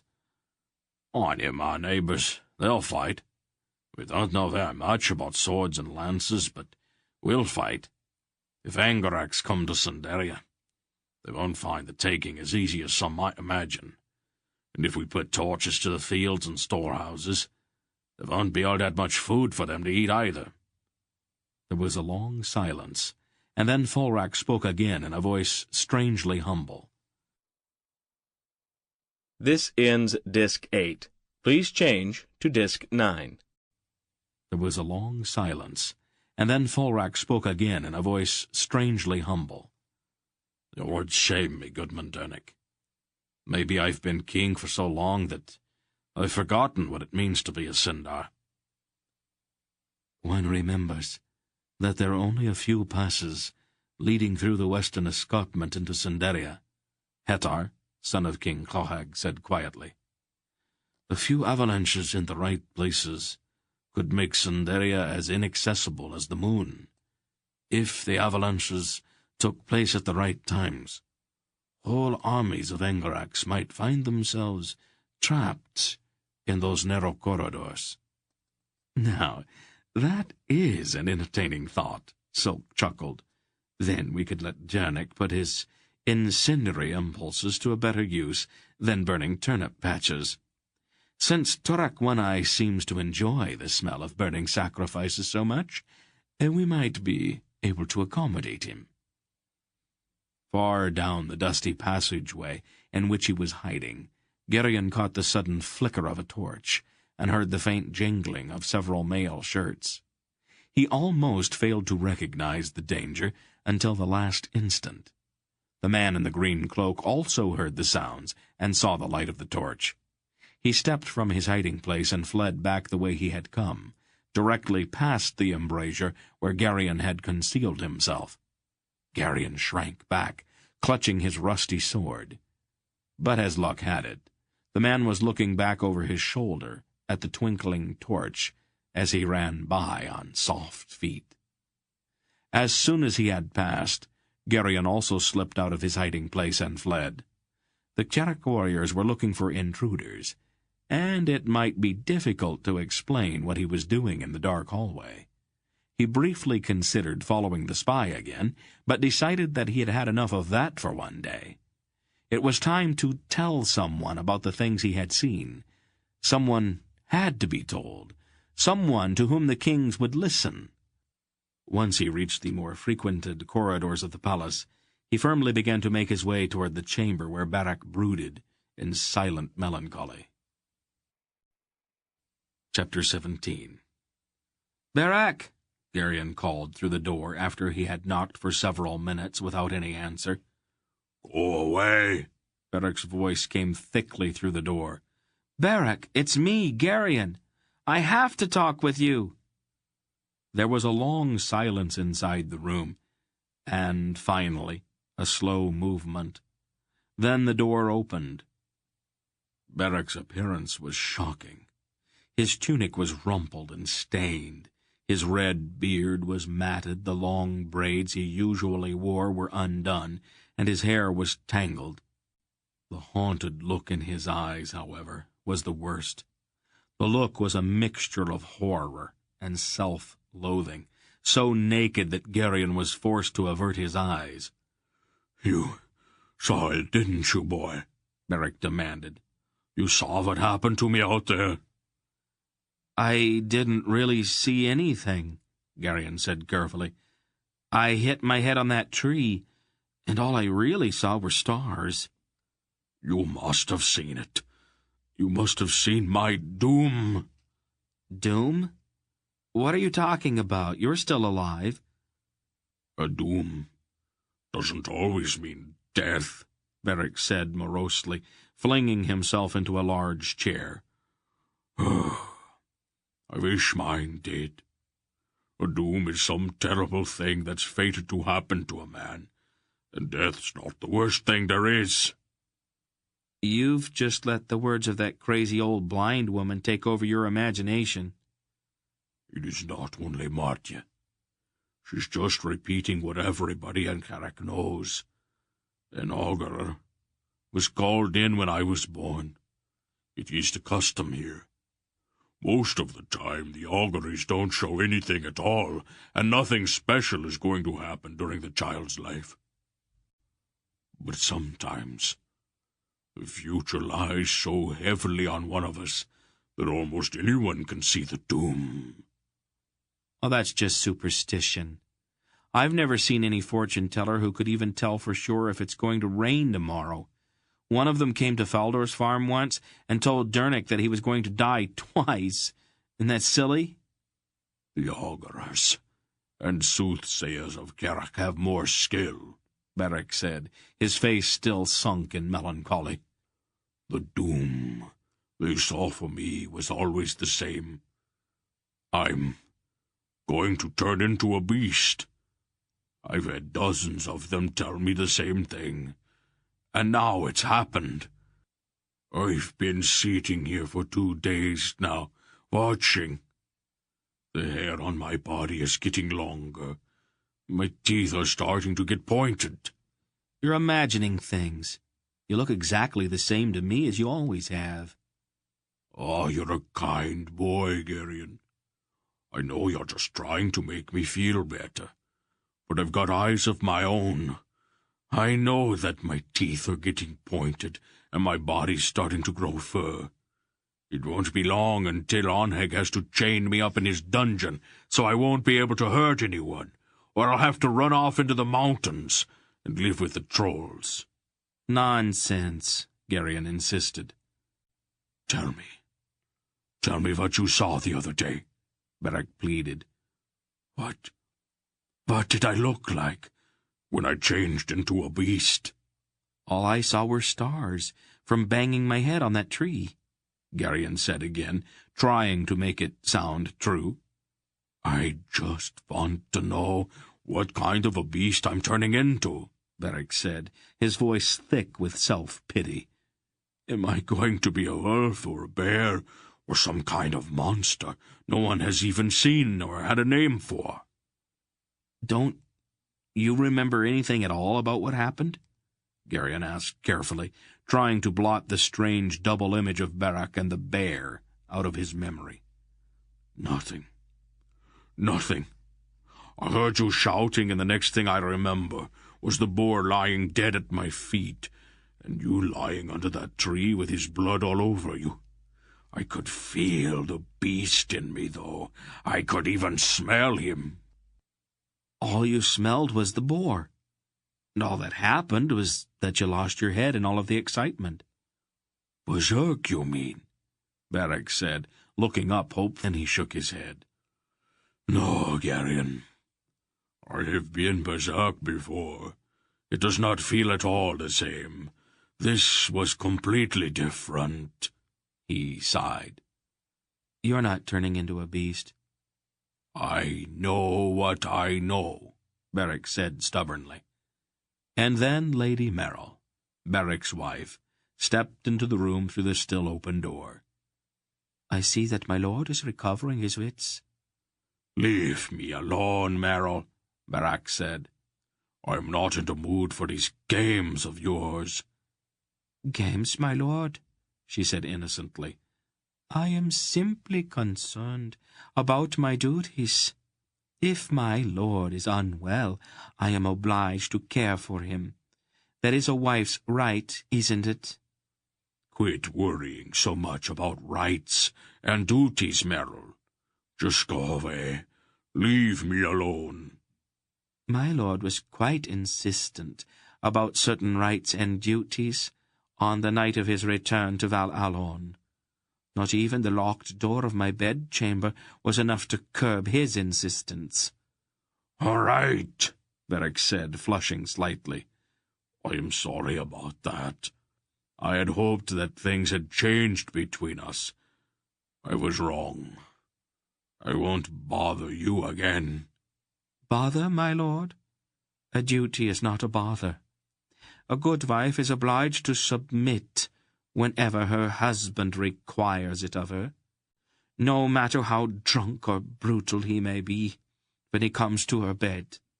No one will ever be able to accuse me of laxity in that regard. You're enjoying this, aren't you? Enjoying what, my lord? Her voice was light, but with a cutting edge to it. What do you want, Merrill? I want to serve my lord in his illness. I want to care for him and watch the progress of his disease, each symptom as it appears. Do you hate me that much? Beric asked with heavy contempt. Be careful, Merrill. I might take it into my head to insist that you stay with me. How would you like that? Or would you like to be locked in this room with a raging beast? If you grow unmanageable, my lord, I can always have you chained to the wall, she suggested, meeting his enraged glare with cool unconcern. Beric, Garion said uncomfortably, I have to talk to you? Not now, Garion. It's important. There's a spy in the palace. A spy? A man in a green cloak. I've seen him several times. Many men wear green cloaks, Lady Merrill said. Stay out of this, Merrill. He turned toward Garion. What makes you think he is a spy? I saw him again this morning, and I followed him. He was sneaking along a corridor that nobody seems to use. It passes above the hall where the kings are meeting with Mr. Wolfe and Aunt Pol. He could hear every word they said. How do you know what he could hear? Merrill asked, her eyes narrowing. I was up there too. I hid not far from him, and I could hear them myself, almost as if I were in the same room with them. What does he look like? He has sandy-colored hair and a beard, and as I said, he wears a green cloak. I saw him the day we went down to look at your ship. He was going into a tavern with a Murgo. There aren't any Murgos in Val Allon. There's one. I've seen him before. I know who he is. He had to move around the subject carefully. The compulsion not to speak about his dark-robed enemy was as strong as always. Even the hint he had given made his tongue seem stiff and his lips numb. Who is he? Beric demanded. Garion ignored the question. And then, on the day of the boar hunt, I saw him in the forest. The Murgo? No, the man in the green cloak. He met some men there. They talked for a while, not far from where I was waiting for the boar to come. They didn't see me. There's nothing suspicious about that. A man can meet with his friends anywhere he likes. I don't think they were friends exactly. The one in the green cloak called one of the other men my lord, and that one was giving him orders to get close enough so that he could hear what Mr. Wolfe and the kings were saying. That's more serious, Beric said, seeming to forget his melancholy. Did they say anything else? The flaxen-haired man wanted to know about us, Garion said.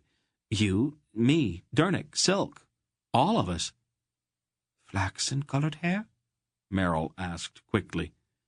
The one he called my lord. He seemed to know about us. He even knew about me. Long, pale-colored hair? No beard? A little older than Barak? It couldn't be him. Anheg banished him on pain of death. You're a child, Barak. He'd ignore that if it suited him. I think we'd better tell Anheg about this. Do you know him? Some of the things he said about Barak weren't very polite. I can imagine, Merrill said ironically. Barak was one of those who said that he ought to have his head removed. Barak was already pulling on his mail shirt. Fix your hair, Merrill told him in a tone that, oddly, had no hint of her former rancor in it. You look like a haystack. I can't stop to fool with that now, Barak said impatiently. Come along, both of you. We'll go to Anheg at once. There was no time for any further questions, since Garion and Merrill almost had to run to keep up with Barak. They swept through the great hall, and startled warriors scrambled out of their way after one look at Barak's face. "Hello, Barak," one of the guards at the door of the council hall greeted the huge man. "One side," Barak commanded, and flung open the door with a crash. King Anheg looked up, startled at the sudden interruption. "Welcome, cousin." "Treason, Anheg. The Earl of Yarvik has broken his banishment, and he has set spies on you in your own palace." "Yarvik?" Anheg said. "He wouldn't dare." "He dared, all right. He's been seen not far from Val Erlorn, and some of his plotting has been overheard." "Who is this Yarvik?" the Raven Warder asked. "An earl I banished last year," Anheg said. "One of his men was stopped, and we found a message on him. The message was to Murgo and Sandaria, and it gave the details of one of our most secret councils. Yarvik tried to deny that the message was his, even though it had his own seal on it, and his strong room bulged with red gold from the mines of Kror Mugos. I'd have had his head on a pole, but his wife's a kinswoman of mine, and she begged for his life. I banished him to one of his estates on the west coast instead." He looked at Barak. "How did you find out about this? Last I heard, you had locked yourself in your room and would not talk to anybody." My husband's words are true, Anheg, Lady Merrill said, in a voice ringing with challenge. "I don't doubt him, Merrill," Anheg said, looking at her with a faintly surprised expression. "I just wanted to know how he learned about Yarvik, that's all." This boy from Sindaria saw him, and heard him talk to his spy. I heard the boy's story myself, and I stand behind what my husband has said. If anyone here dares to doubt him—" "Garion?" Aunt Pol said, startled. "May I suggest that we hear from the lad?" Cohag of the Algar said quietly. "A nobleman with a history of friendship for the Murgos, who chooses this exact moment to break his banishment, concerns us all, I think." "Tell them what you told Merrill and me, Garion," Barak ordered, pushing Garion forward. "Your Majesty," Garion said, bowing awkwardly, "I've seen a man in a green cloak hiding here in your palace several times since we came here. He creeps along the passageways and takes a lot of trouble not to be seen. I saw him the first night we were here, and the next day I saw him going into a tavern in the city with the Murgo. Barak says there aren't any Murgos in Karak, but I know that the man he was with was a Murgo." "How do you know?" Anheg asked shrewdly. Garion looked at him helplessly, unable to say Ashrak's name. "Well, boy?" King Rodar asked. Garion struggled with the words, but nothing would come out. "Maybe you know this Murgo?" Silk suggested. Garion nodded, relieved that someone could help him. "You wouldn't know many Murgos," Silk said, rubbing his nose with one finger. "Was it the one we met in Darin, perhaps, and later in Muros? The one known as Asharak?" Garion nodded again. Why didn't you tell us? I couldn't, Garion stammered. Couldn't? The words wouldn't come out. I don't know why, but I've never been able to talk about him. Ah, then you have seen him before, Sulk said. Yes. And you've never told anybody? No. Sulk glanced quickly at Aunt Pol. Is this the sort of thing you might know more about than we would, Bulgara? She nodded slowly. It's possible to do it. It's never been very reliable, so I don't bother with it myself. It is possible, however. Her expression grew grim. The Grolums think it's impressive, Mr. Wolf said. Grolums are easily impressed. Come with me, Garion, Aunt Pol said. Not yet, said Wolf. This is important, she said, her face hardening. You can do it later. Let's hear the rest of his story first. The damage has already been done. Go ahead, Garion. What else did you see? Garion took a deep breath. All right, he said, relieved to be talking to the old man instead of the kings. I saw the man in the green cloak again that day we all went hunting. He met in the forest with a yellow-haired man who doesn't wear a beard. They talked for a while, and I could hear what they were saying. The yellow-haired man wanted to know what all of you were saying in this hall. You should have come to me immediately, King Anheg said.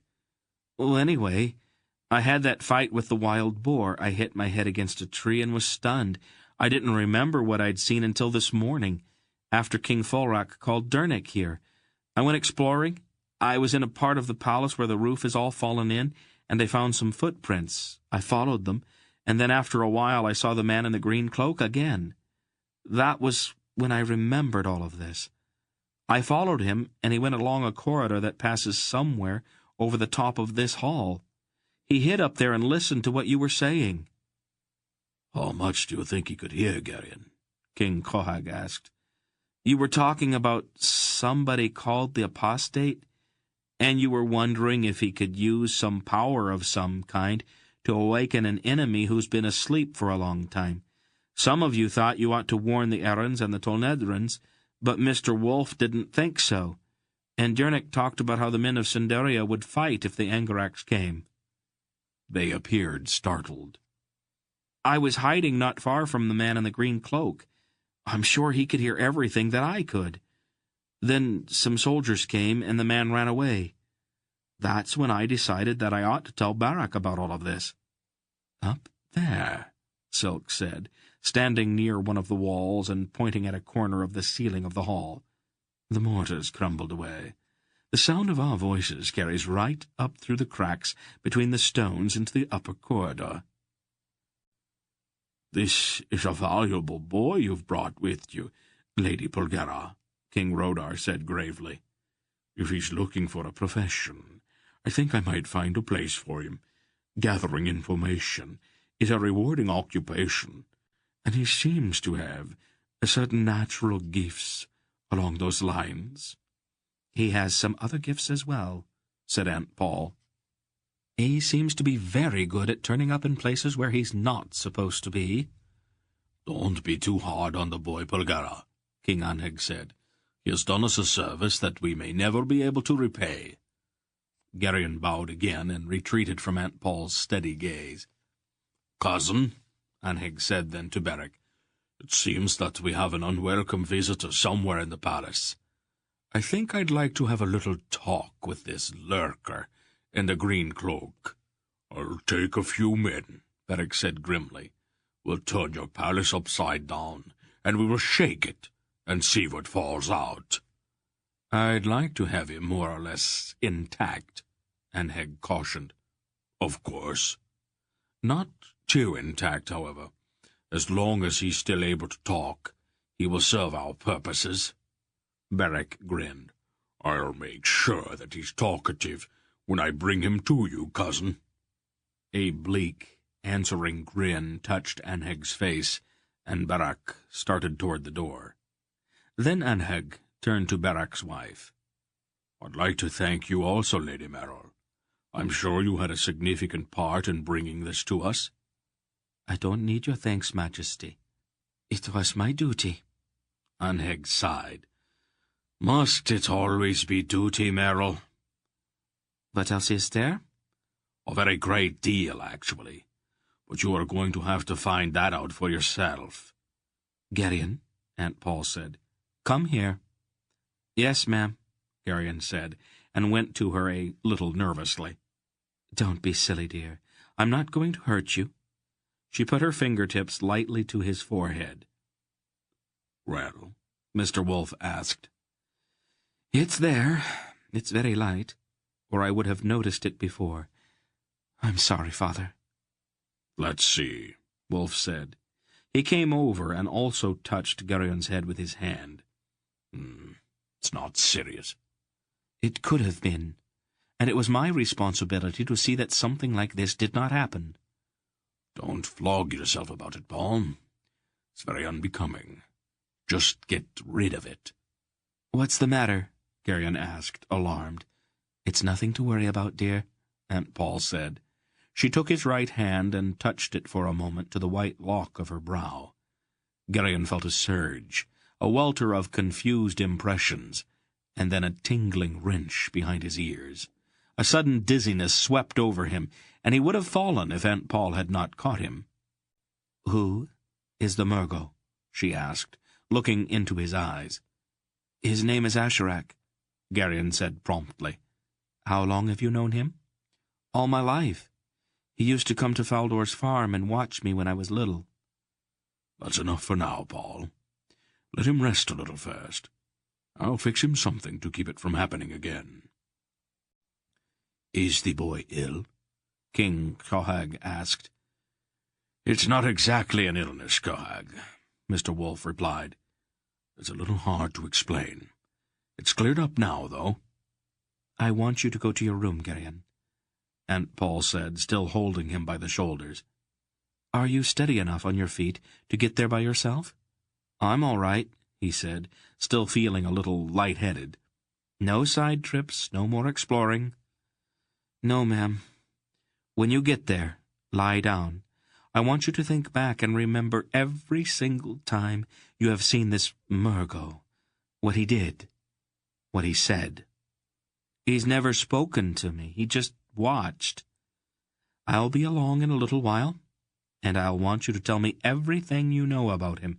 It's important, Garion, so concentrate as hard as you can. All right, Aunt Pol. Then she kissed him lightly on the forehead. Run along now, dear. Feeling strangely light-headed, Garion went to the door and out into the corridor. He passed through the great hall where Anheg's warriors were belting on swords and picking up vicious-looking battle-axes in preparation for the search of the palace. Still bemused, he went through without stopping.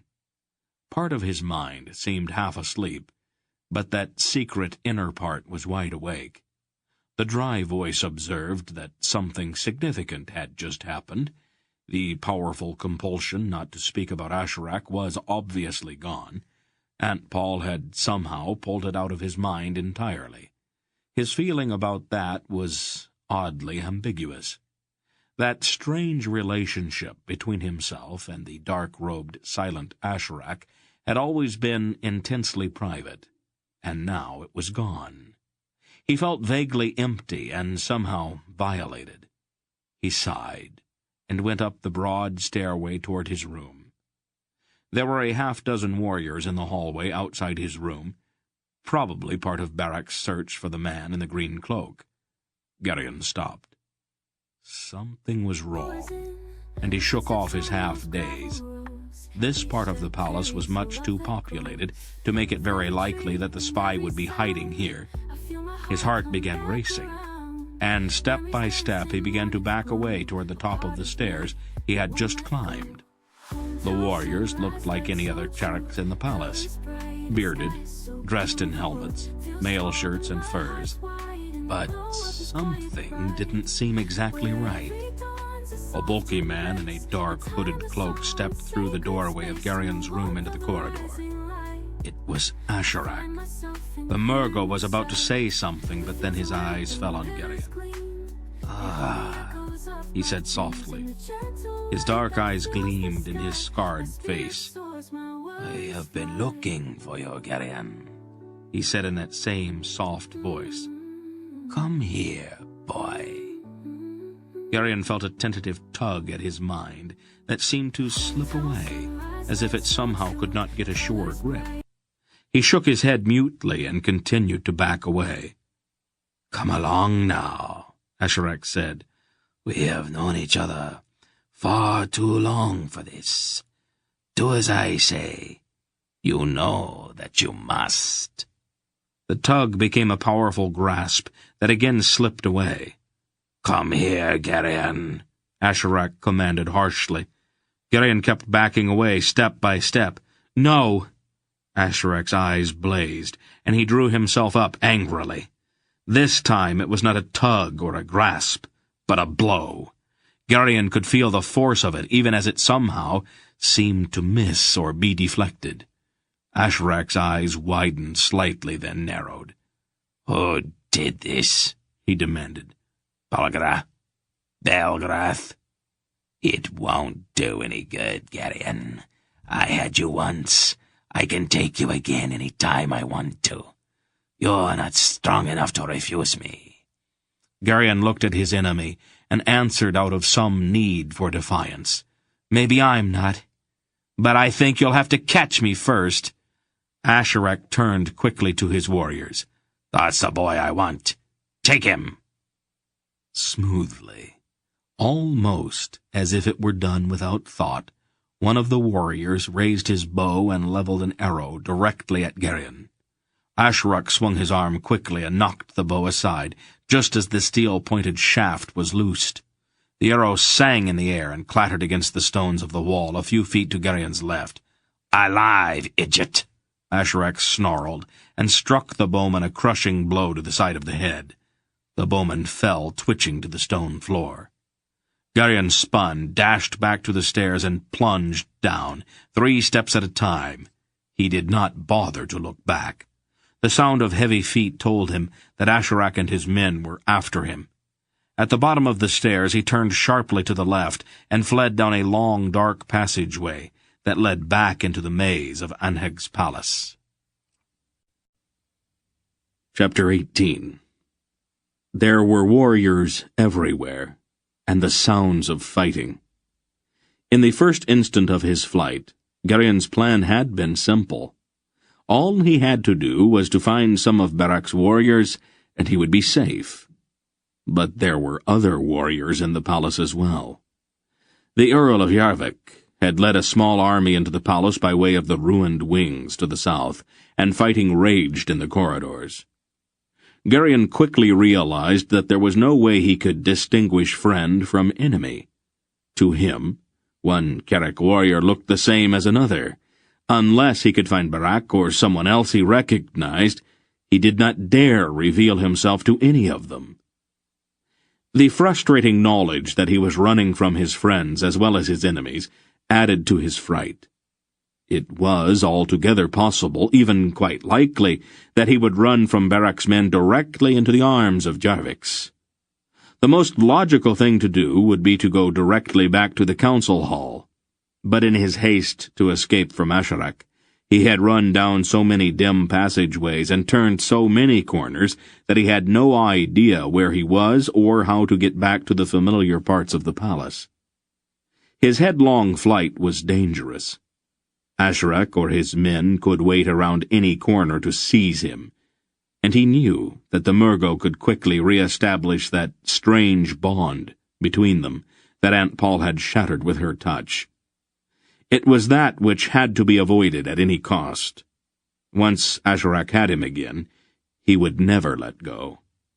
The only alternative to him was to find some place to hide. He dodged into another narrow passageway and stopped, panting, and with his back pressed tightly against the stones of the wall. Dimly, at the far end of this hallway, he could see a narrow flight of worn stone steps twisting upward into the flickering light of a single torch. He quickly reasoned that the higher he went, the less likely he would be to encounter anyone. The fighting would most likely be concentrated on the lower floors. He took a deep breath and went swiftly to the foot of the stairs. Halfway up he saw the flaw in his plan. There were no side passages on the stairs, no way to escape, and no place to hide. He had to get to the top quickly, or chance discovery and capture. Or even worse. "Boy!" A shout came from below. Garion looked quickly over his shoulder. A grim-faced Garion, mail and helmet, was coming up the stairs behind him, his sword drawn. Garion started to run, stumbling up the stairs. There was another shout from above, and Garion froze. The warrior at the top was as grim as the one below, and wielded a cruel-looking axe. He was trapped between them. Garion shrank back against the stones, fumbling for his dagger, though he knew it would be of little use. Then the two warriors saw each other. With ringing shouts they both charged. The one with the sword rushed up past Garion, while the one with the axe lunged down. The axe swung wide, missed, and clashed a shower of sparks from the stones of the wall. The sword was more true. With his hair standing on end in horror, Garion saw it slide through the downward plunging body of the axeman. The axe fell clattering down the stairs, and the axeman, still falling on top of his opponent, pulled a broad dagger from its sheath at his hip and drove it into the chest of his enemy. The impact as the two men came together tore them from their feet, and they tumbled, still grappling together down the stairs, their daggers flashing as each man struck again and again. In helpless horror, Garion watched as they rolled and crashed past him, their daggers sinking into each other with sickening sounds, blood spurting from their wounds like red fountains.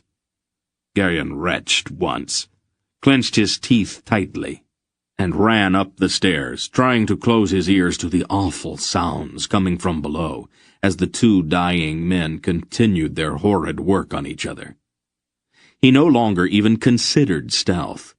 He simply ran, fleeing more from that hideous encounter on the stairs than from Asherak or the Earl of Yarvik. At last, after how long he could not have said, gasping and winded, he plunged through the partially open door of a dusty, unused chamber. He pushed the door shut and stood trembling with his back against it. There was a broad, sagging bed against one wall of the room, and a small window set high in the same wall. Two broken chairs leaned wearily in the corners, and an empty chest. Its lid open in a third, and that was all. The chamber was at least a place out of the corridors where savage men were killing each other, but Garion quickly realized that the seeming safety here was an illusion. If anyone opened this door, he would be trapped. Desperately he began to look around the dusty room. Hanging on the bare wall across from the bed were some drapes, and thinking that they might conceal some closet or adjoining chamber, Garion crossed the room and pulled them aside. There was an opening behind the drapes, though it did not lead into another room, but instead into a dark, narrow hall. He peered into the passageway, but the darkness was so total that he could only see a short distance into it. He shuddered at the thought of groping through that blackness, with armed men pounding along at his heels. He glanced up at the single window, and then dragged the heavy chest across the room to stand on it, so that he could see out. Perhaps he might be able to see something from the window that would give him some idea of his location. He climbed up on the chest, stood on his tiptoes, and looked out. Towers loomed here and there amid the long slate roofs of the endless galleries and halls of King Anheg's palace. It was hopeless. He saw nothing that he could recognize. He turned back toward the chamber, and was about to jump down from the chest when he stopped suddenly. There, clearly in the dust which lay heavily on the floor, were his footprints. He hopped quickly down and grabbed up the bolster from the long, unused bed. He spread it out on the floor and dragged it around the room, erasing the footprints.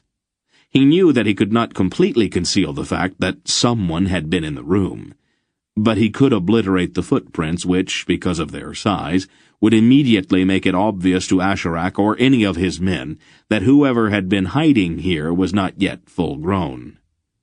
When he finished, he tossed the bolster back onto the bed. The job was not perfect, but at least it was better than it had been. Then there was a shout in the corridor outside, and the ring of steel on steel. Garion took a deep breath and plunged into the dark passageway behind the drapes. He had gone no more than a few feet when the darkness in the narrow passage became absolute. His skin crawled at the touch of the cobwebs on his face, and the dust of years rose chokingly from the uneven floor. At first he moved quite rapidly, wanting more than anything to put as much distance between himself and the fighting in the corridor as possible. But then he stumbled, and for one heart-stopping instant it seemed that he would fall. The picture of a steep stairway dropping down into the blackness flashed through his mind, and he realized that at his present pace there would be no possible way to catch himself.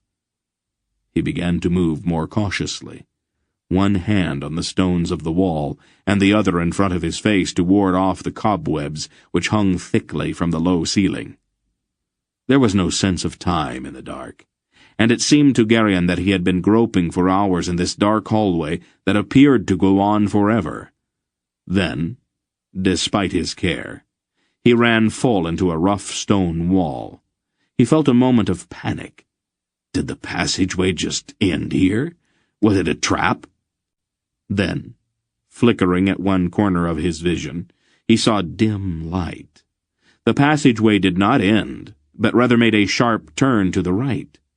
There seemed to be a light at the far end, and Garion gratefully followed it. As the light grew stronger, he moved more rapidly, and soon he reached the spot that was the source of the light. It was a narrow slot low in the wall. Garion knelt on the dusty stones and peered out. The hall below was enormous, and a great fire burned in a pit in the center, with the smoke rising to the openings in the vaulted roof which lofted even above the place where Garion was. Though it looked much different from up here, he immediately recognized King Anheg's throne room. As he looked down, he saw the gross shape of King Rodar and the smaller form of King Kohag, with the ever-present Hetar, standing behind him. Some distance from the thrones, King Thulrak stood in conversation with Mr. Wolf, and nearby was Aunt Pol.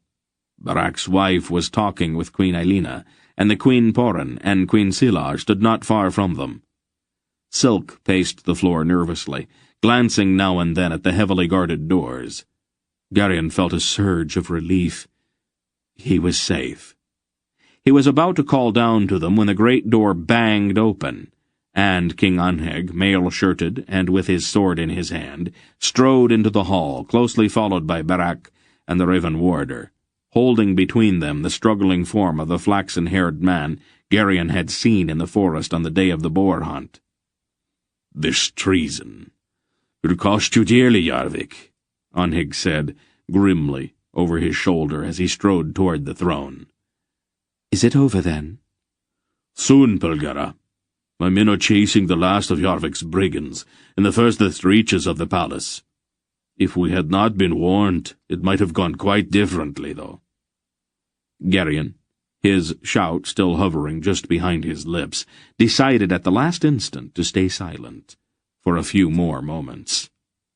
King Anheg sheathed his sword and took his place on his throne. "We will talk for a bit, Yarvik, before what must be done is done." The flaxen-haired man gave up his hopeless struggle against Barak and the almost equally powerful Brand. "I don't have anything to say, Anheg. If the luck had gone differently, I'd be sitting on your throne right now. I took my chance, and that's the end of it." "Not quite. I want the details. You might as well tell me. One way or another, you are going to talk." "Oh, do your worst, then," Yarvik sneered. "I'll bite my own tongue before I tell you anything." We will see about that," Anheg said grimly. "That won't be necessary, Anheg," Aunt Pol said, walking slowly toward the captive. "There's an easier way to persuade him." "I'm not going to say anything. I am a warrior, and I am not afraid of you, witch woman." "You're a greater fool than I thought, Lord Jarvik. Would you rather I did it, Paul?" said Mr. Wolf. "I can manage it, father." She said it, not taking her eyes off of Jarvik. "Carefully," the old man cautioned. "Sometimes you go to extremes. Just a little touch is enough." "I know what I'm doing, old wolf." She stared full into the captive's eyes. Garion, still hidden, held his breath. The Earl began to sweat and tried desperately to pull his eyes away from Aunt Pol's gaze, but it was hopeless. Her will commanded him, locking his eyes. He trembled and his face grew pale. She made no move, no gesture, but merely stood before him, her eyes burning into his brain. And then, after a moment, he screamed, and he screamed again, and collapsed, his weight sagging down in the hands of the two men who held him. "Take it away," he whimpered, shuddering uncontrollably. "I'll talk, but please take it away." Silk, now lounging near Anheg's throne, looked at Hettar. I do wonder what he saw. "I think it might be better not to know," Hettar replied. Queen Elena had watched intently, as if hoping to gain some hint of how the trick was done. She winced visibly when Jarvik screamed, pulling her own eyes away. "All right, Jarvik," Anheg said, his tone strangely subdued now. "Begin at the beginning. I want it all." "It was a little thing at first," Jarvik said, his voice shaking. "There didn't seem to be any harm in it." "There never does," said Brand. The Earl drew in a deep breath, glanced once at Aunt Pol, and shuddered again. Then he straightened. "It started about 2 years ago. I had sailed to Kotu and Drasnia. I met a Nadrak merchant named Greshno there. He seemed to be a good enough fellow, and after we'd gotten to know each other, he asked me if I'd be interested in a profitable venture. I told him that I was an earl, and not a common merchant or tradesman, but he persisted. He said he was nervous about the pirates who live on the islands in the Gulf of Kerry, and an earl's ship manned by armed warriors was not likely to be attacked. His cargo was a single chest, not very large. I think it was some jewels he had managed to smuggle past the customs houses in Bakhtar, and he wanted them delivered to Garion in Sandaria. I said I wasn't really interested, but then he opened his purse and poured out that gold. The gold was bright red, I remember, and I couldn't seem to take my eyes off of it. I did need money. Well, who doesn't, after all? And I really couldn't see any dishonor in doing what he asked. Anyway, I carried him and his cargo to Garion, and met his associate, a Murgo named Ashrak." Garion started at the name, and he heard Silk's low whistle of surprise. "As we had agreed, Ashrak paid me a sum equal to what Grashor had given me, and I came away from the affair with a whole pouch of gold. Ashrak told me that I'd done them a great favor, and that if I ever needed more gold, he would be happy to find ways for me to earn it. I now had more gold than I'd ever had at one time before, but it somehow seemed it wasn't enough. For some reason, I felt I needed more." "It is the nature of Angrak gold," Mr. Wolf said. "It calls to its own. The more one has, the more it comes to possess him. That's why Murgos are so lavish with it. Asherak was not buying your services, Jarvik. He was buying your soul." Jarvik nodded, his face gloomy. "At any rate, it wasn't long before I found an excuse to sail to Darain again. Asherak told me that since Murgos are forbidden to enter Kerk, he had developed a great curiosity about us and our kingdom. He asked me many questions, and he gave me gold for every answer.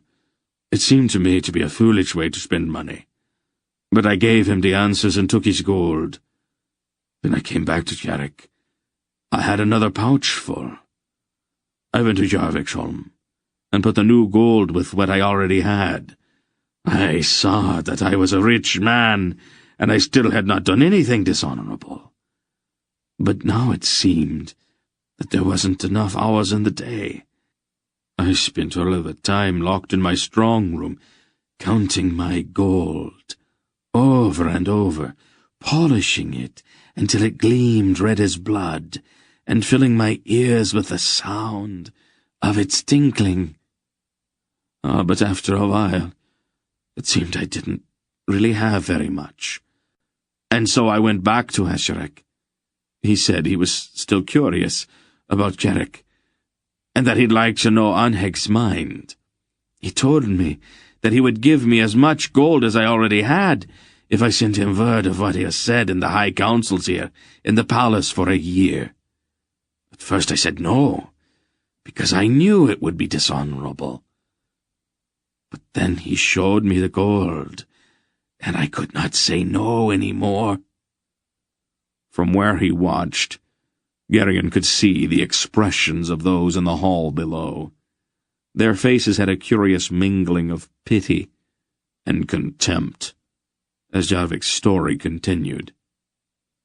It was then, Anheg, that your men captured one of my messengers, and I was banished to Jarviksholm. At first I did not mind. I could still play with my gold. But again it wasn't long before it seemed I didn't have enough. I sent a fast ship through the Boar to Darin with a message to Asherek, begging him to find something else for me to do to earn more gold. When the ship came back, Asherek was aboard her, and we sat down and talked about what I could do to increase my hoard.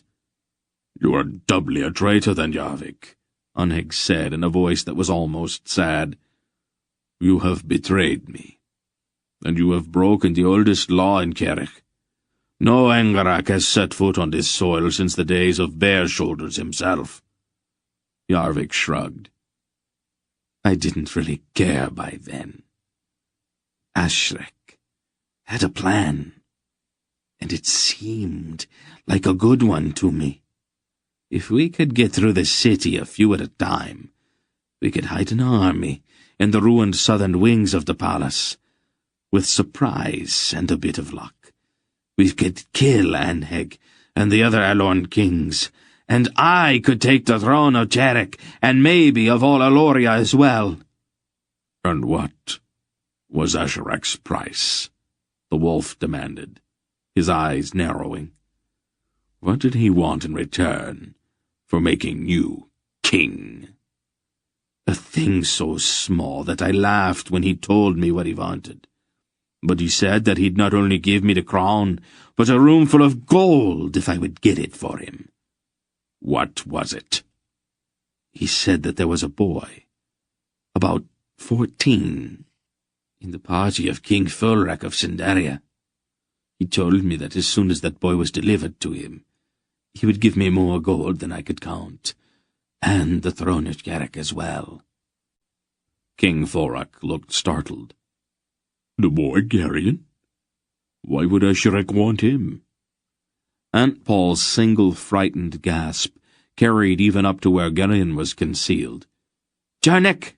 she said in a ringing voice. But Jarnek was already on his feet and racing toward the door, with Silk close behind him. Aunt Pol spun with eyes blazing, and the white lock at her brow almost incandescent in the midnight of her hair. The Earl of Jarvik flinched as her glare fell on him.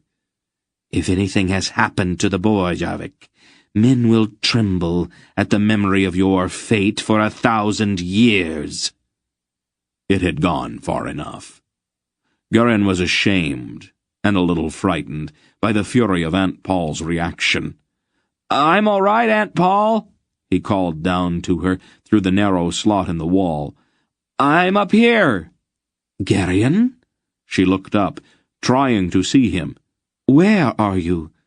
"Up here, near the ceiling, behind the wall." "How did you get up there?" "I don't know. Some men were chasing me, and I ran. This is where I ended up." "Come down here at once." "I don't know how, Aunt Pol. I ran so far and took so many turns that I don't know how to get back. I'm lost." "All right," she said, regaining her composure. "Stay where you are. We'll think of a way to get you down." "I hope so." Chapter 19. "Well, it has to come out someplace," King Anheg said, squinting up toward the spot where Garion waited nervously. "All he has to do is follow it." "And walk directly into the arms of Asherek the Murgo. He's better off staying where he is." "Asherek is fleeing for his life. He's nowhere in the palace now." "As I recall, he's not even supposed to be in the kingdom," Aunt Pol said pointedly. "All right, Paul," Mr. Wolf said. He called up, "Garion, which way does the passage run?" "It seems to go on toward the back of the hall where the thrones are. I can't tell for sure if it turns off or not. It's pretty dark up here." "We'll pass you a couple of torches. Set one at the spot where you are now, and then go on down the passage with the other. As long as you can see the first one, you will be going in a straight line." "That's very clever," said Silk. "I wish I were 7,000 years old, so I could solve problems so easily."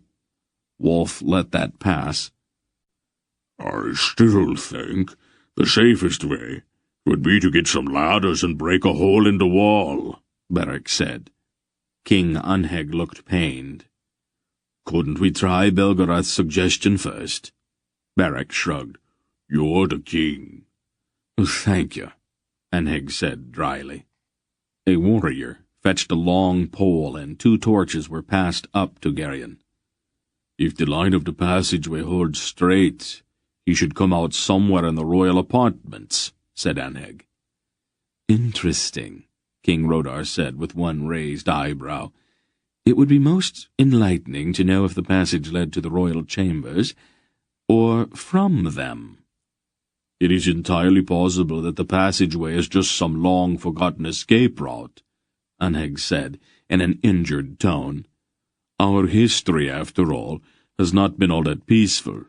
There's no need to suspect the worst, is there?" "Oh, of course not," King Rodar said blandly. "No need at all."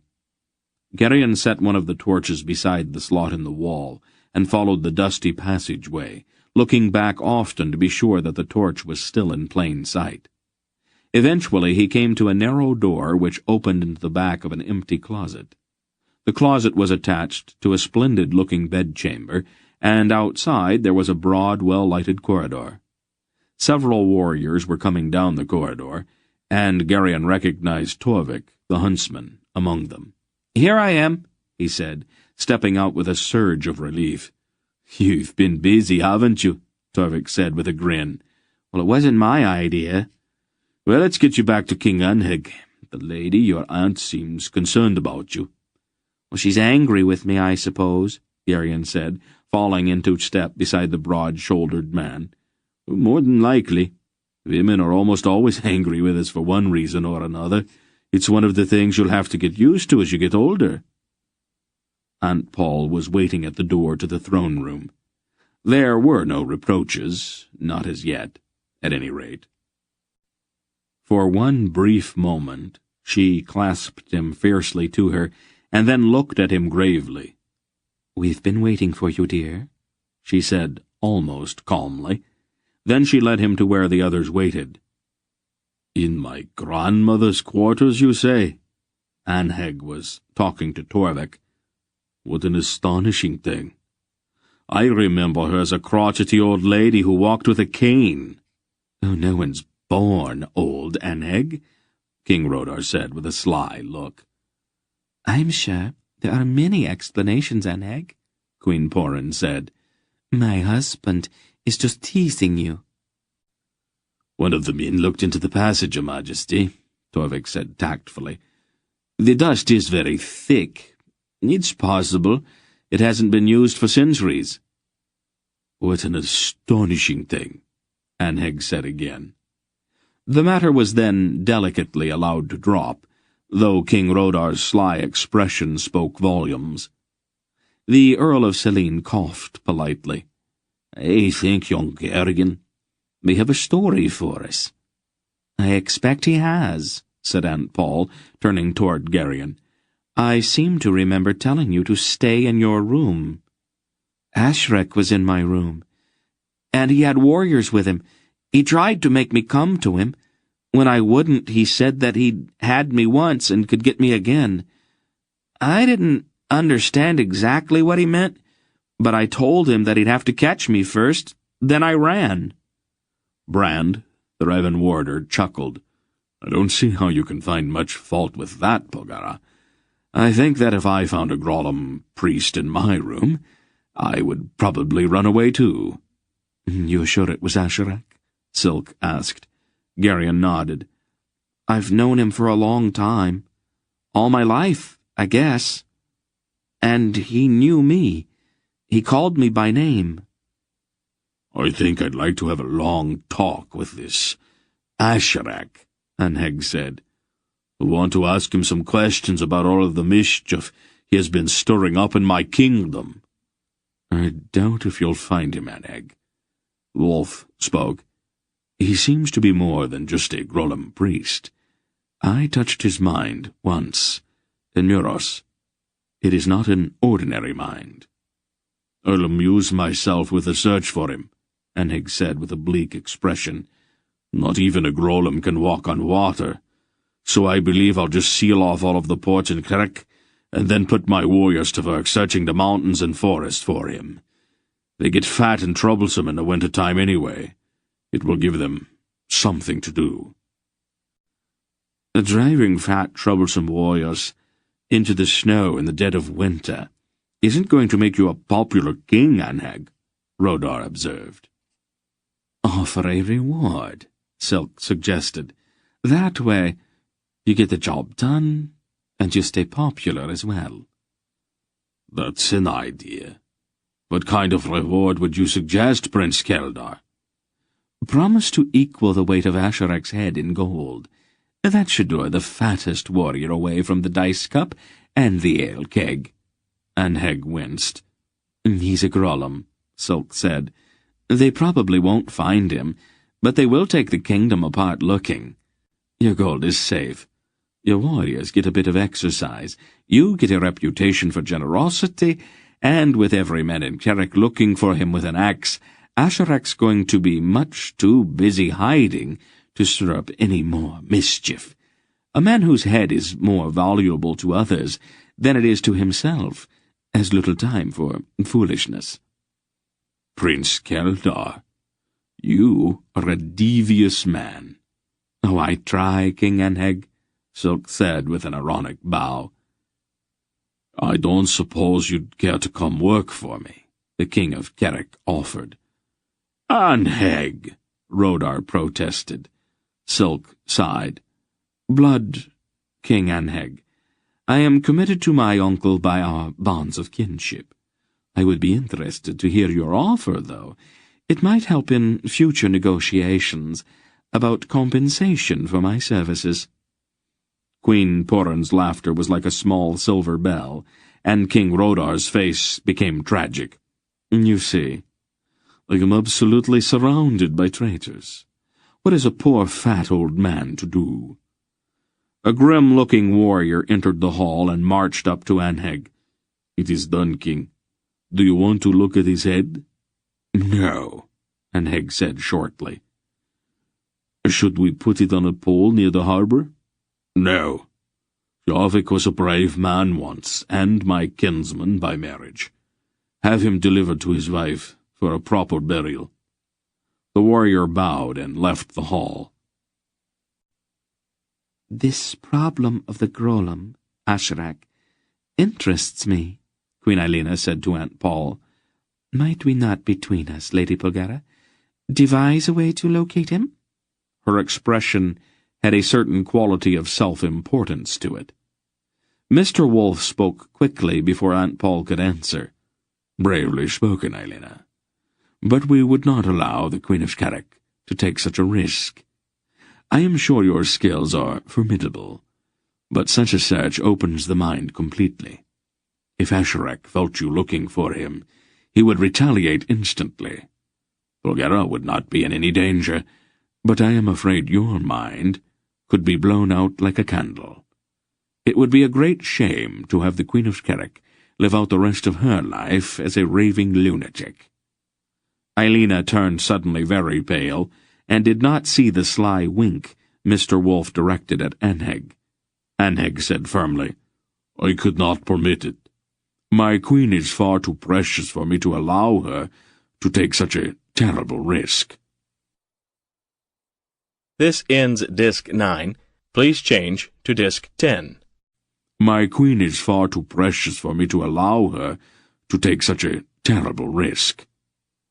"I must accede to the will of my lord," Eilina said in a relieved tone.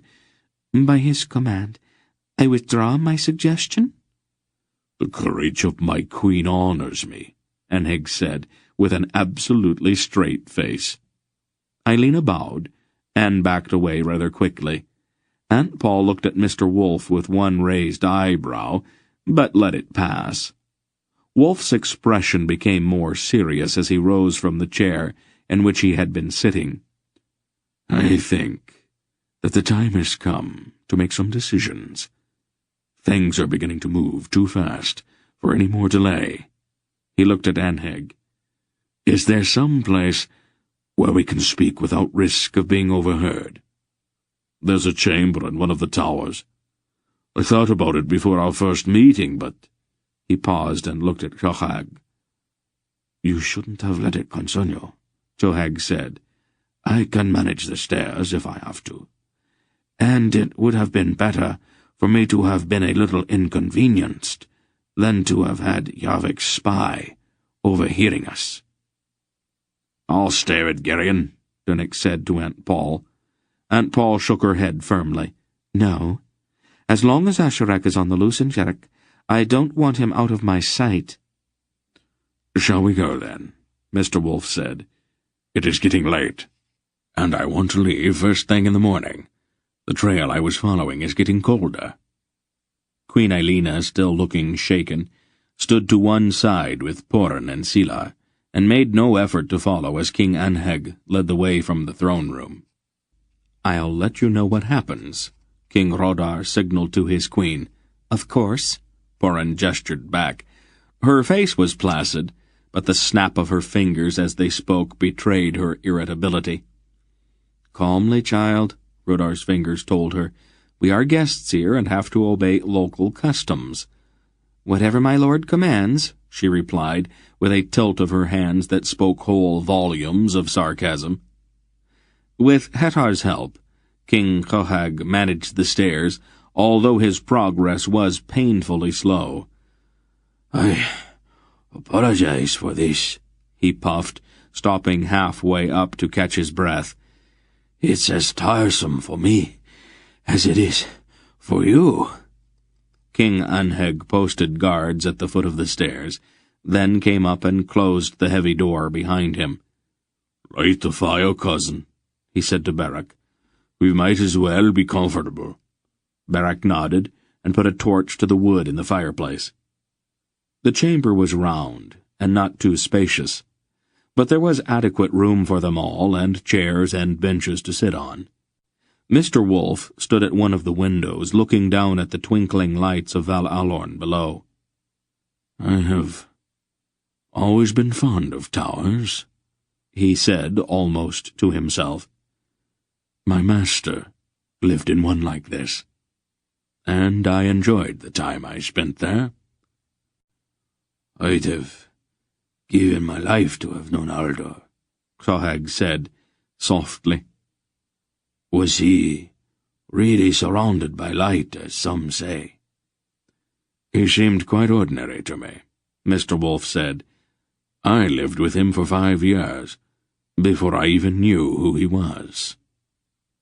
Was he really as wise as we are told? King Anheg asked. Probably wiser. I was a wild and errant boy when he found me dying in a snowstorm outside his tower. He managed to tame me, though it took him several 100 years to do it. He turned from the window with a deep sigh. To work, then. Where will you go to take up the search? King Thorek asked. Kamar.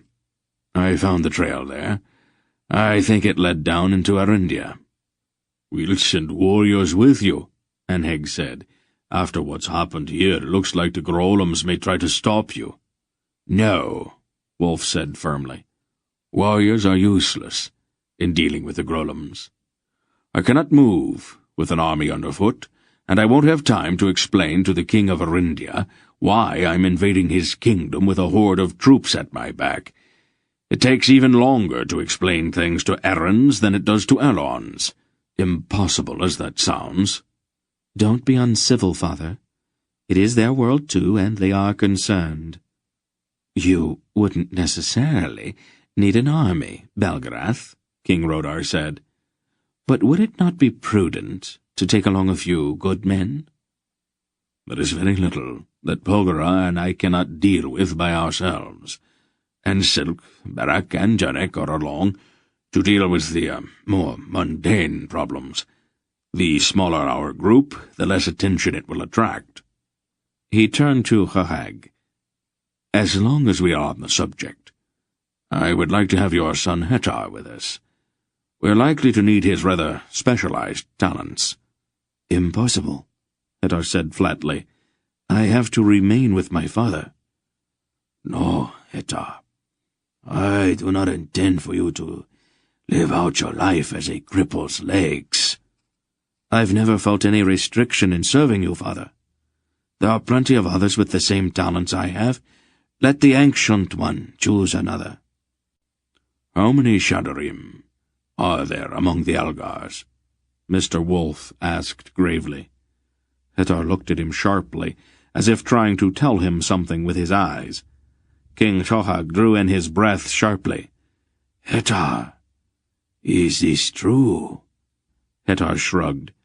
It may be, father. I did not think it was important. Shohag looked at Mr. Wolf. The wolf nodded. It is true. I knew it the first time I saw him. He is a Shadar. He had to find it out for himself, though. The old king's eyes suddenly brimmed with tears. My son, he said proudly, pulling Hetar into a rough embrace. It is no great thing, father, Hetar said quietly, as if suddenly embarrassed. What are they talking about? Garion whispered to Silk. It's something the Algars take very seriously, Silk said softly. They think that there are some people who can talk to horses with their thoughts alone. They call these people Shadarim, clan chiefs of the horses. It is very rare, maybe only 2 or 3 in a whole generation. It's instant nobility for any Algar who has it. Shohag's going to explode with pride when he gets back to Algaria. Is it that important? Silk shrugged. Oh, the Algars seem to think so. All the clans gather at the stronghold when they find a new Shadar. The whole nation celebrates for 6 weeks. There are all kinds of gifts. Hetar will be a rich man if he chooses to accept them. He may not. He is a strange man. You must go, Shohag said to Hetar. The pride of Algaria goes with you. Your duty is clear. As my father decides, Hetar said reluctantly. Good, Mr. Wolf said. How long will it take you to go to Algaria, pick up a dozen or so of your best horses, and take them to Kamar? Hetar thought for a moment. 2 weeks, if there are not any blizzards in the mountains of Sindaria. We'll all leave here in the morning, then. Anheg can give you a ship.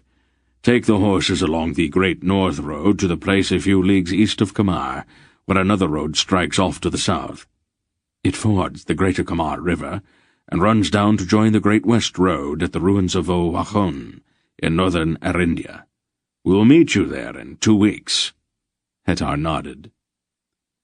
"We'll also be joined at Vauxhall by an Asturian errand, and somewhat later by a Membrete. They might be useful to us in the south," Anheg said cryptically. "And we'll also fulfill the prophecies." Wolf shrugged, his bright blue eyes twinkling suddenly. "I don't object to fulfilling prophecies, as long as it does not inconvenience me too much." "Is there anything we can do to help in the search?" Brand wanted to know. "You will have enough to do. No matter how our search turns out, it is obvious that the Angaracs are getting ready for some kind of major action. If we are successful, they might hesitate. But Angaracs don't think the way we do.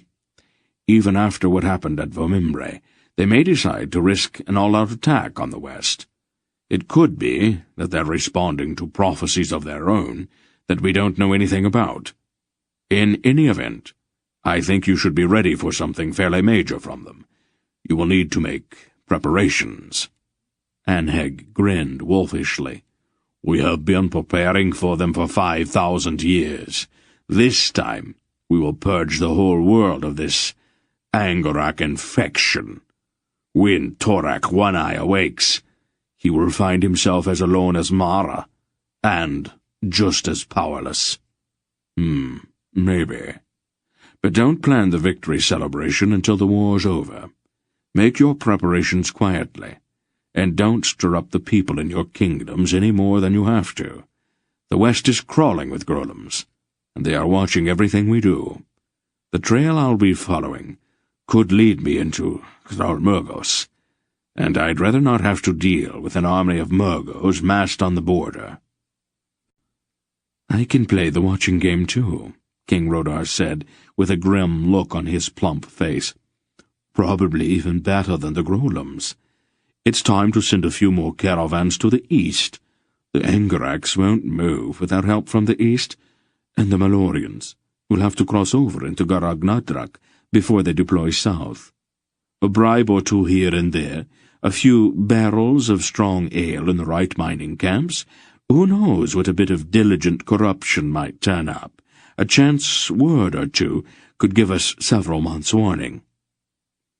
"If they are planning anything major, the Tulls will be building supply dumps along the eastern escarpment. Those are not bright, and it is easy to observe them without being seen," said Kohag. "I will increase my patrols along the mountains. With a little luck, we might be able to anticipate their invasion. Is there anything else we can do to help you, Belgarath?" Mr. Wolf thought for a moment. Suddenly he grinned. "I am certain that our thief is listening very hard, waiting for one of us to speak his name, or the name of the thing he stole. Sooner or later, someone is bound to make a slip, and once he locates us, he will be able to hear every word we say. Instead of trying to gag ourselves, I think it might be better if we gave him something to listen to. If you can arrange it, I'd like to have every minstrel and storyteller in the north start retelling certain old stories. You know the ones. When the names start sounding in every village marketplace north of the Kamar River, it will set up a roaring in his ears like a thunderstorm. If nothing else, it will give us freedom to speak. In time, he will get tired of it and stop listening." "It's getting late, Father," Aunt Pol reminded him. Wolf nodded. "We are playing a deadly game," he told them all. "But our enemies are playing one just as deadly. Their danger is as great as ours, and right now no one can predict what will finally happen. Make your preparations and send out men you can trust to keep watch. Be patient. Don't do anything rash. That could be more dangerous than anything else right now. At the moment, Bulgar and I are the only ones who can act. You are going to have to trust us." I know that sometimes some of the things we have done have seemed a bit strange, but there are reasons for what we do. Please, do not interfere again. I will get word to you now and then about our progress. If I need you to do anything else, I'll let you know. All right?" The kings nodded gravely, and everyone rose to their feet. Anheg stepped over to Mr. Wolf. "Could you come to my study in an hour or so, Belgariad? I'd like to have a few words with you and Belgara before your departure. If you wish, Anheg." "Come along, Garion. We have packing to take care of." Garion, a little awed by the solemnity of the discussions, rose quietly and followed her to the door. Chapter 20. King Anheg's study was a large cluttered room high in a square tower. Books bound in heavy leather lay everywhere, and strange devices with gears and pulleys and tiny brass chains sat on tables and stands. Intricately drawn maps with beautiful illuminations were pinned up on the walls, and the floor was littered with scraps of parchment covered with tiny writing. King Anheg, his coarse black hair hanging in his eyes, sat at a slanted table in the soft glow of a pair of candles, studying a large book written on thin sheets of crackling parchment. The guard at the door let them enter without a word, and Mr. Wolf stepped briskly into the center of the room. "You wanted to see us, Anheg?" The king of Carrick straightened from his book and lay it aside. "Belgariad," he said with a short nod of greeting. "Belgara." He glanced at Garion, who stood uncertainly near the door. "I meant what I said earlier. I am not going to let him out of my sight until I know for certain that he is out of reach of the Grolem Asherak." "Anything you say, Belgara. Come in, Garion." "I see that you're continuing your studies," the wolf said approvingly, glancing at the littered room. "There's so much to learn," Anheg said with a helpless gesture that included all of the welter of books and papers and strange machines. "I have a feeling that I might have been happier if you had never introduced me to this impossible task." "You asked me," Mr. Wolf said simply. "You could have said no," Anheg laughed. Then his brutish face turned serious. He glanced once at Garion and began to speak in an obviously oblique manner. "I don't want to interfere, but the behavior of this Asherak concerns me."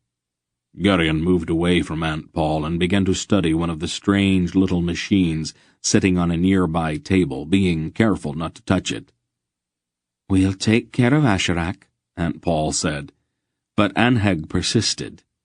"There have been rumors for centuries that you and your father have been protecting—" He hesitated, glanced at Garion, then continued smoothly. "A certain thing that must be protected at all costs. Several of my books speak of it." "You read too much, Anheg."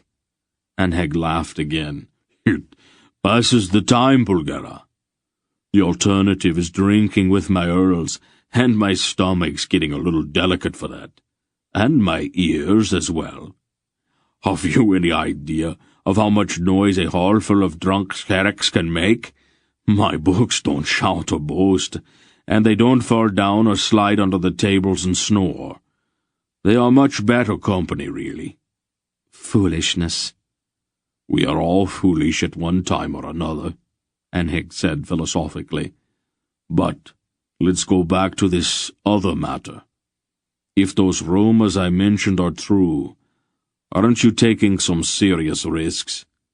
Your search is likely to be very dangerous."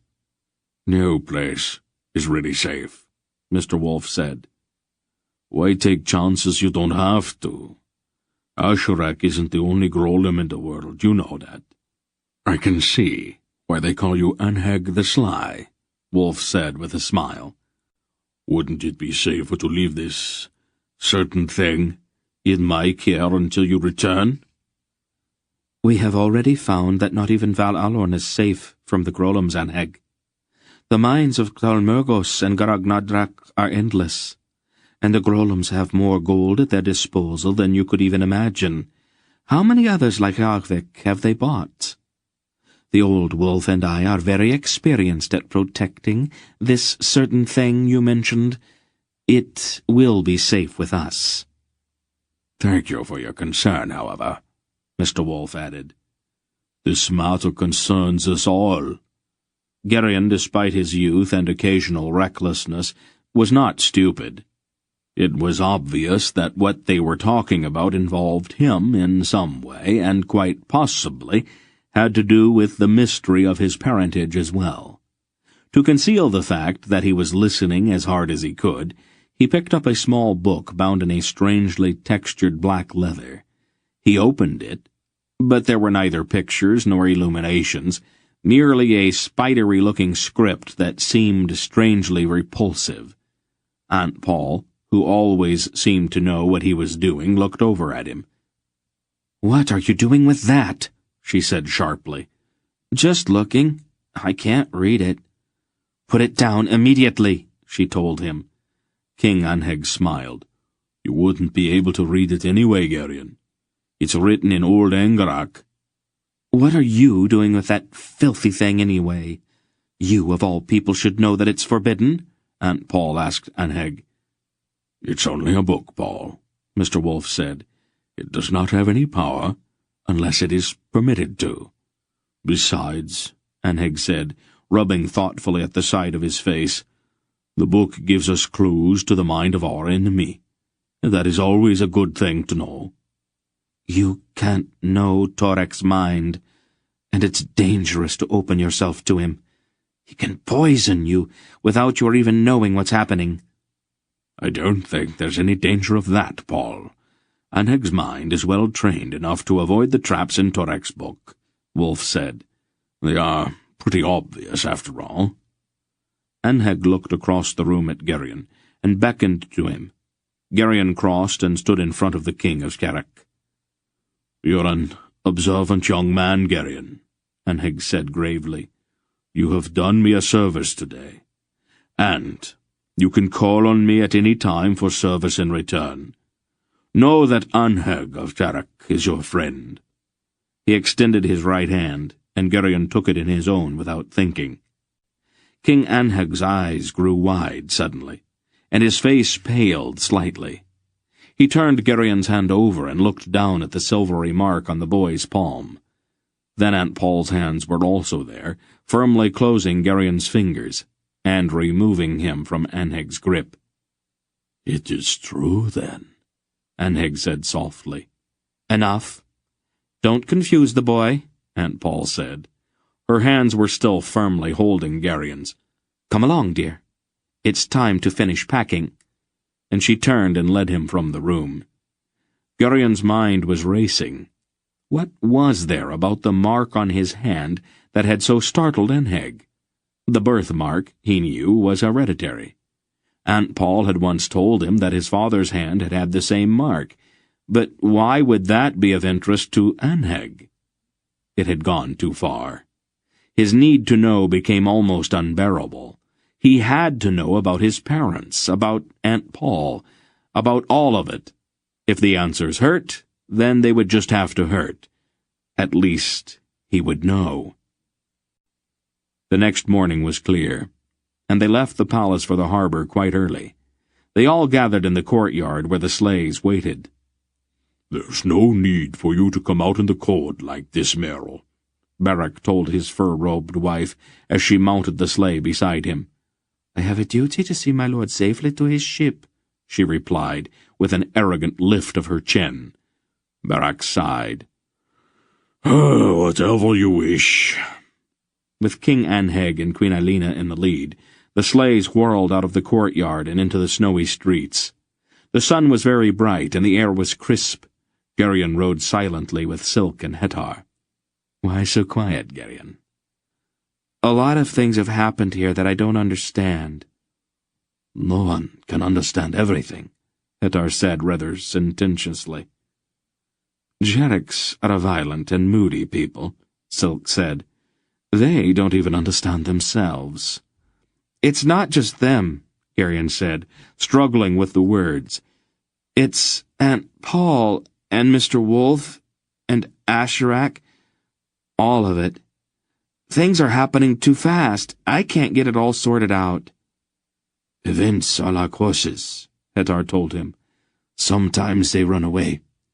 After they have run for a while, though, they will start to walk again, and then there will be time to put everything together.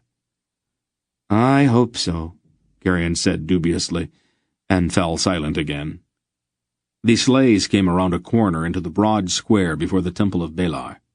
The blind woman was there again, and Garion realized that he had been half expecting her. She stood on the steps of the temple and raised her staff. Unaccountably, the horses which pulled the sleighs stopped, trembling, despite the urgings of the drivers. "Hail, great one," the blind woman said. "I wish thee well on thy journey." The sleigh in which Garion was riding had stopped closest to the temple steps, and it seemed that the old woman was speaking to him. Almost without thinking, he answered, "Thank you, but why do you call me that?" She ignored the question. "Remember me," she commanded, bowing deeply. "Remember, Martia, when thou comest into thine inheritance." It was the second time she had said that, and Garion felt a sharp pang of curiosity. What inheritance? But Barak was roaring with fury and struggling to throw off the fur robe and draw his sword at the same time. King Anheg was also climbing down from his sleigh, his coarse face livid with rage. "No," Aunt Pol said sharply from nearby. "I'll tend to this." She stood up. "Hear me, witch woman," she said in a clear voice, casting back the hood of her cloak. "I think you see too much with those blind eyes of yours. I'm going to do you a favor, so that you will no longer be troubled by the darkness and these disturbing visions which grow out of it." "Strike me down, if it please thee, Belgara," the old woman said. "I see what I see." "I won't strike you, Martia," Aunt Pol said. "I'm going to give you a gift instead." She raised her hand in a brief and curious gesture. Garion saw it happen quite plainly, so there was no way that he could later persuade himself that it had all been some trick of the eye. He was looking directly at Martia's face, and saw the white film drain down off of her eyes, like milk draining down the inside of a glass. The old woman stood frozen to the spot as the bright blue of her eyes emerged from the film which had covered them. And then she screamed. She held up her hands, looked at them, and screamed again. There was in her a scream, a wrenching note of indescribable loss. "What did you do?" Queen Alina demanded. "I gave her back her eyes," Aunt Pol said, sitting down again and rearranging the fur robe about her. "You can do that?" Alina asked, her face blanching and her voice weak. "Can't you? It is a simple thing, really." "But," Queen Porin objected, "with her eyes restored, she will lose that other vision, won't she?" "I imagine so," Aunt Pol said. "But that is a small price to pay, isn't it?" "She'll no longer be a witch, then?" Porin pressed. "She wasn't really a very good witch anyway," Aunt Pol said. "Her vision was clouded and uncertain. It is better this way. She won't be disturbing herself and others with shadows any more." She looked at King Anheg, who sat frozen with awe beside his half-fainting queen. "Shall we continue?" she asked calmly. "Our ship is waiting." The horses, as if released by her words, leaped forward, and the sleighs sped away from the temple, spraying snow from their runners. Garion glanced back once. Old Martia stood on the steps of the temple, looking at her two outstretched hands and sobbing uncontrollably. "We have been privileged to witness a miracle, my friends," Hettar said. "I gather, however, that the beneficiary was not very pleased with it," Silk said dryly. "Remind me not to offend Belgara. Her miracles seem to have two edges to them." Chapter 21. The low slanting rays of the morning sun glittered on the icy waters of the harbor as their sleighs halted near the stone quays. Greldick's ship rocked and strained at her hawsers, and a smaller ship nearby also waited with seeming impatience. Hedar stepped down and went over to speak with Cohag and Queen Silar. The three of them talked together quietly and seriously, drawing a kind of shell of privacy about them. Queen Eilina had partially regained her composure and sat in her sleigh straight-backed and with a fixed smile on her face. After Anheg had gone to speak with Mr. Wolf, Aunt Pol crossed the icy wharf and stopped near the sleigh of the Queen of Carrick. "If I were you, Eilina," she said firmly, "I'd find another hobby. Your gifts in the arts of sorcery are limited, and it is a dangerous area for dabbling. Too many things can go wrong if you don't know what you are doing." The Queen stared at her mutely.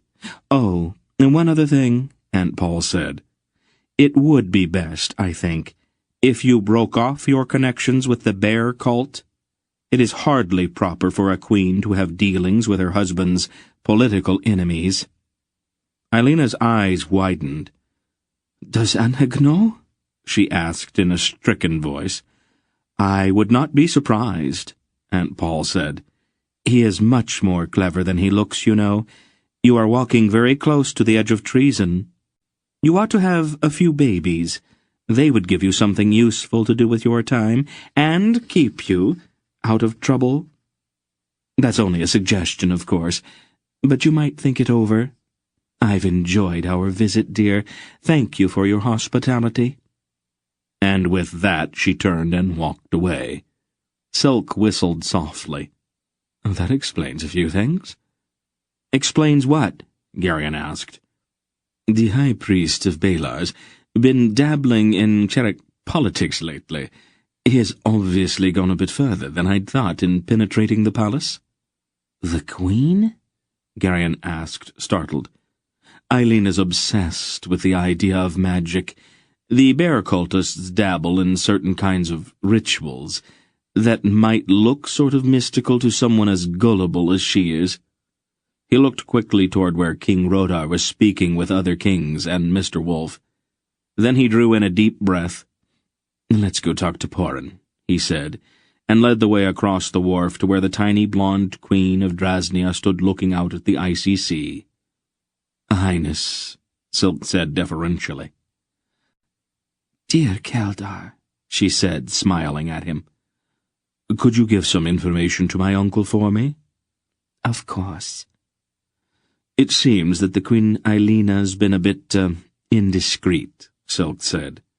"She has been involved with the bear cult here in Carrick." "Oh, dear. Does Anheg know?" "Hard to say. I doubt if he'd admit it if he did. Garion and I happened to hear Belgariad tell her to stop it." "Oh, I do hope that puts an end to it," Porin said. "If it went too far, Anheg would have to take steps. That could be tragic." Belgariad was quite firm. "I think Eilina will do as she was told, but do advise my uncle. He likes to be kept aware of this kind of thing." "I'll tell him about it." "You might also suggest that he keep his eyes on the local chapters of the cult in Boktor and Kotu," Silk suggested. "This kind of thing is not usually isolated. It's been about 50 years since the last time the cult had to be suppressed." Queen Porin nodded gravely. "I'll see to it that he knows. I've got some of my own people planted in the bear cult. As soon as we get back to Boktor, I'll talk with them and see what's afoot." "Your people? Have you gone that far already?" Silk asked in a bantering tone. "You're maturing rapidly, my queen. It won't be long until you're as corrupt as the rest of us." "Boktor's full of intrigue, Keldar," the queen said primly. "It is not just the bear cult, you know. Merchants from all over the world gather in our city, and at least half of them are spies. I have to protect myself and my husband." "Does Rodar know what you're up to?" Silk asked slyly. "But of course he does. He gave me my first dozen spies himself, as a wedding present." How typically Dresdnian," Sulk responded. "It is only practical, after all. My husband's concerned with matters involving other kingdoms. I try to keep an eye on things at home, to leave his mind free for that kind of thing. My operations are a bit more modest than his, but I manage to stay aware of things." She looked at him slyly from beneath her eyelashes. "If you ever decide to come back to Boktor and settle down, I might just be able to find work for you." Sulk laughed. "The world seems to be full of opportunities lately." The Queen looked at him seriously. "When are you coming home, Keldar? When will you stop being this vagabond Silk and come back to where you belong? My husband misses you very much, and you could serve Drasnia more by becoming his chief adviser than by all of this flitting about the world." Sulk looked away, squinting into the bright wintry sun. "No, not just yet, Your Highness. Belgariad needs me too, and this is a very important thing we are doing just now. Besides, I am not ready to settle down yet. The game is still entertaining. Perhaps someday, when we are all much older, it won't be any more. Who knows?" She sighed then. "I miss you too, Keldar," she said gently. "Poor, lonely little queen," Silk said half-mockingly. "You are impossible," she said, stamping her tiny foot. "Oh, one does one's best," he grinned back. Hettar had embraced his father and mother, and leaped across to the deck of the small ship King Anheg had provided to them. "Belgariad," he called as the sailors slipped the stout ropes that bound the ship to the quay. "I'll meet you in 2 weeks at the ruins of Ohachon." "We'll be there," Mr. Wolf replied. The sailors pushed the ship away from the quay and began to row out into the bay. Hettar stood on the deck, his long scalp-lock flowing in the wind. He waved once, then turned to face the sea. A long plank was run down over the side of Captain Graldic's ship to the snow-covered stones. "Shall we go on board, Garion?" Silk said. They climbed the precarious plank and stepped out onto the deck. "Give our daughters, my love," Beric said to his wife. "I will, my lord," Merrill said, in the same stiffly formal tone she always used with him. "Have you any other instructions?" "I won't be back for quite some time," Beric said. "Plant the south fields to oats this year, and let the west fields lie fallow. Do whatever you think is best with the north fields, and do not move the cattle up to the high pastures until all of the frost is out of the ground." "I shall be most careful of my husband's lands and herds," she said. "They are yours too." "As my husband wishes." Beric sighed. "You'll never let it rest, do you, Merrill?" "My lord." "Forget it." "Will my lord embrace me before he leaves?" "What's the point?" Beric said. He jumped across to the ship and immediately went below. Aunt Pol stopped on her way to the ship and looked gravely at Beric's wife. She looked as if she were about to say something. Then, without warning, she suddenly laughed. "Something amusing, Lady Bulgara?" Merrill asked. "Very amusing, Merrill," Aunt Pol said with a mysterious smile. "Might I be permitted to share it?" "Oh, you'll share it, Merrill, but I wouldn't want to spoil it for you by telling you too soon." She laughed again, and stepped onto the plank that led to the ship. Jornik offered his hand to steady her, and the two of them crossed to the deck. Mr. Wolf clasped hands with each of the kings in turn, then nimbly crossed to the ship. He stood for a moment on the deck looking at the ancient snow-shrouded city of Valalon, and the towering mountains of Sherek rising behind. "Farewell, Belgariad," King Anheg called. Mr. Wolf nodded. "Don't forget about the minstrels," he said. "We won't," Anheg promised. "Good luck." Mr. Wolf grinned and then walked forward toward the prow of Graldic's ship. Garion, on impulse, followed him. There were questions which needed answers, and the old man would know if anyone would. "Mr. Wolf," he said when they both reached the high prow. "Yes, Garion." He was not sure where to start, so Garion approached the problem obliquely. "How did Aunt Pol do that to old Marcia's eyes?" "The will and the word," Wolf said, his long cloak whipping about him in the stiff breeze. "It isn't difficult." "I don't understand." "You simply will something to happen," the old man said, "and then speak the word. If your will is strong enough, it happens." "That's all there is to it?" Garion asked, a little disappointed. That's all." "Is the word a magic word?" Wolf laughed, looking out at the sun glittering sharply on the winter sea. "No, there aren't any magic words. Some people think so, but they are wrong. Grolums use strange words, but that's not really necessary. Any word will do the job. It's the will that's important, not the word. The word is just a channel for the will." "Could I do it?" Garion asked hopefully. Wolf looked at him. "I don't know, Garion. I wasn't much older than you are the first time I did it, but I had been living with Aldo for several years. That makes a difference, I suppose." "What happened?" "My master wanted me to move a rock. He seemed to think it was in his way. I tried to move it, but it was too heavy. After a while I got angry, and I told it to move. It did. I was a little surprised, but my master didn't seem to think it so unusual." "You just said move? That's all?" Garion was incredulous. "That's all." Wolf shrugged. "Seemed so simple that I was surprised. I hadn't thought of it before. At the time I imagined that anybody could do it, but men have changed quite a bit since then. Maybe it isn't possible anymore. It's hard to say, really." "I always thought that sorcery had to be done with long spells and strange signs and things like that." "Those are just the devices of tricksters and charlatans. They make a fine show, and impress and frighten simple people. But spells and incantations have nothing to do with the real thing. It's all in the will. Focus the will and speak the word, and it happens. Sometimes a gesture of some sort helps, but it isn't really necessary. Your aunt always seems to want to gesture when she makes something happen.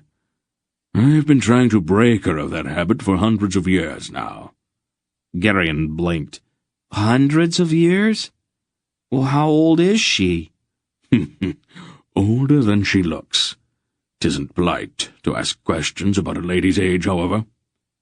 Garion felt a sudden, shocking emptiness. The worst of his fears had just been confirmed. "Then she isn't really my aunt, is she?" "What makes you say that?" "Well, she couldn't be, could she? I always thought that she was my father's sister, but if she's hundreds and thousands of years old, it would be impossible." "You're much too fond of that word, Garion. When you get right down to it, nothing, or at least very little, is actually impossible." "But how could she be? My aunt, I mean." "All right. Bulgara is not strictly speaking your father's sister. Her relationship to him is quite a bit more complex. She was the sister of his grandmother, his ultimate grandmother, if there is such a term, and of yours as well, of course." "Then she'd be my great-aunt," Garion said with a faint spark of hope. It was something, at least. "I don't know that I would use that precise term. Around her, she might take offense. Why are you so concerned about all of this?" "I was afraid that maybe she'd just said that she was my aunt, and that there wasn't really any connection between us at all. I've been afraid of that for quite a while now." "Why were you afraid?" It's kind of hard to explain it. You see, I don't really know who I am or what I am. Silk says I'm not a Sindar, and Barak says I look sort of Riven, but not exactly. I always thought I was a Sindar like Dernick, but I guess I'm not. I don't know anything about my parents or where they came from or anything like that. If Aunt Pol isn't related to me, then I don't have anybody in the world at all. I'm all alone. And that's a very bad thing. But now it's all right, isn't it? Your aunt is really your aunt.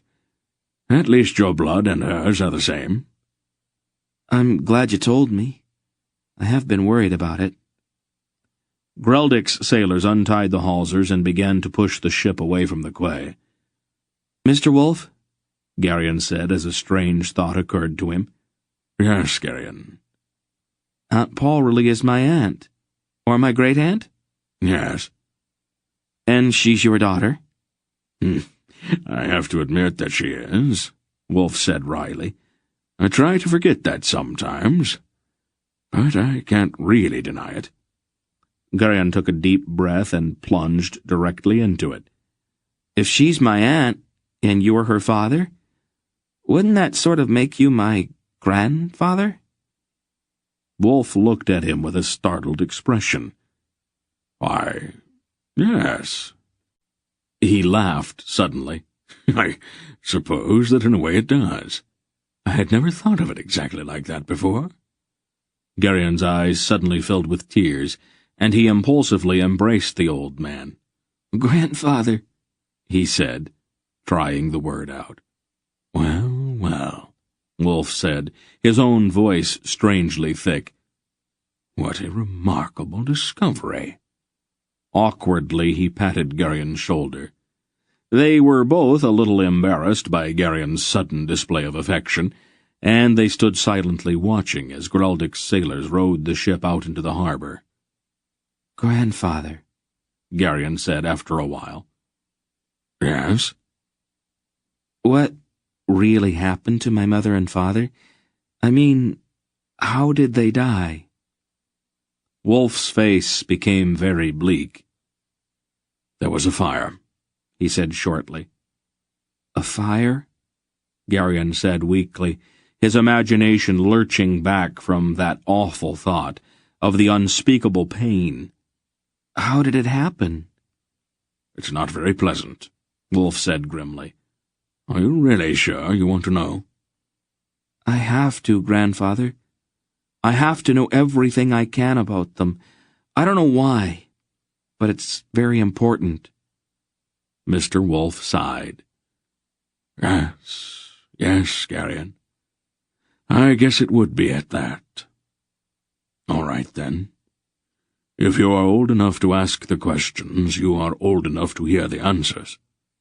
He sat down on a sheltered bench out of the chilly wind. Come over here and sit down. He patted the bench beside him. Garion sat down and pulled his cloak tightly around him. Let's see. Wolf scratched thoughtfully at his beard. Where do we start? He pondered for a moment. Your family is very old, Garion, he said finally. And like so many old families, it has a certain number of enemies. Enemies? Garion was startled. That particular idea had not occurred to him before. It's not uncommon. When we do something someone else does not like, they tend to hate us. The hatred builds up over the years until it turns into something almost like a religion. They hate not only us, but everything connected with us. Anyway, a long time ago, your family's enemies became so dangerous that your aunt and I decided the only way we could protect the family was to hide it. You're not telling me everything. No, I'm not. I am telling you as much as it is safe for you to know right now. If you knew certain things, you would act differently, and people would notice that. It is safer if you stay ordinary for a while longer. You mean ignorant. All right. Ignorant, then. Do you want to hear the story, or do you want to argue? I'm sorry. It's all right, Wolf said, patting Garion's shoulder. "Since your aunt and I are related to your family in a rather special way, we were naturally interested in your safety. That's why we hid your people." Can you actually hide a whole family? It's never been that big of a family. It seems for one reason or another to be a single unbroken line. No cousins or uncles or that kind of thing. It's not all that hard to hide a man and a wife with a single child. We have been doing it for hundreds of years now. We've hidden them in Tornidra, Riva, Cherak, Drasnia, all kinds of places. They have lived simple lives. Artisans mostly, sometimes ordinary peasants. The kind of people nobody would ever look at twice. Anyway, everything had gone well until about 20 years ago. We moved your father, Garion, from a place in Orindia to a little village in eastern Cinderia, about 60 leagues southeast of Derin, up in the mountains. Garion was a stone-cutter. Didn't I tell you that once before? A long time ago. You said you liked him and used to visit him once in a while. Was my mother a Sindar then? No. Ildera was an Algar, actually. The second daughter of a clan chief. Your aunt and I introduced her to Garion when they were the right age. The usual sort of thing happened, and they got married. You were born a year or so afterward. When was the fire? I'm getting to that. One of the enemies of your family had been looking for your people for a long time. How long? Hundreds of years, actually. Well, that means that he was a sorcerer too, doesn't it? I mean, only sorcerers live for that long, don't they? He has certain capabilities along those lines, Wolf admitted. Sorcerer is a misleading term, though. It is not the sort of thing we actually call ourselves. Other people do, but we don't exactly think of it that way. It is a convenient term for people who don't really understand what it is all about. Anyway, your aunt and I happened to be away when this enemy finally tracked down Garion and Ildera. He came to their house very early one morning while they were still sleeping. He sealed up the doors and windows, and then he set it on fire. I thought you said the house was made of stone. It was. But you can make stone burn, if you really want to. The fire just has to be hotter, that's all. Garion and Ildera knew that there was no way they could get out of the burning house, but Garion managed to knock one of the stones out of the wall, and Ildera pushed you out through the hole. The one who had set the fire was waiting for that. He picked you up and started out of the village. We could never be sure exactly what he had in mind. Either he was going to kill you, or maybe he was going to keep you for some reason of his own. At any rate, that's when I got there. I put out the fire, but Garion and Ildera were already dead. Then I went after the one who had stolen you. Did you kill him? Garion demanded fiercely. I try not to do that any more than I have to. It disrupts the natural course of events too much. I had some other ideas at the time, much more unpleasant than killing. His eyes were icy now. As it turned out, though, I never got the chance. He threw you at me. You were only a baby, and I had to try to catch you. It gave him time to get away. I left you with Poldera, and then I went looking for your enemy. I have not been able to find him yet, though. I'm glad you haven't. Wolf looked a little surprised at that. When I get older, I'm going to find him. I think I ought to be the one who pays him back for what he did, don't you? Wolf looked at him gravely. It could be dangerous. I don't care. What's his name? I think that maybe I had better wait a while, before I tell you that. I don't want you jumping into something before you are ready. But you will tell me? When the time comes. It's very important, Grandfather. Yes. I can see that. Do you promise? If you insist. And if I don't, I am sure your aunt will. She feels the same way you do. Don't you? I am much older. I see things a little differently. I'm not that old yet. I won't be able to do the kind of things you'd do, so I'll have to settle for just killing him. He stood up and began to pace back and forth, a rage boiling in him. I don't suppose I'll be able to talk you out of this, but I really think you are going to feel differently about it after it's over. Not very likely, Garion said, still pacing. We'll see. Thank you for telling me, Grandfather. You'd have found out sooner or later anyway. And it's better that I tell you than for you to get a distorted account from somebody else. You mean Aunt Pol? Belgariad would not deliberately lie to you, but she sees things in a much more personal way than I do. Sometimes that colors her perceptions. I try to take the long view of things. He laughed rather wryly. I suppose that is the only view I could take, under the circumstances. Garion looked at the old man, whose white hair and beard seemed somehow luminous in the morning sun. What is it like to live forever, Grandfather? I don't know. I haven't lived forever. You know what I mean. The quality of life is not much different. We all live as long as we need to. It just happened that I have something to do that has taken a very long time. He stood up abruptly. This conversation's taking a gloomy turn. This thing that we're doing is very important, isn't it, Grandfather? It is the most important thing in the world right now, Wolf said. I'm afraid I'm not going to be very much help, Garion said. Wolf looked at him gravely for a moment and then put one arm around his shoulders. I think you may be surprised about that before it is all over, Garion.